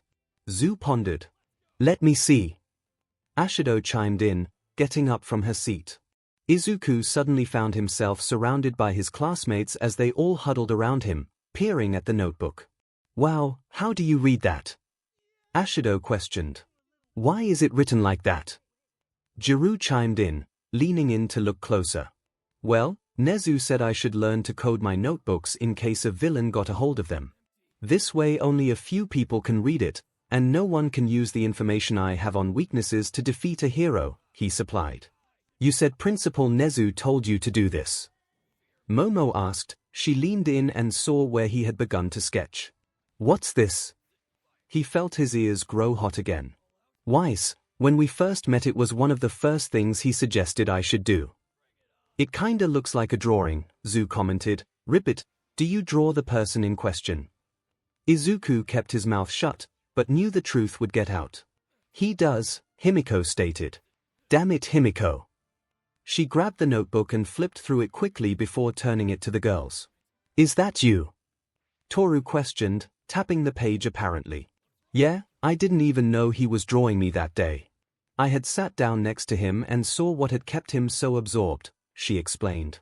Oh, she must have shown them the sketch of her throwing a knife, he realized.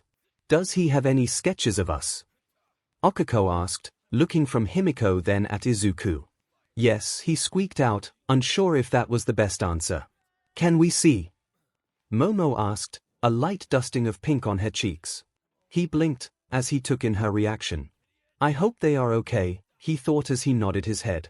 The Ravenet gingerly took the book from his girlfriend's hand and began to flip through the pages until she stopped. You drew me, but I don't think I quite look like this, she stated. He looked up at her confused. What do you mean? Yeah. What do you mean? Himiko asked, peering at the drawing. Yeah, that's you, Momo. I'm not that attractive, she replied. Yes, you are. Himiko and Izuku shouted in unison before they both blushed. Jiru let out a low whistle as the room grew quiet once more.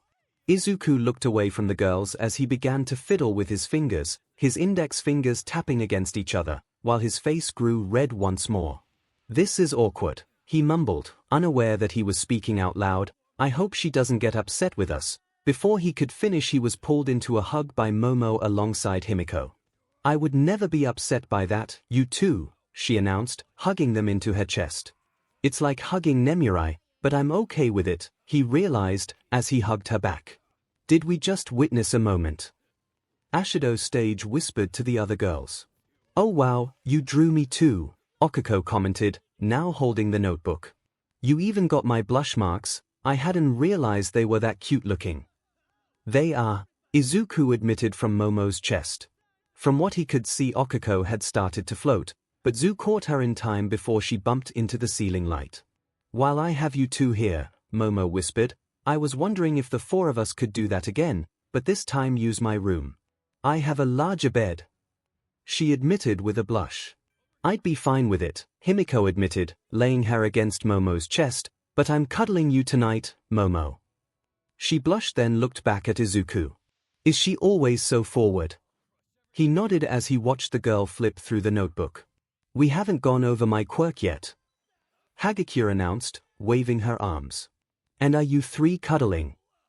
I can talk about yours with you tomorrow with Aizawa. I have an idea and I want his opinion on it before I say anything.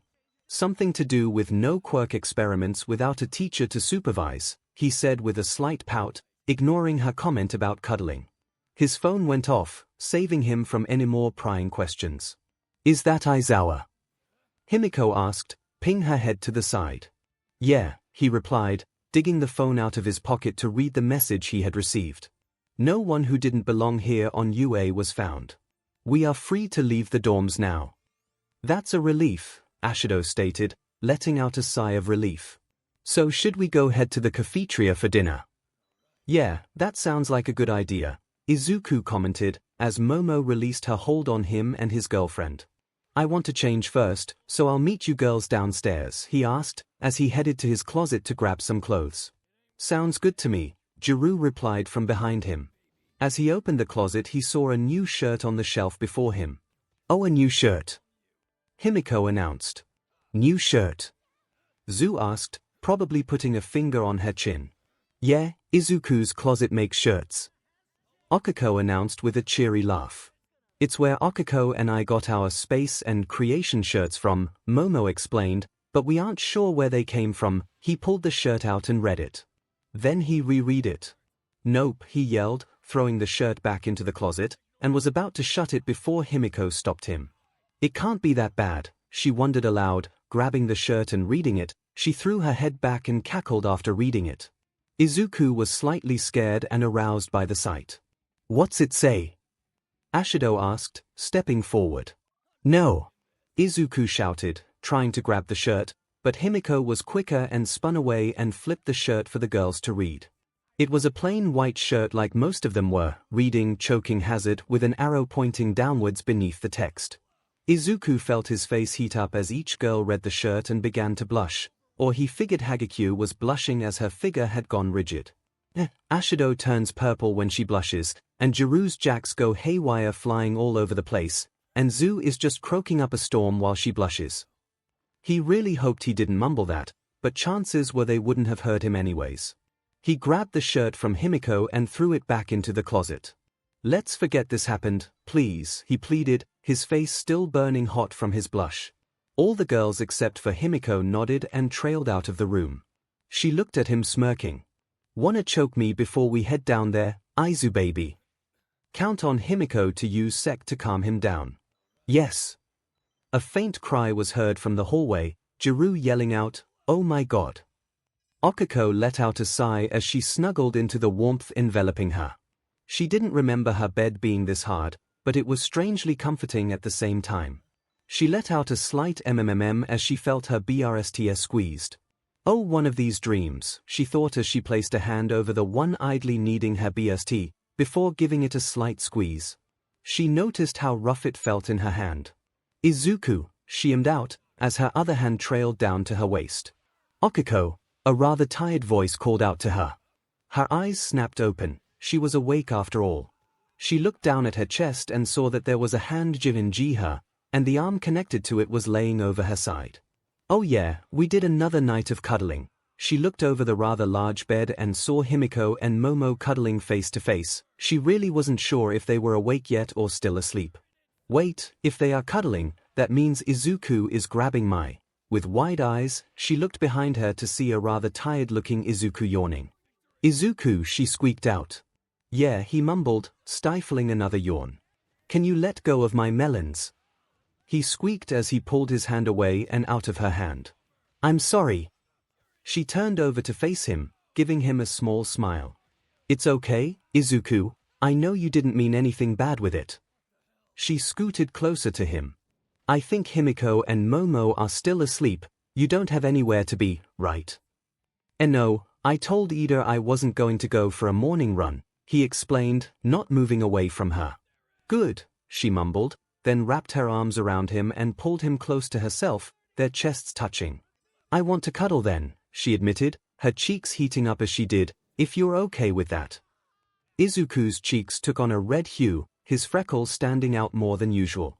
I like that, he stuttered out, his arms slowly extending until they worked their way around her, loosely holding her waist. I know my chest isn't as endowed as Momo's, but I won't mind if you rest your head there, she whispered, embarrassed by what she was saying. 𝐒𝐿, he hissed out at her. What are you saying? I'm with Himiko, cuddling is one thing, but that's another thing. Izuku, I know.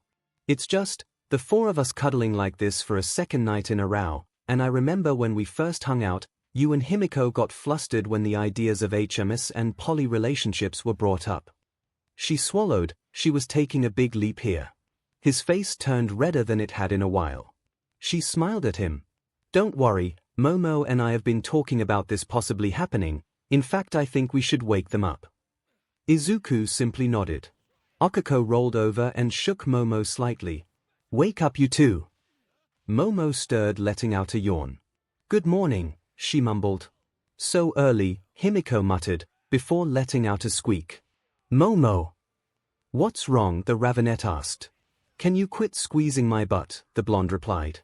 Oh, she got. You too. Izuku commented, then blushed. What? Momo asked, having apparently let go of Himiko. Well, yesterday when I woke up, you had a firm grip on my butt, he admitted, looking away. I can't blame her, Himiko started. You do have a nice tight butt, Aizu baby. Okiko said, reaching behind him and giving him a quick squeeze. It is rather nice. Did you just grope him?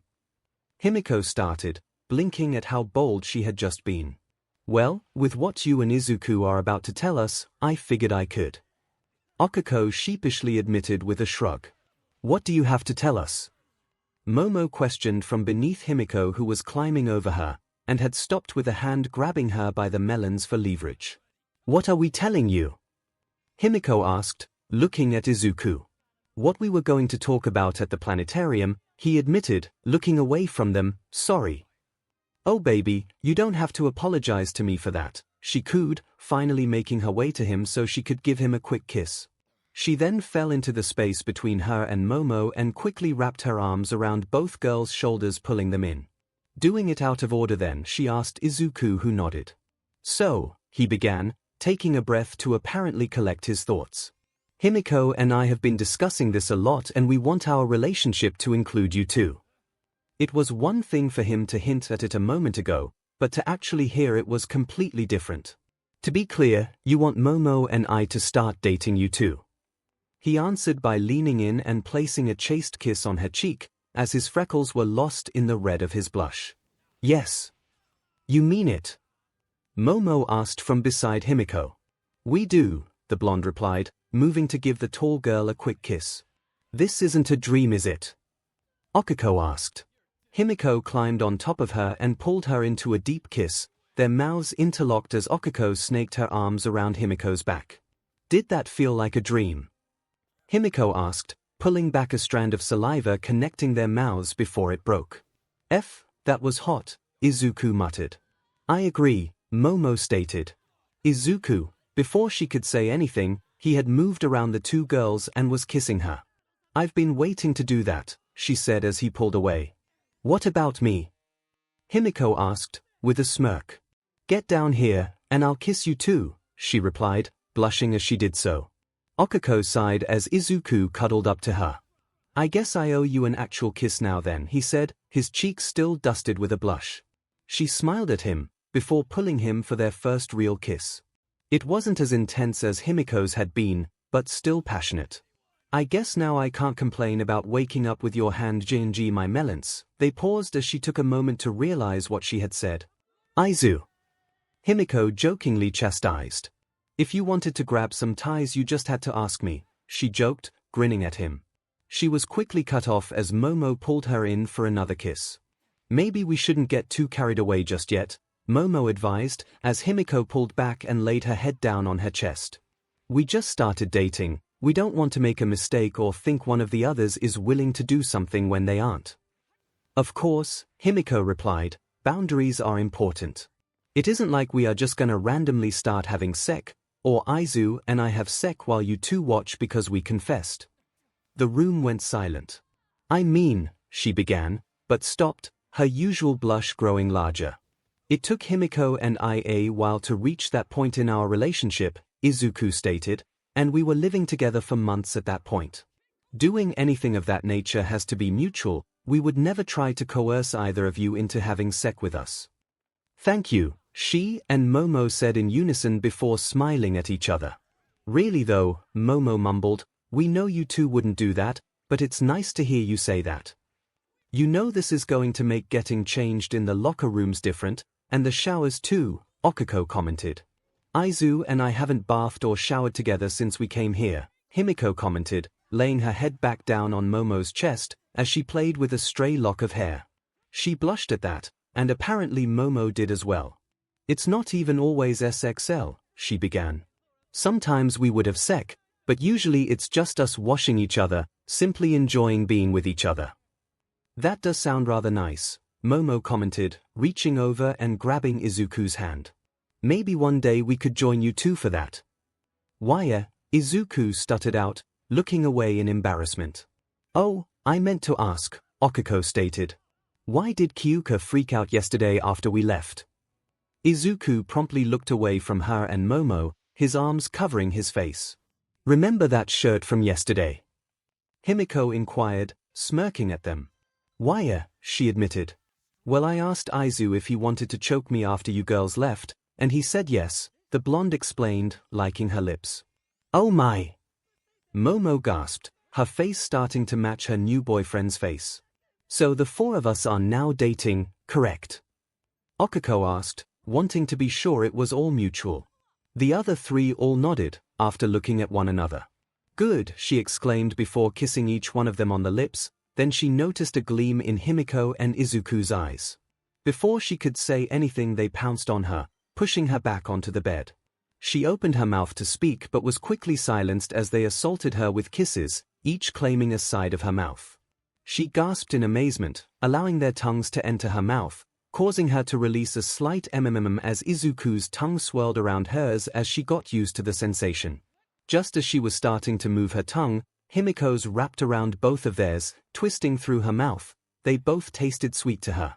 Suddenly they were pushed to the side as Momo forced her way into the impromptu makeout session, kissing them each.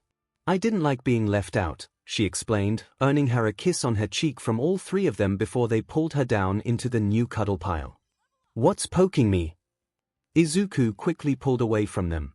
"Sorry," he mumbled out.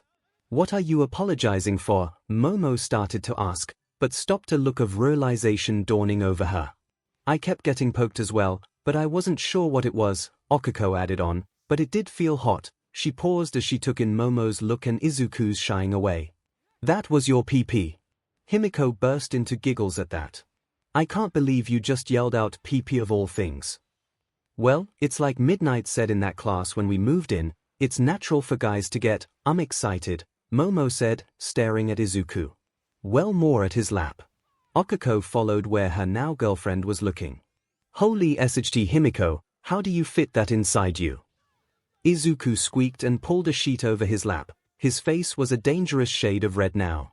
"Determination and patience," the blonde replied. "But really, it was something we took our time with. But if you want, when you girls think you are ready for sec, the four of us can go talk to Nemirai. She is a treasure trove of knowledge for secretary. Like, yesterday, I was asking her about some information on having an sec, cause Aizu and have been talking about it." "Himiko," he screeched, facing away from the three of them. "You can't just say that to them," he pleaded. "I know we can't see the actual size of Izuku's." Momo paused, looking for the right word before she continued, "irked PP, but its size is rather large for something to be putting up one's butt." "I'll have it taken care of," Himiko answered. "Now do we continue making out, or Aizu's bner gonna be too distracting?" Before anyone could answer, Momo's morning alarm went off. "Well, that answers my question," Himiko muttered. "Next time it happens, I'll know, so I won't make a big deal out of it," Momo offered. "I'm not upset, I just kinda forgot that would happen is all." "Yeah?" Okiko chimed in. "I'm not gonna complain about you poking me with it, it just means you like me." "Thank you," Izuku mumbled, but was quickly silenced as all three girls gave him a quick kiss. Classes had been regular for the first part of the day as they had been yesterday, and lunch this time passed with no interruptions. With the exception of having two new girlfriends in his life now. Izuku found himself sitting at his desk going through his homework for the night before their second heroics class started. "Midoriya, there you are," Ida said with an arm chop as he approached. "Hey Ida, sorry about cancelling our morning run today," Izuku replied, a small blush heating his cheeks as he remembered what took its place. "Think nothing of it, I do however have a question for you," the blue-haired boy stated. "What's that?" Izuku replied, curious as to what the boy had in mind. I was curious about your analysis and how it would apply to my quirk, he explained. Oh well, I plan to do that with 𝐻𝐻𝐽𝐻 today if able. Maybe I can help you after I help her. Izuku explained. Of course, he exclaimed with another arm chop. I wouldn't ask that you cancel plans with another student to help me. Before anyone could say anything, the door slammed open, revealing Bakugo sulking as he entered the room, followed by an equally exasperated Aizawa who looked as if he needed to mainline coffee. As Aizawa reached his desk, he looked to the class before him. Good, you all seated already. Yesterday's heroics lesson was cancelled, but I heard that you all essentially did the lesson yourselves with a little prompting from your class representatives. Good job, Midoriya, Yorozu. Today, we will have another special lesson, he explained in his usual monotone. On what, sir? Kirishima asked, raising his hand. Aizawa grabbed a placard from the desk and flipped it up to reveal rescue written on it. Today, we will be taking a trip off campus to introduce you to rescue training. All right, saving people. Now that's what a hero's about. Kirishima exclaimed, pumping his fist. Izuku smiled at that. Good to know someone else wants to help others, but, he raised his hand. Midoriya. Aizawa called out.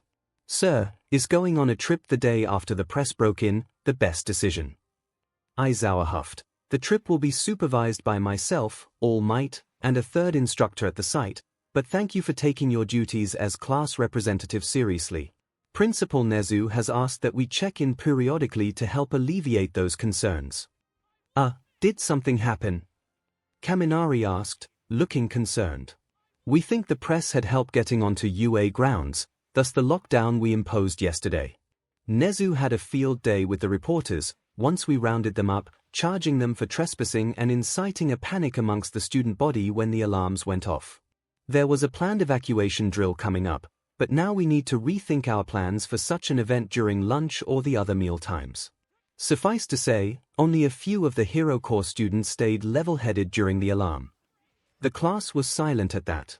Izuku knew several of them had panicked, but it was more than likely shock at the idea of someone breaking into UA that had caused the panic.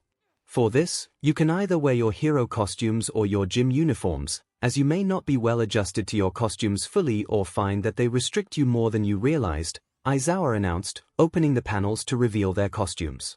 Bakugo, he called out, silencing the room once more of the idle chatter that had started to build up. I'll allow you to wear your costume, but if you do anything against my wishes, you will lose costume privileges for the semester. The blonde simply growled and nodded his head as he grabbed his case and stormed out of the room.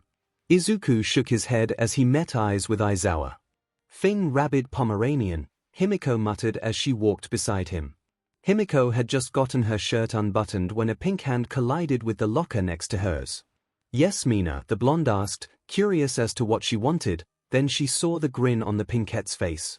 Something happened, I can smell it.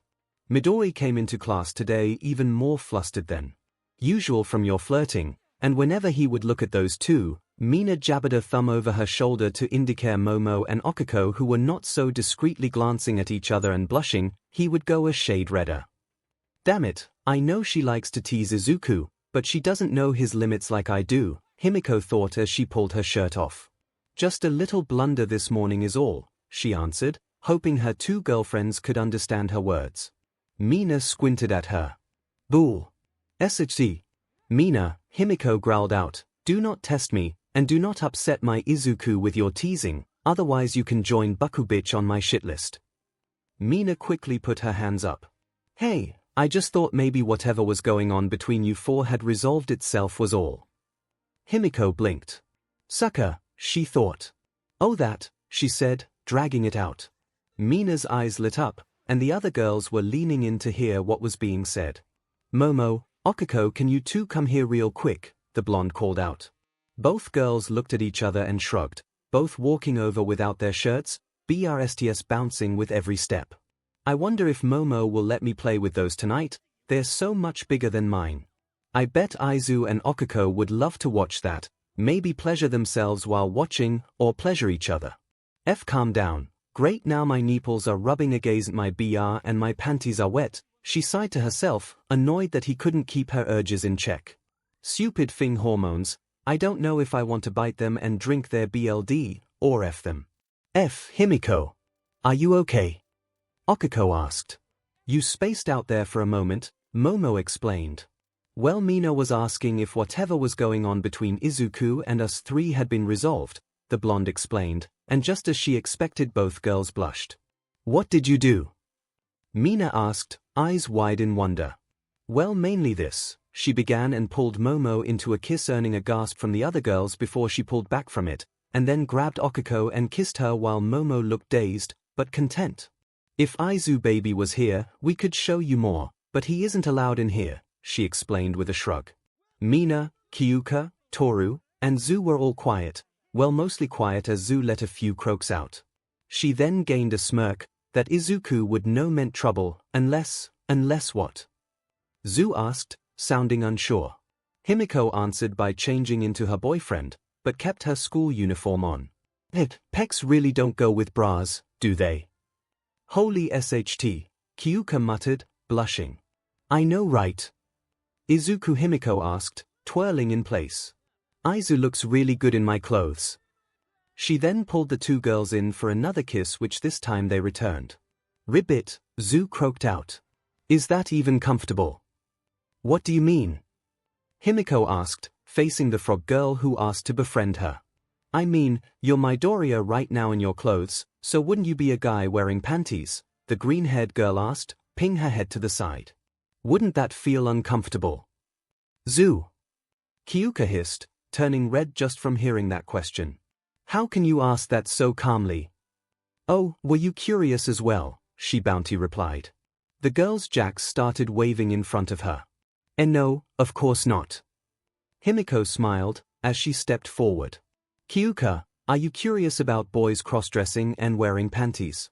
Are you curious what it would be like if Izuku was to actually cross-dress? Kyuka was stuttering now, unable to get a word out. 'Cause I am. Himiko declared. I've been trying to get Aizu to cross-dress for me, but he's been hesitant about it. Maybe if the three of us asked him he would do it, and I could ask if he would be okay with you seeing as well 𝐭𝐿. The girl in question looked down as her face was enveloped in red. Himiko thought she saw the girl's shoulders shake slightly. Hey, I'll stop. I'm sorry if I took it too far, she promptly said, apologizing as she turned back to herself. And hey, it's nothing to be ashamed of if that's what you like, Himiko stated. I drink BLD for my quirk, and I like to hurt Izuku when we have secretary. There were gasps from the other girls at that. Granted, we are careful and use safe words, and I stop when he tells me to, she admitted. Compared to that, liking cross-dressing boys is probably normal. You hurt him during secretary? Toru asked, finally speaking up. Well, yeah, but my saliva numbs pain so he doesn't feel it, she explained. That was part of the sec ed class we had with Midnight. It explained more niche avenues to explore safely. Hurting Izuku is the last thing I want to do, but my quirk causes urges in me. As enlightening as this is, Momo interrupted, we need to finish getting dressed. I don't doubt that Mr. Aizawa would leave us or even fail us for the day if we were late. SHT. Mina and Toru yelled in unison as they rushed to their lockers, pulling their remaining clothes off in an instant. Mina! Himiko yelled. What? The pink-skinned girl asked. Panties, or do you want the boys to see your pee-pee? The blonde asked as she pulled her skirt down, stepping out of it. Thank you, I forgot about that. I need to get that fixed still, she called back. I wonder if Izuku would be willing to go over our costumes with us. Momo pondered aloud. I bet he wants to go over your costume, 𝐒𝐿 quipped, then blushed as she realized what she said. I don't know what to say to that, Momo sated as she clipped her yellow belt around her waist. Sorry, 𝐒𝐿 said, bowing to her girlfriend. It's fine, Momo replied, pecking her cheek. I'm sure Izuku would like to go over yours as well. Momo slightly blushed as 𝐒𝐿 took in her words. Oh my god, she's trying to flirt with her girlfriend, Toru stage whispered to Mina. I know, it's so adorable, the pinkette replied. Can we quit being so corny in here? Kyuka asked, as she pulled her jacket on. I mean, if we were being really corny, would we be having an org? Zu supplied, looking at each girl as she looked around the room. By the end of the year Izuku and I are gonna be with all of these girls, aren't we? Himiko thought as each girl reacted differently. She smiled when her girlfriends looked at her and blushed. Izuku was curious where all the girls were. While they still had time to get there, he thought they would have gotten changed and been here by now. Midoriya, Aizawa called out. Sir. Go check on the girls, make sure they aren't goofing off, or something happened, his teacher told him as he pulled his phone out. I would go and look, but I need to make a few calls first before we can even leave. Izuku looked to Ida, who he had been idly chatting with, and shrugged. I'll be back soon, he offered before muttering out, hopefully. Thankfully they were close to the locker rooms for 1A, so Izuku had to only walk back inside. He saw none of his classmates in the hallway, so he decided to head for their locker room and simply knock on the door. Several squeals of laughter came through the door as he was about to knock on it. Girls, he called out, hoping they had heard him. A moment later, the door opened and Ashido stuck her head through the crack. Midori, how are you? I'm doing fine, Ashido, he replied, but was cut off from saying more. I'd say you're doing more than fine, Midori. After all, it's not every day a cutie like you gets 2 more girlfriends, she interjected with a smirk. He paled at her words. Oh no, Himiko, what have you done? Also you look really cute in a skirt, she said, catching his attention. What? He yelled, embarrassed by her words. Aizu. Himiko called out from the room behind Ashido. Is it just you? Yeah, he answered, not sure if that was the best course of action. Wanna come inside? His girlfriend questioned. He sputtered at that. I can't come inside your locker room. We're all dressed, so what does it matter? Ashido asked. It's improper. Ribbit, Midoriya, have you been hanging out with Ida? Zu croaked out, earning a giggle from a few of the girls. Aizawa sent me to find you girls, the rest of us are at the bus ready to leave, he stated, not answering Zu's question. Mina opened the door, revealing all 7 of the girls dressed in their hero costumes. Sorry we got distracted when your girlfriends decided to inform us that your relationship grew. He looked to Momo and Okiko who were blushing. Himiko, he questioned them. They nodded at him, confirming his assumptions. She decided that a make-out session was the best way to break the news, Toru explained. He looked at his first girlfriend who simply smiled and blew him a kiss. He blushed as a few of the girls giggled at him. We should go before Aizawa decides to come look for us himself, Momo interjected, trying to get them to move out of the locker room. Yes, please, Izuku squeaked out, before moving out of the way. His girlfriends were the last to leave the locker room, each giving him a kiss as they passed by him. Upon reaching the bus, Momo saw that Ida was trying to line the other boys for some unknown reason. Ida, what are you doing? Urizu, I am attempting to get the class present to line up by student number for sitting on the bus, while we travel to our destination, he explained with an arm chop. That's not needed and causes more problems, Ida, Izuku interjected. Some of the class have bulkier costumes and builds and will cause issues if you try to force 2 to a seat. Imagine you and Seitu or Shuji trying to share a 2-person seat with your costumes and sizes. One of you would be partially in the walkway. And I don't even think it is that kind of bus, from the looks of it. Ida chopped an arm but said nothing as he processed her boyfriend's words. I wonder, can the 4 of us sit together on the bus? Momo thought, looking at the vehicle before her. Everyone on the bus, hurry up. Aizawa called out as he placed his phone in his pocket, a sour look on his face. She quickly scrambled on board, not wishing to have her teacher turn his ire to her. Luckily she saw a set of 4 seats along the side, and that Himiko and Izuku had claimed them for her and Okiko. Himiko patted a seat beside her, smiling up at her. Come sit down, before Aizawa has the bus take off with you still standing. Momo quickly took the offered seat, right as Okiko took the seat beside Izuku. So I have some news, Aizawa called out. All Might will be joining us later in the lesson, it appears. He is currently occupied with some last-minute hero work apparently. Aizawa scowled out the window as he finished his announcement. Why is he so upset? Momo questioned her girlfriend. Himiko shared a look with Izuku before answering, well, All Might is new to teaching, as you may have noticed, so he probably scheduled a patrol during this class or saw something on the way to UA and got caught up in a big mess. 𝐼𝐼nko let out a sigh of relief as she rolled over, thumping the bed sheets with her arm. That was wonderful, Toshi, as always, she said before kissing his cheek. He smiled at her as he shifted on the bed, wrapping an arm around her waist. I just hate that I lost track of time. I'm supposed to be teaching today, he lamented, his eyes drooping for a second. At least Nezu called. Granted, he was rather upset with you, 𝐼𝐼nko pointed out. That and I used up my quirk for the day beforehand didn't help either, he replied. Still, I'll get to UA right as Izuku and the class get to the USJ. Universal Studios Japan. 𝐼𝐼nko questioned, a hand teasing his NPL.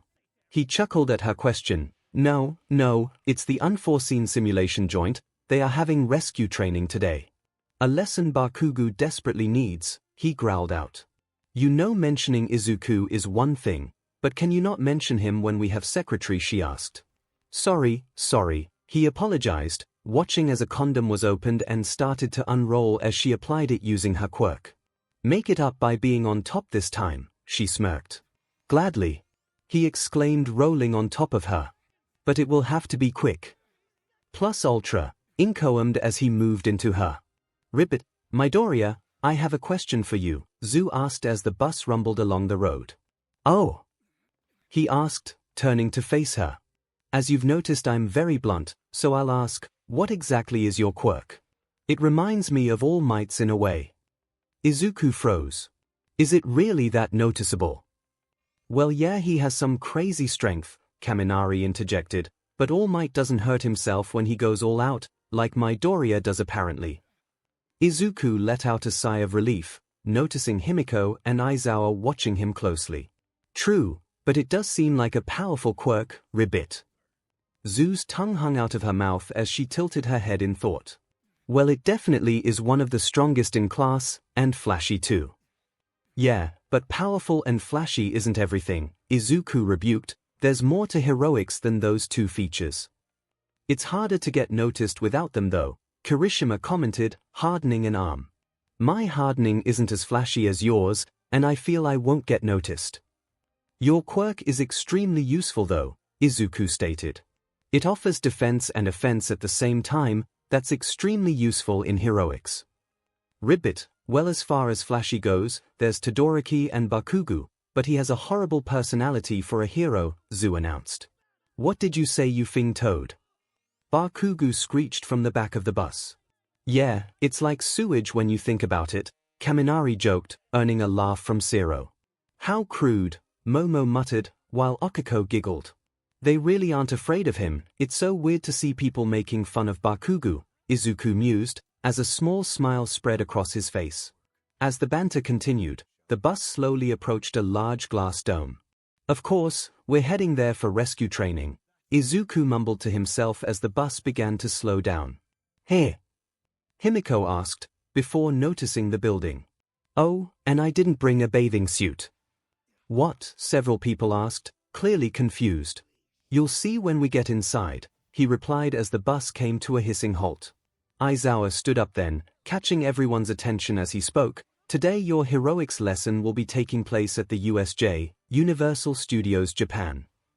Ashido interrupted, bouncing in her seat, but was quickly silenced by a glare from Aizawa. No, Ashido, the unforeseen simulation joint, Aizawa deadpanned at them. Fires, floods, earthquakes, and traffic accidents. It has it all for you to learn in a stable environment to teach you the basics of rescue. Sir, Kaminari called out. Yes, Kaminari. Aizawa asked. I can't swim. Everyone looked at him at that admission. How can you not Fing swim? Bakugo screeched. Babies can Fing swim. The blonde jolted away from him, looking nervous as he answered, well, no one in my family can. He then held up a hand and let the electricity spark. None of us wanted to take the risk our quirks would go off in a swimming pool. Thank you for informing me, Aizawa stated, shooting a glare at Bakugo who scowled and looked away with a huff. I'll talk with the staff when we return and see what we can do about swimming lessons for you. With that in mind, let's head inside. Quickly they were off the bus and watched as it trundled away. Izuku looked at the building. For some reason, his stomach was in knots. Maybe I'm still nervous about yesterday. Aizawa put his phone away after sending a message and began heading for the doors. Follow me, we're heading in now. Izuku looked to Okiko out of the corner of his eye. He was curious to see how she would react to seeing 13 herself here teaching the lesson. As they headed inside, they were greeted by the heroine in question. Her white spacesuit was the same as the last time he saw her, the glass dome of the mask revealing a mass of black and 2 white ovals serving as her eyes. Good afternoon, class, she called out to them, waving her hand in the air. It's 13. Okiko exclaimed, her eyes lighting up. I see I have a fan, the space hero called out, chuckling at the girl's enthusiasm. Now, before we begin, I have several things to discuss. While today we are here to learn about rescue, I also want to discuss the dangers your quirks pose in the field as well. While your quirks can be utilized to save and protect, one wrong move and they can just equally maim or kill a person. Izuku looked at his hand as she talked. He and Himiko had heard this talk before, and he understood it. One for all was quite powerful. Even the small amount he could manage now was enough to cause damage to the environment around him. One wrong attack and he could easily kill a villain or a stray civilian who got caught up in a fight. As her talk was reaching its conclusion, the lights flickered before shutting off. Oh, Kaminari hissed, pulling his headset from his ear. There was a massive burst of static over the radio waves just now, but that doesn't explain the lights. Izuku looked down at the central plaza where he saw a small purple cloud slowly start to form. Shouter, he meekly said. What's wrong? Aizawa asked, turning to face him, not even berating him for using his personal name in front of the class. Izuku pointed to the plaza where the cloud was growing wider until a leg stepped through it, followed by the rest of the body it was attached to, then more people began walking through. Is this part of the lesson? Kirishima asked, looking at Aizawa. No, those are villains. Izuku gulped as 2 figures emerged from the mist. One was a hulking thing with an exposed brain and eyes set in it, simply staring ahead, its onyx skin scarred and tearing as the bulging muscles tried to break free.